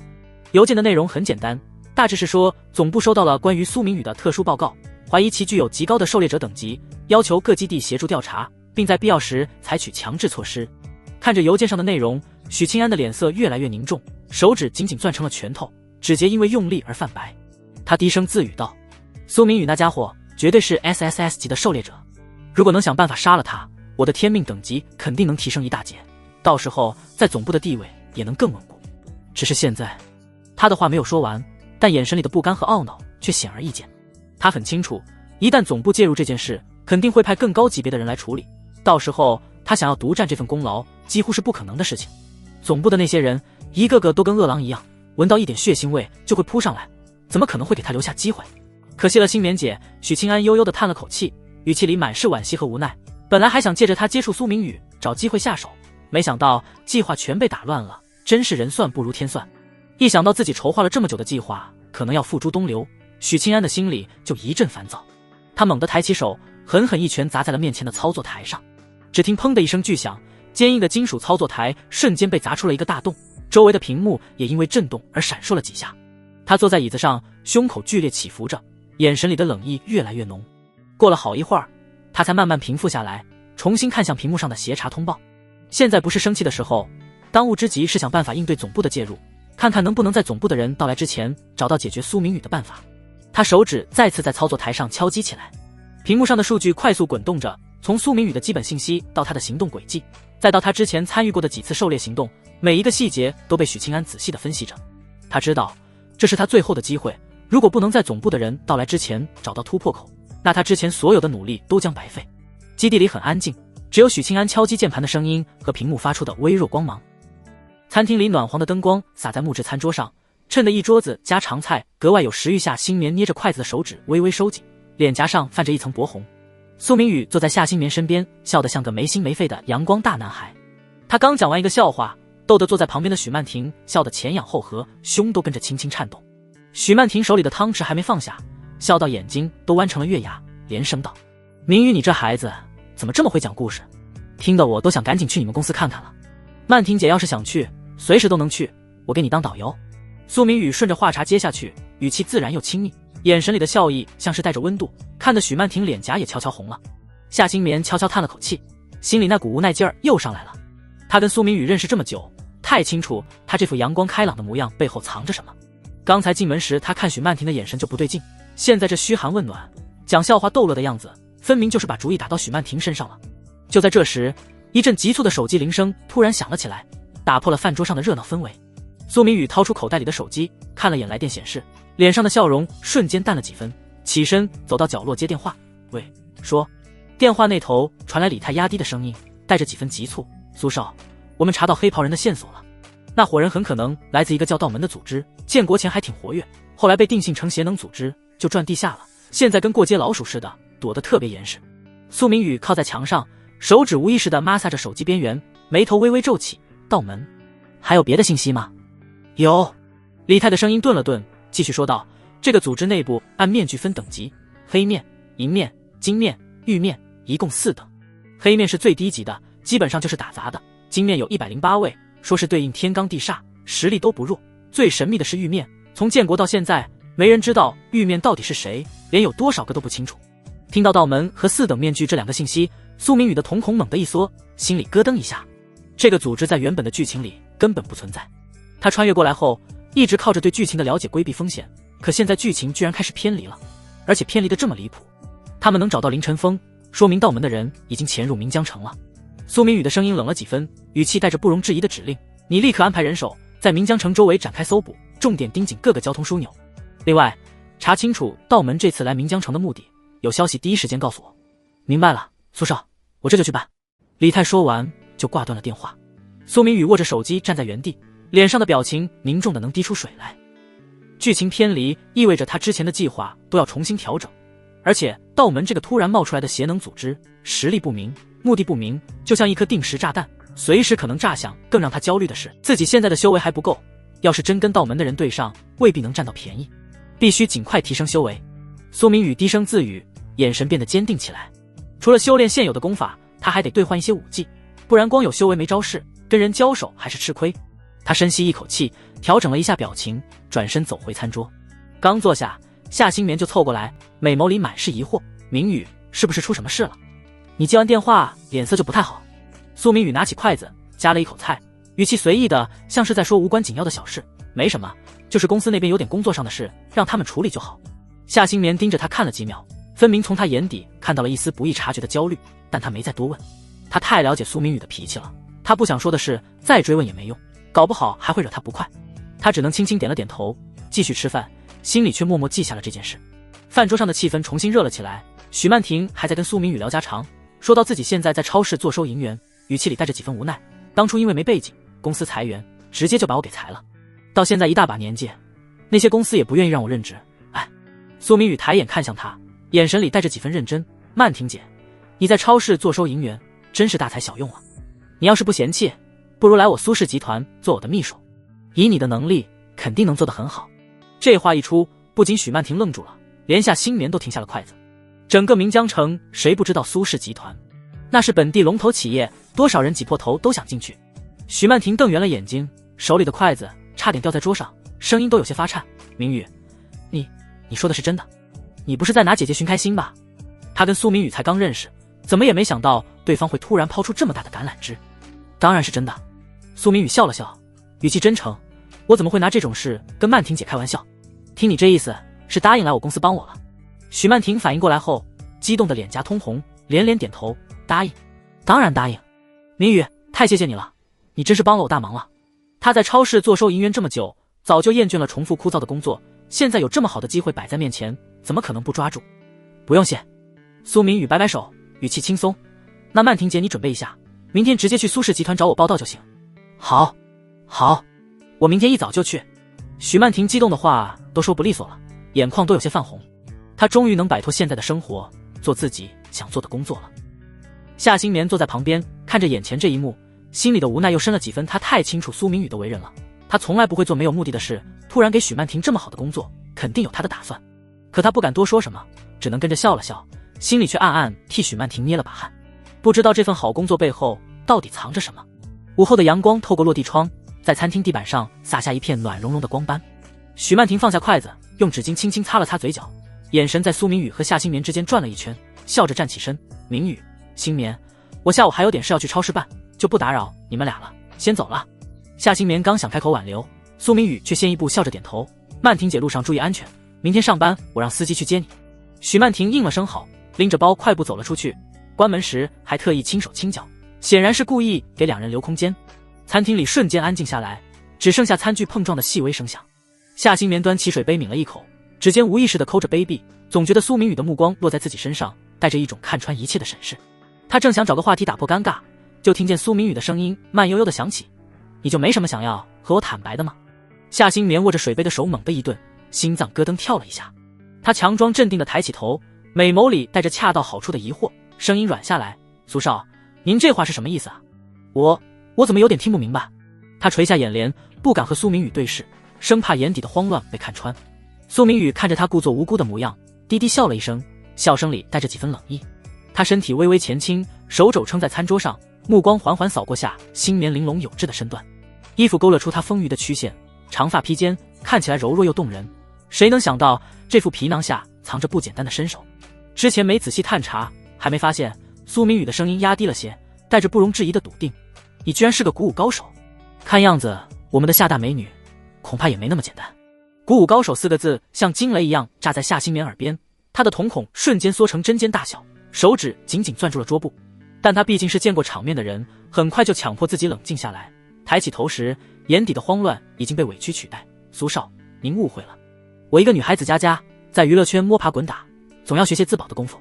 这是我前些年去山区拍公益广告的时候，一位路过的老爷爷教我的，就是些粗浅的拳脚，哪里算得上鼓舞高手啊？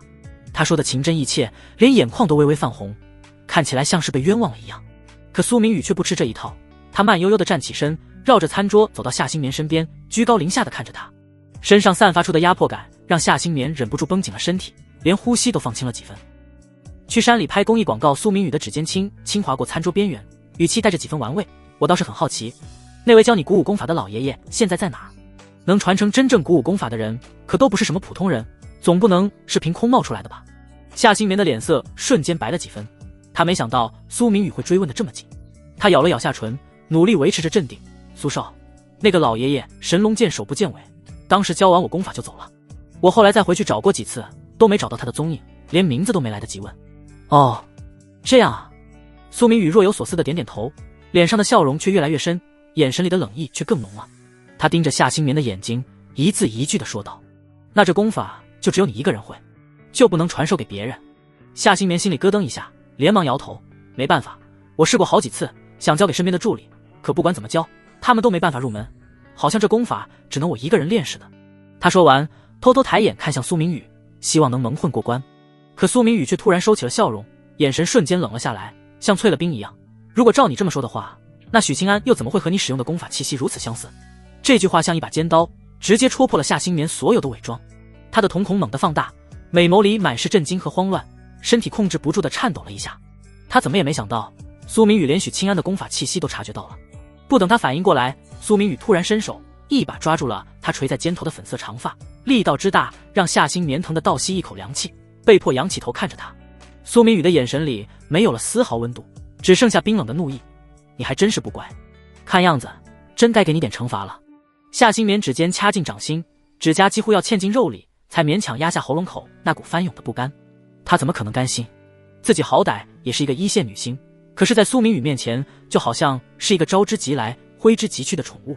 可再不甘又能怎样？苏明宇在这座城市里的势力，动动手指就能让他万劫不复。怎么？苏明宇的声音突然响起，带着几分漫不经心的嘲弄。这表情是觉得你和我在一起受委屈了。夏新棉猛地回神，才发现自己不知何时皱紧了眉，连呼吸都带着几分僵硬。他慌忙低下头，长长的睫毛垂下来，遮住眼底的情绪。没有，苏少您误会了，新棉不敢，也不会对您不敬。苏明宇却像是看穿了他的心思，他微微俯身，嘴唇几乎贴在夏新棉耳边，温热的气息扫过耳廓。本少给你个机会，今晚去我家地下室，咱们切磋一场。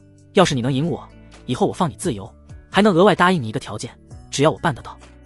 自由两个字像惊雷似的炸在夏新棉脑子里，他猛地抬起头，美眸里瞬间蹦出亮闪闪的光，连呼吸都急促了几分。夏新棉攥紧了衣角，指尖因为用力而泛白，声音带着一丝不易察觉的颤抖。那如果我输了呢？苏明宇看着他紧张的样子，嘴角勾起一抹玩味的笑。他又凑近了些，声音压得更低，像是在说什么亲昵的悄悄话，内容却让夏新棉浑身发冷。前2年不是很流行魅魔纹吗？夏新棉的脸唰的一下白了。他当然知道魅魔纹，几乎等于把从属2个字刻在了身上。可这毕竟是唯一的机会。他咬着下唇，尝到了淡淡的血腥味。这些日子，苏明宇把他拿捏得死死的，从没有给过他任何反抗的余地。这次却主动打开了一道缝，哪怕明知道缝后面可能是万丈深渊，他也得试着跳一次，总比一辈子困在这方寸之地，像个没有灵魂的宠物强。想到这里，心里忽然涌上一股奇怪的情绪，不是感激，却带着点说不清道不明的触动。就像溺水的人抓住了一根稻草，哪怕知道这稻草可能不结实，也会忍不住觉得它是救命的希望。他甚至下意识地忽略了，这稻草本就是把他推下水的人递过来的。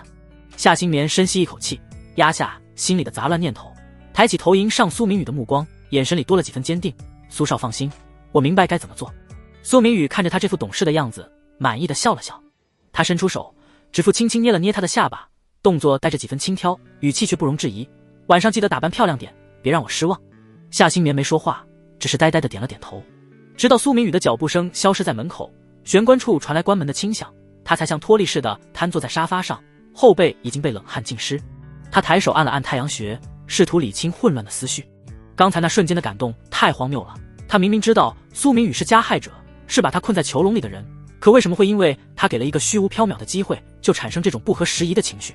脑子里突然闪过以前在大学心理课上学过的一个词，斯德哥尔摩综合症。当时教授说，这是受害者在极端胁迫下为了生存而产生的心理防御机制，会对加害者产生依赖甚至同情。他以前总觉得这离自己很远，可现在才发现，原来人在绝境里真的会不自觉地把加害者偶尔的松动当成是恩赐。苏明宇持续的威胁让他看不到逃脱的希望，这次的切磋机会就成了绝境里唯一的光。夏新棉用力摇了摇头，想把这些可怕的念头甩出去。他不能陷进去，绝对不能。今晚的切磋，不管结果如何，都是他唯一的机会。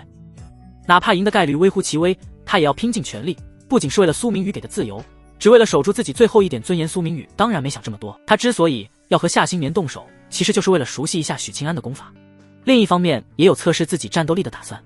当然，苏明宇的境界高出夏新棉简直不要太多，而且下午他也准备兑换一些天才地宝进行突破。至于给夏新棉的机会，不过就只是给母沟一点点希望，然后再一点点的把这希望给磨灭。苏明宇想到这，心头不由得微微一愣，自己现在的所作所为似乎越来越符合一个反派行为了。想到这，苏明宇不由得哑然失笑。劳斯莱斯缓缓驶入半山腰的别墅区，铁艺大门自动向两侧打开，露出里面那栋气派的独栋别墅。苏明宇推开车门，快步走进别墅，反手关上大门的瞬间，脸上那副应付外人的从容彻底消失，取而代之的是掩不住的凝重。他走到沙发边坐下，指尖无意识地敲击着真皮扶手。道门的出现像一根刺扎在他心里。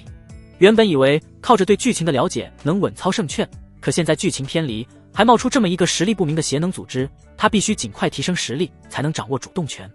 系统打开面板，苏明宇在心里默念一声。下一秒，一道淡蓝色的全息光幕凭空出现在他面前，上面清晰地显示着他的各项数据。修为境界，明镜9重巅峰，天命值6000点，功法元仙诀，入门5技5。看着天命值那一栏的数字，他松了口气。攒下的6000点天命值现在终于派上用场了。他的目光落在商城选项上，指尖在光幕上轻轻一点，商城界面瞬间展开，密密麻麻的商品分类映入眼帘。丹药、功法、武技、道具，每一项都标注着对应的天命值价格。苏明宇没有犹豫，直接点开丹药分类，目光快速扫过列表，最终停留在游龙丹上。游龙丹，地阶下品丹药，需2000天命值。效果：洗精法髓，蕴含一丝龙气，可引导肉身向龙体进化。看着商品介绍，苏明宇眼中闪过一丝满意。他现在最缺的就是基础，洗精法髓能重塑经脉，龙气净化肉身更是能为后续修炼打下坚实基础，这个价格很值。他没有丝毫犹豫，点击兑换按钮，光幕上的天命值瞬间减少2000点，变成了4000点。紧接着，一枚通体金黄的丹药凭空出现在他面前，悬浮在半空中。丹药约莫拇指大小，表面流淌着淡淡的金光，仔细看去，还能看到一道微小的五爪龙影在丹药内部盘旋，散发出的精纯气息让他忍不住深吸了一口气，只觉得浑身舒畅。兑换完丹药，苏明宇的目光转向武技分类，武技品皆分为凡、黄、玄、地、天第6个等级，越往上威力越强，价格也越离谱。他现在只剩下3000点天命值，原本以为只能兑换玄阶或地阶下品的武技，可当他翻到高阶武技区域时，一道名字让他眼前一亮：武道轮回掌。武道轮回掌，天阶下品武技，共分5道掌印，每道掌印需4000天命值兑换。效果：每道掌印对应一道轮回法则，5道合一可贯穿轮回，威力无穷。看着介绍，苏明宇的心跳不由得加快。天阶武技，就算是在上古时期，那也是珍品中的珍品，没想到系统商城里居然有，而且还能单道掌印兑换，4000天命值刚刚好。苏明宇没有丝毫犹豫，选择兑换武道轮回掌的第1道掌印，人道掌印。点击兑换的瞬间，光幕上的天命值变成了0点，紧接着一道金光涌入他的脑海。下一秒，他仿佛置身于一片混沌空间，眼前浮现出一道顶天立地的光影。光影看不清面容，只觉得身形无比伟岸。他抬起右手，看似轻描淡写的向前拍出一掌。就是这一掌，让苏明宇的心神受到了前所未有的冲击。他清晰地看到，光影拍出掌印的瞬间，周围的时间仿佛被拉长，光影的身形从青年逐渐变得苍老，头发花白，皮肤松弛，最后进化作一个襁褓中的婴儿，而后又快速成长为青年，如此循环往复，仿佛一掌就囊括了生老病死，打出了无尽的时光之力。这就是人道掌印的力量吗？苏明宇喃喃自语，眼神中满是震撼，呼吸也变得炙热起来。他能清晰地感觉到，人道掌印的修炼方法已经刻进了他的脑海，包括发力技巧、真气运转路线，甚至连掌印中蕴含的轮回法则感悟都清晰明了。震撼过后，苏明宇收敛心神，将注意力重新放在面前的游龙丹上。他伸出手，将悬浮的游龙丹握在手中，丹药入手温热，还带着一丝微弱的跳动感，仿佛有生命一般。他没有犹豫，张开嘴将游龙丹吞了下去。丹药入口即化，化作一股温热的暖流，顺着喉咙滑入腹中。下一秒，暖流瞬间爆发，化作无数道细小的金色气流，朝着他的四肢百骸涌去。与此同时，一道淡淡的金色光幕笼罩住他的身体，将他整个人包裹在其中。苏明宇闷哼一声，只觉得浑身经脉传来一阵舒畅。他知道这是洗精法髓的正常反应，运转起元仙诀，引导着金色气流在经脉中流转。金色气流所过之处，原本有些狭窄堵塞的经脉被强行拓宽疏通，那些潜藏在经脉中的杂质被不断剥离，随着汗液排出体外。更让他惊喜的是，气流中蕴含的龙气正在缓慢改造他的肉身。他能清晰地感觉到自己的肌肉、骨骼都在变得更加强韧，力量也在不断提升。不知过了多久，当最后一道金色气流融入他的丹田时，苏明宇猛地睁开眼睛，眼中闪过一道金光，他能清晰地感觉到丹田内的灵气变得更加精纯雄厚，修为也在这一刻突破了瓶颈。内劲一重，苏明宇握紧拳头，感受着体内涌动的力量，嘴角忍不住向上扬起。紧接着，他能感觉到修为还在继续提升，丹田内的真气不断压缩凝聚，很快就突破了内劲一重，达到了内劲2重。还没等他高兴多久，修为再次突破，达到了内劲3重。直到这时，修为才逐渐稳定下来，不再继续提升。苏明宇站起身，活动了一下手脚，只觉得浑身充满了力量，轻轻一拳挥出，都能听到空气被撕裂的呼呼声。洗精法髓加上龙气净化，居然直接连破3个境界，从明境9重达到了内境3重，这游龙丹果然没白买。苏明宇心中狂喜，对接下来修炼5道轮回掌更有信心了。他没有浪费时间，立刻走到客厅中央，摆出修炼的姿势，开始运转元仙诀，引导着体内的真气按照人道掌印的运转路线流动。真气在经脉中快速穿梭，最后汇聚在右掌掌心，形成一道淡淡的灰色掌印。刚开始修炼时，掌印还很模糊，威力也很弱，甚至连调动真气都有些生涩。但随着时间的推移，他对人道掌印的感悟越来越深，掌印也变得越来越清晰，真气运转也越来越流畅。不知不觉中，半天的时间，窗外的天色从明亮变成了漆黑。当第一缕月光透过窗户照进客厅时，苏明宇猛地睁开眼睛，右掌向前轻轻拍出，人道掌印。随着他的喝声，一道凝实的灰色掌印从他掌心飞出，带着一股蕴含着时光之力的威压，朝着前方的墙壁飞去。掌印速度极快，瞬间就击中了墙壁。轰！一声巨响传来，客厅一侧的墙壁直接被掌印贯穿，出现了一个巨大的掌印窟窿。掌印的威力还未消散，继续向前飞去，贯穿了别墅的外墙，最后落在了外面的草坪上，炸出了一个深坑。苏明宇见状，心中一惊，连忙运转真气，收回了部分掌力。直到这时，掌印的威力才彻底消散。他看着墙壁上那个巨大的窟窿，脸上满是震撼，这还是他及时收住了部分力量的结果。如果全力出手，恐怕这栋别墅都要被他拆了。天阶武技果然恐怖，仅仅是第一道人道掌印，甚至都不能算是入门，只是简单的一些皮毛，威力就这么强。要是5道掌印合一，那得多厉害！苏明宇心中激动不已，他知道有了游龙丹带来的修为突破和人道掌印这门强大的武技，就算道门的人找上门来，他也有信心应对了。他走到窗边，看着外面的月光，嘴角微微上扬。按照约定，那个女人似乎也该过来了。走廊的感应灯恰好亮起，暖黄光线裹着一股冷香扑面而来。苏明宇抬眼就顿住了。夏新棉站在玄关处，黑色紧身皮衣的拉链直拉到胸口，露出一截白皙的锁骨，收腰设计把他的腰线掐得极细，往下是挺翘的臀线，顺着皮裤的弧度自然过渡，脚踝踩着黑色短靴，鞋跟敲在地板上发出清脆的声响，每一步都像踩在人心尖上。苏明宇下意识坐直了身体，眼神都有些发直。苏明宇可没料到对方会穿成这样，皮衣面料在灯光下泛着细腻的光泽，连肩紧处的褶皱都透着古野性的性感，完全不像要打架，倒像是要去参加什么潮流派对。夏新棉显然早就料到他的反应，抬手把落在耳后的碎发别到耳后，唇角勾起一抹似笑非笑的弧度。苏少，按咱们昨天说的，我来赴约了。他说话时尾音轻轻上扬。苏明宇喉结动了动，收回目光，却又忍不住瞟了一眼他身上的皮衣，心里暗叹这女人也太会拿捏分寸了，明明穿着性感，眼神里却带着点清冷，两种气质混在一起，反而更勾人。算你识相，没迟到。苏明宇故意摆出一副漫不经心的样子，手指在沙发扶手上轻轻敲着。不过你这穿搭，确定是来打拳的？苏少觉得不好看。夏新棉往前迈了2步，客厅的顶灯把他的影子拉得很长，他微微歪头，发丝滑落肩头，露出一截雪白的脖颈。我还以为苏少会喜欢呢。夏新棉说着，故意挺了挺胸，皮衣的轮廓愈发明显，看得苏明宇心跳落了半拍。苏明宇清了清嗓子，站起身来，身高优势让他能轻易俯视夏新棉的头顶。你现在是明镜5重吧？夏新棉点头，没错，苏少前几天刚突破的。行，那我跟你打个公平的。苏明宇嘴角上扬，露出一抹自信的笑容，我会把战力压到明镜5重，省得说我欺负你。夏新棉听到这话，瞳孔微微一缩，心里顿时有些改观。苏少倒是比我想的要公道。夏新棉小声嘀咕了一句。苏明宇挑了挑眉，伸手拍了拍他的肩膀，指尖触到皮衣的冰凉触感。走，去地下室，那里专门弄了切磋的场地。两人穿过客厅，沿着楼梯往下走。地下室的灯是感应式的，一踏进去就自动亮起，白色的灯光照亮了整个空间。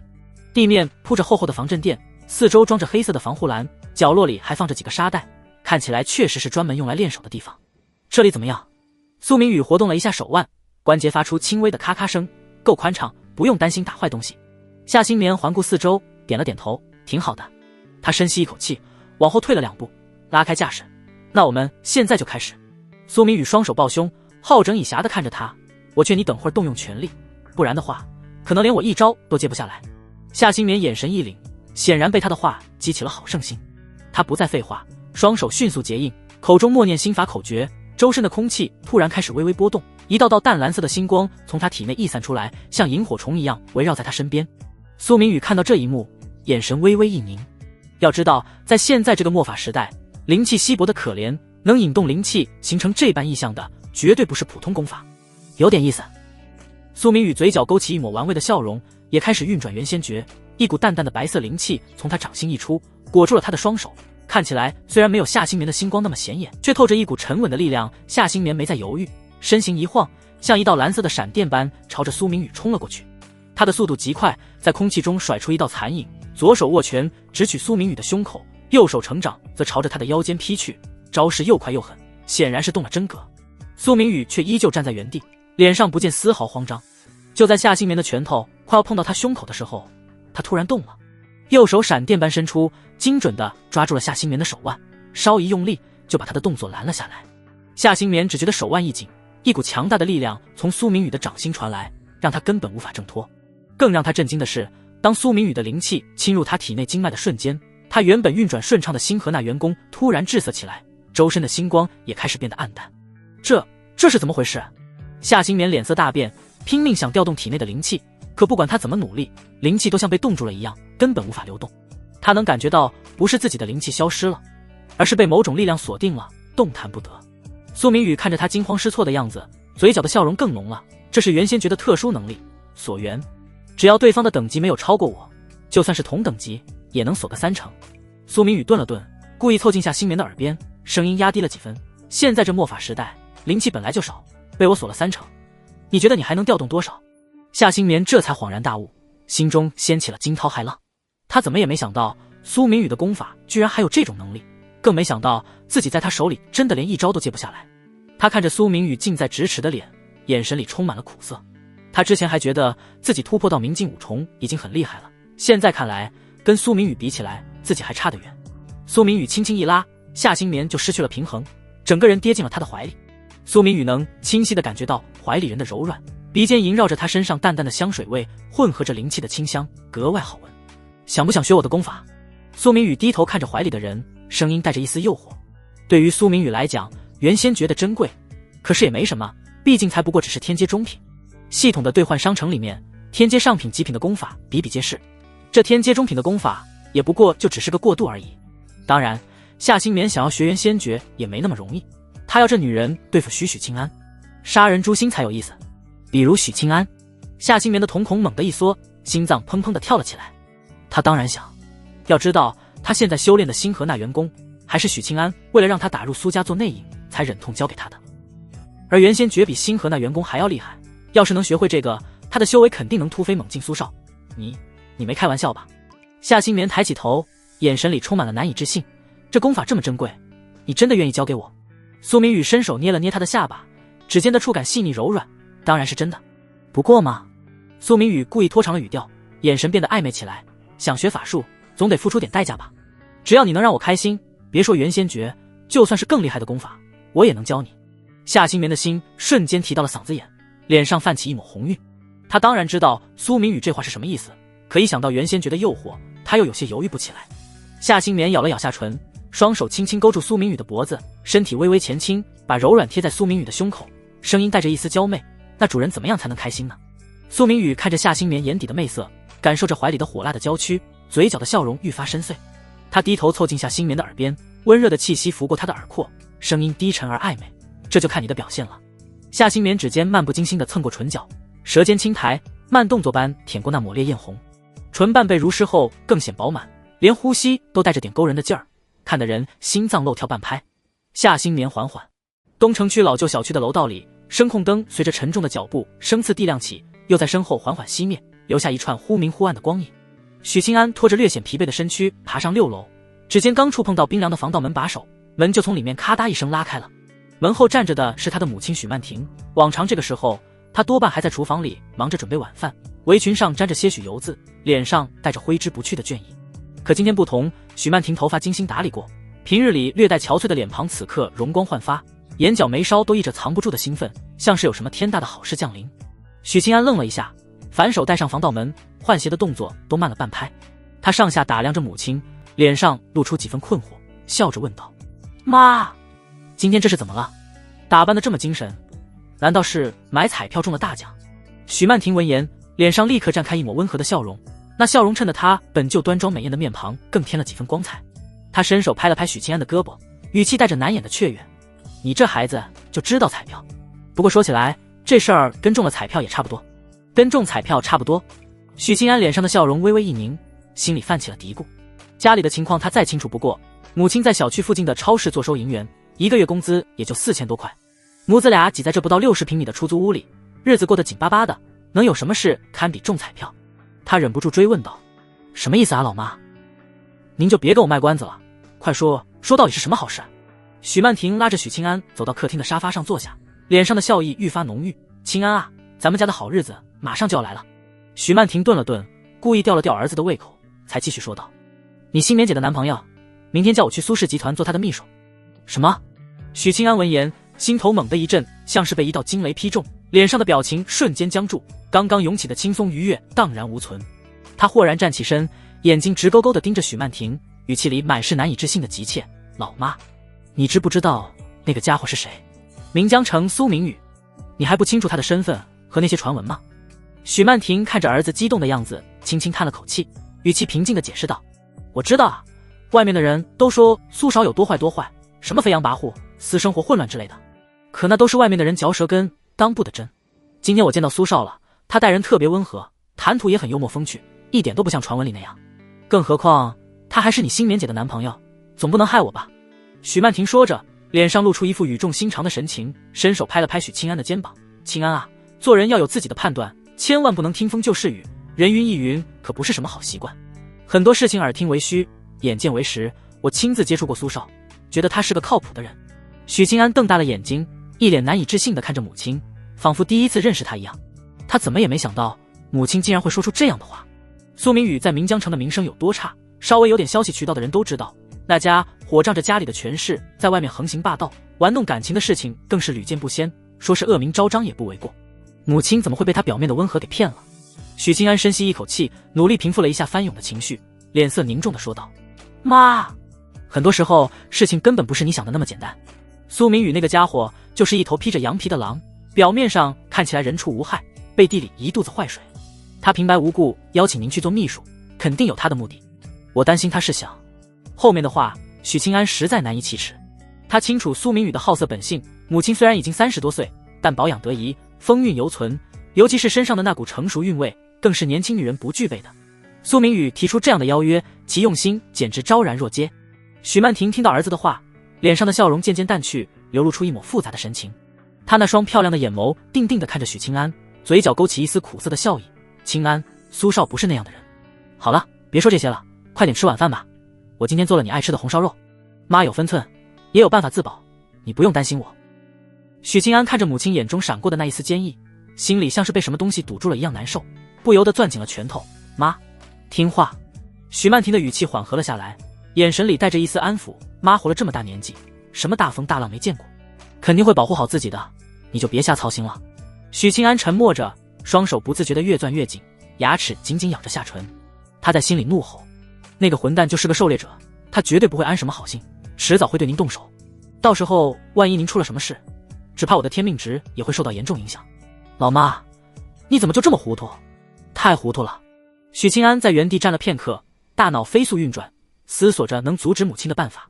沉吟了半晌，他像是下定了某种决心，缓缓抬起头，看向许曼婷，语气带着几分犹豫：妈，我知道您可能是为了钱的事情操心，其实有件事情我一直没有告诉您。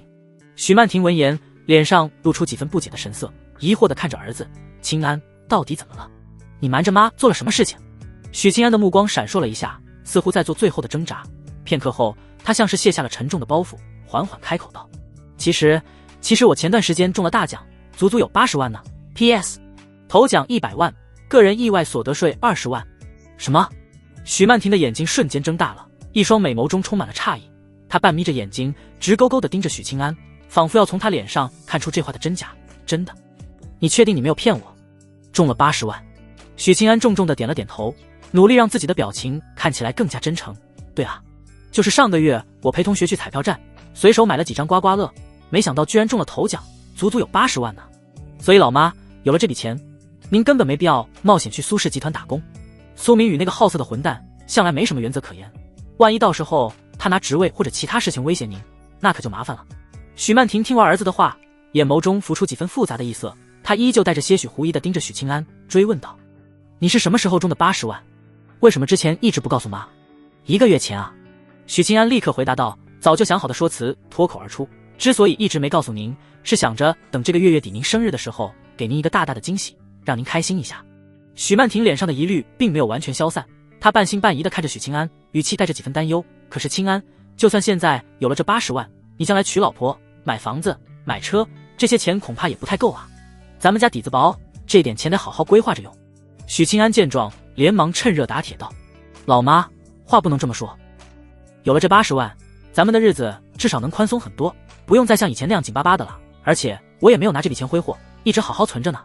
等明天钱取出来，我就把这笔钱交给您来保管，您想怎么安排就怎么安排，怎么样？”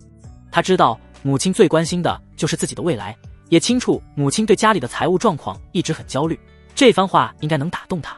许曼婷扫了一眼儿子急切的神情，大概也明白了他的良苦用心。再加上苏明宇在岷江城的风评确实太差，之前心里的那点期待渐渐被担忧取代，此刻他的心中也开始动摇起来。可是许曼婷皱了皱眉头，语气里满是犹豫：“我已经答应苏明宇了，就这么中途反悔的话，我担心他会觉得我不给面子。苏少在岷江城的势力那么大，万一惹怒了他，给咱们家找麻烦怎么办？”许清安闻言，脸上的表情微微一紧，他也不得不承认，母亲说的这番话确实有道理。苏明宇心胸狭隘，睚眦必报是出了名的，直接拒绝确实可能引来不必要的麻烦。他低头沉思了片刻，一个主意渐渐在脑海中成型。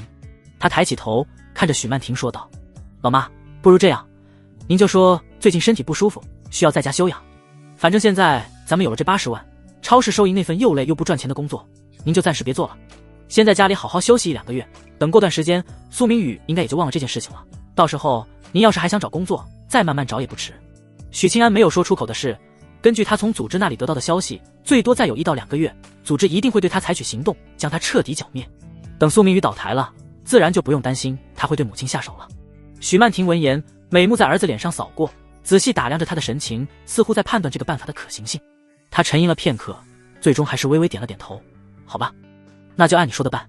不过咱们得说好，明天你必须把那笔钱交给我来保管，我得亲眼看到钱，才能彻底放心。”他心里其实还是有些怀疑，担心儿子是为了阻止自己去苏氏集团上班，故意编造了中大奖的谎言，万一耽误了儿子的前程，那他可就追悔莫及了。许清安自然明白母亲的顾虑，他重重地点了点头，语气坚定地说道：“放心吧，老妈，明天一早就把钱给您送过来，让您亲自保管。”吃过晚饭，许清安主动收拾了碗筷，送到厨房清洗干净。回到自己的房间后，他反锁了房门，走到床边，弯腰从床底下拖出一个不起眼的黑色行李箱。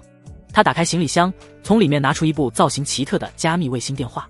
这部电话是组织下发的，保密性极强，专门用来和组织里的人联系。他熟练地按下一串号码，电话很快就被接通了。“黑面，是我。”许清安的声音压低了几分，带着一丝不容置疑的命令口吻：“立刻给我准备一笔钱，80万，记住，必须是干净的，没有任何问题的钱。另外，派一个底子干净、没有任何案底的人，把这笔钱存进我之前给你的那个银行账户里，然后把银行卡给我送过来，越快越好。”电话那头传来一个低沉的男声，语气恭敬：“明白，许哥，我现在就去安排，保证明天中午之前把银行卡送到您手上。”许清安应了一声，没有再多说废话，直接挂断了电话。他将卫星电话重新放回行李箱，仔细锁好，又把行李箱推回床底下，用杂物遮挡好，确保不会被人发现。做完这一切，他走到窗边，拉开窗帘的一角，看着窗外漆黑的夜空和零星的灯火，眼神变得深邃起来。“苏明宇，你最好别打我母亲的主意，否则我不介意让你提前从这个世界上消失。”许清安在心里冷冷地想着，拳头再一次不自觉地攥紧。他知道这次拿出80万只是权宜之计，想要彻底解决麻烦，还是要等组织的行动。在那之前，他必须确保母亲的安全，不能让苏明宇有任何可乘之机。与此同时，许曼婷的房间里，她正坐在床边，手里拿着手机，屏幕上显示着苏明宇的联系方式。他犹豫了很久，最终还是没有拨通电话。儿子的话让他心里充满了矛盾，一方面是对高薪工作的渴望，另一方面是对苏明宇的担忧，还有对儿子突然中大奖的疑虑。他叹了口气，放下手机，走到衣柜前，拿出明天要穿的衣服。虽然已经答应了儿子不去苏氏集团，但他心里还是有些不踏实。万一苏明宇真的找上门来怎么办？问题在他脑海中盘旋，让他一时之间难以入眠。夜色渐深，东城区的老旧小区渐渐陷入了沉睡，只有偶尔传来的汽车鸣笛声打破宁静。许清安和许曼婷母子俩怀着各自的心事，在这个夜晚辗转反侧。第二天中午，许清安收到了黑面的消息。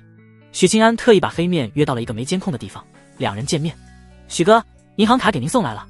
黑面压低声音说道，将信封递了过来。许清安接过信封，打开看了一眼，里面装着一张银行卡和一张纸条，纸条上写着银行卡的密码666666。他满意的点了点头，做得好。钱都存进去了吗？都存进去了，许哥，您可以随时去查询。黑面恭敬地回答道。你先回去吧，注意安全。许清安挥了挥手，示意他离开。黑面点了点头，转身悄无声息地离开了。许清安关上门，拿着银行卡走到客厅。妈！许清安走过去，将银行卡递到母亲面前。这就是那笔钱的银行卡，密码是666666。您今天有空可以去银行查一下，确认一下金额。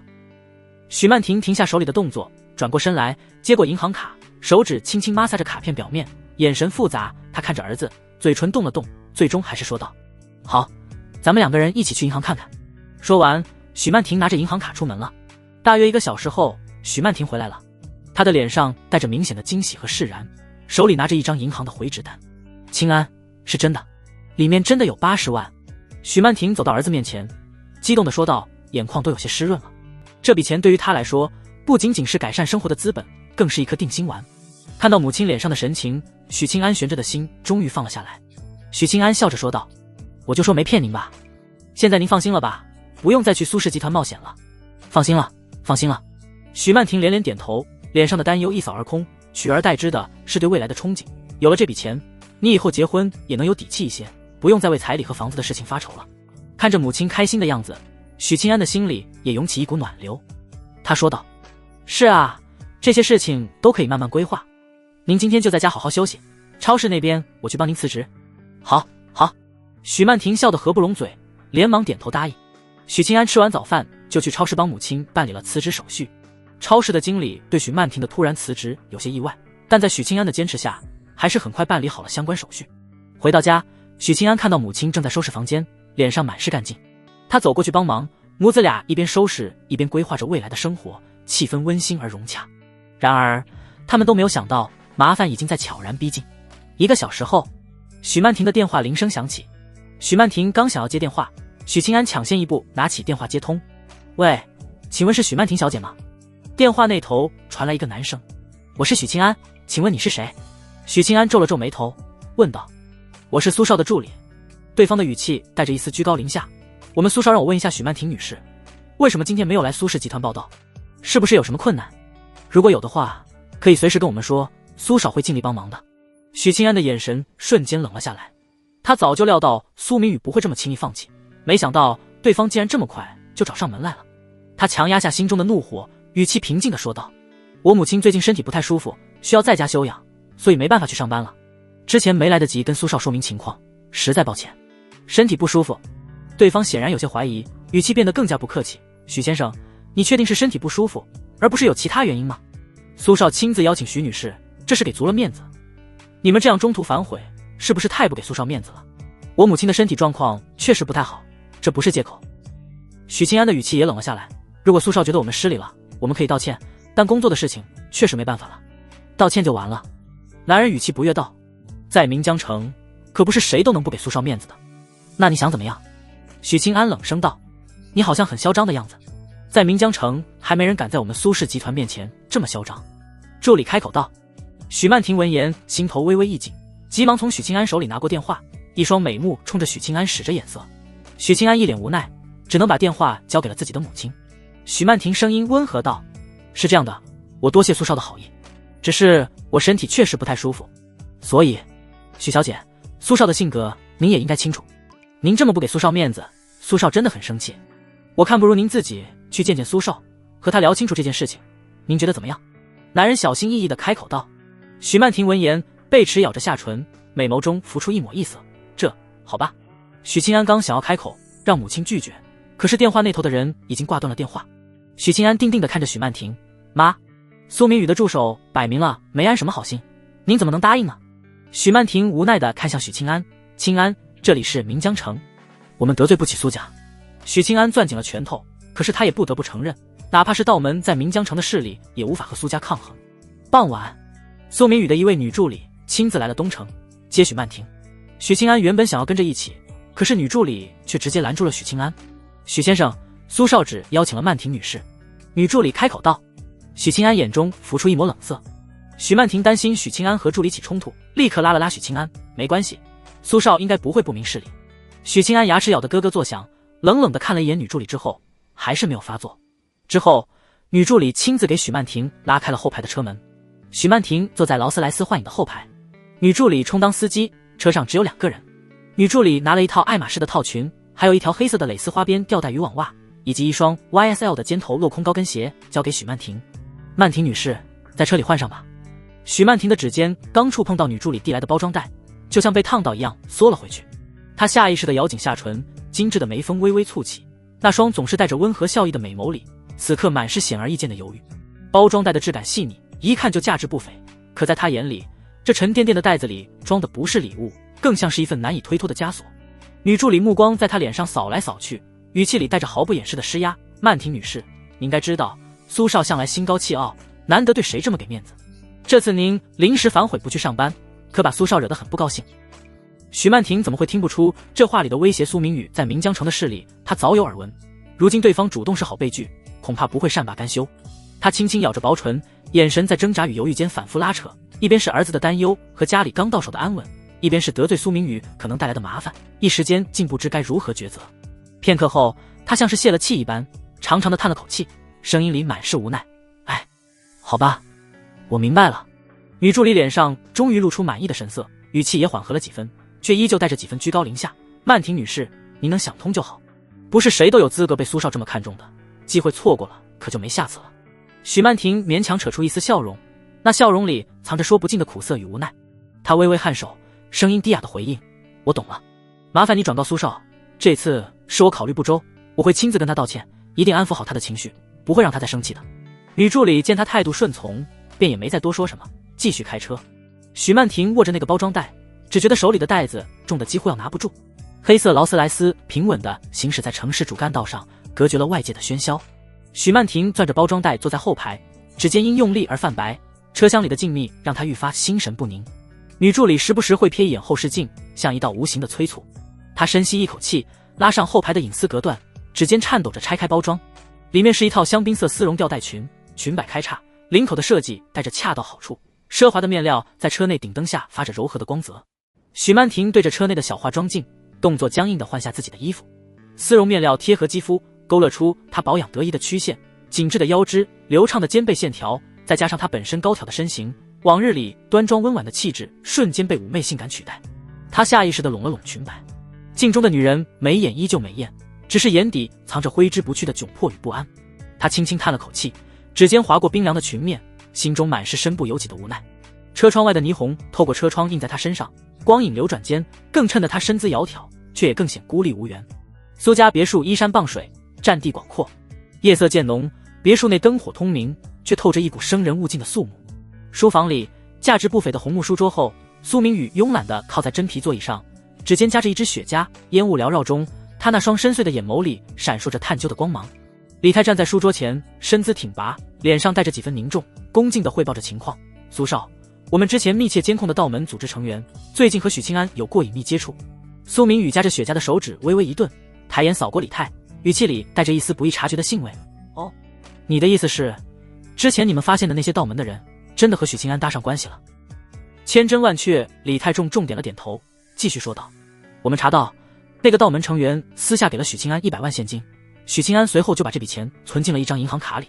我们顺着银行卡的信息追查，发现卡主只是一个偏远乡镇的普通人，身家清白，看起来和许清安没有任何关联，也没有发现任何异常痕迹。苏明宇闻言，嘴角勾起一抹意味深长的笑容，他弹了弹雪茄上的烟灰，眼神变得愈发锐利。有意思，看来这个许清安绝对不像表面看起来那么简单，他一定知道些什么关键信息，否则也不会这么大费周章地处理这笔钱。难怪他之前会想方设法阻止他母亲来我这里上班，恐怕是担心我会从他母亲口中套出什么，或者是怕我牵扯到他背后的那些事情。苏明宇笑着道。李泰抬头，眼睛定定地看着苏明宇，等待着他的下一步指示。苏少，那现在我们该怎么做？要不要直接对许清安采取行动？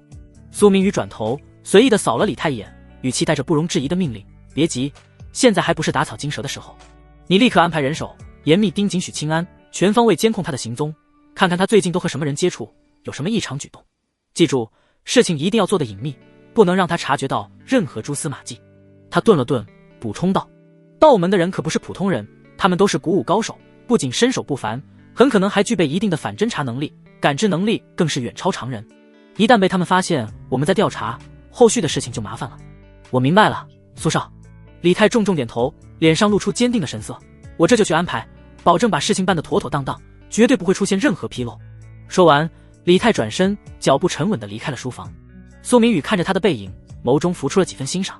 这个李泰跟随自己多年，办事一向利落，执行能力更是没话说，从来没让他失望过。道门，苏明宇低声呢喃着这两个字，手指在桌面上轻轻敲击着，陷入了沉思。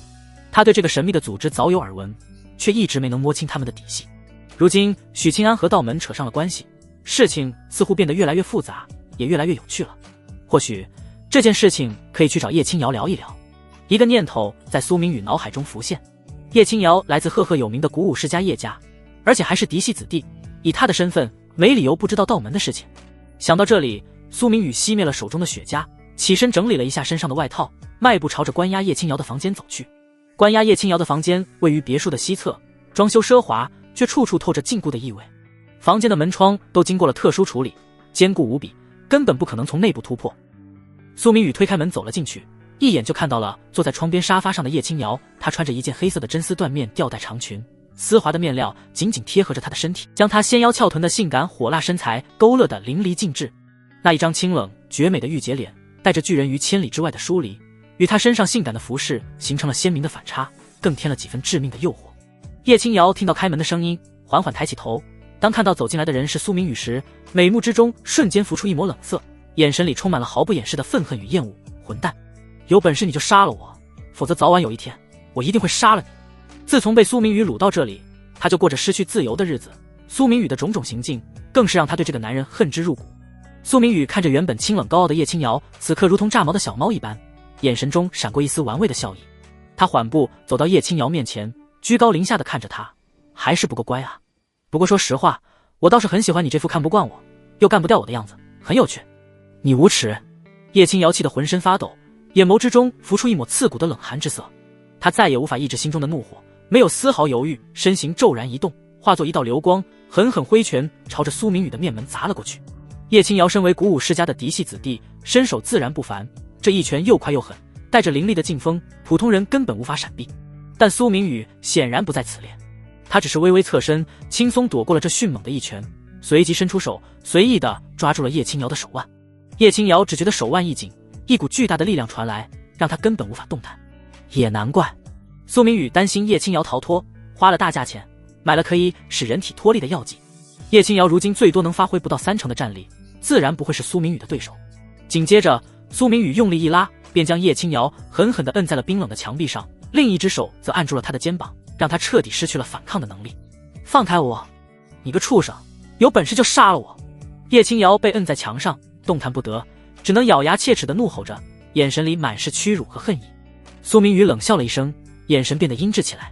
他伸出手，毫不犹豫地狠狠摁在了叶青瑶背上的鞭痕处。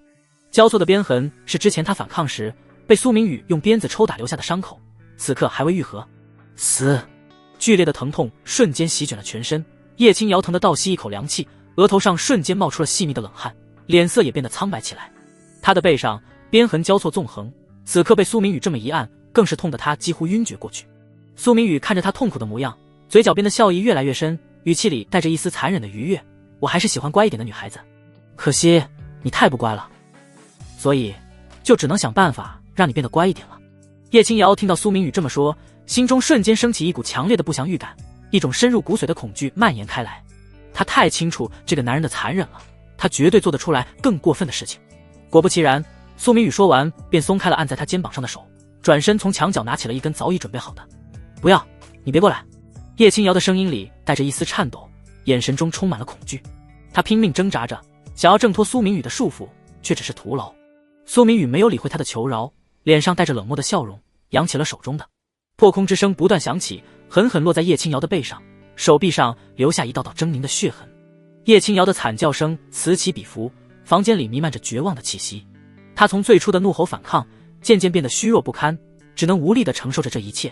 半个小时后，苏明宇终于停下了手中的动作，他扔掉，看着不远处蜷缩在地上鲜血淋漓的叶清瑶，眼神里没有丝毫怜悯，语气冰冷地说道：乖乖回答我想知道的问题，如果你的回答让我满意，未来的3天我可以考虑不出现在你的面前，让你好好休息。叶清瑶趴在地上，浑身是伤，疼得几乎失去了知觉。他银牙咬得咯咯作响，心中充满了无尽的恨意。眼前的这个混蛋根本就是个不折不扣的魔鬼，他想要继续顽抗坚持，不愿意向这个魔鬼低头，可是身上那强烈的痛感不断侵蚀着他的意识，让他的意志开始有些松动。他知道自己如果继续反抗下去，只会遭受更多的折磨，甚至可能会被活活打死。叶清瑶缓缓抬起头，一双美目布满了血丝，直勾勾地盯着苏明宇，近乎咬牙切齿般地开口道：你想知道什么？看到他终于松口，苏明宇的嘴角微微上扬，露出了一抹满意的笑容。他走到叶清瑶面前，蹲下身，语气带着一丝诱惑：关于道门，你了解到的所有事情都一五一十地告诉我。叶清瑶看着苏明宇那张令人憎恶的脸，心中充满了挣扎。道门的事情属于机密，可是面对苏明宇的逼迫，他根本没有选择的余地。沉默了片刻，叶清瑶深吸一口气，忍着身上的剧痛，缓缓开口说道：道门据说是一个古老的神秘组织，他们自称是守护这个世界的护道者，在他们内部会对那些气运雄厚的大气运之人进行洗脑，将他们培养成所谓的天命之子，而他们的主要任务就是去狩猎那些能够掠夺他人气运的人，他们称那些掠夺他人气运的人为狩猎者。叶清瑶顿了顿，稍微平复了一下气息，继续说道：狩猎者在道门内部有严格的等级划分，从低到高依次是 F、E、D、C、B、A 这6个等级，在这之上还有 S、SS、SSS 这3个更高的等级，等级越高的狩猎者实力越强，掠夺气运的能力也越恐怖。叶清瑶断断续续地讲述着自己所知道的关于道门的事情，其中不乏一些苏明宇已经了解到的信息，但也有很多是他之前从未听闻的隐秘，比如道门的组织架构、天命之子的培养方式等等。苏明宇静静地听着，脸上始终带着满意的表情。等叶清瑶说完，他微笑着点了点头，伸出手，用指腹轻轻划过叶清瑶沾满汗水和血迹的脸颊，语气难得的温柔：乖一点，对你有好处，别再这么负隅顽抗下去了，没什么意义。叶清瑶闻言，心中不知道为什么居然起了一丝丝的波澜。面对着苏明宇这罕见的温柔，他竟然有了一丝短暂的留恋。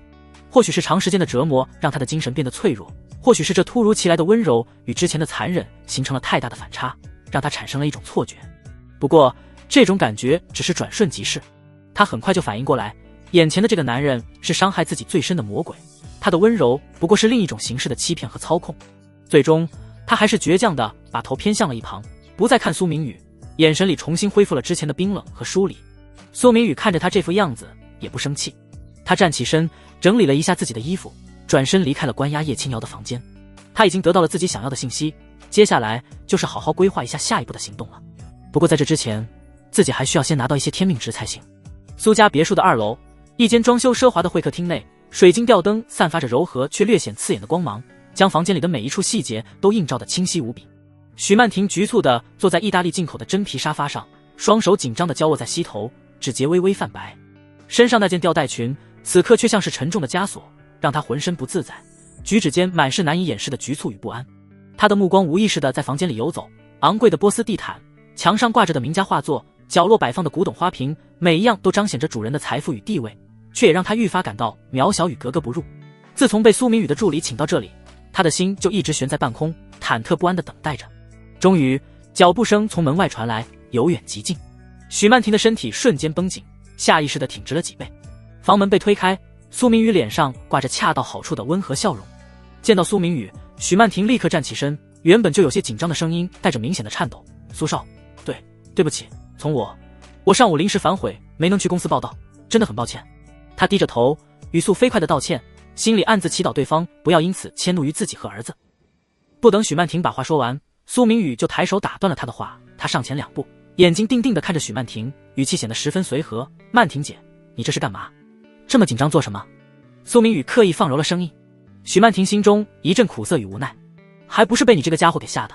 自己昨天临时变卦，无疑是驳了他的面子，他怎么可能不紧张？但这些话他只能在心里想想，根本不敢说出口。许曼婷强挤出一丝笑容，想要再说些什么，却被苏明宇接下来的动作打断了。苏明宇径直走到许曼婷的身边，伸手就抓住了她那只雪白细腻的小手。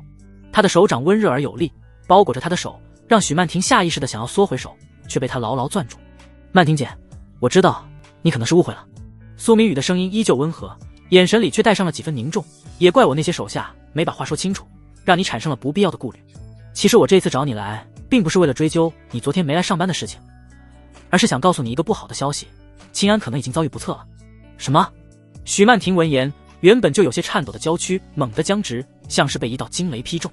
她难以置信地瞪大了眼睛，一双美眸直勾勾地盯着苏明宇，眼神中满是惊骇与恐慌，声音也因为过度激动而变得尖锐：“苏少，你说什么？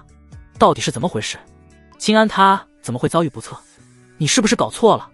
他的大脑一片空白，儿子的身影在脑海中不断浮现，各种可怕的念头瞬间涌上心头，让他几乎无法呼吸。曼婷姐，你先别紧张，冷静一点。苏明宇轻轻拍了拍他的手背，语气安抚道：“我们2个人坐下来慢慢聊，事情的经过我会详细告诉你。”说着，苏明宇伸手顺势搂住了许曼婷纤细不失丰腴的腰肢，带着她重新坐在了沙发上。许曼婷感受到苏明宇的手臂环在自己的腰上，娇躯不由得微微僵硬了一下，脸颊瞬间泛起一丝热意。她本能的想要推开他，可一想到儿子可能遭遇的危险，到了嘴边的拒绝又咽了回去。现在苏明宇是唯一能给他提供线索的人，他不能得罪他。他强压下心中的不适，侧过脸看着苏明宇，声音带着抑制不住的颤抖：“苏少，您刚刚那话到底是什么意思？清安到底怎么了？他现在在哪里？你快告诉我啊！”苏明宇扫了一眼许曼婷焦急万分的模样，眼底闪过一丝不易察觉的算计，而后语气略显凝重的说道：“曼婷姐，你手上应该拿到了一张许清安刚刚交给你的银行卡吧？就是他说中了100万刮刮乐的那张。”许曼婷连忙点头，心脏狂跳不止：“对，我拿到了，昨天清安已经把卡交给我了，我今天还去银行查了，里面确实有80万。那你有没有想过，这笔钱可能根本不是什么彩票奖金？”苏明宇的语气带着一丝引导：“等明天我会派我的助理带你去银行查一查那张银行卡的真正开户身份信息，到时候你就知道了。”许曼婷的瞳孔骤然收缩，脸上的血色瞬间褪去大半。其实她昨天就敏锐地意识到了这件事情有些不正常。儿子虽然运气好，但这100万的大奖又怎么可能是能靠运气就能够中得了的？只是当时被突如其来的巨款冲昏了头脑，又加上儿子信誓旦旦的保证，他才暂时压下了心中的疑虑。现在苏明宇这么一说，他内心中的不安瞬间被无限放大，一种强烈的恐慌感席卷了全身。苏少，我儿子到底去哪儿了？他是不是真的出什么事了？许曼婷的声音中带着一丝哽咽，眼眶也开始泛红，看着苏明宇的眼神里充满了恳求：“你一定知道些什么，求你告诉我好不好？”苏明宇见状，心中暗自得意，表面上却愈发温柔。他将许曼婷风雨火辣的婀娜娇躯紧紧搂在怀里。苏明宇让许曼婷的头靠在自己的肩膀上，然后贴在她的耳边，用极其温柔的声音说道：“曼婷姐，你别担心，我一定会帮你查清楚这件事情的。但是你要答应我，这件事暂时先不能声张，也不能让那个冒牌货察觉到任何异常。”他故意停顿了一下，吊足了许曼婷的胃口，才继续说道：“因为那个现在待在你身边的许清安，很可能根本就不是你的儿子，而是一个冒牌货。他是一个很神秘且强大的秘密组织的成员，他们冒用清安的身份，就是为了能够在岷江城潜伏下来，执行某种不可告人的任务。冒牌货，秘密组织。”许曼婷的大脑彻底陷入了混乱，这些信息太过离奇，让她一时之间难以消化。可联想到儿子最近的反常，再加上那笔来路不明的巨款，她又对苏明宇的话信了几分。如果眼前的儿子真的是冒牌货，那自己的亲生儿子到底在哪里？他是不是真的如苏明宇所说遭遇了不测？无数个问题在他的脑海中盘旋，让他几乎崩溃。他无助地靠在苏明宇的怀里，身体因为恐惧和担忧而微微颤抖着。苏明宇感受着怀中人儿的柔软与脆弱，他的一双大手在许曼婷丰腴的腰之间开始越发的放肆，原本只是轻轻搂着的手臂，此刻缓缓收紧，手掌还时不时的在他的腰侧轻轻摩擦着。丝绒的面料光滑细腻，隔着薄薄的布料，苏明宇能清晰地感受到许曼婷肌肤的温度与曲线。许曼婷的身体瞬间变得更加僵硬，脸上泛起一抹淡淡的红霞，混合着之前的苍白，显得格外诱人。他想要推开苏明宇，却又没有足够的勇气。一方面是担心儿子的安危，需要依靠苏明宇的帮助；另一方面，苏明宇身上散发出的强大气场和不容拒绝的姿态，也让他感到无力反抗。苏少，许曼婷的声音细若文瑞，带着几分羞涩与不安，想要提醒他注意分寸，却又不知道该如何开口。苏明宇却像是没有察觉到他的不适，反而更加得寸进尺。他低下头，鼻尖几乎要碰到他的脸颊，温热的气息喷洒在他的耳廓上，带来一阵酥麻的痒意。曼婷姐，你放心，只要你乖乖听我的话，我一定会帮你找到真正的清安，保证他的安全。他的声音充满了诱惑，像是毒蛇的低语，一步步瓦解着许曼婷的防线。许曼婷的大脑一片空白，此刻的她就像是迷失在大海中的一叶孤舟，而苏明宇则成了她唯一能抓住的浮木。她不知道的是，自己早已踏入了苏明宇精心编织的温柔陷阱，等待她的将是难以预料的后果。房间里的气氛变得越发暧昧，水晶吊灯的光芒洒在两人身上，映照出许曼婷羞涩不安的脸庞。苏明宇的手掌一伸，精准地揽住了许曼婷的腰，触感绝妙，既有少女的纤细柔韧，又带着恰到好处的丰腴弧度，指尖能隐约感受到衣料下温热的肌肤肌理，让他心头微微一热。许曼婷下意识地咬紧了唇角，那层薄唇被他咬得泛起淡淡的晕。他水汪汪的眼眸里翻涌着明显的犹豫，像是在做什么艰难的抉择，睫毛轻轻颤动着，泄露了内心的不平静。但这份纠结只持续了短短几秒，他像是下定了决心，一双白皙的如同上好杨之玉的手臂抬了起来，主动环住了苏明宇的脖颈，将身体微微向他贴近。苏明宇见状，俯身低下头，精准地捕捉到了那抹让他心动的柔软香唇。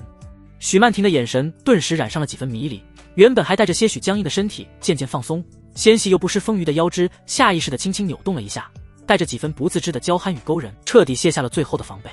东城区老旧的出租屋里，白炽灯散发着昏黄又刺眼的光，将许清安单薄的影子拉得老长，贴在斑驳脱落的墙面上，随着他不安的踱步微微晃动。墙上的电子钟滴答作响，每一声都像重锤般敲在许清安的心上，时间在这一刻被无限拉长，每一分每一秒都显得格外煎熬。他抬手看了眼手机，屏幕上显示已经晚上10点半了，老妈还没有回来。许清安烦躁地抓了抓头发，原本还算整齐的短发被揉得凌乱不堪。他走到窗边，推开那扇吱呀作响的旧窗户，晚风吹带着巷子里垃圾桶的酸腐味涌了进来，却丝毫没能驱散他心头的燥热。他望着楼下昏黑的小巷，路灯在雾气中晕开一团模糊的光晕，视线所及之处空无一人，一股不祥的预感涌入心头。许清安回忆起上次在夏新棉家里遇到苏明宇时候的场景，远远的他就感受到了对方身上散发出的压迫感，那是一种糅合了狠戾与掌控欲的气息，如同蛰伏的猛兽，看似平静，实则暗藏汹涌。当时他强撑着表面的镇定，可后背早已渗出冷汗，那种深入骨髓的威慑力比他想象中要可怕得多。该不会那个混蛋对老妈做了什么过分的事吧？这个念头一旦冒出来，就像疯长的野草般在他脑海中蔓延开来，挥之不去。许清安的脸色瞬间沉了下来，眼底掠过一丝冰冷的寒意，牙齿咬得咯咯作响，双手不自觉地攥紧了拳头，指甲深深嵌入掌心，带来一阵尖锐的刺痛，可他却浑然不觉。该死！要不要通知基地？许清安猛地停下脚步，眼中闪过一丝挣扎，可这个想法刚冒出来，就被他硬生生压了下去。他用力摇了摇头，一方面是自己的实力不如苏明宇，另一方面是如今还没有灵气复苏，所以现在还是以世俗的力量为重，再加上道门被定义为邪能组织，综合以上种种，许清安还是打消了这个念头。不行，现在绝对不能冲动。许清安强迫自己冷静下来，以目前的情况来看，我去了只是送死，不仅救不出老妈，反而会把自己也搭进去。许清安深知隐忍的重要性，在绝对的实力差距面前，任何鲁莽的举动都只会带来毁灭性的后果。他深吸一口气，试图平复翻涌的情绪，可胸口依旧像是被一块巨石压着，闷得发慌。许清安走到客厅的沙发边坐下，双手插进头发里，肩膀微微颤抖。苏明宇，你给我等着！许清安在心里恶狠狠地发誓，等灵气复苏之后，我绝对不会放过你这个混蛋，一定要让你为自己的所作所为付出代价。就在这时，一阵强烈的不安突然涌上心头，像是有什么不好的事情正在发生。许清安的眉头瞬间凝成了一个川字，心脏狂跳不止，后背的冷汗瞬间浸湿了衬衫。这种不安的预感越来越强烈，如同潮水般将他淹没。他猛地站起身，拳头攥得更紧了，指节因为用力而泛出青白，眼中的焦虑被更深沉的冷寒所取代。他几乎可以确定，老妈许曼婷多半已经落入了苏明宇的掌控之中，而对方很可能已经对老妈做了什么。一股难以遏制的怒火从心底喷涌而出，烧得他浑身发烫，恨不得立刻冲到苏明宇面前，将那个男人碎尸万段。许清安死死咬着下唇，尝到了一丝淡淡的血腥味。他不断在心里告诫自己，冷静，一定要冷静。现在愤怒和冲动解决不了任何问题，只有保持清醒的头脑才能找到最稳妥的解决办法。许清安在客厅里来回踱步，每一步都沉重无比，像是在与自己的本能做着激烈的斗争。犹豫了将近半个小时，窗外的夜色越来越浓，不安的感觉也越来越清晰。许清安拿起搭在沙发上的外套，快速穿好鞋子，抓起桌上的手机，冲向门外。还是不要藏私了，难保这个混蛋不会有什么反制的手段。而且总部现在也已经知道了这个混蛋的重要性，我想一个人吞下这个狩猎者基本上不可能，所以还是尽快联络总部。他一边下楼一边在心里盘算着，苏明宇这个隐患太大了，不仅威胁到了老妈的安全，未来很可能会给基地带来更大的麻烦，他必须尽快被除掉。楼道里的声控灯随着他的脚步声亮起又熄灭，光线在他脸上忽明忽暗。想到老妈可能遭遇的处境，想到苏明宇那副不可一世的嘴脸，许清安的眼神变得愈发冰冷刺骨。等总部的支援到了，我一定要亲手把这个该死的混蛋千刀万剐。他加快了脚步，身影很快消失在巷口的黑暗中，只留下一阵急促的脚步声在寂静的夜晚里渐渐远去。翌日清晨，阳光透过百叶窗的缝隙，在地板上切割出明暗交错的光影。苏明宇指尖在虚空中一点，淡蓝色的系统面板立刻悬浮在眼前，科技感十足的界面上一行数字格外醒目，天命值2000点。不愧是 B 级天命之子，这波血赚啊！苏明宇盯着面板上的余额，嘴角忍不住向上勾起，那抹笑容里藏着几分志在必得的玩味。他指尖在面板上轻轻滑动，看来天命之子的等级越高，能掠夺到的天命值就越丰厚。照这个节奏，后续的多找些高等级的目标才行。想到这里，他的眼神瞬间变得炽热，像是猎手锁定了满载而归的狩猎场。就在苏明宇盘算着后续计划时，一阵急促的手机铃声突然打破了宁静。他随手拿起放在床头柜上的定制款手机，屏幕上跳跃着李泰的名字，按下接听键后，听筒里立刻传来对方略显慌张的声音：苏少，出大事了，您可能已经被人给盯上了。盯上了？苏明宇的眉头瞬间拧成了一个川字，脸上满是不解。你把话说清楚，到底是怎么回事？苏明宇靠在床头，手指无意识地敲击着床沿。电话那头的李泰深吸了一口气，语气凝重的像是压了块石头。苏少，根据我之前的调查，道门的总部好像已经注意到您了，而且您在他们内部的评价等级还不低，这可不是什么好兆头。道门？苏明宇挑了挑眉，眼中闪过一丝意外，随即又被浓厚的兴趣取代。还有这种事？有点意思。对了，这个消息你是从哪儿搞到的？靠谱吗？苏明宇对这个聚集了天命之子的组织早有耳闻，只是没想到对方会这么快注意到自己。您放心，消息绝对靠谱。李泰连忙解释，我的一个老战友，现在在官方的特殊职能部门任职，他偶然得知了这件事，也觉得挺诧异的，特意转告我，还说希望能和您见一面，具体情况想当面跟您沟通。苏明宇沉吟片刻，手指停止了敲击。官方特殊职能部门，这倒是个意料之外的转机。他心里清楚，道门聚集天命之子，本质上就是在聚合世界意志，其野心显然不止于江湖势力，大概率是冲着政权来的，也难怪会被官方定义为邪能组织。这么看来，官方那边肯定也有高人看穿了道门的图谋，这才想要接触自己。既然对方特意传递了这么重要的消息，见一面也无妨。苏明宇做出了决定，语气干脆利落，你去安排一下见面的时间和地点，注意选个隐蔽点的地方。好的，苏少，我马上去办。李泰恭敬地应了一声，随后挂断了电话。苏明宇放下手机，半眯着眼睛靠在床头，大脑飞速运转。这个融合了多方剧情的穿越世界，局势远比他想象的要复杂。道门盯上自己，既是危机也是机遇。如果能和官方达成合作，借助官方的力量围猎道门的天命之子，对自己提升实力，掠夺天命值，无疑是巨大的助力。不过说到底，还是实力不够强。苏明宇喃喃自语，眼中闪过一抹金芒。不管局势多复杂，只要自身实力过硬，总能应对自如。当务之急，还是得想办法提升实力。他再次召唤出系统面板，手指滑动到功能页面，仔细研究起来。很快，一个未解锁的功能吸引了他的注意：天命之子斩杀线设置。功能介绍显示，花费1000点天命值即可解锁该功能，之后每消耗1000点天命值，斩杀天命之子时的天命值掠夺上限就能提高 10%， 而且不限制天命之子的等级。我去，这简直是神器啊！苏明宇眼前一亮，难掩兴奋之情。目前他的斩杀线默认是 10%， 如果能提高斩杀线，后续自己就可以直接斩杀那些天命之子来掠夺天命值了。没有丝毫犹豫，苏明宇立刻点击解锁功能，紧接着又连续2次升级。淡蓝色的面板上，天命值瞬间清零，而斩杀线则从 10% 飙升到了 30%。看着空空如也的天命值余额，苏明宇揉了揉太阳穴，脸上露出几分无奈的苦笑。刚到手的2000点就这么没了，看来又得找几个天命之子开张了。他心里盘算着，要把斩杀线提升到 100%， 还需要7000点天命值，这可不是个小数目。想到这里，苏明宇立刻拨通了女助手的电话。许曼婷那边怎么样了？银行卡的身份信息查到了吗？苏总，已经查到了。女助手的声音清晰地从听筒传来，我已经带着许小姐去了银行，通过特殊渠道拿到了那张银行卡的真实身份信息，现在我们正在回公司的路上。好，让她直接来我办公室。苏明宇挂断电话。半个多小时后，门被轻轻推开，女助手带着许曼婷走了进来。许曼婷今天穿了一条白色的连衣裙，脸色有些苍白，显然还没从之前的打击中完全恢复过来。当她看到苏明宇时，美眸中闪过一丝复杂的情绪，既有羞涩，又有几分急切，还有一丝不易察觉的依赖。苏少，清安有下落了吗？许曼婷的声音带着一丝颤抖，目光紧紧地盯着苏明宇，充满了期待。自从得知眼前的许清安是冒牌货后，他就一直心神不宁，生怕真正的许清安遭遇不测。苏明宇走到他面前，伸出手轻轻捏住他的下巴，指尖传来细腻柔滑的触感。他看着许曼婷那双写满焦虑的眼睛，语气放缓了一些，别着急，这件事我正在派人加紧调查，不过我倒是有个主意，或许我们可以一起去见一见那个冒牌货，说不定能从他身上套出一些有用的消息。许曼婷闻言，美眸中浮出一抹异色，连忙说道，苏少，可万一清安真的在他们手里，我们这样做会不会打草惊蛇，反而害了清安？这是许曼婷最担心的问题，毕竟对方敢冒名顶替，肯定有所依仗。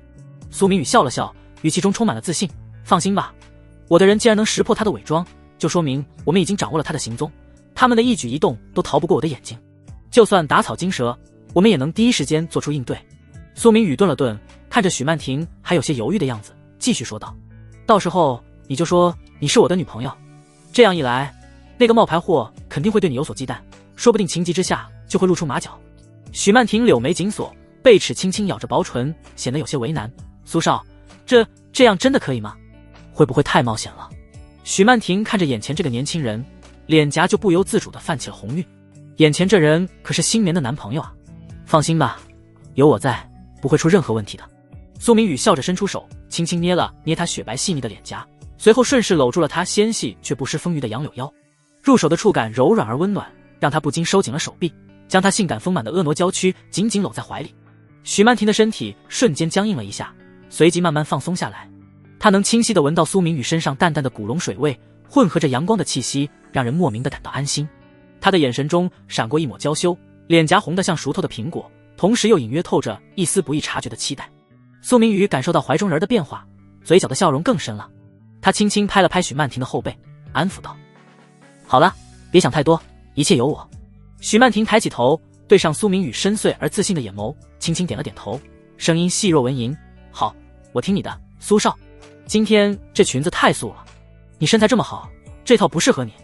苏明宇笑着捏着许曼婷的下巴，去2楼的衣帽间挑一套。苏明宇的声音中透着一丝霸道。许曼婷自然是明白苏明宇的想法，她雪白细腻的脸颊上泛起了一抹淡淡的晚霞。许曼婷乖巧地走到了2楼，进入了走廊尽头的衣帽间。衣帽间里全部都是高定的女士服装，无一例外，全部都出自最高明的设计师之手，相当的性感。许曼婷站在衣帽间的落地镜前，对着满柜的衣服犯了难，纠结半天，终于锁定了一件酒红色丝绸缎面抹胸长裙。这件裙子设计简约却极具质感，酒红色的缎面在灯光下泛着细腻的光泽，摸起来丝滑柔顺。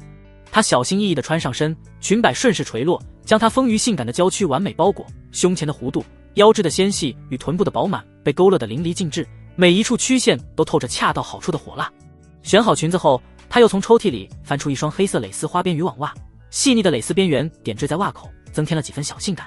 脚下搭配一双同色系的酒红色尖头漆皮高跟鞋，亮面的材质反射着光线，黑色的鞋跟纤细挺拔，瞬间拉长了腿部线条，让她本就高挑的身姿更显窈窕热辣。一切收拾妥当，许曼婷深吸一口气，提着裙摆缓缓走出衣帽间，沿着旋转楼梯一步步走到1楼客厅。刚出现在楼梯口，许曼婷就敏锐地察觉到了苏明宇投来的目光，那目光里满是毫不掩饰的炙热，让她的脸颊瞬间泛起一层薄红，下意识地拢了拢裙摆，脚步也放慢了几分。许曼婷察觉到苏明宇的目光，脸颊上悄然泛起一抹淡淡的红霞，像晕开的胭脂，透着娇羞的暖意。她抬起一双水汪汪的美目，含情脉脉地望着苏明宇，眼底的羞涩藏都藏不住，连呼吸都变得有些轻柔。苏明宇将她的反应尽收眼底，嘴角忍不住上扬，勾起一抹温柔又带着几分霸道的笑容。他起身长腿一迈，几步就走到了许曼婷的面前，不等她反应过来，便伸出双臂，不由分说地将她性感丰满的婀娜娇躯紧紧搂进了怀里。突如其来的拥抱让许曼婷的娇躯轻轻颤了一下，鼻尖萦绕着苏明宇身上清爽的木质香气，让她心头一紧。许曼婷美眸中闪过些许意外的异色，细腻白皙的俏脸上迅速爬上一层淡淡的薄红，连耳尖都染上了绯红。她张了张嘴，声音带着几分娇嗔的软糯：“苏少。”苏明宇没有多余的言语，只是低头凝视着她泛红的脸颊和水润的眼眸，随即俯身精准地捉住了她柔软细腻的香唇。许曼婷的眼神中先是闪过一抹羞涩，随即迅速被迷离取代心底的那点矜持，在她的温柔攻势下土崩瓦解。她最终还是顺从地抬起一双洁白如玉的藕臂，轻轻勾住了苏明宇的脖子，将自己更紧地贴向他的怀抱。与此同时，岷江基地的核心办公区，厚重的合金门紧闭，将外界的喧嚣彻底隔绝。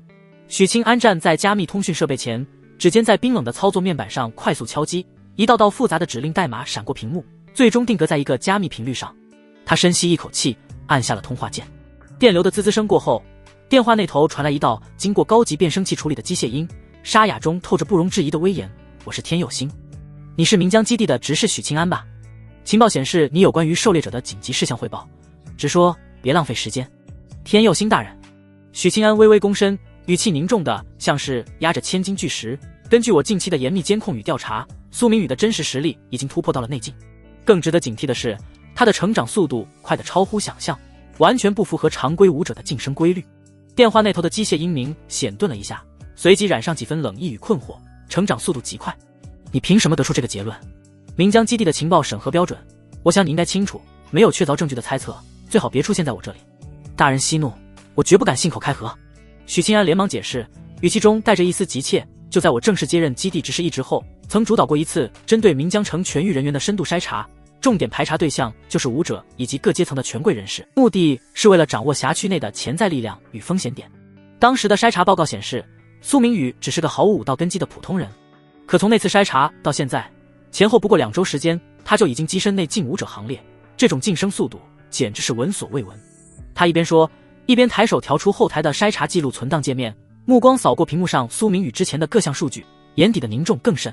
内境武者，即便是在武道复苏的当下，也需要长年累月的打磨与积累，天赋异禀者至少也要数年苦修，2周时间完成从凡人到内境武者的跨越，这已经超出了常理的范畴。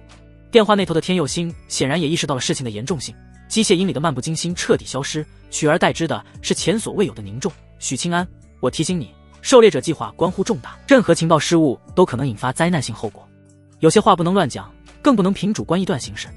你明白这其中的厉害吗？一旦出错，别说你一个小小的基地执事，就算是我也难逃总部的追责。许清安闻言，手指在桌面上轻轻敲击着，陷入了短暂的沉吟。他自然清楚情报失误的后果，但他更确信自己的调查结果。片刻后，他语气坚定地回应：“天佑星大人放心，清安办事向来谨慎，此次关于苏明宇的调查，我动用了基地内部的专项资源，布下了多层监控网络，所有数据都有迹可循。相关的筛查记录、后续的监控录像以及他展露实力的目击证词，都已整理归档在岷江基地的内部资料库中，目前尚未同步至总部。我计划在2个小时之内将完整资料上传，供总部审核研判。暂时先别上传总部。”天佑星的声音再次传来，带着不容置喙的命令意味。万一你的情报出现偏差，不仅会打乱总部的整体部署，你在总部的晋升之路也会彻底断送。这样，你先把资料加密发送给我，我亲自带队分析研判，确认无误后再由我上报总部。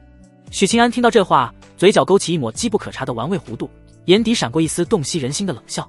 老奸巨猾，嘴上说的冠冕堂皇，一副为自己着想的模样，实则打的是独吞功劳的算盘。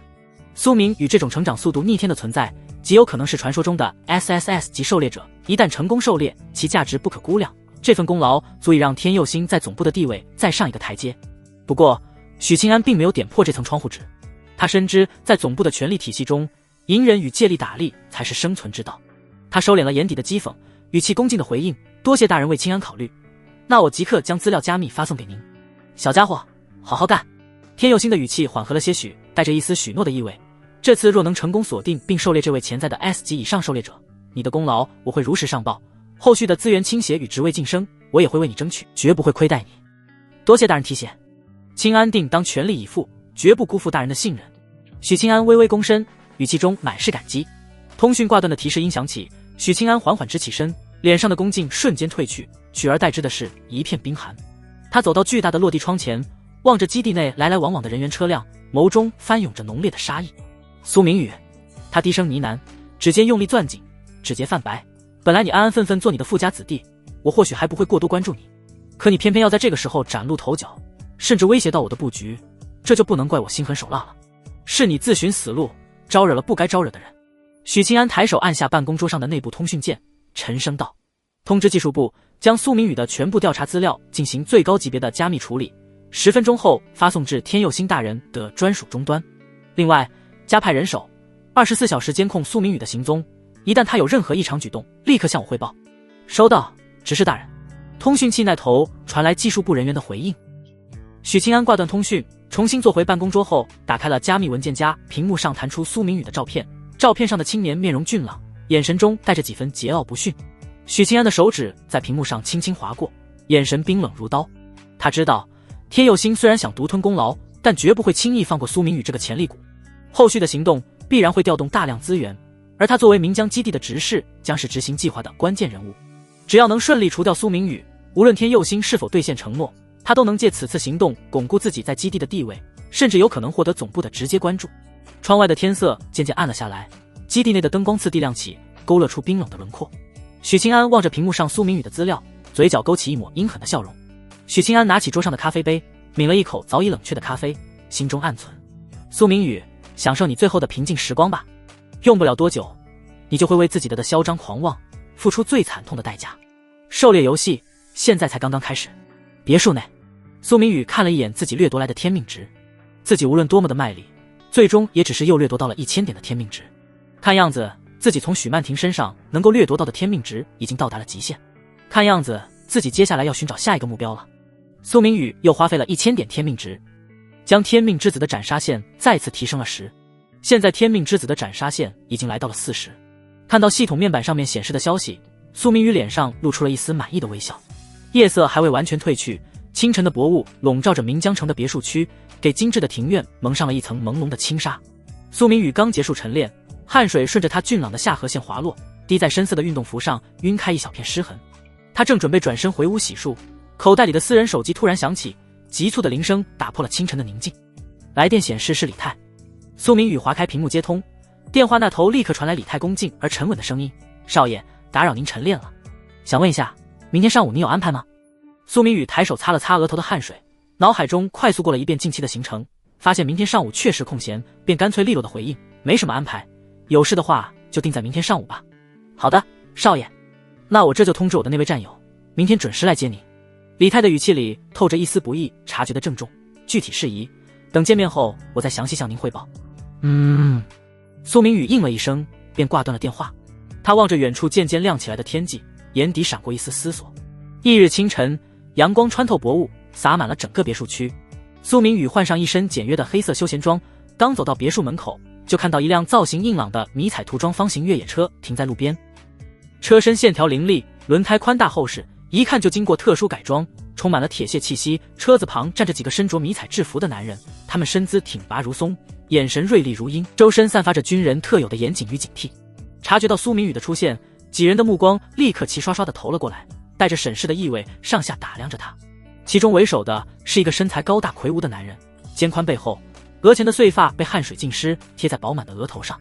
他迈步走到苏明宇面前，动作干练，声音淡漠的没有一丝波澜：苏少爷，我们是奉命来接您的，请出示一下身份证件。苏明宇早有准备，从口袋里掏出身份证递了过去。男人接过证件，仔细核对了上面的信息，又抬头与苏明宇本人对视了几秒，确认无误后，才与身边的同伴交换了一个眼神，两人默契地点了点头。苏少爷，接下来您将要接触到的一切都属于最高机密，因此需要您签署一份保密协议。另一个穿着迷彩服的高大男人上前一步，递过来一份打印好的文件和一支笔，语气严肃地提醒道：协议内容您可以简单浏览，一旦签署就必须严格遵守，否则将承担相应的法律责任。苏明宇接过文件，快速翻阅了一遍，内容无非是常规的保密条款，并没有什么特殊之处。他没有丝毫犹豫，拿起笔在指定位置签下了自己的名字，字迹遒劲有力。签完协议后，苏明宇被请上了越野车的后排。车内空间宽敞，座椅舒适，还配备了先进的隔音设备。关上车门后，外界的噪音瞬间被隔绝。为首的高大男人坐在副驾驶座，其余几人则分别坐在前后排，全程保持着沉默，气氛显得有些凝重。随着引擎的轰鸣声响起，越野车缓缓驶离了别墅区，朝着岷江城郊外的方向开去。一路疾驰，车子很快驶出了岷江城的范围，直奔南江行省的省城南江城。抵达南江城时已是中午时分，越野车没有进入市区，而是朝着城郊的一片荒僻区域驶去。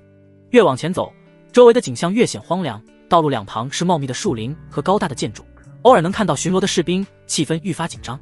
不久后，车子来到了一片被高墙和铁丝网围起来的区域，墙头上架设着摄像头和机枪，门口有荷枪实弹的守卫站岗，一看就知道是官方划定的禁区。越野车在门口停下，副驾驶座的高大男人拿出证件递给守卫，同时递上了一份详细的登记表格。守卫仔细核对了证件信息，又对车辆进行了全面检查，确认无误后才通过对讲机汇报。得到指令后，缓缓打开了厚重的大门。车子驶入禁区，苏明宇透过车窗打量着周围的环境。这里随处可见穿着迷彩服的士兵在巡逻，远处的空地上停放着几辆坦克和装甲车，空气中弥漫着一股淡淡的机油味和肃杀之气。车子在一片开阔地停下，几人下车后，为首的高大男人示意苏明宇跟上。苏明宇跟在他们身后，刚走了几步，就敏锐地感受到了好几股浑厚的气血波动。他不动声色地扫了一眼四周，很快就锁定了气息的来源。几名隐藏在暗处的守卫，个个气息沉稳，显然都是古武高手。不过苏明宇并没有放在心上，眼下这个世界还未迎来灵气复苏，古武修炼受限极大，就算是最强的暗境9重高手，以他如今的实力也能轻松应对。真正让他感兴趣的是不远处那座由特殊合金打造的巨大堡垒。堡垒通体呈银灰色，墙体厚实坚固，表面布满了复杂的纹路，显然经过了特殊处理。堡垒的顶部架设着数门巨大的炮管，炮口黝黑，散发着冰冷的威慑力。苏明宇一眼就认出，那是最新型的以核能为驱动能源的武器，威力无穷。就在他观察之际，堡垒的合金大门缓缓打开，发出沉重的金属摩擦声。为首的高大男人率先走了进去，苏明宇紧随其后。进入堡垒内部，两个穿着迷彩制服的男人走了过来，示意苏明宇跟上他们。几人来到一部专用电梯前，电梯门打开后，他们走了进去。电梯没有向上运行，反而快速下降，显然是通往地下。苏明宇看了一眼电梯内的显示屏，发现这部电梯竟然直通地下数十层。不知下降了多久，电梯终于停了下来。门一打开，一幅充满科技感与未来感的画面映入苏明宇的眼帘。宽敞的通道两侧镶嵌着冷白色的 LED 灯带，光线明亮柔和，照亮了整个地下空间。通道两旁是一个个密闭的房间，门口装有先进的电子锁，偶尔能看到穿着白大褂的科研人员和手持武器的守卫匆匆走过。苏明宇一边走一边在心中思索，他很清楚，灵气复苏降临之时，天地间的灵气会变得异常狂暴，普通人在这种环境下很难生存，就算是古武高手，身体长期处于干涸状态，突然被狂暴的灵气大量涌入，也很有可能因为承受不住而爆体身亡。而这座地下堡垒利用特殊合金打造墙体，再以大地作为天然屏障，能够有效抵御狂暴灵气的冲击，极大的提高生存几率。看到眼前的这一切，苏明宇大致猜到了，官方显然早就察觉到了末世的危机，所以才会秘密建造这样的地下堡垒，提前做好自保准备。想到这里，苏明宇的眼眸中浮出了一抹金芒。如果能与官方建立良好的合作关系，那么在灵气复苏之后，他也能获得更多的资源和庇护，这对他的修炼和发展都极为有利。就在这时，一阵清脆的高跟鞋敲击地面的声音由远而近，打破了通道内的宁静。那声音节奏明快，带着一种独特的韵律感，既透着干练，又藏着几分妩媚。苏明宇循声望去，只见一道金发婀娜的高挑身影正从通道尽头走来。随着距离越来越近，女人的模样也逐渐清晰起来。她长着一张精致妖娆的绝美面庞，皮肤雪白细腻，如同上好的羊脂玉，又带着几分西方美人独有的深邃轮廓，显然是一个混血儿。她有着一头浓密的金色长波浪卷发，随意地披散在肩头，发丝光泽亮丽，随着她的步伐轻轻晃动，增添了几分慵懒与妩媚。最引人注目的是她身上穿着的那套顶级合金材料打造的铠甲，铠甲贴合身体曲线，将她纤腰翘臀的曼妙身姿勾勒得淋漓尽致，高挑丰满的火辣身材更是充满了致命的诱惑，属实是一位难得的尤物。更难得的是，这套冰冷的铠甲不仅没有掩盖她的性感妖娆，反而与她身上的妩媚气质形成了鲜明的对比，增添了几分刚毅与飒爽。苏明宇见到眼前的这一幕，眼眸之中瞬间浮现出一抹金芒，心中暗忖：这个女人不简单。女人的目光很快就定格在了苏明宇的身上，那双深邃的眼眸中带着几分审视的意味，紧接着又浮出些许玩味之色。她走到苏明宇面前，停下脚步，嘴角勾起一抹妩媚的笑容，声音清脆动听，却又带着一丝不易察觉的试探。早就听闻苏家的大少爷是个不折不扣的纨绔子弟，整天流连于风月场所，不学无术。可今日一见，那些传言显然都错了。没想到苏家的大少爷居然是一位内境境界的古武高手。女人笑着开口道，她的语气中带着几分恭维，但苏明宇却敏锐地察觉到，这份恭维之下似乎隐藏着别的东西。这个年纪就能达到内境境界，确实非同寻常，也难怪他会感到惊讶。洛飞刃一边说着，一边迈着妖娆的步伐，缓缓走到了苏明宇的面前。他的每一个动作都充满了魅惑之力，仿佛天生就带着一种吸引他人目光的魔力。苏明宇表面上不动声色，心中却提高了警惕。他能隐约察觉到，这个女人身上对自己似乎透着一丝若有若无的敌意，只是暂时不清楚这份敌意的来源。洛飞刃笑着走到苏明宇面前站定，主动伸出了一只雪白细腻的小手，手上戴着一副黑色的皮质手套，更添了几分性感。洛飞刃笑眯眯地开口道：苏少您好，自我介绍一下，我叫洛飞刃，是这座地下堡垒的负责人之一。苏明宇。苏明宇伸出手，轻轻握住了洛飞刃的小手。洛飞刃的手很软，隔着薄薄的手套也能感受到细腻的触感。然而就在苏明宇准备抽回手的时候，洛飞刃却突然发力，死死地攥住了他的手。一股浑厚的内劲顺着他的手掌传来，带着强烈的压迫感，显然是想试探他的实力，而且还带着几分敌意。苏明宇眼中瞬间浮出了些许冷色，他没想到这个女人竟然如此直接，一言不合就动手。既然对方率先发难，他自然也不会客气。苏明宇当即运转体内的元仙诀，一股更为精纯雄厚的内劲从他的手掌涌出，直接朝着洛飞刃的内劲反击而去。洛飞刃本来仗着自己拥有内劲9重的修为，自视甚高，在他看来，苏明宇年纪轻轻，就算达到了内境境界，最多也只是内境初期，他随手就能压制。可万万不曾想到，苏明宇爆发出来的内劲不仅精纯无比，而且威力惊人，瞬间就将他的内劲击溃，并且以压倒性的优势反噬而来。一股巨大的力量顺着手臂传来，洛飞刃只觉得手腕一阵剧痛，整个人都被这股力量震得后退了2步，才勉强稳住身形。他难以置信地看着苏明宇，美眸之中浮出了一抹浓浓的惊诧之色，雪白细腻的面庞上写满了惊骇与错愕。他怎么也想不通，一个看似只有内境3重修为的年轻人，竟然拥有如此强悍的实力，这完全超出了他的认知。周围的守卫看到这一幕，也纷纷露出了震惊的表情。要知道，洛飞刃可是基地明面上的几个强者之一，已经到了内境巅峰的修为，可是现在居然败给了这样一个来自岷江城的纨绔，这简直让周围的人无一不大跌眼镜。苏明宇缓缓收回手，眼神淡漠地看着洛飞刃，语气平静地说道：洛负责人，切磋也要讲究场合和分寸，不是吗？洛飞刃深吸一口气，强行压下心中的震惊与手腕的疼痛，脸上重新露出了笑容，只是这笑容中多了几分凝重与忌惮。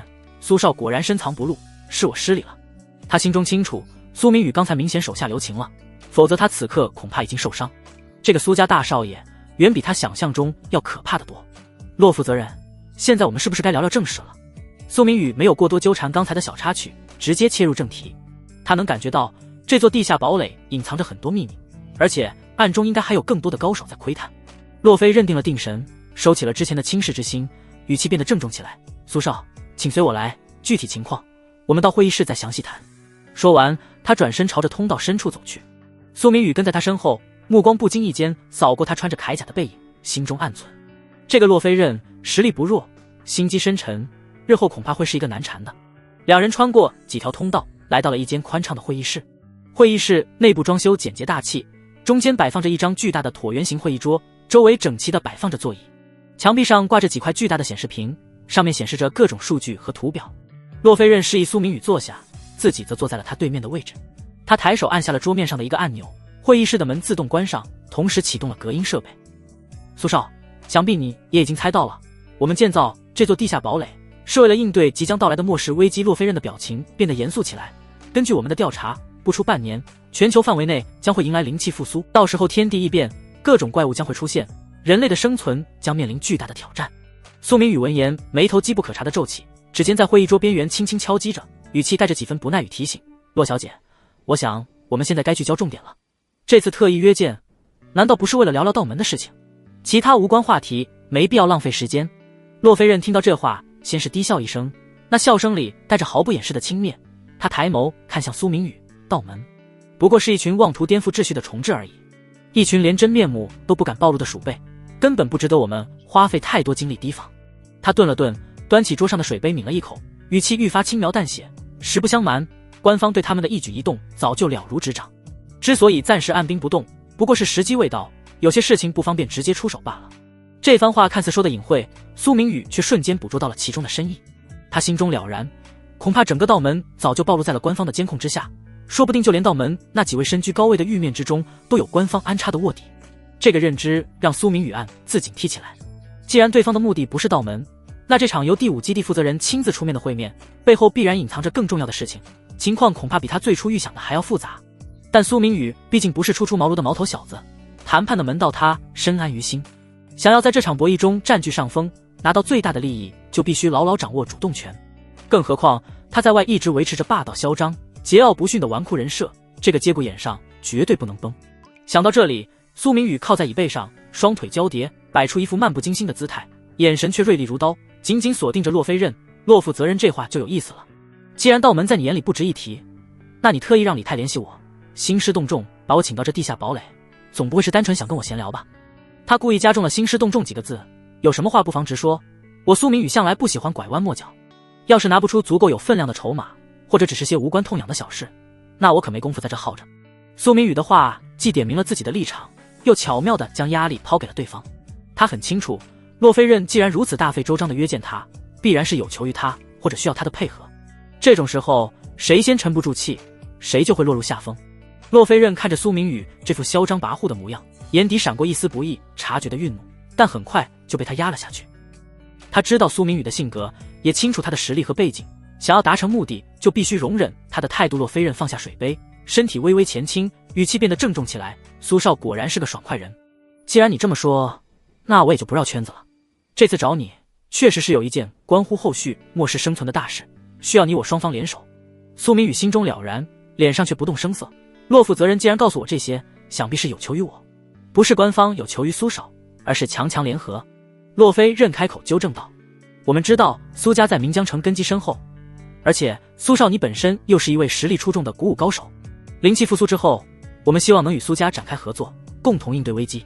当然，我们也会提供相应的资源作为回报，比如修炼所需的药材、先进的武器装备等。苏明宇端起桌上的水杯，轻轻抿了一口，心中快速权衡着利弊。与官方合作确实能获得不少好处，但同时也可能受到约束。不过在当前的形势下，合作无疑是最好的选择。合作可以。苏明宇放下水杯，目光直视着洛飞任，但我有一个条件，我需要知道你们所掌握的关于道门的全部信息，以及你们的应对计划。洛飞任闻言，眼中闪过一丝犹豫。这些信息都是最高机密，泄露出去可能会引发严重的后果，但他也清楚，想要让苏明宇真心合作，就必须拿出足够的诚意。沉吟片刻后，洛飞任最终点了点头，好，我可以答应你。不过这些信息只能你一个人知道，绝对不能泄露给其他人，这一点洛负责人可以放心。苏明宇淡淡一笑，我可以签署保密协议。看到苏明宇爽快的答应，洛飞任心中松了一口气。他抬手按下了桌面上的另一个按钮，墙壁上的显示屏瞬间亮起，开始播放一段加密的视频资料，里面详细记录了官方掌控的全部资料。苏明宇聚精会神地看着视频，时不时地提出几个问题，洛飞任都一一耐心解答。随着了解的深入，苏明宇对道门的认知也更加清晰。视频播放结束后，会议室陷入了短暂的沉默。苏明宇靠在座椅上，手指轻轻敲击着桌面，思考着后续的计划。洛飞任这么痛快地拿给自己这些资料，肯定不是道门的全部资料，显然这个女人必定有所隐瞒。这个道门还是不能太过于轻视。既然洛小姐这么有诚意，那么合作的事情我没有意见。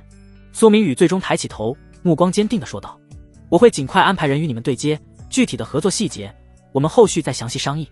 好。道门的事情，苏少不用太放在心上，他们一旦有任何行动，我们一定会第一时间通知苏少。洛飞刃脸上露出了欣慰的笑容，有苏少这句话，我就放心了。相信有了我们双方的合作，一定能够在即将到来的末世中占据一席之地。苏明宇点了点头，那就多谢洛小姐了。洛飞刃那双深邃的美眸定定地锁住苏明宇，眼波流转间掠过几分难以捉摸的玩味，红唇轻启，声音带着恰到好处的热情。苏少，眼下暂时没别的安排，要不要我带你在基地里四处逛逛？也好，让你熟悉一下我们的布局。苏明宇迎上他的目光，心中却暗自警惕。从见面到现在，这女人看向自己的眼神里始终藏着一丝若有若无的敌意，只是她掩饰得极好，若不是她感知敏锐，恐怕很难察觉。他一时摸不透这敌意的来源，却也没打算拒绝，毕竟多了解一下这座地下堡垒的情况，对他没什么坏处。他勾了勾唇角，露出一抹恰到好处的笑容。好啊，那就有劳洛小姐了，只是别耽误了你的正事才好。苏少客气了，这算不上什么耽误。洛飞刃笑着摇摇头，转身迈着优雅婀娜的步伐率先向前走去。他身上的合金铠甲随着动作轻轻晃动，勾勒出的曼妙曲线与铠甲的冷硬形成鲜明对比，既性感又飒爽。苏明宇跟在他身后，脑海中不断思索着洛飞刃敌意的根源，是因为苏家的势力让官方有所忌惮，还是他个人与苏家有什么恩怨？一时之间难以定论，只能走一步看一步。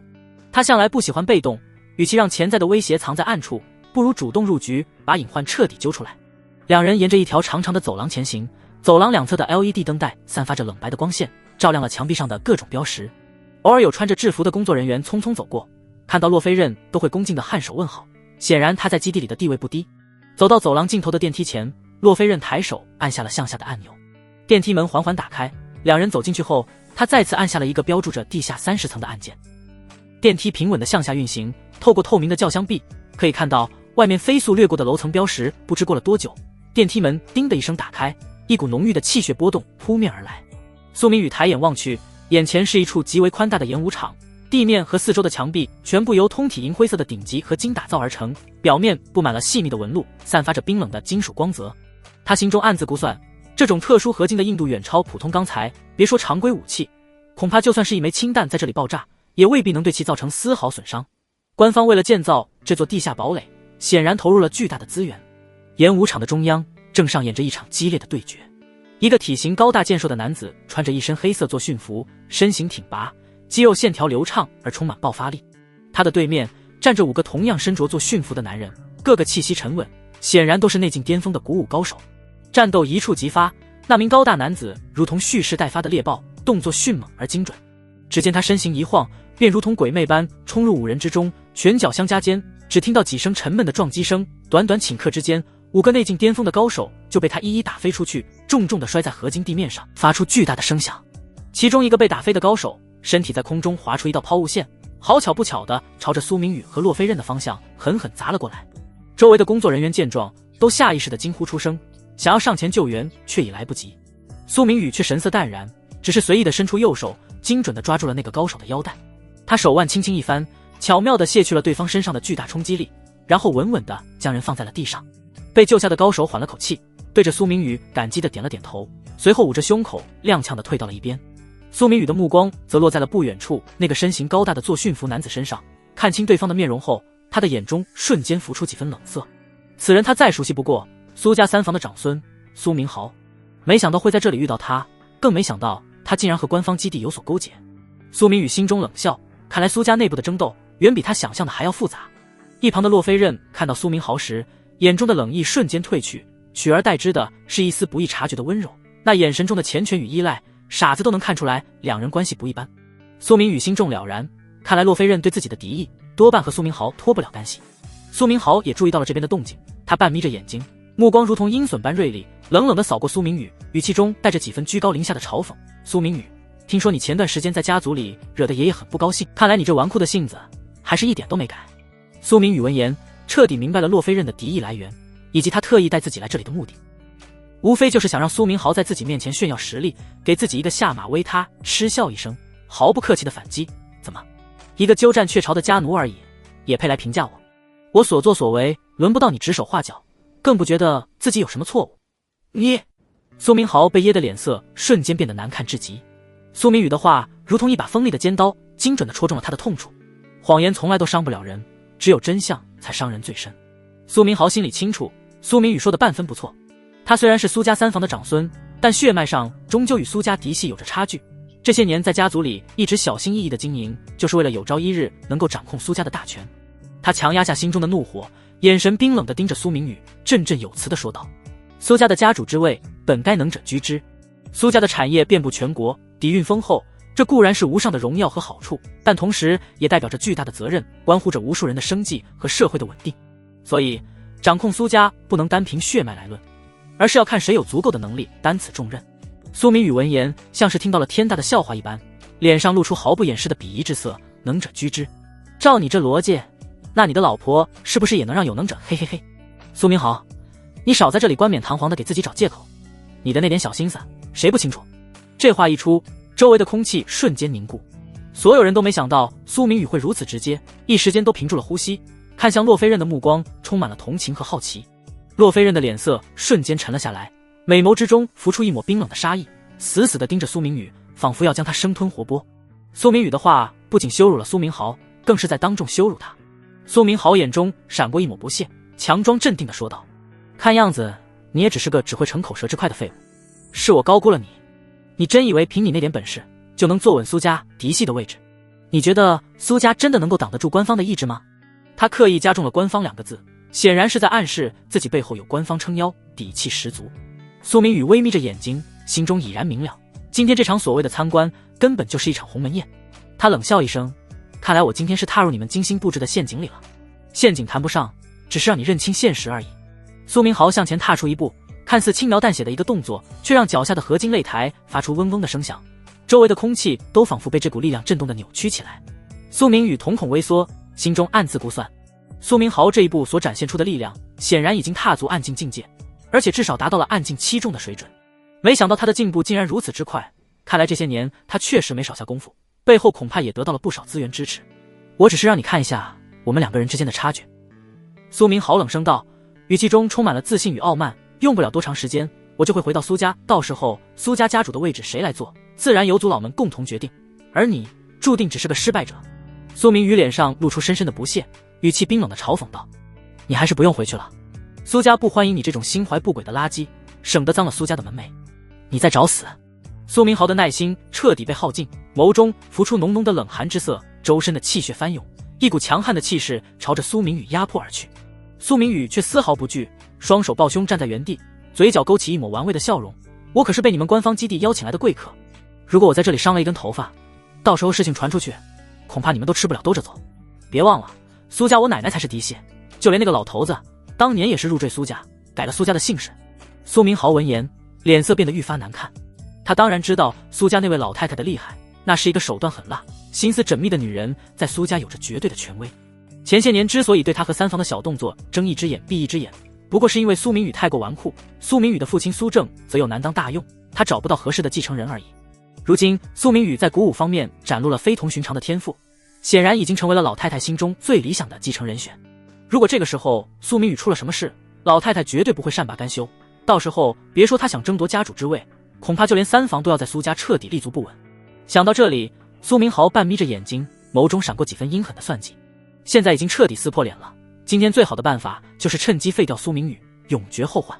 可问题是，他不能主动对苏明宇动手，否则就落人口实，道义上站不住脚。就算是废掉了苏明宇，他也讨不到好。唯一的办法就是让苏明宇心甘情愿地和自己上擂台比斗，一旦登上擂台，便是生死有命，富贵在天。到时候他废掉苏明宇，就算是老太太也不能多说什么，毕竟这是公平竞技的结果。想通这一点，苏明豪压下心中的怒火，语气稍缓，看似公允地说道：你既然这么担心我回苏家抢了你的位置，那也好解决，今天你我就上擂台上打一场，光明正大的分个高下。你放心，我不会要你的性命。如果你赢了，我便彻底放弃争夺家主之位，永远不回苏家。如果你输了，就必须同意二房和三房拥有角逐苏家家主的机会。他打得一手好算盘，故意没有说自己赢了就要做苏家家主，而是说给二房和三房角逐的机会。这样一来，既降低了苏明宇的警惕心，又给了他一个无法拒绝的理由。只要苏明宇答应比斗，以他的实力，赢下比赛是板上钉钉的事，到时候主动权就全在他手里了。苏明宇闻言，冷笑着扫过苏明豪和洛飞刃，眼中浮出一抹了然的冷色。他怎么可能看不出苏明豪的如意算盘？不过他也没打算退缩，以他如今的实力，就算苏明豪达到了暗境7重，他也有十足的把握赢下比赛。他将目光投向身段火辣婀娜的洛飞刃，嘴角上扬，露出一抹意味深长的笑容，想让我答应这场比斗也可以，不过我有一个条件，如果我赢了，洛飞刃要陪我1周的时间，这1周里我让他做什么，他就要做什么。这话一出，全场哗然，所有人都没想到苏明宇会提出这样的条件，纷纷看向洛飞刃，想看看他会如何回应。苏明豪的脸上瞬间闪过一丝怒意，他没想到苏明宇竟然敢打洛飞刃的主意。他刚想开口拒绝，洛飞刃却抢先一步，冷笑了一声，一双美眸狠狠地扫过苏明宇。好啊，只要你敢接下这场比斗，我未来的1周时间就全听你的，你想做什么都可以，我倒要看看你有没有这个本事赢下比赛。他对苏明豪的实力有着绝对的信心，坚信苏明宇一定会输。在他看来，苏明宇提出这样的条件不过是临死前的挣扎，是想趁机占他的便宜，根本不可能实现。苏明宇见状，嘴角的笑容愈发深邃，口说无凭，立字为据。我们现在就签下协议，省得日后有人反悔。好，洛飞刃毫不犹豫地答应下来，他倒要看看苏明宇到时候输了比赛会是怎样一副狼狈的模样。很快就有工作人员拿来了纸笔，苏明宇和苏明豪、洛飞刃3人分别在协议上签下了自己的名字。协议签订的那一刻，演武场的气氛瞬间变得剑拔弩张，一场关乎荣誉、地位与美人的对决即将拉开序幕。苏明豪活动了一下筋骨，发出噼里啪啦的声响，眼神冰冷地盯着苏明宇。现在随我上擂台吧，我会让你知道什么叫做真正的实力。苏明宇从容不迫地走上擂台，目光平静地迎上苏明豪的视线，心中暗自冷笑。这场比赛不仅是为了捍卫自己在苏家的地位，更是为了给苏明豪和洛飞刃一个深刻的教训。他已经迫不及待地想要看到，当他们输得一败涂地时，会是怎样一副精彩的表情。当然，他更是要让苏明豪的声望一败涂地。毕竟，一个输掉自己老婆的废物，没人会支持的。苏明豪也清楚，自己此战只能胜，不能败。不过他对于自己的实力有着绝对的自信。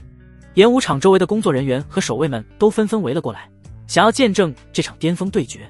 洛飞刃站在擂台边，眼神复杂地看着擂台上的2人，既有对苏明豪的信心，又有一丝莫名的不安。此刻的他隐约察觉到了苏明宇的从容不迫背后，似乎隐藏着什么秘密。擂台上，苏明豪和苏明宇相对而立，2股强悍的气势在空气中碰撞，激起无形的波澜，一场惊心动魄的战斗一触即发。周围围观的基地成员们屏住呼吸，目光紧紧锁定在擂台之上，议论声压得极低，却难掩心中的震撼与好奇。苏明豪站在擂台左侧，一身黑色作训服勾勒出他挺拔健硕的身形，周身隐隐散发着暗境强者特有的压迫感。他的眸中翻涌着冷寒之色，如同淬了冰的刀锋，死死地盯着对面的苏明宇，没有半分寻常兄长面对弟弟的温和，更无一丝一毫的轻视。苏明豪自幼便展现出惊人的鼓舞天赋，年仅25岁便突破至暗境7重，在整个南疆行省年轻一辈中堪称翘楚。而站在他对面的苏明宇，不过是苏家众人眼中扶不起的阿斗，一个沉迷酒色、不学无术的纨绔子弟。半个月前，甚至还是个连内境都未入门的普通人，如今也才堪堪达到内境3重的境界。按常理来说，内境与暗境之间隔着一道难以逾越的鸿沟，更何况苏明豪还是暗境高重的强者。可苏明宇不仅没有半分惧色，反而主动应战，这让苏明豪心中警铃大作。他绝非傻子，恰恰相反，能走到今天的位置，他的心思远比表面看起来更加缜密。苏明宇敢以卵击石，背后必然藏着底牌，这一点他看得无比清楚。苏明豪的眸光中骤然闪过一抹金芒，他微微抬下巴，以一种绝对居高临下的姿态审视着苏明宇，语气中带着几分施舍般的傲慢。你放心，不管怎么说你毕竟是我的弟弟，今日比试我不会取你性命。话音刚落，他周身的气势瞬间暴涨，暗境7重的修为毫无保留地释放出来，脚下的合金被这一股力量侵袭得嗡嗡作响，他的身影化作一道黑色流光，几乎在众人眨眼之间便冲到了苏明宇面前。砂锅大的拳头裹挟着呼啸的破空之声，带着毁天灭地的威势，狠狠朝着苏明宇的面门砸去。拳锋凌厉，苏明宇清晰地感受到苏明豪铁拳之上萦绕着一层淡淡的乳白色灵气，那层灵气凝练厚重，显然经过了高阶功法的淬炼。天阶以上的功法，苏明宇心中微动，眼中闪过一丝了然。要知道，在如今这个天地灵气日渐稀薄的时代，古武功法的传承早已断代，地级功法在如今已是凤毛麟角，天阶功法更是只存在于传说之中。苏明豪能修炼天阶功法，显然也有着不为人知的机缘。但苏明宇脸上没有丝毫惊慌，他早有准备，体内的元仙诀在瞬间运转到极致，一股远比苏明豪更加浓郁的灵气从他体内喷涌而出，如同奔腾的江河般汇聚到他的双臂之上，将整条手臂都包裹得严严实实，散发着令人心悸的波动。这怎么可能？苏明豪看到眼前的景象，瞳孔骤然收缩，眼眸之中满是惊骇之色，挥出的拳头不由得慢了半拍。苏明豪很清楚，在如今这般稀薄的天地灵气环境下，能够调动如此庞大的灵气，并且将其凝聚成型，附着在肢体上，修炼的功法绝对达到了天阶水准。他所修炼的玄黄造化诀，虽然只是残缺的第一篇，却已是货真价实的天阶中品功法，即便放在古武鼎盛的时代，也算得上是顶级功法。可苏明宇调动的灵气浓度不仅远超于他，覆盖范围更是从拳头扩展到了整条手臂。这意味着两种可能：要么苏明宇得到的天阶功法远比他的完整，要么其功法等级在玄黄造化诀之上。无论是哪一种情况，眼前这个曾经被他嗤之以鼻的纨绔弟弟，都已经成为了他不容忽视的劲敌。苏明豪心中的轻视彻底烟消云散，取而代之的是极致的凝重。他不敢再有半分大意，体内的灵气疯狂运转，全力催动拳头之上的力量。砰！两拳轰然相撞，一声震耳欲聋的巨响在擂台上炸开，狂暴的能量冲击波向四周扩散开来，擂台边缘的防护栏被震得嗡嗡作响，围观人群下意识地后退了几步，脸上满是难以置信的神色。擂台不远处的观战席上，洛飞刃身着一套特制铠甲，勾勒出他玲珑有致的身形，却难掩那份阴气与冷艳。他原本正抱着双臂，神色淡然地看着擂台，可当看到苏明宇手臂上那浓郁的青色灵气时，一双美眸中瞬间浮出几分异色，贝齿不自觉地咬了咬下唇，心中升起了几分难以言喻的忐忑。苏明豪是洛飞刃一手提拔起来的得力干将，也是基地第7小队的队长，他亲眼见证了苏明豪一路的成长与强大。在他看来，苏明宇不过是个内劲3重的纨绔，而苏明豪已是暗劲7重的强者，双方的实力差距如同云泥之别。这场比试本该是苏明豪手到擒来的碾压局，可眼前的景象却彻底颠覆了他的认知。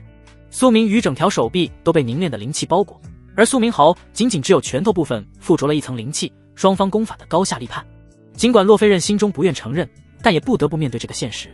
不过洛飞刃很快又强迫自己冷静下来，暗劲与内劲之间的境界差距并非功法就能完全弥补，苏明豪未必会输。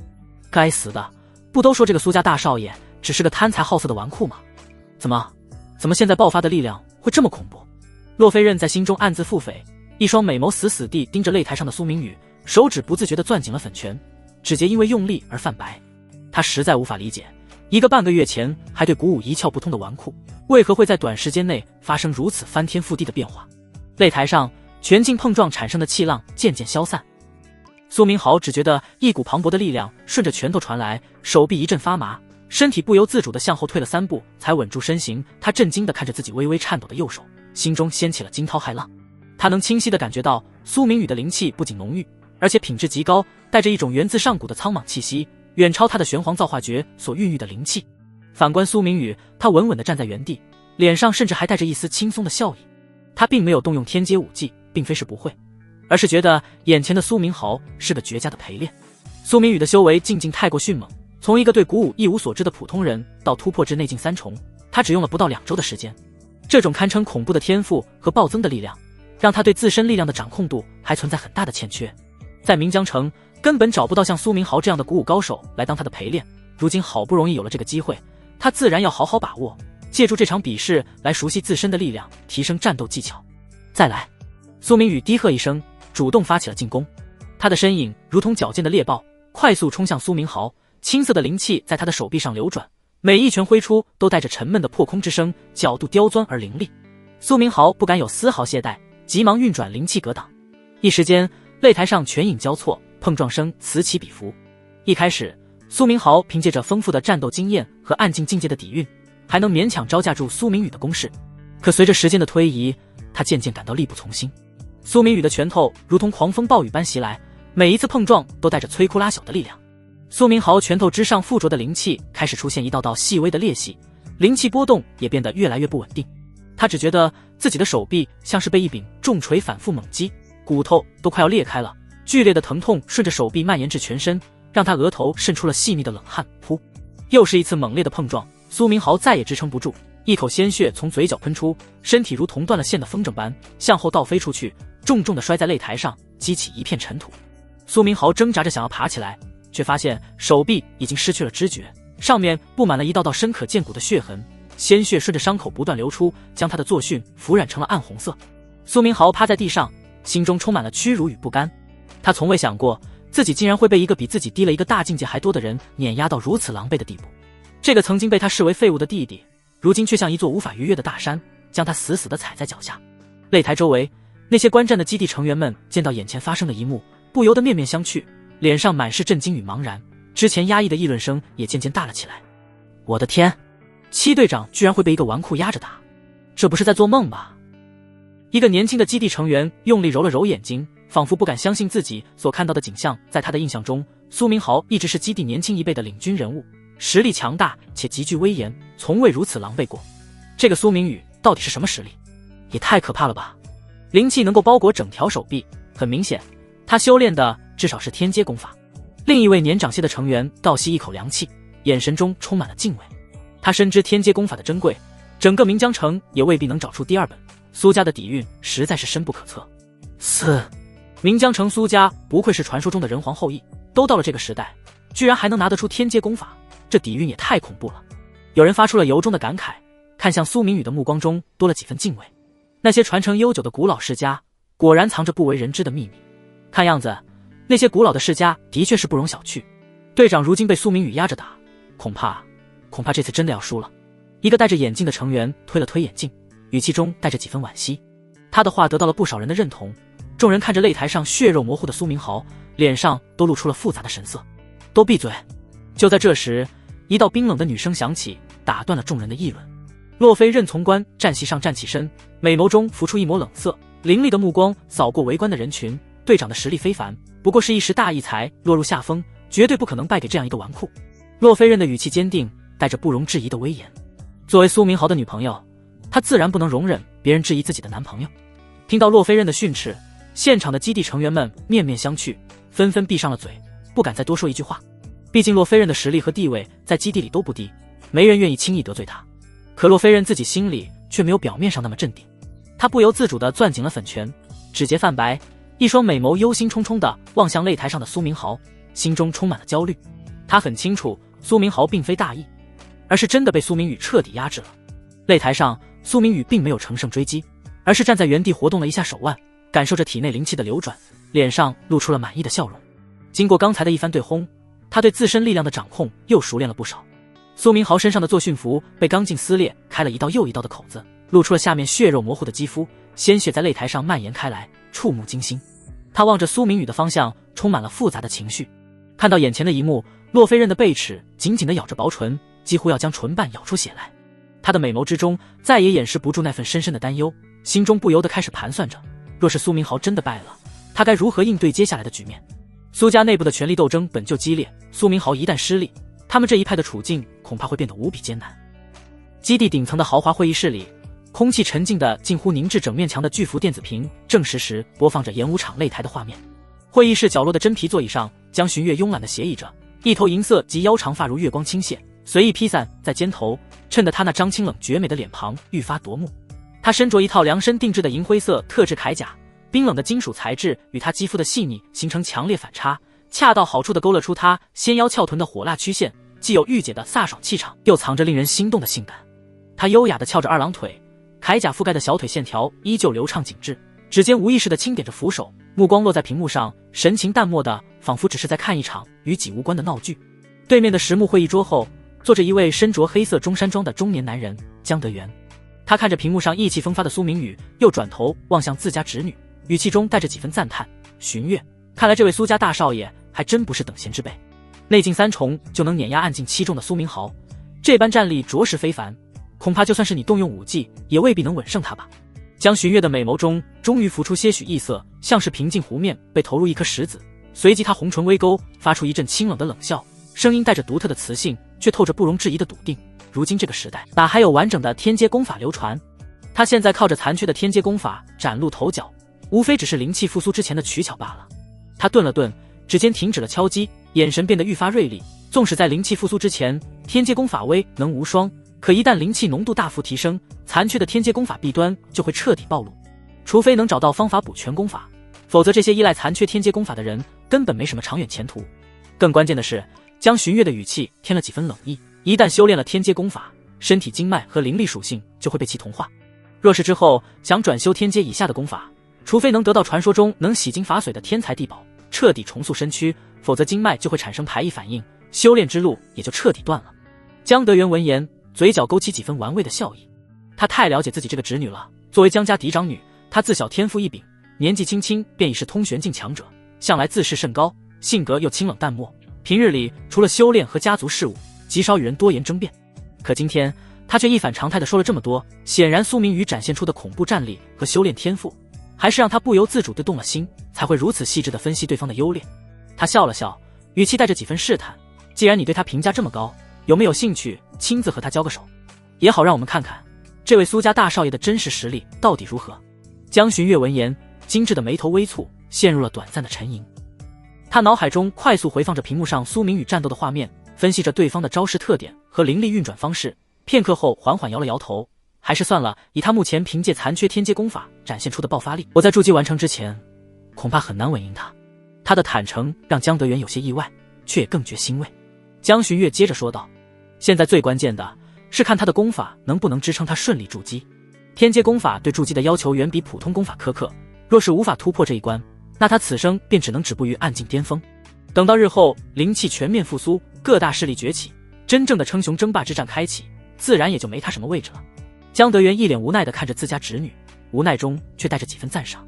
他还是一如既往的心高气傲，可这份高傲并非盲目自大，至少他没有因为对方的崛起而一味贬低，反而能客观分析其优劣，这份冷静和洞察力在年轻一辈中实属难得。江德元的眼神变得深邃起来，不管怎么说，这个苏明宇都是个不可忽视的变数。江家想要在灵气复苏后的时代站稳脚跟，像他这样的人才，要么拉拢，要么就得提前做好应对准备。江寻月没有接话，只是重新将目光投向屏幕，银灰色的铠甲在灯光下泛着冷冽的光泽，他的美眸中情绪难辨，不知是在思考着拉拢苏明宇的可能性，还是在盘算着如何应对这个潜在的威胁。擂台上，苏明宇低头看了看趴在地上的苏明豪，脸上没有丝毫得意，反而带着一丝平静。对他而言，这场比试不过是一次难得的修炼机会。他缓步走到苏明豪面前，居高临下地看着他，语气平淡地说道，你说了。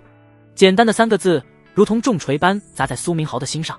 苏明宇低头瞥了眼苏明豪，嘴角勾起一抹意味深长的上扬弧度。这场酣畅淋漓的比试不仅让他熟练了自身力量，更达成了此行的另一个目的。他缓缓转过身，目光越过围观的人群，精准锁定在不远处的洛飞刃身上。此刻的洛飞刃仍维持着攥紧粉拳的姿势，铠甲勾勒出他玲珑婀娜的曼妙娇躯，铠甲缝隙间露出的肌肤在灯光下泛着细腻光泽。苏明宇的眼神瞬间掠过一丝毫不掩饰的火热，像是猎手锁定了心仪的猎物，那份灼热几乎要穿透空气。苏明宇嘴角的笑意愈发明显，声音不大却清晰地传遍全场，带着不容置疑的笃定，美女，愿赌服输，从今天起未来的1周时间内，你是我的了。话音落下的瞬间，全场一片寂静，所有人的目光都在苏明宇和洛飞刃之间来回切换，满是震惊与八卦。正当所有人都以为这场实力悬殊，却反转不断的比试已然尘埃落定。苏明宇站在擂台中央，接受着众人复杂的目光洗礼，而洛飞刃则在一旁忧心忡忡，紧盯着地上狼狈不堪的苏明豪。就在这时，只见原本趴在擂台上动弹不得的苏明豪，突然像是被注入了强心剂一般，挣扎着抬起头，右手飞快地伸向腰间。众人定睛看去，他从作战服的隐秘口袋里摸出了一个特制金属打造的瓶子，瓶子约莫只有大拇指的宽窄大小，通体呈暗黑色，表面刻着细密的纹路，在阳光下泛着冰冷的光泽，一看就不是凡物。苏明豪的动作带着几分急切与决绝，他用还能活动的左手艰难地拧开瓶塞，一股淡淡的腥甜气息从瓶口溢出，随风飘散。不等众人反应过来，他便仰头将瓶中的淡金色液体一饮而尽。液体入喉的瞬间，苏明豪的身体猛地一颤，原本萎靡的气息如同被点燃的炸药般开始疯狂暴涨。嗡！一股肉眼可见的气浪以苏明豪为中心向四周扩散，他身上的伤口似乎都在这一刻停止了流血，原本苍白的脸颊涨得通红，甚至隐隐透出几分不正常的紫干。他的气息从暗境7重的谷底飞速攀升，越过8重的门槛，竟然隐隐有朝着暗境9重进发的趋势。那股狂暴的力量波动，让在场的所有人都感到一阵心惊肉跳。此刻的苏明豪脸上和身上还残留着干涸的血迹，配上他那双布满血丝的眼睛，看上去无比狰狞可怖。他缓缓地从擂台上爬了起来，每一个动作都伴随着骨骼咔咔作响的声音，像是有什么东西在他体内不断膨胀撕裂。他死死地盯着苏明宇，嘴角勾起一抹扭曲的笑容，声音沙哑却充满了挑衅：输了，我愚蠢的弟弟，你不会真以为哥哥就只有这点本事吧？今天我就要让你见识见识什么才是真正的天阶功法。话音落下的瞬间，一股浓郁的玄黄色灵气从苏明豪体内喷涌而出，如同奔腾的黄河般环绕在他周身。灵气带着一种源自上古的厚重与苍茫，看得在场众人目瞪口呆，面面相觑。那是什么？有人忍不住发出了惊呼。很快就有消息灵通的基地队员认出了苏明豪刚才服用的东西，脸上露出了难以置信的神色。难道是官方最新研发的一代神能试剂？什么？神能试剂？旁边的队员听到这个名字，脸色骤变。可是我听说最新一代的神能试剂还处于实验阶段，一旦动用会大幅度透支人体的潜能。虽然能在短时间内实现力量的突破，甚至强行聚集灵气提升境界，但对身体的损伤是不可逆转的啊。七队长怎么会用这种东西？这未免也太得不偿失了吧。得不偿失？你懂什么？另一个知晓内情的队员压低声音反驳道。别忘了，这次比试七队长可是拿骆负责人当赌注的，骆负责人可是他的女朋友，如果他今天输了，不仅要颜面扫地，还要眼睁睁看着自己的女人被苏明宇带走，那后果可比身体受损严重多了。男人的话音刚落，不远处的洛飞刃瞬间变了脸色，他的美眸之中浮出一抹刺骨的冷寒，周身的杀机毫无保留地迸发出来，如同寒冬的暴雪般席卷向那个多嘴的队员。队员只觉得一股寒意从脚底直窜头顶，通体冰寒，额头上瞬间泛起一层密密麻麻的冷汗，脸色变得苍白如纸。他感受到洛飞刃那毫不掩饰的杀意，连忙小心翼翼地低下头，再也不敢多说一个字。洛飞刃收回目光，一双美眸中迸射出一抹凌厉的寒芒，胸口因愤怒而微微起伏，但他并没有当场发作，只是转过头，忧心忡忡地望向擂台上的苏明豪，贝齿紧紧咬着下唇，声音带着几分哽咽与痛心：明豪，你这又是何必呢？神能试剂的副作用有多可怕，你又不是不知道，你这样做无异于自毁前路啊。苏明豪感受到体内奔腾不息的力量，眼神之中闪过一丝不屈与疯狂，他身上的气息在此刻愈发炸裂翻腾，玄黄色的灵气如同沸腾的岩浆般不断涌动，自毁前路。飞刃，我不能败，我绝不能输给苏明宇这个废物，今日我必要让他付出代价，让他好看。洛飞刃闻言，美眸之中瞬间噙起一抹热泪，晶莹的泪珠在眼眶里打转，却倔强的没有落下。他紧咬着银牙，语气无比坚定：明豪，你放心，无论付出何等代价，我也一定会找到办法救你，助你恢复伤势。擂台上，苏明宇将这一幕尽收眼底，嘴角微微上扬，露出了一抹玩味的笑容。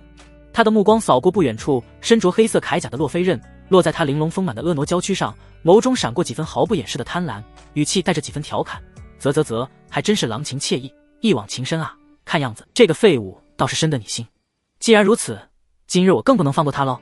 话音一落，苏明宇自己都不由得微微一怔，他在心里暗自嘀咕：怎么越来越感觉自己像是一个大反派了呢？肯定是这狗系统的影响。脑海中立刻响起了系统冰冷的机械音，一切系宿主本身行为与系统无关。苏明宇，他白眼狂翻。洛飞刃听到苏明宇的嘲讽，再也按捺不住心中的怒火，他猛地抬起头，一双美目冷冷地扫过苏明宇，语气中充满了威胁：苏明宇，你若是敢毁了明豪，我洛家绝不会放过你，我洛飞刃也必然会亲手杀你。哦。苏明宇冷笑着摇了摇头，语气中带着浓浓的不屑：洛飞刃，你也太高看自己了吧？你以为你能代表洛家吗？洛家又真的会为了一个偏房生的小杂种和我苏家彻底翻脸吗？他顿了顿，刻意加重了语气，带着一种与生俱来的优越感：我苏家可是堂堂人皇后裔，就连官方都要主动和我们合作，而苏明豪这个小杂种身上可没有半点人皇血脉。你说，如果我现在向洛家提亲，以我苏家的底蕴和我展现出的天赋，洛家会不会欣然同意和我苏家联姻，把你送到我身边呢？苏明宇的这番话如同重锤般狠狠砸在洛飞刃的心上，他的美眸之中瞬间生出一抹凝重，脸色也变得难看起来。他不得不承认，苏明宇说的都是事实。苏明宇如今展现出的天赋已经远远超越了苏明豪，甚至在整个龙国的年轻一辈中都堪称顶尖。而且论起身份，苏明宇是苏家的嫡系子弟，身负正统的人皇血脉，未来的成就不可限量。而苏明豪不仅没有人皇血脉，如今还服用了神能试剂，彻底榨干了自身的潜力。对于洛家这样注重利益的家族而言，他的利用价值已经大打折扣。想到这里，洛飞刃粉白细腻的脸颊上多了些许苍白之色，心中充满了焦虑与不安。他很清楚，在绝对的利益面前，家族的亲情和所谓的承诺都显得无比脆弱。如果苏明豪真的彻底陨落，骆家很可能会为了攀附苏家而牺牲他的幸福。苏明豪自然也明白苏明宇话中的深意，他的拳头紧紧攥起，指节因为用力而泛白。他体内的玄黄色灵气变得更加狂暴，带着毁灭一切的气息。所以今天只要我废了你，让你彻底失去竞争力，骆家自然会把重心重新偏向我。我亲爱的堂弟，看样子你今天恐怕不能完整的走下这座擂台了。话音未落，苏明豪便猛地蹬地，身形如同离弦之箭般朝着苏明宇扑去。这一次他的拳法变得无比犀利，每一拳挥出都带着玄黄之气特有的厚重之感，仿佛能击碎世间万物。虽然苏明豪修炼的玄黄造化诀只是残缺不全的版本，但他所修炼出的那一丝玄黄之气依旧是这天地间最为精纯恐怖的力量之一，哪怕只有一丝，也拥有着不容小觑的神威。此刻在神能世纪的加持下，更是爆发出了超乎想象的破坏力。面对苏明豪狂风暴雨般的攻击，苏明宇却依旧没有动用天阶武技。他心中盘算着自己的修为进境太快，对体内灵气的掌控还不够熟练，而苏明豪此刻爆发的力量正好可以用来锤炼自身灵气，提升战斗技巧。因此苏明宇只是凭借着精妙的身法不断闪避，偶尔出手格挡，故意露出一副被压制的模样。在外人看来，苏明宇显然已经难以抵挡苏明豪的攻势，局势似乎发生了惊天逆转。洛飞刃站在台下，看到苏明宇节节败退的样子，一双美眸之中浮动着几分冷寒之色，对着擂台上的苏明豪高声喊道：明豪，留这个混蛋一口气就好，我要让他为自己的狂妄付出代价。苏明豪口中发出一声爽朗的大笑，语气中充满了得意。飞刃，放心，他先前多次轻薄于你，今日我必然让他付出前所未有的代价，让他求生不得，求死不能。说着，苏明豪手上的动作变得更加犀利迅猛，玄黄色的灵气如同利剑般不断刺向苏明宇，擂台的青石砖被他的拳劲砸得粉碎，碎石飞溅，场面无比惊险。然而明眼人都能看得出来，苏明宇虽然表面上看上去被压制的狼狈不堪，但他身上的气息非但没有半分衰弱，反而在一次次的格挡与闪避中变得愈发凝练，身上更是一点伤势都没有。他就像是在玩一场猫捉老鼠的游戏，将苏明豪当成了锤炼自身实力的活靶子。围观的基地成员们渐渐看出了端倪，脸上露出了震惊与不可思议的神色。不对劲，苏明宇好像根本没尽全力。是啊，你看他虽然一直在闪避，但每一次都能精准的避开要害，而且他的气息越来越稳，这哪里像是被压制的样子？我的天，他该不会是把七队长当成了自我锤炼的工具吧？这也太恐怖了。议论声再次响起，洛飞刃也渐渐察觉到了不对劲，他的眉头紧紧皱起，心中的不安愈发强烈。他看着擂台上游刃有余的苏明宇，突然意识到苏明宇的实力恐怕比他们想象的还要恐怖，今天的比试或许还远远没有结束。演武场的气氛已然攀升至顶点，擂台上的狂风暴雨般的攻势几乎让人睁不开眼。苏明豪状若疯魔，周身的玄黄色灵气因为神能世纪的持续催动而变得愈发狂暴，甚至隐隐带上了几分失控的迹象。他的拳头如同密集的鼓点，玄黄之气所过之处，空气都被撕裂出一道道细微的气痕，声势骇人至极。可若是仔细观察，便能发现他眼底的疯狂之下，正悄然蔓延开一丝难以掩饰的慌乱。无论他如何调整攻势角度，如何加注灵气强度，苏明宇总能以一种看似惊险却游刃有余的姿态避开要害，偶尔抬手格挡，也只是轻轻一带便卸去了他大半的力道。连续的猛攻不仅没能伤到对方分毫，反而让神能世纪的副作用开始急剧显现。体内的经脉像是被无数根钢针同时穿刺，阵阵尖锐的刺痛顺着血管蔓延至全身，原本奔腾有序的玄黄灵气变得紊乱不堪，时而暴涨，时而萎靡，运转之间滞涩感越来越强烈。他能清晰地感觉到自己的身体正在被这股强行借来的力量快速透支，每一次挥拳都伴随着生命力的流逝。可他已经没有退路，只能硬着头皮继续猛攻，试图在彻底崩溃前抓住一丝胜机。擂台另一侧，苏明宇始终保持着从容不迫的姿态，他的脚步轻盈如蝶，在漫天拳影中穿梭自如，目光却如同精准的雷达，将苏明豪的状态变化尽收眼底。看着对方愈发慌乱的眼神和逐渐失去的灵气波动，苏明宇嘴角的玩味笑容愈发明显，眼底却悄然掠过一丝冷冽。差不多了，这块磨刀石也该用到头了。他在心中暗自盘算，既然已经达不到锤炼灵气的效果，留着也是个麻烦，不如趁这个机会斩草除根，永绝后患。想到这里，苏明宇的脚步骤然停下，不再闪避。他缓缓抬起头，目光直视着冲来的苏明豪，嘴角上扬的弧度带着几分嘲讽与轻蔑，声音清晰地传遍整个演武场，带着不容置疑的威压。苏明豪，偏房的奴才终究只是奴才，妄图以下犯上，痴心妄想弑主，你们二房和三房还不配。这句话如同平地惊雷，狠狠炸在苏明豪的心上，也让在场所有围观者都倒吸一口凉气。苏家内部的派系之争早已不是秘密，但如此直白且强势的撕破脸皮，苏明宇还是头一个。话音落下的瞬间，苏明宇周身的气息陡然一变。如果说之前他的灵气如同平静的深潭，此刻便化作了奔涌的怒海。他不再有任何保留，体内的元仙诀疯狂运转，灵气如同被唤醒的巨龙，从丹田处喷涌而出，顺着经脉飞速流转。所过之处，经脉被拓宽得更加坚韧，灵气的浓度也在以肉眼可见的速度攀升。然而，出乎所有人意料的是，苏明宇并未动用压箱底武技。在他看来，对付苏明豪这样的废物，根本不值得暴露自己的底牌。更何况，他隐约能察觉到演武场的暗处藏着几道隐晦的探查目光，显然有不明身份的高手正在暗中观战。在这种情况下，暴露过多实力只会引来不必要的觊觎和麻烦，反而得不偿失。只见苏明宇双手快速结印，体内的灵气在他的操控下源源不断地汇聚到右臂之上，灵气翻腾间逐渐凝结成一方小巧玲珑的金色小印，小印之上一枚古朴苍劲的仙字清晰可见，散发着源自上古的神圣威压，仅仅是溢散出的气息便让周围的空气都变得凝滞起来。这是元仙诀自带的基础武技元仙印，虽不及武道轮回掌那般威力无穷，变化莫测，但胜在凝练快捷，而且威力也绝非寻常武技可比。苏明宇很清楚，用这招对付已是强弩之末的苏明豪绰绰有余，同时也能借此展现出一部分实力，起到敲山震虎的效果，足以在暗中观战者心中掀起一阵波澜。不好！苏明豪看着那方金色仙印，瞳孔骤然收缩，一股强烈的死亡预感瞬间席卷全身。他能清晰地感受到仙印之上蕴含的恐怖力量，那是一种远超他认知的层级，让他根本生不出任何抵抗的念头。他拼尽最后一丝力气，疯狂运转残缺的玄黄造化诀，将体内所有紊乱的玄黄之气都调集到胸口，试图形成一道防御屏障。然而，神能世纪催生的力量本就根基不稳，此刻在仙印的威压之下，更是如同纸糊一般脆弱。轰！苏明宇手臂一震，金色仙印带着毁天灭地的威势，在虚空中划过一道耀眼的金色轨迹，如同流星赶月般重重地击打在苏明豪的胸口，没有任何悬念。苏明豪凝聚的玄黄之气防御瞬间被击溃震碎，金色仙印势如破竹地穿透了他的防御，狠狠嵌入他的胸膛。噗！苏明豪猛地喷出一大口鲜血，鲜血中还夹杂着破碎的内脏碎片，他的胸口肉眼可见地凹陷下去一大块，做驯服被鲜血彻底染红，整个人如同断了线的风筝般带着凄厉的惨叫，狠狠地从擂台上摔了下去，重重地砸在演武场的地面上，激起一片尘土。尘埃渐渐散去，苏明豪躺在地上，气息微弱的几乎感受不到，胸口的伤口还在不断涌出鲜血，染红了身下的土地。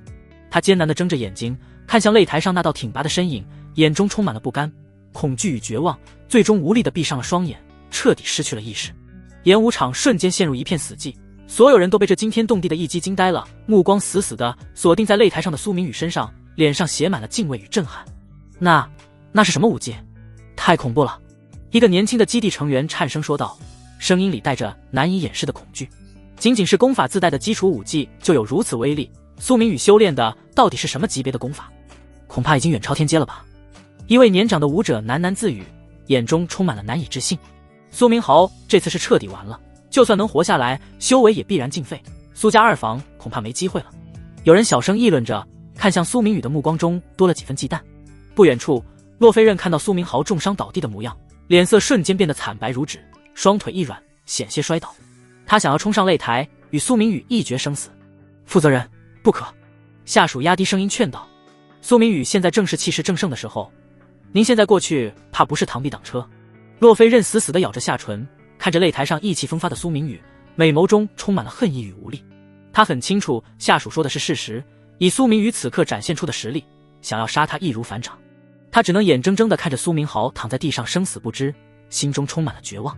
擂台上，苏明宇缓缓收起周身的灵气，金色仙印也随之消散。他低头看了看地上奄奄一息的苏明豪，脸上没有任何表情，仿佛只是做了一件微不足道的小事。他很清楚，经此一战，自己在苏家的地位将彻底稳固，二房和三房再也不敢轻易招惹他。同时，这一战也向那些暗中观察的势力展现了自己的实力，足以让他们在短期内不敢轻举妄动。苏明宇转身，目光再次投向洛飞刃，嘴角勾起一抹意味深长的笑容。这场比试的赌注，他自然不会忘记。洛负责人。苏明宇的声音带着几分戏谑，清晰地传到洛飞刃耳中，愿赌服输，现在你该履行你的承诺了吧？苏明宇话音刚落，身形便如离弦之箭般一跃而起，瞬间冲到洛飞刃身前。不等洛飞刃反应，苏明宇长臂一伸，牢牢搂住他纤细却不失丰腴的婀娜腰肢，感受着掌心下细腻紧致的触感。他嘴角勾起一抹玩味的笑，他无视洛飞刃的僵硬抗拒，在他玲珑的曲线上游移。洛飞刃精致的下颌线因用力咬合而崩出凌厉的弧度，银牙几乎要嵌进下唇。他那双平日里流转着英气与妩媚的美眸，此刻盛满了滔天怒火，死死锁定着眼前的男人，声音因极致的愤怒而微微发颤，却带着不容置疑的狠厉。我发誓，你今天如果敢动我一个手指头，我一定要把你千刀万剐，让你尝尽世间最痛苦的刑罚。苏明宇闻言，狭长的眼眸中快闪过一丝玩味的笑意，他故意拖长了语调，语气里满是戏谑。啧，骆大负责人这气性还真是不小啊，千刀万剐，听起来倒是挺吓人的，我真的是好害怕呢。他一边说，一边还配合地做出了一个瑟缩的表情，那夸张的姿态彻底点燃了洛飞刃的怒火。不相信的话，你可以试一试。洛飞刃的美眸中翻涌着冷色，周身隐隐有灵气波动汇聚，你敢吗？作为第5基地的负责人，他何时受过这样的挑衅？苏明宇的嘴角缓缓上扬，随即忍不住哈哈大笑起来。那笑声低沉而富有穿透力，带着一种难以言喻的诡异感，在空旷的训练室内回荡，让周围围观的基地队员们不约而同地打了个寒战。训练室的角落里，几个基地队员下意识地凑到一起，压低了声音，交头接耳。一个身材瘦削、戴着眼镜的年轻队员皱着眉说道：“你们有没有发现，这个苏明宇的实力虽然确实很强，刚才和七队长交手的时候招招凌厉，但他笑起来的时候总觉得怪怪的。你这么一说，还真有这种感觉。”旁边一个皮肤黝黑的壮汉点头附和，脸上露出几分忌惮，他的笑容里透着一股说不出来的邪气，让我打从心底里觉得不寒而栗，也不知道究竟是为什么。我知道了。另一个留着寸头的队员突然眼睛一亮，压低了声音，那种感觉就好像他是电影里那种无恶不作的大反派，表面上嬉皮笑脸，背地里不知道藏着多少坏心思。男人的话音刚落，周围几道目光齐刷刷地投向他，紧接着众人都煞有介事地点了点头，纷纷表示赞同。没错，就是这种感觉，太像了。不远处的苏明宇耳力惊人，自然将几人的议论听得一清二楚。他停下笑声，一脸无语地扫了那几人一眼。那几位队员瞬间察觉到了他的目光，像是被无形的冰锥刺中一般，立刻乖乖地闭上了嘴，一个个低下头，再也不敢谈论关于苏明宇的任何事情，连大气都不敢喘一口。苏明宇重新将目光投向洛飞刃，脸上挂着意味深长的笑容。我从来没见过这么奇怪的要求，主动求着别人动你。你们都要作证啊！是洛大小姐自己提出来的这种奇怪的要求，可不是我强迫她的。洛飞刃看着苏明宇那副胸有成竹、平静淡然的模样，原本就因愤怒而涨红的粉白脸颊，瞬间褪去了所有血色，变得一片苍白。细密的冷汗顺着洛飞刃的额角滑落，浸湿了鬓边的发丝。他嘴唇哆嗦着，声音里带上了一丝不易察觉的慌乱。你敢乱来的话，必然要付出惨痛的代价。我洛家绝对不会放过你的，是吗？苏明宇的嘴角微微上扬，眼中闪过一丝挑衅。那我的确是很好奇，我该付出什么样的代价？不如洛大小姐现在就给我演示一下。话音未落，苏明宇眼中的笑意骤然收敛，取而代之的是一抹冷厉。他指尖微动，一道隐晦的灵气匹链悄然射出，正是元仙诀附带的武技锁元。这门技能专门克制修炼者，能够在不伤及对方经脉的前提下，暂时封锁其体内的灵气运转。洛飞刃只觉得一股冰冷的能量瞬间侵入体内，原本奔腾流转的灵气像是被按下了暂停键，瞬间停滞不前。他浑身一软，双腿再也无法支撑身体的重量，若不是后背靠着墙壁，恐怕早已瘫倒在地。此刻的他连抬手的力气都没有，整个人变得无比虚弱，动一动都显得异常艰难。锁元其实能够锁定的灵气大概只有几成，但现在灵气还并未复苏，锁定的这几成灵气几乎就是如今洛飞刃体内灵气的全部。也正是因为如此，洛飞刃才会变得如此虚弱。苏明宇见状，上前一步，毫不费力地将洛飞刃扛在了肩上。洛飞刃惊呼一声，却连挣扎的力气都没有，只能眼睁睁地看着自己被对方控制。苏明宇扛着他，目光扫过不远处噤若寒蝉的基地队员们，语气平淡地问道：“你们洛负责人的休息室在哪？麻烦指个路。”苏明宇的话音刚落，现场所有的基地队员都面面相觑，脸上写满了犹豫和为难。一边是实力深不可测、行事乖张的苏明宇，一边是他们的顶头上司洛飞刃，无论偏向哪一方都可能引火烧身，因此没人敢轻易回答这个问题。就在这僵持之际，一道略显沧桑却充满威严的声音在不远处响起：“苏家小子，游戏时间该结束了，适可而止吧。”众人循声望去，只见江德元缓缓从训练室一侧的电梯口走了出来。他穿着一身灰色的中山装，头发梳理得一丝不苟，眼神深邃，周身散发着一种久居上位的沉稳气场，每一步踏出都像是踩在众人的心弦上，让整个训练室的气氛愈发凝重。苏明宇抬头看向不远处的江德元，心头猛然一紧，瞳孔微微收缩。他能清晰地感知到江德元体内蕴藏着一股远比洛非刃魂后数倍的灵气波动，那是只有筑基期修士才能拥有的气息。果然，这个第5基地藏龙卧虎真的有筑基期的高手坐镇。江德元似乎也察觉到了苏明宇的审视，他停下脚步，距离苏明宇10米远的地方站定，语气带着几分告诫：“小家伙，玩笑归玩笑，适可而止就好。飞刃毕竟是洛家的人，身份不一般，你这么做可不单单是在打苏明豪的脸，更是在打整个洛家的脸。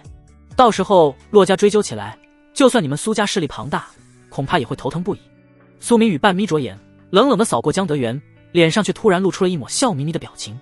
他腾出一只手，从口袋里掏出一份折叠整齐的文件，在手中轻轻拍了拍。江老前辈这话就说的不对了，关于赌注，这可是之前洛负责人亲自签好的合同，上面还有他的亲笔签名和手印。如果你们第5基地连最基本的合同精神都没有，出尔反尔的话，我们苏家或许真的需要好好考虑一下，是不是还要继续和你们进行后续的合作项目了。江德元闻言，脸色瞬间变得有些难看。他身为筑基期高手，在整个第5基地乃至龙国的修炼界都有着极高的地位，何时被一个毛头小子如此公然威胁过？更何况苏明宇的话恰好戳中了他的软肋。第5基地需要发展，需要在未来灵气复苏之际抢占先机，和苏家的合作是很必要的。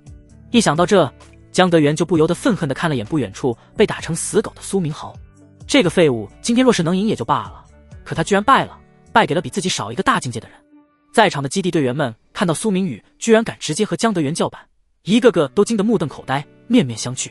他们看向苏明宇的眼神中充满了惊讶与骇然，没想到这个年轻人不仅实力强悍，胆子竟然也大到了这种地步，连筑基期的老前辈都不放在眼里。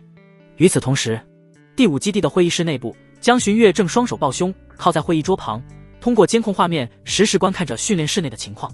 当看到苏明宇拿出合同威胁江德元的场景时，他的眼眸中透着几分浓浓的轻蔑之色，嘴角勾起一抹嘲讽的弧度，还以为这家伙懂得隐忍，知晓几分分寸，没想到竟然是个不知天高地厚的愣头青。五叔可是筑基期的高手，他也敢挑衅，真是自寻死路。江寻月的眼眸深处闪过一抹深深的不屑。在他看来，苏明宇不过是仗着苏家的势力和自己那点过人的天赋，就目中无人，迟早会栽在更厉害的人手里。训练室内的气氛愈发剑拔弩张。江德元脸上虽然依旧挂着一副风轻云淡的笑容，但熟悉他的人都知道，这是他即将发怒的前兆。下一秒，他身上的筑基期气息毫无保留地释放出来，如同潮水般朝着苏明宇席卷而去。那股磅礴的威压带着碾压性的气势，仿佛要将周围的空气都凝固，让在场的低阶队员们纷纷脸色发白，忍不住后退了几步。这股威压直冲苏明宇而来，然而苏明宇却依旧站在原地，脸上甚至还挂着一丝似笑非笑的表情，仿佛那股足以让普通修士肝胆俱裂的威压对他毫无影响。他抬眼看向江德元，语气平淡地说道：“前辈，你这是想要以自己的境界来压制我吗？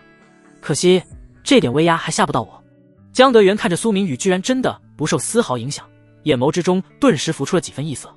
他仔细感知，才发现苏明宇的周身竟然自动聚集了一层凝练的灵气护罩，将他整个人包裹其中。正是那层灵气护罩隔绝了他的威压。江德元不由得暗暗感慨，苏明宇修炼的定然是天阶功法，否则绝不可能在筑基期以下的境界就将灵气运用得如此精妙，甚至能凝聚出如此坚韧的灵气护罩。要知道，他自己修炼的也不过只是一本比较完整的地阶上品功法罢了。倒不是江家拿不出天阶功法，相反，江家的藏书阁中确实藏有几部残缺的天阶功法，只是那些天阶功法都存在严重的缺陷，修炼者基本上突破到筑基期之后再无前路可走。江德元为了自己的长远发展考虑，权衡再三，最终还是选择了修炼那本地阶上品功法。虽然前期进展不如天阶功法迅猛，但胜在根基稳固，未来的晋升空间也更加广阔。眼见自己的威压无法震慑苏明宇，江德元的脸色愈发阴沉，他冷声道：“小家伙，我也只是好言相劝，洛家的实力远比你想象的要强大，你们苏家若是因为这件事得罪了洛家，对双方都没有好处，得不偿失。”苏明宇脸上露出一丝轻蔑的笑容，语气坚定地说道：“不管说到哪里，我也只是按照合同行事。我手上的这份合同具有法律效力，只要他在，我走到哪里都能占一个理字。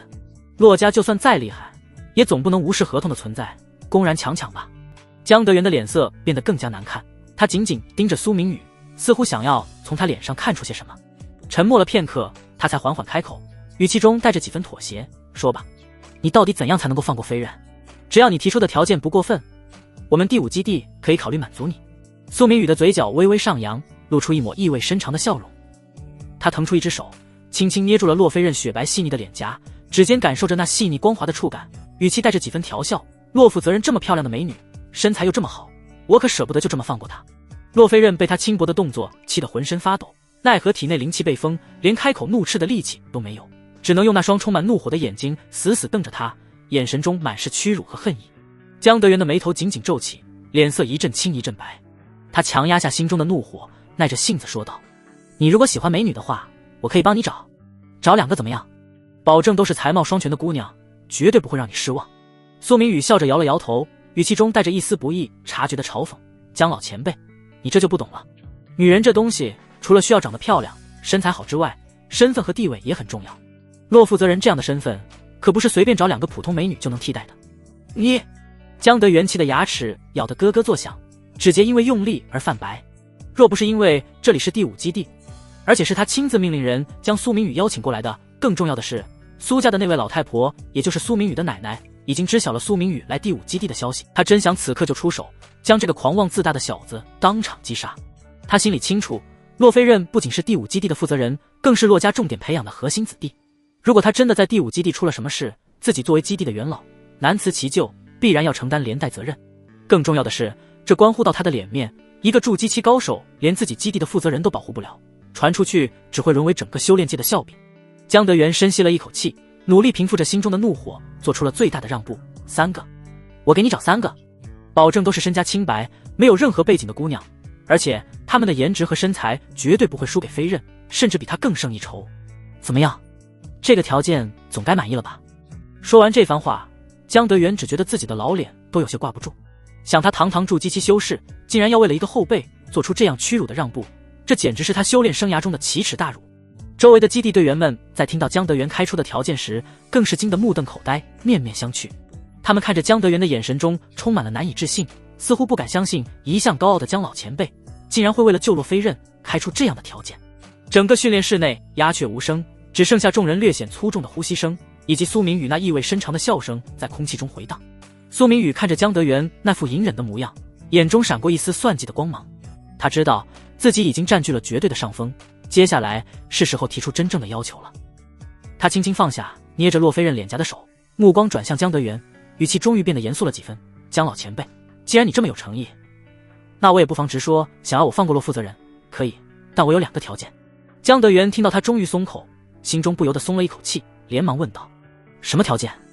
你说。”第一，苏明宇伸出一根手指，缓缓说道：“第5基地与苏家的合作项目，必须在原有基础上再让渡10%的利润给我们苏家。毕竟，这次我可是成了这么大的情，总要给家族一个交代。10%。”江德元的脸色瞬间沉了下来。苏明宇，你不要得寸进尺，10%的利润可不是小数目，这个条件我们无法接受。无法接受。苏明宇挑了挑眉，语气带着几分威胁：“那看来洛负责人今天只能跟我走了，我倒是要看看洛家知道这件事之后会不会迁怒于第5基地。”你……江德元被他噎得说不出话来，脸色一阵红一阵白。他知道苏明宇说的是事实，洛家若是追究起来，第5基地绝对讨不到好。最重要的还是他江德元的面子。苏明宇见状，继续说道：“第2个条件，我要第5基地藏书阁中那部残缺的焚天诀抄本。我对这部天阶功法很感兴趣，想来研究一下。”听到焚天诀这3个字，江德元的瞳孔骤然收缩，脸上露出了震惊的神色。“你怎么知道焚天诀？”苏明宇笑了笑，并没有解释，只是语气坚定地说道：“这就不是江老前辈需要关心的事情了。你只需要告诉我这2个条件，你答应还是不答应？”江德元陷入了两难的境地。答应苏明宇的条件，第5基地将会损失巨大的利益，而且还会失去一部珍贵的天阶功法抄本。可不答应的话，洛飞刃就会落入苏明宇手中，后果不堪设想。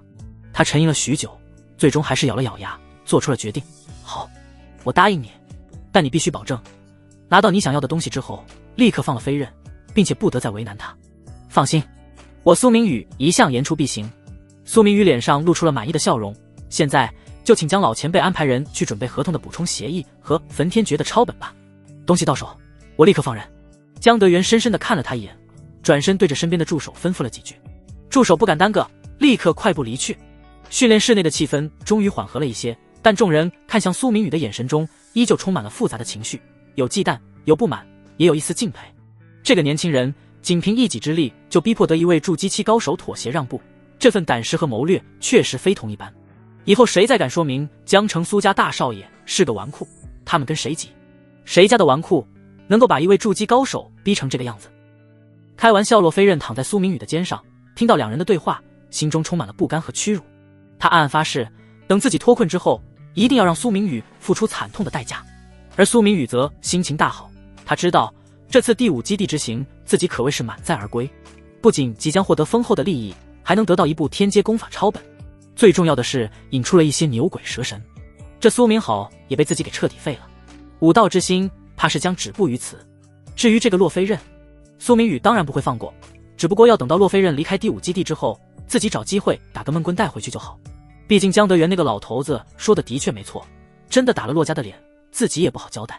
更何况这本天阶功法对于别人来讲或许无用，可自己可以补全功法，而且补全功法相比于整本兑换功法要节省许多的天命值。很快补充协议签好，焚天诀的抄本也被江德元派人送了过来。苏明宇这才心满意足地离开了第5基地。离开第5基地后，天色渐晚，苏明宇想了想，还是决定等第2天天亮之后再回去，省得有人暗中打自己的主意。苏明宇来到了岷江城最豪华的酒店入住。当天晚上，他刚准备去放松一下，就听见了敲门声。苏明宇走到门口，拉开房门，随后就看见一道精致妩媚的婀娜身影站在门口。苏少，一道足以让任何男人失神的身影映入眼帘。来人有着一头海藻般的紫色披肩直发，发丝柔顺丝滑，在灯光下泛着神秘而魅惑的光泽，垂落在肩头与后背，随着他的动作轻轻摇曳，仿佛自带风情。一张精致绝美的俏脸，堪称造物主的杰作，柳叶眉纤细修长，眼尾微微上挑，即便被一副黑色蕾丝眼罩遮住了双眼，也丝毫掩盖不住那份扑面而来的妩媚风情。高挺的鼻梁下是一双饱满丰盈的红唇，色泽艳丽如玫瑰，仿佛轻轻一抿就能滴出蜜来，组合在一起，美得极具攻击性，却又让人无法移开目光。她身着一件黑色长款大衣，衣摆垂至小腿肚，面料挺阔顺滑，将她高挑的身形衬得愈发修长挺拔。她迈着妖娆的步伐走进房间，每一步都像是在跳一支魅惑的探戈，胯部微微扭动，身姿摇曳生姿，裙摆随着动作轻轻摆动，带出一阵优雅的弧度。她丝毫不见外，仿佛这里是自己的地盘，径直朝着房间中央走来。走到沙发旁，她停下脚步，纤细的手指抓住大衣领口的纽扣，轻轻一解，黑色大衣便从她肩上滑落，露出了内里截然不同的惊艳装扮。苏明宇则瞳孔微缩，心中掀起了惊涛骇浪。只见她雪白细腻的天鹅颈上带着一条黑色蕾丝花边项圈，蕾丝的纹路精致繁复，边缘点缀着细小的珍珠，项圈下方还挂着一个造型别致的鲜花状铃铛，随着她的动作偶尔发出清脆悦耳的叮当声，与她身上的妩媚气质形成奇妙的呼应。身上穿着一件黑色抹胸开叉包臀长裙，紧致的面料紧紧贴合着她的身体，将纤瘦的腰肢、饱满和翘挺的臀部勾勒的曲线毕露，极具视觉冲击力。开叉的裙摆恰到好处地停在大月腿，行走间偶尔会露出一截雪白的肌肤，引人遐思。她粉白修长的美月腿上裹着一双白色蕾丝花边过膝袜，袜口处的蕾丝层层叠叠，精致又带着几分少女的娇俏，与黑色的长裙形成鲜明的色彩对比，既透着清纯，又带着成熟女性的妩媚。雪白玲珑的美足踩着一双白色尖头漆皮亮面高跟鞋，鞋跟纤细修长，鞋底是醒目的红色，鞋尖的光泽在灯光下熠熠生辉，将她本就高挑的身材又拔高了几分，让她看起来愈发亭亭玉立，气场十足。柳福月，苏明宇看着眼前的女人，心中暗自一惊。他自然认识这位第3基地的负责人，传闻中她手段狠辣，容貌绝色，是极具传奇色彩的美人。但今日亲眼所见，才发现传闻远远不及她本人的1/1000。更让他感到诧异的是，这个女人身上的气息极为奇特，既有浓郁到化不开的妖娆与妩媚，仿佛能勾魂摄魄，可在这份妩媚之中，又隐隐透着一丝圣洁的气息。两种截然不同的气质在她身上完美融合，形成了一种独特的魅力，让人既想靠近，又不敢亵渎。柳福月感受到苏明宇的目光，脸上露出一抹娇媚的笑容。她迈着优雅的步伐走到沙发前，慵懒地斜靠在沙发上，随意地翘起了2郎腿，露出一截白皙的小腿，姿态惬意又带着几分慵懒的性感。她轻轻晃动着脚上的高跟鞋，鞋跟与地面碰撞，发出清脆的声响，打破了室内短暂的沉寂。听说你今天在第5基地挑衅了江家老鬼？柳福月笑意盈盈的开口，声音娇媚动听，如同羽毛般轻轻搔刮着人的耳膜，带着一种天生的魅惑力。江家老鬼可不是什么心思大度之人，你这么不给面子，他定然不会善罢甘休。虽然碍于苏家的势力和南疆城的规矩，他不会直接杀了你，但是想办法废掉你的修为还是不成问题的。苏明宇挑了挑眉，走到柳福月对面的沙发上坐下，随手拿起桌上的雪茄，却没有点燃，只是在指尖轻轻转动着，语气平淡地说道：这里可是南疆城，江家老鬼就算再气急败坏，也不敢在南疆城里对我动手吧。要知道，南疆城的官方特殊部门可不是摆设，他要是敢在这里动用超自然能力对我下杀手，恐怕还没等他得手，就会被官方的人盯上。到时候别说对付我，他自己能不能保住自己都难。柳福月轻笑一声，那笑声如银铃般悦耳。他微微侧过身，单手撑着下巴，目光透过蕾丝眼罩落在苏明宇身上，语气带着几分赞许：你说的没错，江德元的确不会在南疆城里对你动手。柳福月顿了顿，继续说道：现在灵气复苏的消息还处于绝对保密阶段，普通民众对此一无所知。为了避免引起社会恐慌，官方严令禁止任何超自然能力的公开使用，所以他就算再恨你，也只能忍着，不敢在明面上动你分毫。苏明宇点了点头，你说的很有道理，所以我猜测，他要是想动手，也只能在我离开南疆城的必经之路上设伏。这也就是我为什么今天晚上会选择留在南疆城的原因。只要等到明天白天，我在大庭广众之下离开，他就算想动手，也得顾及周围的人群和可能存在的官方眼线，投鼠忌器之下，自然不敢轻举妄动。柳福月微眯着眼眸，嘴角勾起一抹迷人的弧度，语气中满是赞叹：啧，谁说苏家的大少爷是个只会吃喝玩乐的纨绔子弟？这么聪明，对局势的把握又如此精确，福月真是自愧不如呢。柳福月的声音软糯娇媚，带着刻意放柔的语调，听得人骨头都要酥了。苏明宇半眯着眼睛，目光毫不避讳地扫过柳福月玲珑婀娜的曼妙娇躯，从她精致的锁骨到纤细的腰肢，再到那双包裹在蕾丝袜中的美月腿，最后落在她脸上，语气带着几分审视：今天柳大小姐打扮得这么漂亮，深夜特意来找我，应该不单单只是为了给我通风报信，挑拨我和江德元的关系吧？苏明宇笑着开口道。柳福月闻言，脸上立刻露出一副委屈巴巴的表情，眼眶微微泛红，嘴唇微微嘟起，给人一副我见犹怜的姿态。可即便如此，她身上那股妖娆的气质也未曾消减分毫，反而因为这副楚楚可怜的样子，激起了男人心中的凶性，让人直想。小没良心的柳福月娇滴滴的开口，声音带着一丝委屈的鼻音：姐姐可是冒着得罪江家的风险来给你通风报信的，毕竟第5基地和第3基地一直存在竞争关系，我这么做很可能会被江德元记恨，结果你居然毫不领情，还怀疑我的用心，真是叫姐姐伤心至极呢。苏明宇面色一冷，眼眸中浮出几分冷寒之色，语气也变得凌厉起：柳大小姐就不必在我面前演戏了，我看你这次来可不单单只是为了通风报信这么简单，有什么话不妨直说，大家都是成年人，没必要拐弯抹角。柳福月见苏明宇不吃他这一套，脸上的委屈之色瞬间褪去，取而代之的是一抹更加妩媚妖娆的笑容。他伸出粉嫩的舌尖，轻轻舔了舔娇艳欲滴的红唇，动作充满了诱惑。随后他身体微微前倾，胸前的曲线愈发诱人，眼眸中浮出一抹狡黠与妩媚。弟弟说的没错，姐姐的确是有件事情想和弟弟谈一谈。说说看。苏明宇靠在沙发上，双手交叉放在胸前，摆出一副洗耳恭听的姿态，眼神却依旧保持着警惕。他知道柳福月这样的女人绝不会做没有利益的事情，她深夜来访必然带着重要的目的。自我介绍一下，我是第3基地的负责人柳福月。柳福月说着，缓缓起身，迈着妖娆的步伐走到苏明宇的面前，每一步都像是踩在苏明宇的心弦上。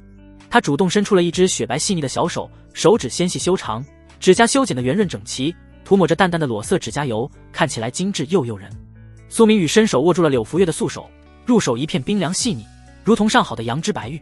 他并没有立刻放开，反而轻轻摩挲着他的手背，细细把玩起来，像是在把玩一件珍贵的艺术品，眼神中带着几分玩味。柳福月嘴角微微上扬，勾动着迷人的弧度，倒也并没有着急把手抽回来，反而配合的轻轻晃动了一下手指，语气娇媚：坏弟弟姐姐这次来其实是想和你谈一笔合作。柳福月顿了顿，继续说道：江德元那个老鬼心胸狭窄，睚眦必报，你这次就算是逼他退步，让他让出了一些利益，他也绝对不会甘心，日后肯定会找机会把这些利益再谋夺回来，甚至会对你和苏家下手。而姐姐则不一样，姐姐的诚意十足，绝对不会做出这种出尔反尔的事情。柳福月说着，身体微微前倾，几乎贴在了苏明宇的耳边，温热的气息喷洒在他的耳廓上，带着淡淡的香水味，让人有些心猿意马。他用只有2人能听到的声音娇声道：等到末世来临之后，灵气复苏，各地都会出现大量的古代遗迹，里面藏着无数的宝物和修炼资源。只要苏家和第三基地合作，共同探索开发这些遗迹，我们双方可以4-6分成，第三基地占据4成，苏家占据6成。当然，探索过程中产生的成本也按照这个比例来计算。怎么样，姐姐的诚意够足吧？苏明宇心中一动，不得不承认柳福月的诚意的确很大，很足。末世来临后的遗迹资源，对于任何势力来说都是至关重要的。谁能掌握更多的遗迹资源，谁就能在未来的乱世中占据更大的优势。4-6分成的比例，无疑是苏家占了大头，这样的条件确实很难让人拒绝。不过小孩子才做选择，成年人自然是全都要。谁说一家只能和一个基地合作探索遗迹了？自己和多方共同合作，到时候只要提供足够多的高手就好了。对于苏明宇来讲，他可以补全功法，想要培养属于自己家族的高手不难。不过面对这眼前女人请求合作的要求，自己当然也要摆一摆姿态，拿捏一下这个女人。想到这里，苏明宇不由得叹了口气，语气中带着几分无奈。哎，不是我不想和姐姐合作，实在是时机不巧。我已经和第5基地签了合同，如果违约的话，恐怕江德元会因此大做文章，到时候对苏家也没有好处。柳福月轻笑一声，轻轻抽出了自己的手，转身迈着妖娆的步伐走回沙发前落座，再次翘起了2郎腿，姿态依旧慵懒而性感。他看着苏明宇，眼中闪过一丝狡黠。坏弟弟，如果明天你能捉住江德元的把柄呢？到时候你就可以以他率先违约为由，解除和第5基地的合同。这样一来，既不会损害苏家的信誉，还能名正言顺地和我们第3基地合作。苏明宇挑了挑眉，心中有些好奇，你就那么确定明天我回去的路上江德元一定会对我动手？虽然他有这样的猜测，但柳福月如此笃定的态度还是让他有些意外。柳福月嘴角上扬，露出一抹自信的笑容，语气带着几分挑衅，不如我们打个赌怎么样？如果江德元明天没对你动手，那姐姐随你怎么处置，绝不反悔。如果江德元对你动手的话，那你就趁着这个机会毁约，然后和我们第3基地签订合同。到时候末世双方合作探索遗迹的分成，我们改成5-5分成，怎么样？苏明宇轻笑一声，成交。柳福月听到苏明宇的回答，脸上露出了满意的笑容。她缓缓起身，整理了一下身上的长裙，语气娇媚，那姐姐就静候弟弟的好消息了。明天事成之后，我会亲自带着合同来找你签字。说完，她迈着妖娆的步伐朝着门口走去，黑色的长发在身后摇曳，铃铛发出清脆的声响。而挂在衣架上的大衣则是重新回到了这女人的身上。柳福月渐渐消失在门外。苏明宇看着柳福月离去的背影，眼神深邃。与第3基地的合作也充满了未知的风险。第3基地的水未必比第5基地浅多少，不过同这2大基地合作，自己也相当于招了2位免费的打工仔。当然，风险和机遇并存。不过，在这个即将到来的乱世，想要立足就必须抓住每一个机会，哪怕前方充满了荆棘与危险。他拿起桌上的雪茄，点燃后深深吸了一口，烟雾缭绕中，他的眼神变得愈发坚定。明天的埋伏不仅是江德元的陷阱，也是他的机会。只要江德元敢来，他就敢让江德元有来无回。夜色如墨，南江城的街道褪去了白日的喧嚣，唯有零星的路灯在柏油路上投下昏黄的光晕。一辆黑色的劳斯莱斯幻影静静停靠在铂金汉宫酒店门口，车身线条流畅优雅，在夜色中散发着低调而奢华的气息，如同蛰伏的巨兽。女助手林薇端坐其间，指尖无意识地摩挲着真皮座椅的纹路，目光却紧紧锁定着酒店的大门。作为柳福月最得力的助手，她跟随柳福月多年，深知这位2小姐手段狠辣，心思缜密。今晚的行动看似临时起意，实则必然经过了周密的盘算。终于，一道耀眼的身影出现在酒店门口。柳福月穿着卡其色的风衣，万般风情都被风衣挡住。她迈着妖娆的步伐走下台阶，紫色的披肩直发在夜风中轻轻飘动，黑色蕾丝眼罩下的面容依旧妩媚动人，只是嘴角多了一抹志在必得的浅笑。林薇连忙按下车内的按钮，打开了后座的车门。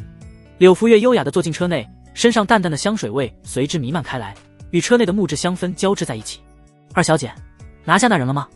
林薇转头看向柳福月，眼眸之中闪过一丝不易察觉的异色。在他看来，苏明宇虽出身苏家，却顶着纨绔子弟的名声，本以为是个容易拿捏的角色，可白天在第5基地的表现却透着几分精明，实在让人不敢小觑。柳福月轻笑一声，声音娇媚，却带着十足的笃定，那是当然。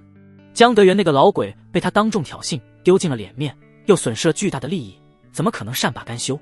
他早就对苏明宇动了杀心，只不过一直找不到合适的机会。如今苏明宇孤身一人离开南江城，正是他下手的最佳时机。他顿了顿，指尖轻轻划过车窗，继续说道：苏明宇也不傻，自然能猜到江德元的心思。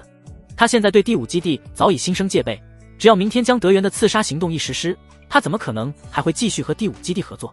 到时候我们第3基地就是他唯一的选择。林微秀眉紧锁，脸上露出几分担忧。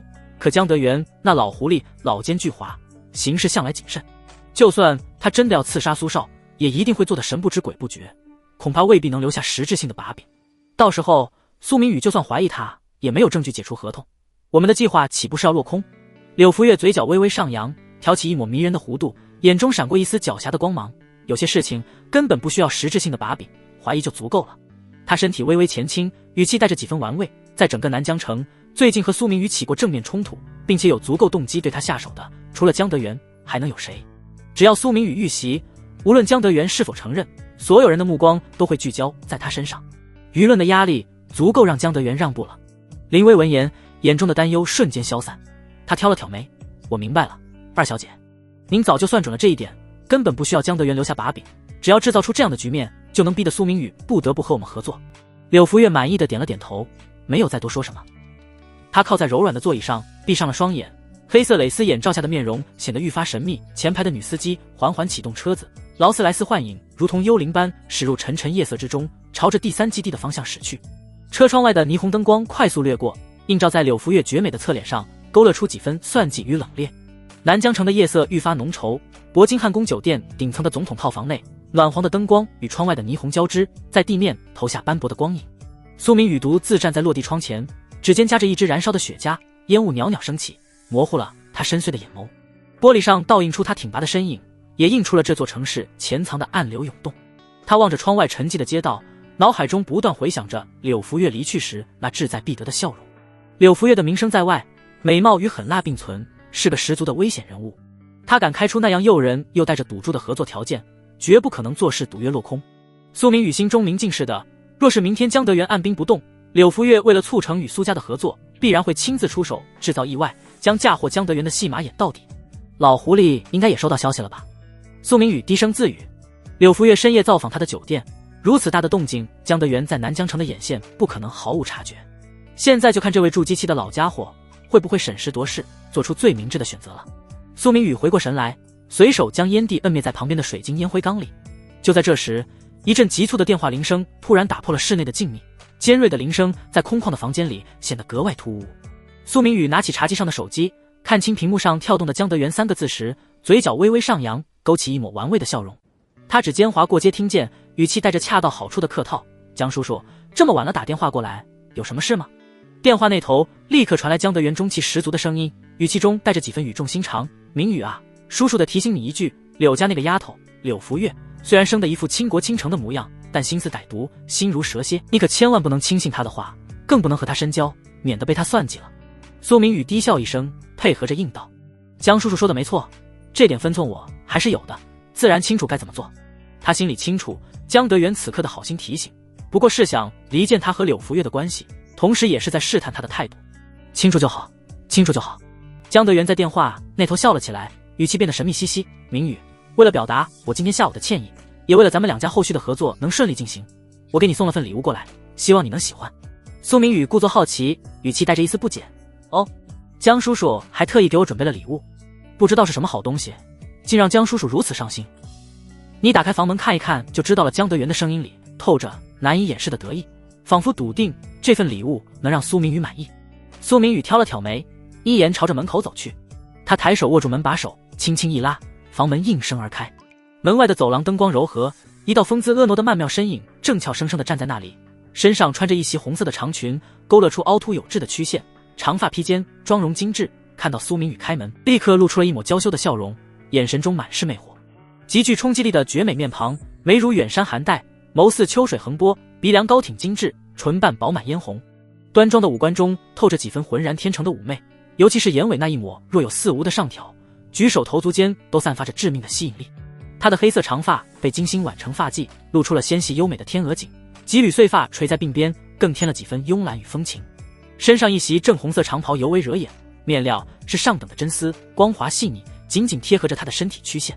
纤腰被一条同色系的玉带束起，勾勒出盈盈一握的弧度，裙摆下的翘臀线条饱满诱人，每走一步都摇曳生姿，宛如从古典画卷中走出的美人，属实是一位难得的尤物。女人莲步轻移，脸上带着恰到好处的笑容，走到苏明宇面前停下。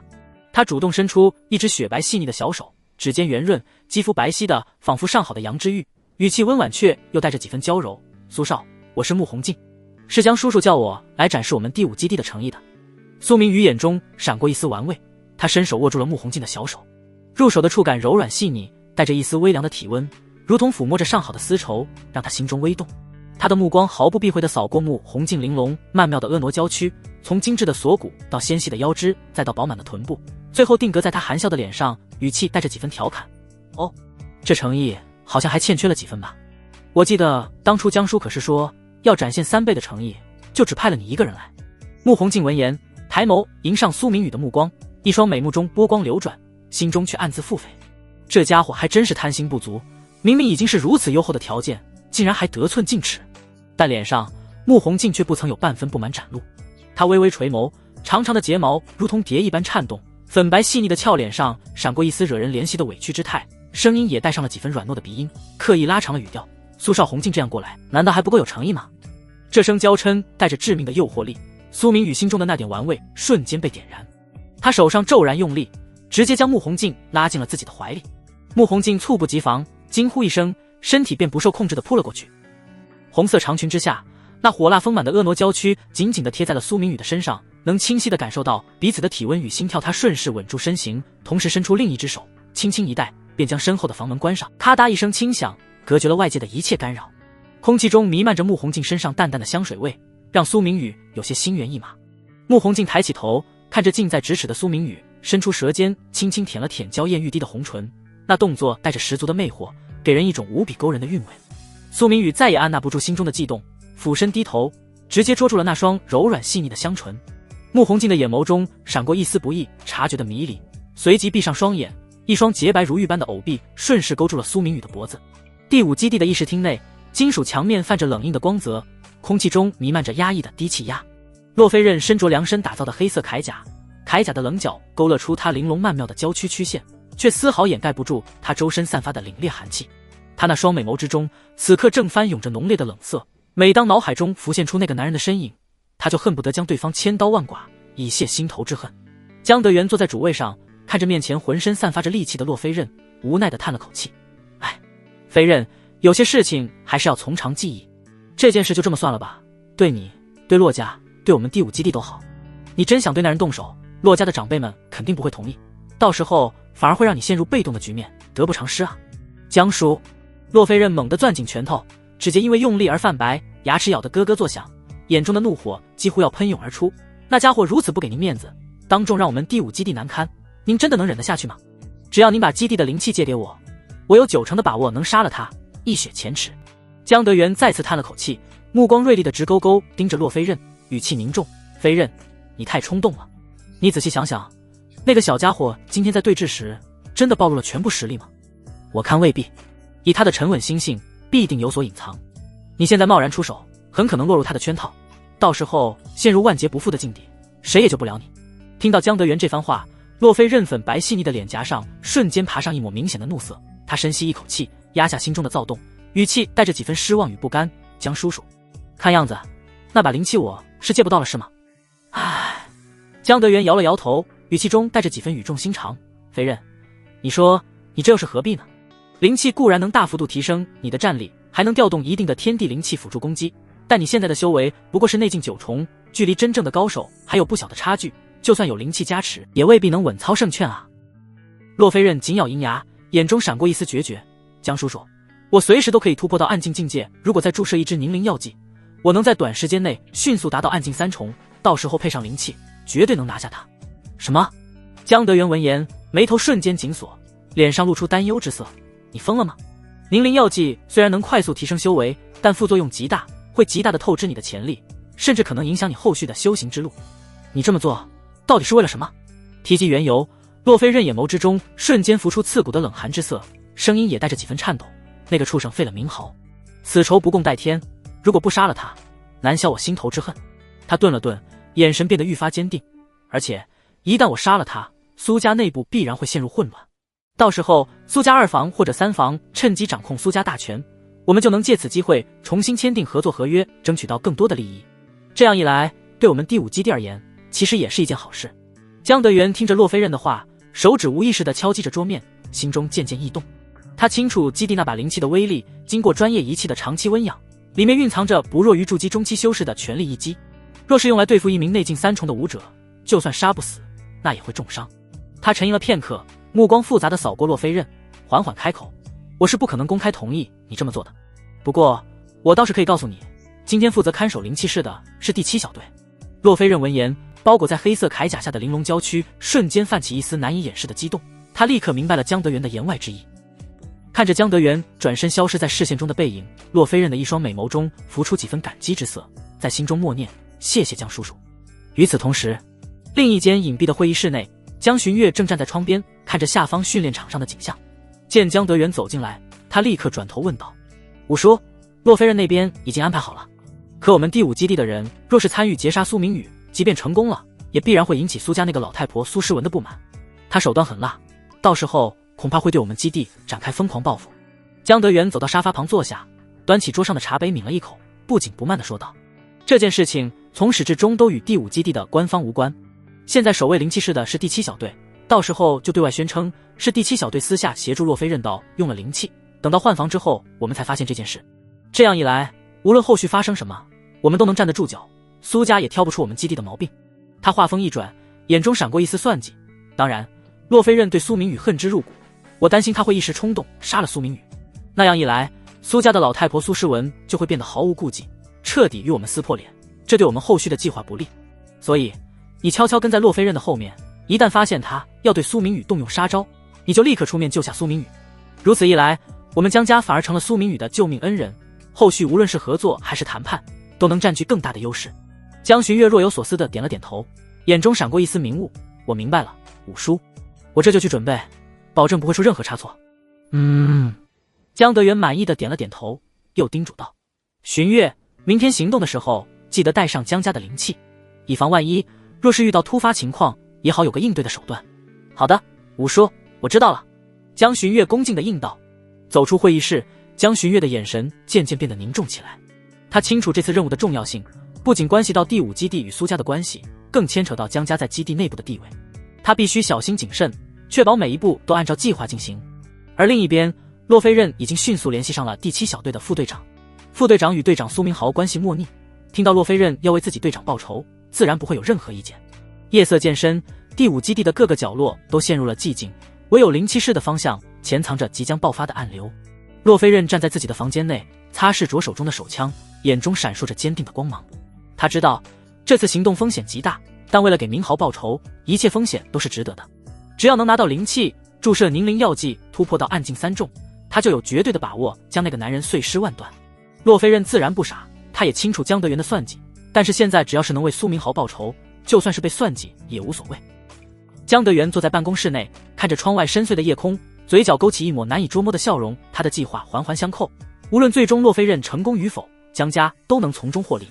若是洛飞刃能重创苏明宇，苏家实力受损，第5基地就能在合作中掌握主动权。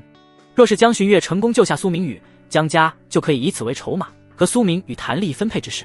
这件事情稳赚不亏，而且还不会落入外人的口舌。翌日清晨，南江城的薄雾尚未散尽，金色的阳光穿透云层，在街道上投下斑驳的光影。苏明宇身着一身剪裁合体的黑色西装，衬得他身形愈发挺拔修长，袖口处的银色纽扣在阳光下折射出细碎的光芒。他推开星级酒店的玻璃门，迈步走了出去，嘴角微微上扬，勾着一丝玩味的弧度。看样子，我想要低调，终究还是无法低调啊。苏明宇低声呢喃，眼神中闪过一丝了然。江德元那个老奸巨猾的家伙，行事向来滴水不漏，必然会把所有风险都摘干净，绝不会让任何脏水沾到自己身上。那么，这次敢明目张胆动手的，大概率就是被仇恨冲昏头脑的洛飞刃了。想到这里，苏明宇意味深长地笑了笑，那笑容里带着几分嘲讽，也带着几分势在必得。他抬手拉开车门，坐进了早已等候在路边的黑色劳斯莱斯幻影的后排。真皮座椅柔软舒适，车内弥漫着淡淡的雪茄香气。司机恭敬地问道：“苏少，请问前往哪里？”“不用走高速，沿着城郊的省道开。”苏明宇靠在座椅上，闭目养神，语气平淡却带着不容置疑的威严。“好的，苏少。”司机应声启动车辆，黑色的劳斯莱斯幻影缓缓驶离市区，朝着偏僻的城郊方向开去。而在车辆后方不远处的隐蔽角落，十几道身影如同鬼魅般潜伏在各个位置。见劳斯莱斯出发，他们立刻分成几辆不起眼的轿车，远远地跟了上去，眼神紧紧锁定着前方那辆标志性的豪车，如同狩猎的狼群，等待着最佳的出击时机。苏明宇通过车内的后视镜，将身后的尾巴看得一清二楚，嘴角的笑意愈发浓郁。他要的就是这个效果，既然对方执意要找上门来，那不如找个僻静的地方，一次性解决干净。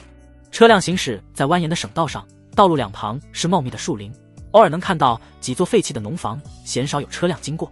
就在这时，一辆重型卡车突然从前方的岔路口冲出，引擎发出震天的轰鸣声，如同失控的巨兽，朝着劳斯莱斯幻影狠狠撞了过来。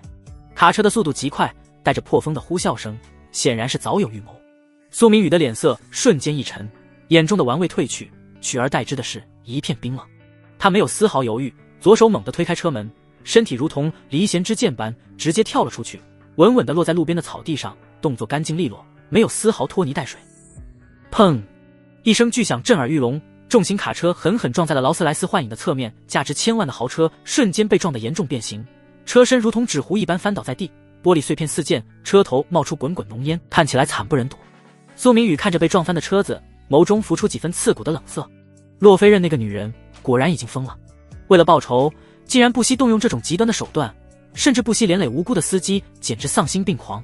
他缓缓握紧拳头，目光落在冒着烟的车辆上，声音低沉而冰冷：“放心，我会照顾好你的家人。”苏明宇站起身，拍了拍身上的草屑，冷冷地环视着四周。道路两旁的树林里，十几道身影正缓缓逼近，形成一个半圆形的包围圈，将他困在中间。他的目光最终定格在那辆重型卡车的驾驶室上，言语中透着几分冷意：“洛菲任，没想到你居然敢自己送上门来，倒是比我想象中更有胆量，有意思。”卡车的驾驶室车门被推开，一道身着黑色铠甲的身影跳了下来，正是洛菲任。他的黑色铠甲在阳光下泛着冷硬的光泽，勾勒出他玲珑有致的娇躯曲线，背后背着一把通体金黄的长刀，刀身散发着淡淡的威压，显然不是凡品。他的眼眸中浮出一丝浓烈的冷色，一双美目死死地盯着苏明宇，眼神之中闪过一丝冰寒刺骨的杀意，仿佛要将他生吞活剥一般。苏明宇，今日我一定要为明豪报仇。洛菲任咬牙切齿地开口，声音因为极致的愤怒而微微颤抖，每一个字都像是从牙缝里挤出来的。苏明宇闻言挑了挑眉，意味深长地笑了笑，语气带着几分戏谑：“报仇？我不过就是把苏明豪变成了太监而已。不过我倒是听说有一门上古武功心法，是只有太监才能够修炼的，而且修炼速度远超常人。这么说来，我这其实是在帮他，给他一个修炼绝世武功的机会啊！”你……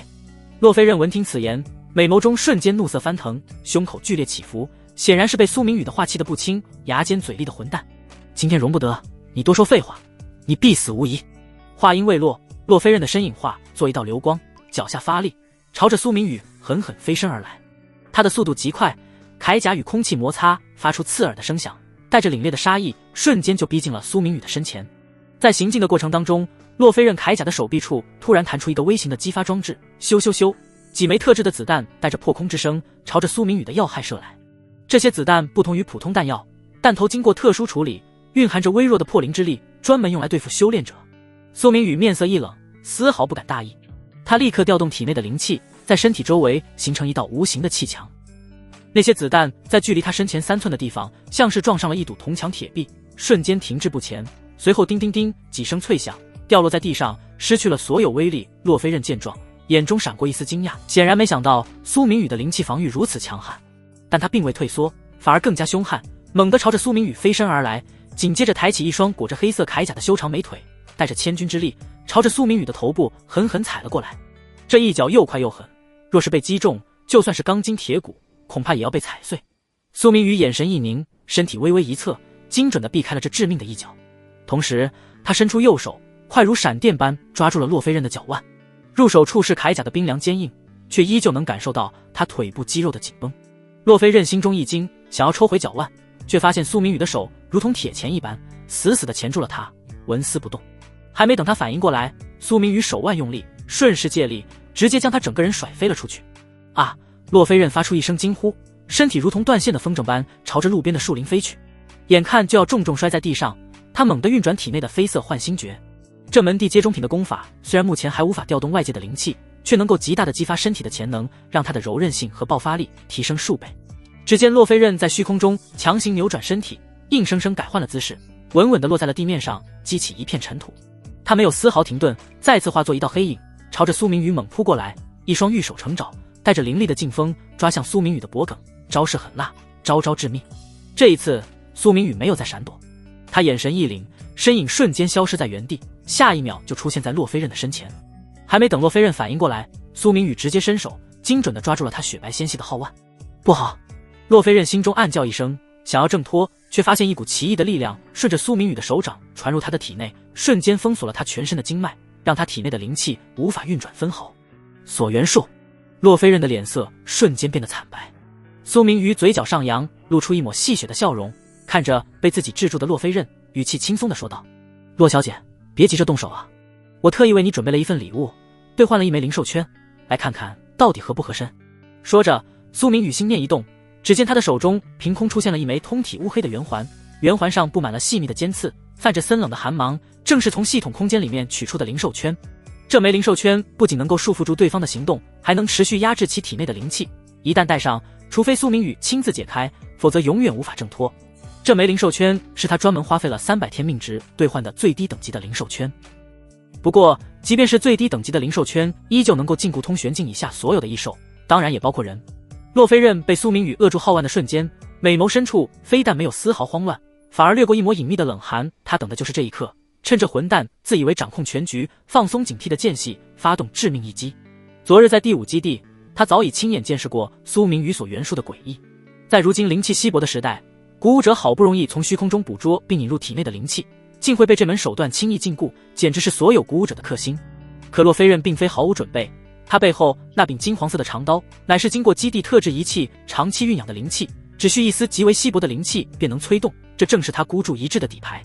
洛飞刃牙关骤然发力，藏在舌下的灵液胶囊瞬间被咬碎，清凉的灵液在口腔中化开，一缕微不可察的灵气顺着咽喉涌入经脉，刚要蔓延，便被苏明宇的锁元术牢牢锁定。洛飞刃早有预料，他拼尽全身力气引导，硬生生从锁元术的禁锢中挣脱出一丝灵气，精准地注入背后的金刀之中。嗡！刺耳的嗡鸣声响彻天地，金刀骤然爆发出耀眼夺目的金光，一股恐怖澎湃的刀气如同沉睡的巨兽猛然苏醒，冲天而起。刀气裹挟着无与伦比的威压，撕裂空气，带着尖锐的破空声，狠狠朝着苏明宇的面门袭杀而去。洛飞刃的眼中瞬间闪过一丝大仇得报的癫狂，他挣脱不开苏明宇的束缚，却能清晰地看到那致命的刀气逼近目标，歇斯底里的嘶吼：“混蛋，死吧！”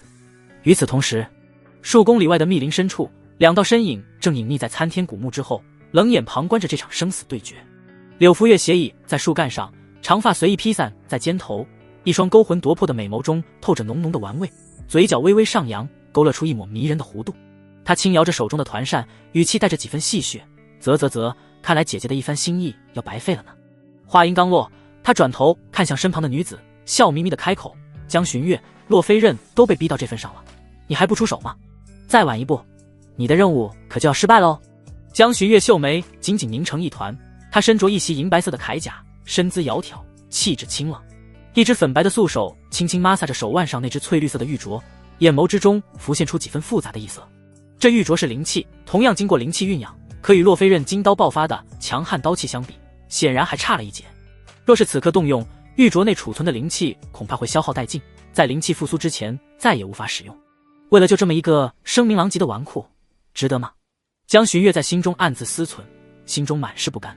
可一想到五叔江德元的叮嘱，想到江家未来的布局，他思前想后，终究还是咬了咬牙，准备取下手腕上的玉镯。可就在这千钧一发之际，场中异变陡生，面对那足以开山裂石的恐怖刀气，苏明宇脸上没有丝毫惊慌，反而嘴角挑起一丝不屑的冷笑。下一秒，他周身骤然泛起一层耀眼的金光，金色的光芒如同潮水般蔓延开来，将他整个人笼罩其中。元仙诀催动到极致，随着苏明宇的意念流转，体内沉寂的力量瞬间爆发。只见他缓缓抬起右手，原本正常大小的手掌在金光的包裹下迅速膨胀，片刻之间便化作一只遮天蔽日的金色大手。这只大手闪烁着璀璨的金光，仿佛由纯金铸造而成，散发着睥睨天下的威压，稳稳地朝着那道袭杀而来的刀气抓去。轰！金色大手与刀气碰撞的瞬间，爆发出震耳欲聋的巨响，恐怖的能量冲击波向四周扩散开来，周遭的花草树木在这股强大的劲力之下瞬间被震碎，碎石飞溅，烟尘弥漫，原本平整的省道此刻变得坑坑洼洼，一片狼藉。苏明宇依旧神色淡然地站在原地，仿佛刚才那惊天动地的碰撞与他无关。他缓缓收回金色大手，目光之中闪烁起几分刺骨的冷寒，猛地转头看向身后的虚空，声音如同寒冰般掷地有声：躲在暗处看了这么久，也该滚出来了吧。密林深处的江寻月和柳福月无疑都是各自家族中的天之娇女，自幼天赋异禀，备受宠爱，向来自视甚高。若是换作寻常人，敢用如此不敬的语气对他们说话，二女此刻必定早已痛下杀手。可如今苏明宇先前所展露的恐怖手段，让他们根本不敢轻举妄动。不过他们两人也没有立刻从暗处走出，因为他们很清楚，在如今灵气稀薄的时代，苏明宇刚才动用的那等神通必然耗费了海量的灵气，他能使出第一掌，未必能使出第二掌，这是他们最后的侥幸心理。苏明宇仿佛看穿了众人的心思，脸上的冷笑愈发浓郁，既然不肯主动出来，那便都给我死在这里。话音刚落，他毫不犹豫地再次抬手，体内的灵气疯狂涌动，第二只遮天蔽日般的金色掌印凝聚而成，掌气破空，带着毁天灭地的威势，精准地朝着东南方的密林拍去。噗噗噗，3道惨叫声几乎在同一瞬间响起，随即又戛然而止。众人循声望去，只见东南方的密林之中，3道身影连反应的机会都没有，便在金色掌印的轰击下爆为血雾，连一丝痕迹都未曾留下。暗中潜藏的诸多高手皆是不由得倒吸一口凉气，脸上写满了惊骇。他们纷纷面面相觑，眼神中充满了难以置信。他竟然能够打出第二掌，这怎么可能？在灵气如此稀薄的现在，他体内的灵气到底有多雄厚？谁又能保证他打不出第3掌、第4掌？所有人的目光几乎是同时定格在苏明宇的身上，心中掀起了惊涛骇浪。如今灵气还未复苏，就能动用此等毁天灭地的手段，眼前之人恐怕在灵气复苏之前就会成为整个地球的绝代高手。一时间，所有人都收起了心中的轻视，只剩下深深的畏惧。小弟弟干嘛这么大的火气？一道娇柔妩媚的声音打破了现场的死寂。柳福月的身影缓缓从密林之中走出，姐姐来可是为了保护弟弟你了。柳福月今天穿着一身酒红色的合金铠甲，铠甲紧密地贴合着她的身体，将她纤腰翘臀、高挑热辣的曼妙身姿勾勒得淋漓尽致，每走一步都摇曳生姿，带着致命的魅惑。几乎在同一时间，江寻月清冷绝美的身影也从另一处密林浮现，她的脸上再也没有了先前的不甘与犹豫，取而代之的是满满的惊骇与愕然，一双美眸死死地盯着不远处的苏明宇，仿佛第一次认识这个男人。随着二女的出现，不远处的密林之中又陆续浮现出7、8道身影，有男有女，皆是身着特制的战斗服饰，显然都是各大家族或势力派来的观察者。而此刻的洛飞刃早已没了先前的癫狂与狠戾，他美目圆睁，如同傻了一般，被苏明宇死死地扼住咽喉，脸色因为缺氧而渐渐涨红，眼中充满了恐惧与难以置信。他怎么也想不到，自己寄予厚望的灵气一击竟然被对方如此轻易地化解，甚至对方还能有余力震慑暗处的所有人。苏明宇环视四周，目光如同冰冷的刀锋，扫过在场的每一个人，语气中带着不容置疑的强势：各位，今天这场好戏可不是白看的，我也不多要，1加1把灵气，而且必须是经过至少3年酝养的高阶灵气。3天之后，我会亲自去你们各家收取，谁要是拿不出来，或者敢耍什么花样，可就别怪苏某心狠手辣了。此言一出，在场众人皆是脸色一变，谁也没想到苏明宇竟然如此霸道，借着这个机会向所有在场势力敲诈勒索。不远处，一个穿着深蓝色铠甲的男人忍不住站了出来，他身材高大，面容刚毅，指着苏明宇怒声呵斥：我们只是路过此地，恰好撞见这场争斗，并未参与其中，你这般行事未免太过于霸道了。别忘了，现在灵气还没有复苏，世俗界依旧是官方的天下，你真要和官方对着干吗？男人自以为搬出官方的名头就能让苏明宇有所忌惮，可谁知听到他的话后，苏明宇却突然大笑起来，笑声中充满了嘲讽，眼神之中闪过一丝冷寒之色。江湖是江湖了，官方日理万机，可不会为了几个死人大费周章，更何况你们这些所谓的隐士势力与官方本就不对付，真以为他们会为了你们出头？话音落下的瞬间，苏明宇眼中的笑意瞬间消失，取而代之的是浓浓的杀意。他再次推出一掌，第3只遮天蔽日的金色掌印凝聚而成，带着毁天灭地的威势，狠狠地拍在了那个男人的身上。砰！一声巨响过后，那个男人连惨叫都没能发出，便在金色掌印的轰击下，瞬间沦为一团血雾，消散在空气中。在场剩下的人纷纷面面相觑，脸上充满了惊恐。第3掌，他们切实地看到了第3掌，能够接连爆发3次这么恐怖的武技，这已经超出了他他们对当前修炼者的认知极限。所有人都不由得暗暗吞了口唾沫，看向苏明宇的眼神中充满了敬畏。江寻月和柳福月二女的美眸之中也都浮出了浓浓的异色，心中无比骇然。强，实在是太强了。别说是同辈之人，就算是那些隐世的老一辈强者，甚至是传说中的老怪物，恐怕都未必能够在此人身上讨到便宜。女子慕强，越是像江寻月和柳福月这样的天之娇女，这种心理就越是强烈。此刻他们看着苏明宇的身影，心中除了惊骇，竟然还隐隐生出了一丝难以言喻的悸动。苏明宇的目光缓缓落在江寻月的身上，仔细打量了她片刻，突然开口道：你身上的功法气息与江德元那个老鬼颇为相似，想来你应该是江家的人。江寻月心中一惊，没想到对方竟然仅凭气息就看穿了自己的身份。他虽然心高气傲，但此刻面对着杀人如麻的苏明宇，根本不敢有半分多言，只能紧张地握紧了拳头。回头转告江老鬼。苏明宇的语气冰冷了几分，带着浓浓的警告意味。这次的事情我可以暂时不与他计较，但他要是再敢暗中算计我，那我一定亲自去江家好好讨个说法，到时候可就不是损失一把灵气那么简单了。我会转告五叔的。江寻月艰难地开口。苏明宇不耐烦地挥了挥手，如同驱赶蝼蚁一般，都滚吧，别在这里碍眼。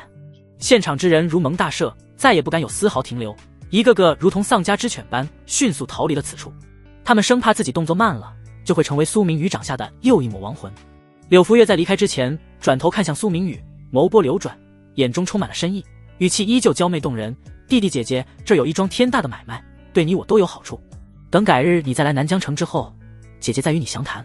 苏明宇微微点了点头，没有说话。他看得出来，柳福月这个女人绝非表面看起来那么简单，这个妖女必然也有着不为人知的底牌，与她打交道还需要多加提防。柳福月轻笑了一声，身影一动，化作了一道红色的流光，迅速消失在远方的天际。江寻月也不敢停留，立刻启动了铠甲上的推进装置，穿着银色的铠甲，朝着相反的方向疾驰而去。片刻之间，原本热闹的战场便只剩下苏明宇和被他扼住咽喉的洛飞刃两人。周围的烟尘渐渐散去，只剩下一片狼藉的景象，以及那辆被卡车撞翻在地早已报废的劳斯莱斯幻影。苏明宇低头看向手中的洛飞刃，眼中没有丝毫的怜悯，只有冰冷的漠然。你以为凭借一把酝养多年的灵气就能杀了我？未免太天真了。洛飞刃此刻已经缓过一口气，他挣扎着想要挣脱，却发现自己体内的灵气被锁元素牢牢禁锢，根本无法调动丝毫力量。他看着苏明宇冰冷的眼神，心中充满了绝望，却依旧不肯服软，咬牙切齿地说道：有本事你就杀了我，我洛家是不会放过你的。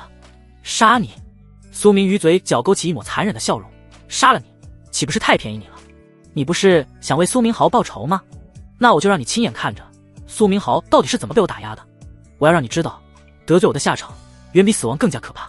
苏明宇的话语如同最恶毒的诅咒，一字一句地传入洛飞刃的耳中，让他浑身冰冷，如坠冰窖。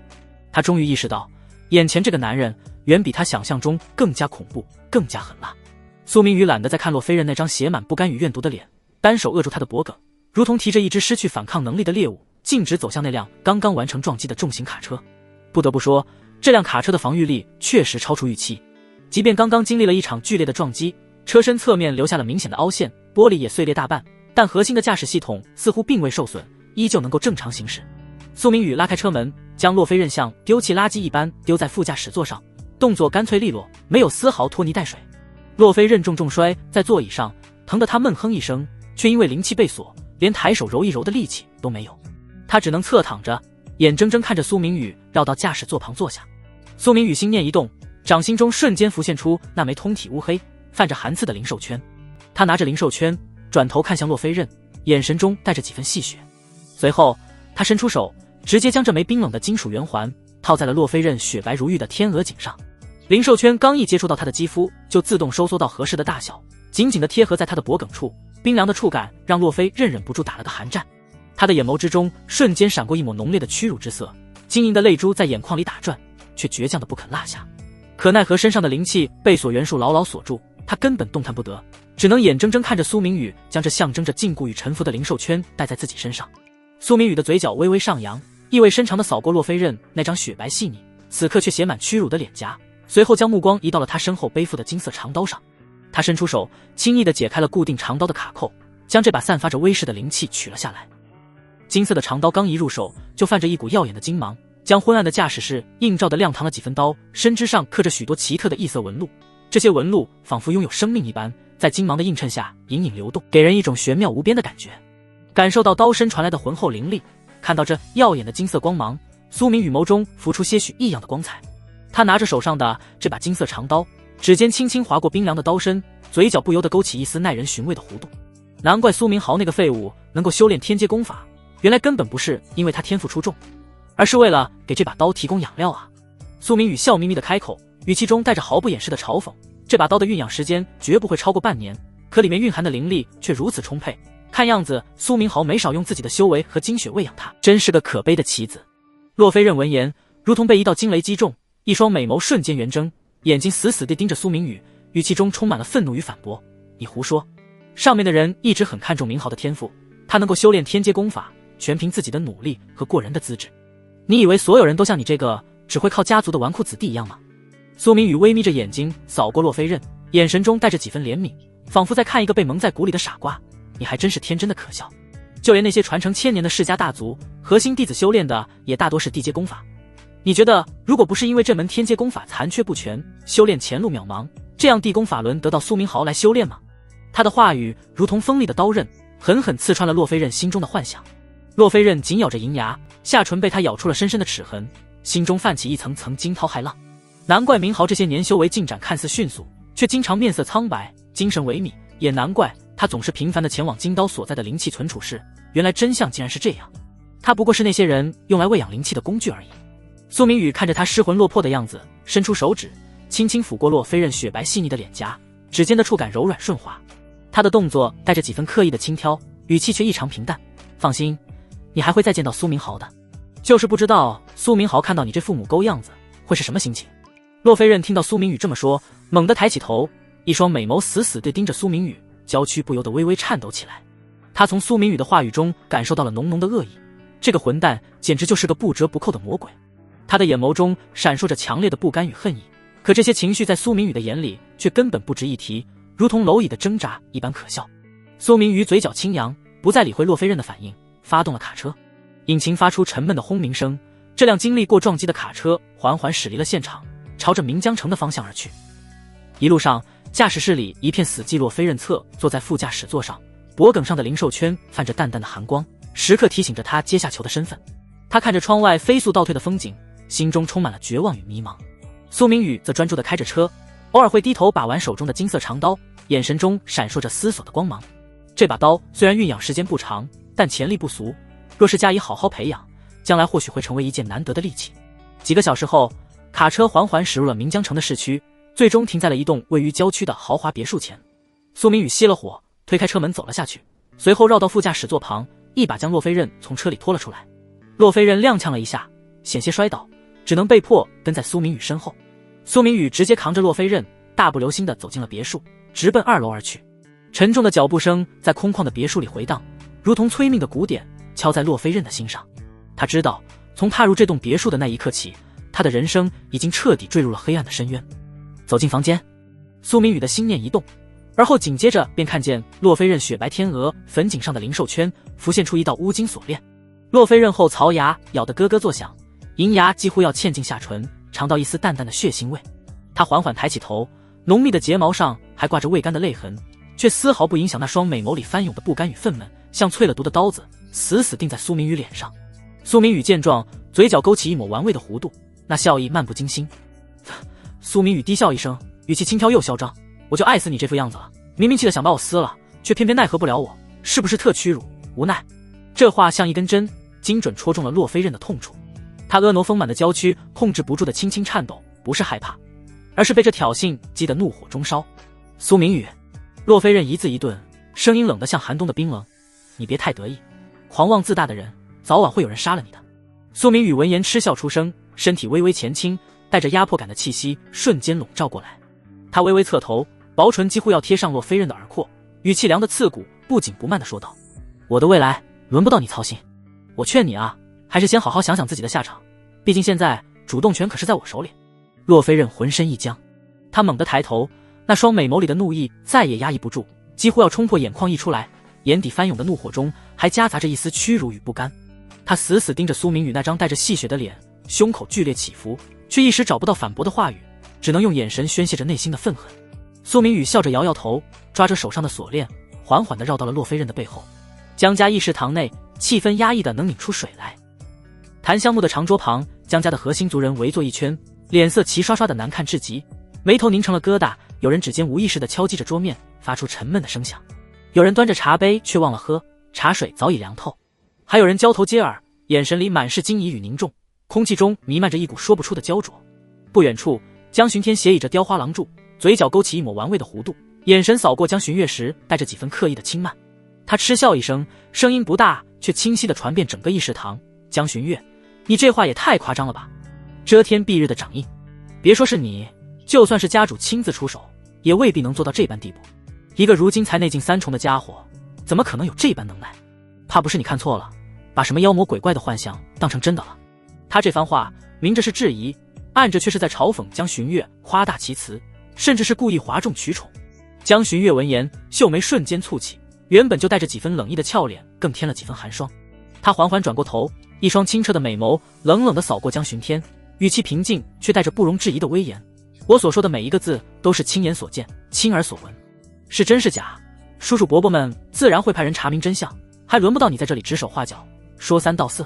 江巡天被他对的一噎，脸色瞬间沉了下来，胸口微微起伏，显然是动了气。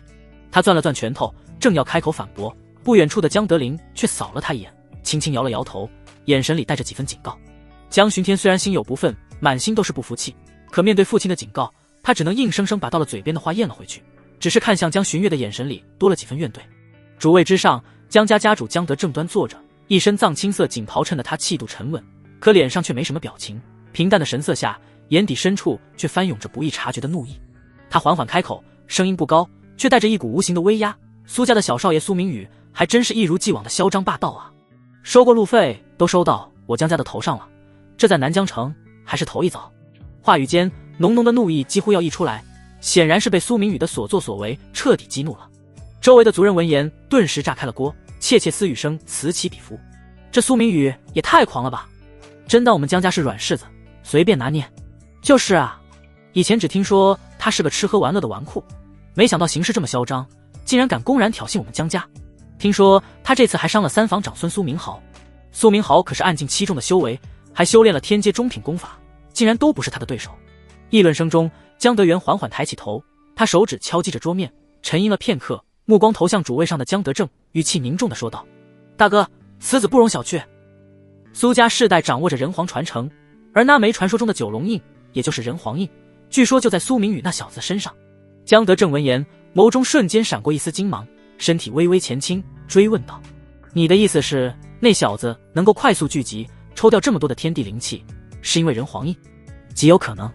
江德元半眯着眼睛，眼神深邃，而且他的功法也极为特殊。苏明豪修炼的可是天阶中品功法，在年轻一辈中也算是佼佼者了，结果却依旧不是那小子的对手，被打得毫无还手之力。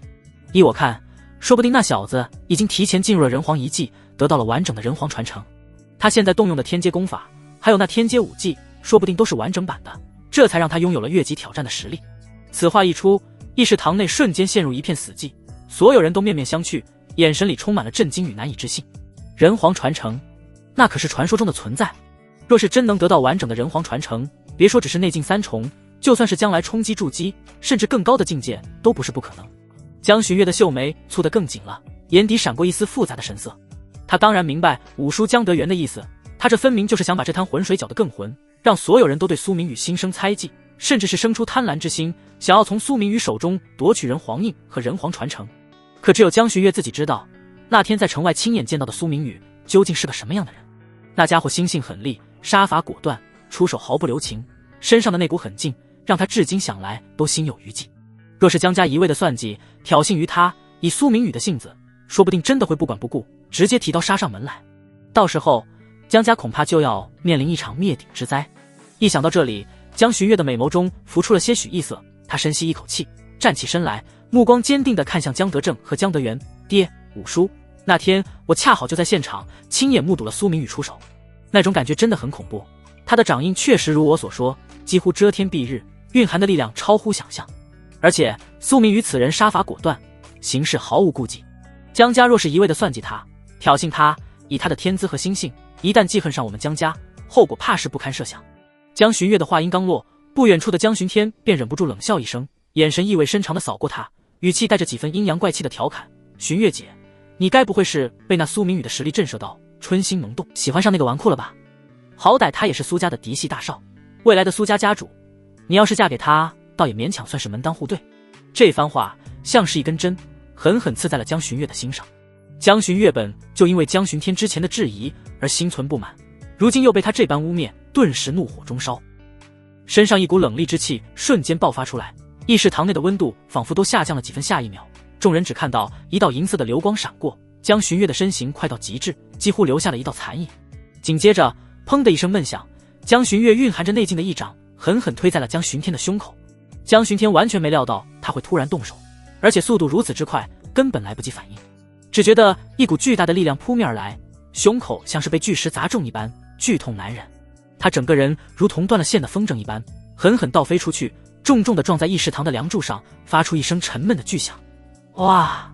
江寻天猛地喷出一口鲜血，脸色瞬间变得无比苍白，气息也变得紊乱起来，挣扎着想要爬起来，却发现浑身酸软无力，胸口的疼痛让他连呼吸都觉得困难。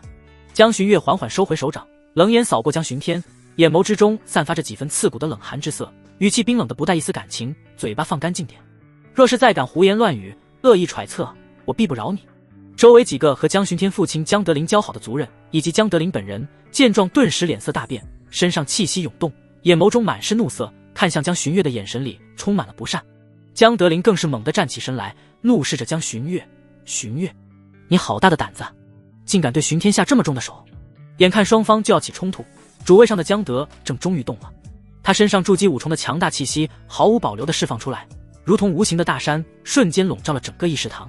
那股磅礴的威压让所有人都感到一阵窒息，江德林等人身上躁动的气息瞬间平复下来，脸上的怒色也收敛了不少，不敢再轻易造次。江德正缓缓开口，语气平静却带着不容置疑的威严：好了，都安静些，议事堂内不得擅自动手。江德林脸色一阵青一阵白，看了看受伤的儿子，又看了看主位上神色严肃的江德正，最终还是咬了咬牙，愤愤地坐了回去，只是看向江寻月的眼神依旧带着怨怼。江德正沉吟了片刻，目光扫过在场的众人，缓缓说道：寻月这孩子一向心思缜密，感觉也一向很准，不过此事事关重大，倒也不着急立刻表态。我相信那苏明宇就算是真的要在南江城讨债，也不会第一个找上我江家。从今日起，密切关注苏明宇的一切资料和行踪，有任何异动立刻上报。都散去吧。众人闻言纷纷点头应是，虽然心中依旧各有想法，但家主已经发话，他们也不敢再多说什么，纷纷起身陆续从议事堂里退了出去。江寻月收拾了一下心绪，正想要转身离开，背后却传来了江德正的声音：寻月，你且等一下。江寻月脚步一顿，转过身来，站定之后，一双美眸定定地看着自己的父亲江德正，语气恭敬地问道：父亲，找我何事？江德正从主位上走了下来，走到他面前，目光深深地看着他，缓缓开口询问道：寻月，你跟我说实话，你觉得苏明宇的天资如何？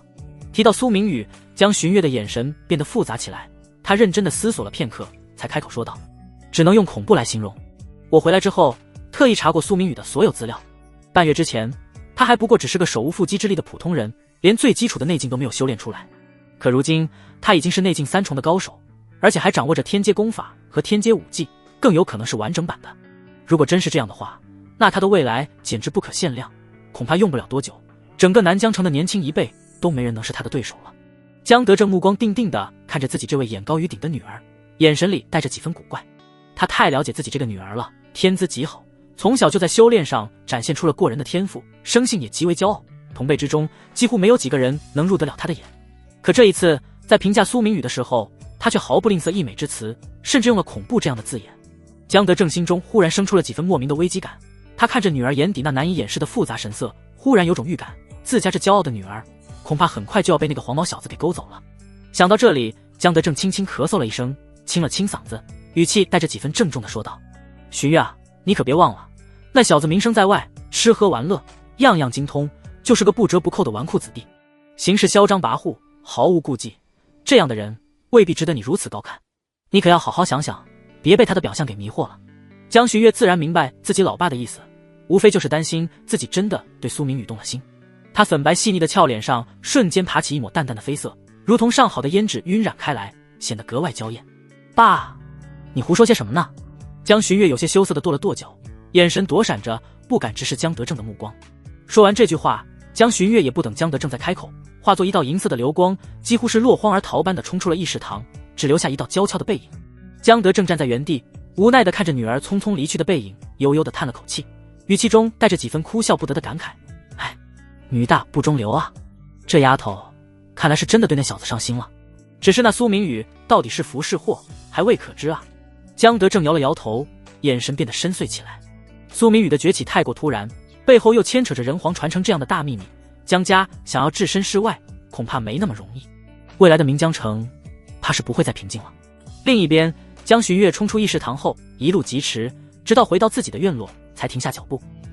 他靠在院中的樱花树下，胸口依旧微微起伏，脸上的绯色还未褪去。他抬手抚了抚自己发烫的脸颊，脑海中不由自主地浮现出那天苏明宇出手时的模样，身姿挺拔，出手时的狠厉与果断，还有那遮天蔽日的掌印，以及他嘴角那抹桀骜不驯的笑容，真是个让人捉摸不透的家伙。江寻月低声喃喃自语，眼神复杂。江寻月忍不住对那个神秘而强大的纨绔心生好奇，同时江寻月心中又对苏明宇暗暗升起几分担忧。他清楚苏明宇先前的所作所为，恐怕已经成了南江城各大势力关注的焦点。除了江家，其他几大家族多半也都在暗中打探着他的消息。对于他身上的人皇印和人皇传承，不少人都虎视眈眈。江寻月深吸一口气，压下心中的杂念。哼，担心那个混蛋干嘛？那个混蛋上次还威胁我来着。苏家别墅的客厅里，真皮沙发线下去一个舒适的弧度，苏明宇翘着二郎腿斜倚着。阿嚏！苏明宇猛地挺直脊背，揉了揉发痒的鼻子，眼底闪过一丝玩味。这喷嚏打的，怕不是有不少人在背后念叨我呢。祝明宇嗤笑一声，指尖轻轻敲击着膝盖。他半眯着眼睛，眸光深邃，带着几分运筹帷幄的慵懒。现在就急着去收其他家族的债，未免太心急了点。一来火候还没到，二来经过上次的战斗，他对自身力量的掌控又加深了不少，那种内劲流转、收发自如的感觉，比单纯提升境界更让他着迷。自己要借机消化这一次难得的战斗经验，眼下最重要的还是进一步拔高实力。苏明宇坐直身体，眼神变得锐利起来。在这个强者为尊的世界，只有拳头够硬，才能掌握话语权。那些觊觎他身上人皇印和天命的家伙，才不敢轻易跳出来蹦跶。想到这里，他嘴角勾起一抹冷笑。幸好苏明豪那家伙也是个天命之子，不然这次还真没这么大收获。他意念一动，眼前便浮现出一道只有自己能看见的虚拟面板，上面清晰地显示着苏明豪的信息：姓名苏明豪，天命之子等级D，气运值剩余1305000。啧，一多半的天命值都被我掠夺过来了，这波血赚。苏明宇挑眉，语气中满是满意。上次动手，他不仅废了苏明豪的修为，让他变成太监，还顺手薅走了他25000点天命值，直接让苏明豪的气运值腰斩。要知道，天命之子的气运值就相当于他们的主角光环，气运越盛，越容易逢凶化吉，得到奇遇。现在苏明豪只剩下10000点气运值，别说和他争锋，能不能保住自己的小命都难说了。等下次再遇到他，就是杀他的时候。苏明宇眼中闪过一抹冷寒之色，如同万年不化的寒冰。对于敌人，他从来不会心慈手软，尤其是苏明豪这种觊觎苏家的人，既然已经断了他的气运，不如干脆斩草除根，永绝后患，收回思绪。苏明宇将注意力重新放在自己的天命值上。25000点，说多不多，说少不少，得好好规划一下怎么用才划算。他没有丝毫犹豫，率先在虚拟面板上操作起来，先花费6000天命值，把天命之子的斩杀线提升到100%。随着他的意念落下，面板上的数字瞬间变动，6000点天命值凭空消失，而一项隐藏属性也随之更新。天命之子斩杀权限100%，可对天命之子执行绝杀。这样一来，下次再遇到苏明豪就能直接下杀手。苏明宇满意的点点头。处理完斩杀线，还剩下19000点天命值。苏明宇抹擦着下巴，眼神闪烁，接下来就该兑换提升实力的天采地宝了。他打开商城，琳琅满目的商品瞬间映入眼帘，能快速提升内劲的淬体灵液，可修复经脉的紫河车，能增强神魂的凝神玉髓，每一样都散发着诱人的气息，看得苏明宇眼花缭乱。果然，天命之子就是行走的宝库啊！苏明宇忍不住感慨，语气中带着几分戏谑，真好奇这天命之子这玩意儿到底是谁研究的呢？打打就能爆天才地宝。苏明宇一边吐槽，一边快速筛选着适合自己的宝贝。现在他已经是内劲3重，距离内境4重只有1步之遥，首要目标就是突破境界，同时巩固根基，为后续冲击暗境做准备。淬体灵液必须安排上，1瓶不够，来3瓶。苏明宇大手一挥，直接兑换了3瓶价值3000点天命值的淬体灵液，还有这个龙血果，能强化肉身，提升爆发力，正好弥补我近战的短板。他又挑选了一株价值5000点的龙血果，以及2瓶用于稳固内境的固元丹，花费4000点。算下来，一共用掉了13000点天命值，还剩下6000点备用，剩下的留着应急，万一遇到突发情况，还能兑换点保命的宝贝。苏明宇盘算着，将兑换出来的天才地宝一一取出。淬体灵液装在透明的玉瓶里，泛着淡淡的绿色光晕，散发着清新的草木清香。龙血果鲜红欲滴，如同燃烧的火焰，表面布满细密的纹路，隐隐能看到龙形纹路流转。固元丹则是通体金黄，圆润饱满，药香浓郁。苏明宇拿起一瓶淬体灵液，拔开瓶塞，仰头一饮而尽。清凉的液体顺着喉咙滑下，瞬间化作一股温热的暖流，涌向4肢百骸。他立刻盘膝而坐，运转元仙诀，引导着这股能量冲刷经脉，淬炼肉身。内劲在体内飞速流转，原本有些滞涩的瓶颈，在淬体灵液的滋养下，竟然开始隐隐松动。苏明宇能清晰地感觉到自己的肉身强度在不断提升，内劲也变得更加精纯，凝实果然是好东西。苏明宇心中大喜，感受着体内澎湃的力量，嘴角的笑容越发张扬。有了这些天才地宝，再加上后续可能掠夺到的更多天命值，他的实力必然会突飞猛进。至于那些在背后觊觎他的势力，苏明宇根本没放在眼里。等他突破到暗境，甚至筑基期，到时候谁是谁的猎物还不一定呢。他缓缓睁开眼睛，眸中金光一闪而过，带着十足的自信与桀骜。苏家2房3房，还有那些隐藏在暗处的家伙，你们最好祈祷别太早招惹我，等我实力再进一步，咱们慢慢算总账。内境4重，内境5重，内境6重，内境7重，内境8重。直到内境8重，苏明宇的这次提升才停下来。不过他这一次可以说是为自己的未来打下了无比坚实的根基，好处会一点一点的激发。尤其是龙血果，更是在苏明宇的体内滋养出了龙气。就在这时，苏明宇只觉得心头一阵火热。龙血果，这东西也有副作用。苏明宇直接冲到了2楼，猛地撞开房间。苏明宇目光落在不远处的洛飞刃身上，眸底瞬间闪过一抹锐利的金芒。他那热辣到骨子里的身材依旧惹眼，曼妙曲线在破碎的衣衫下若隐若现，一道道狰狞的边痕，深紫色的印记交错纵横，有的还渗着淡淡的血珠，衬得肌肤愈发雪白，带着一种破碎又倔强的张力。苏明宇眼眸中浮过一抹炙热。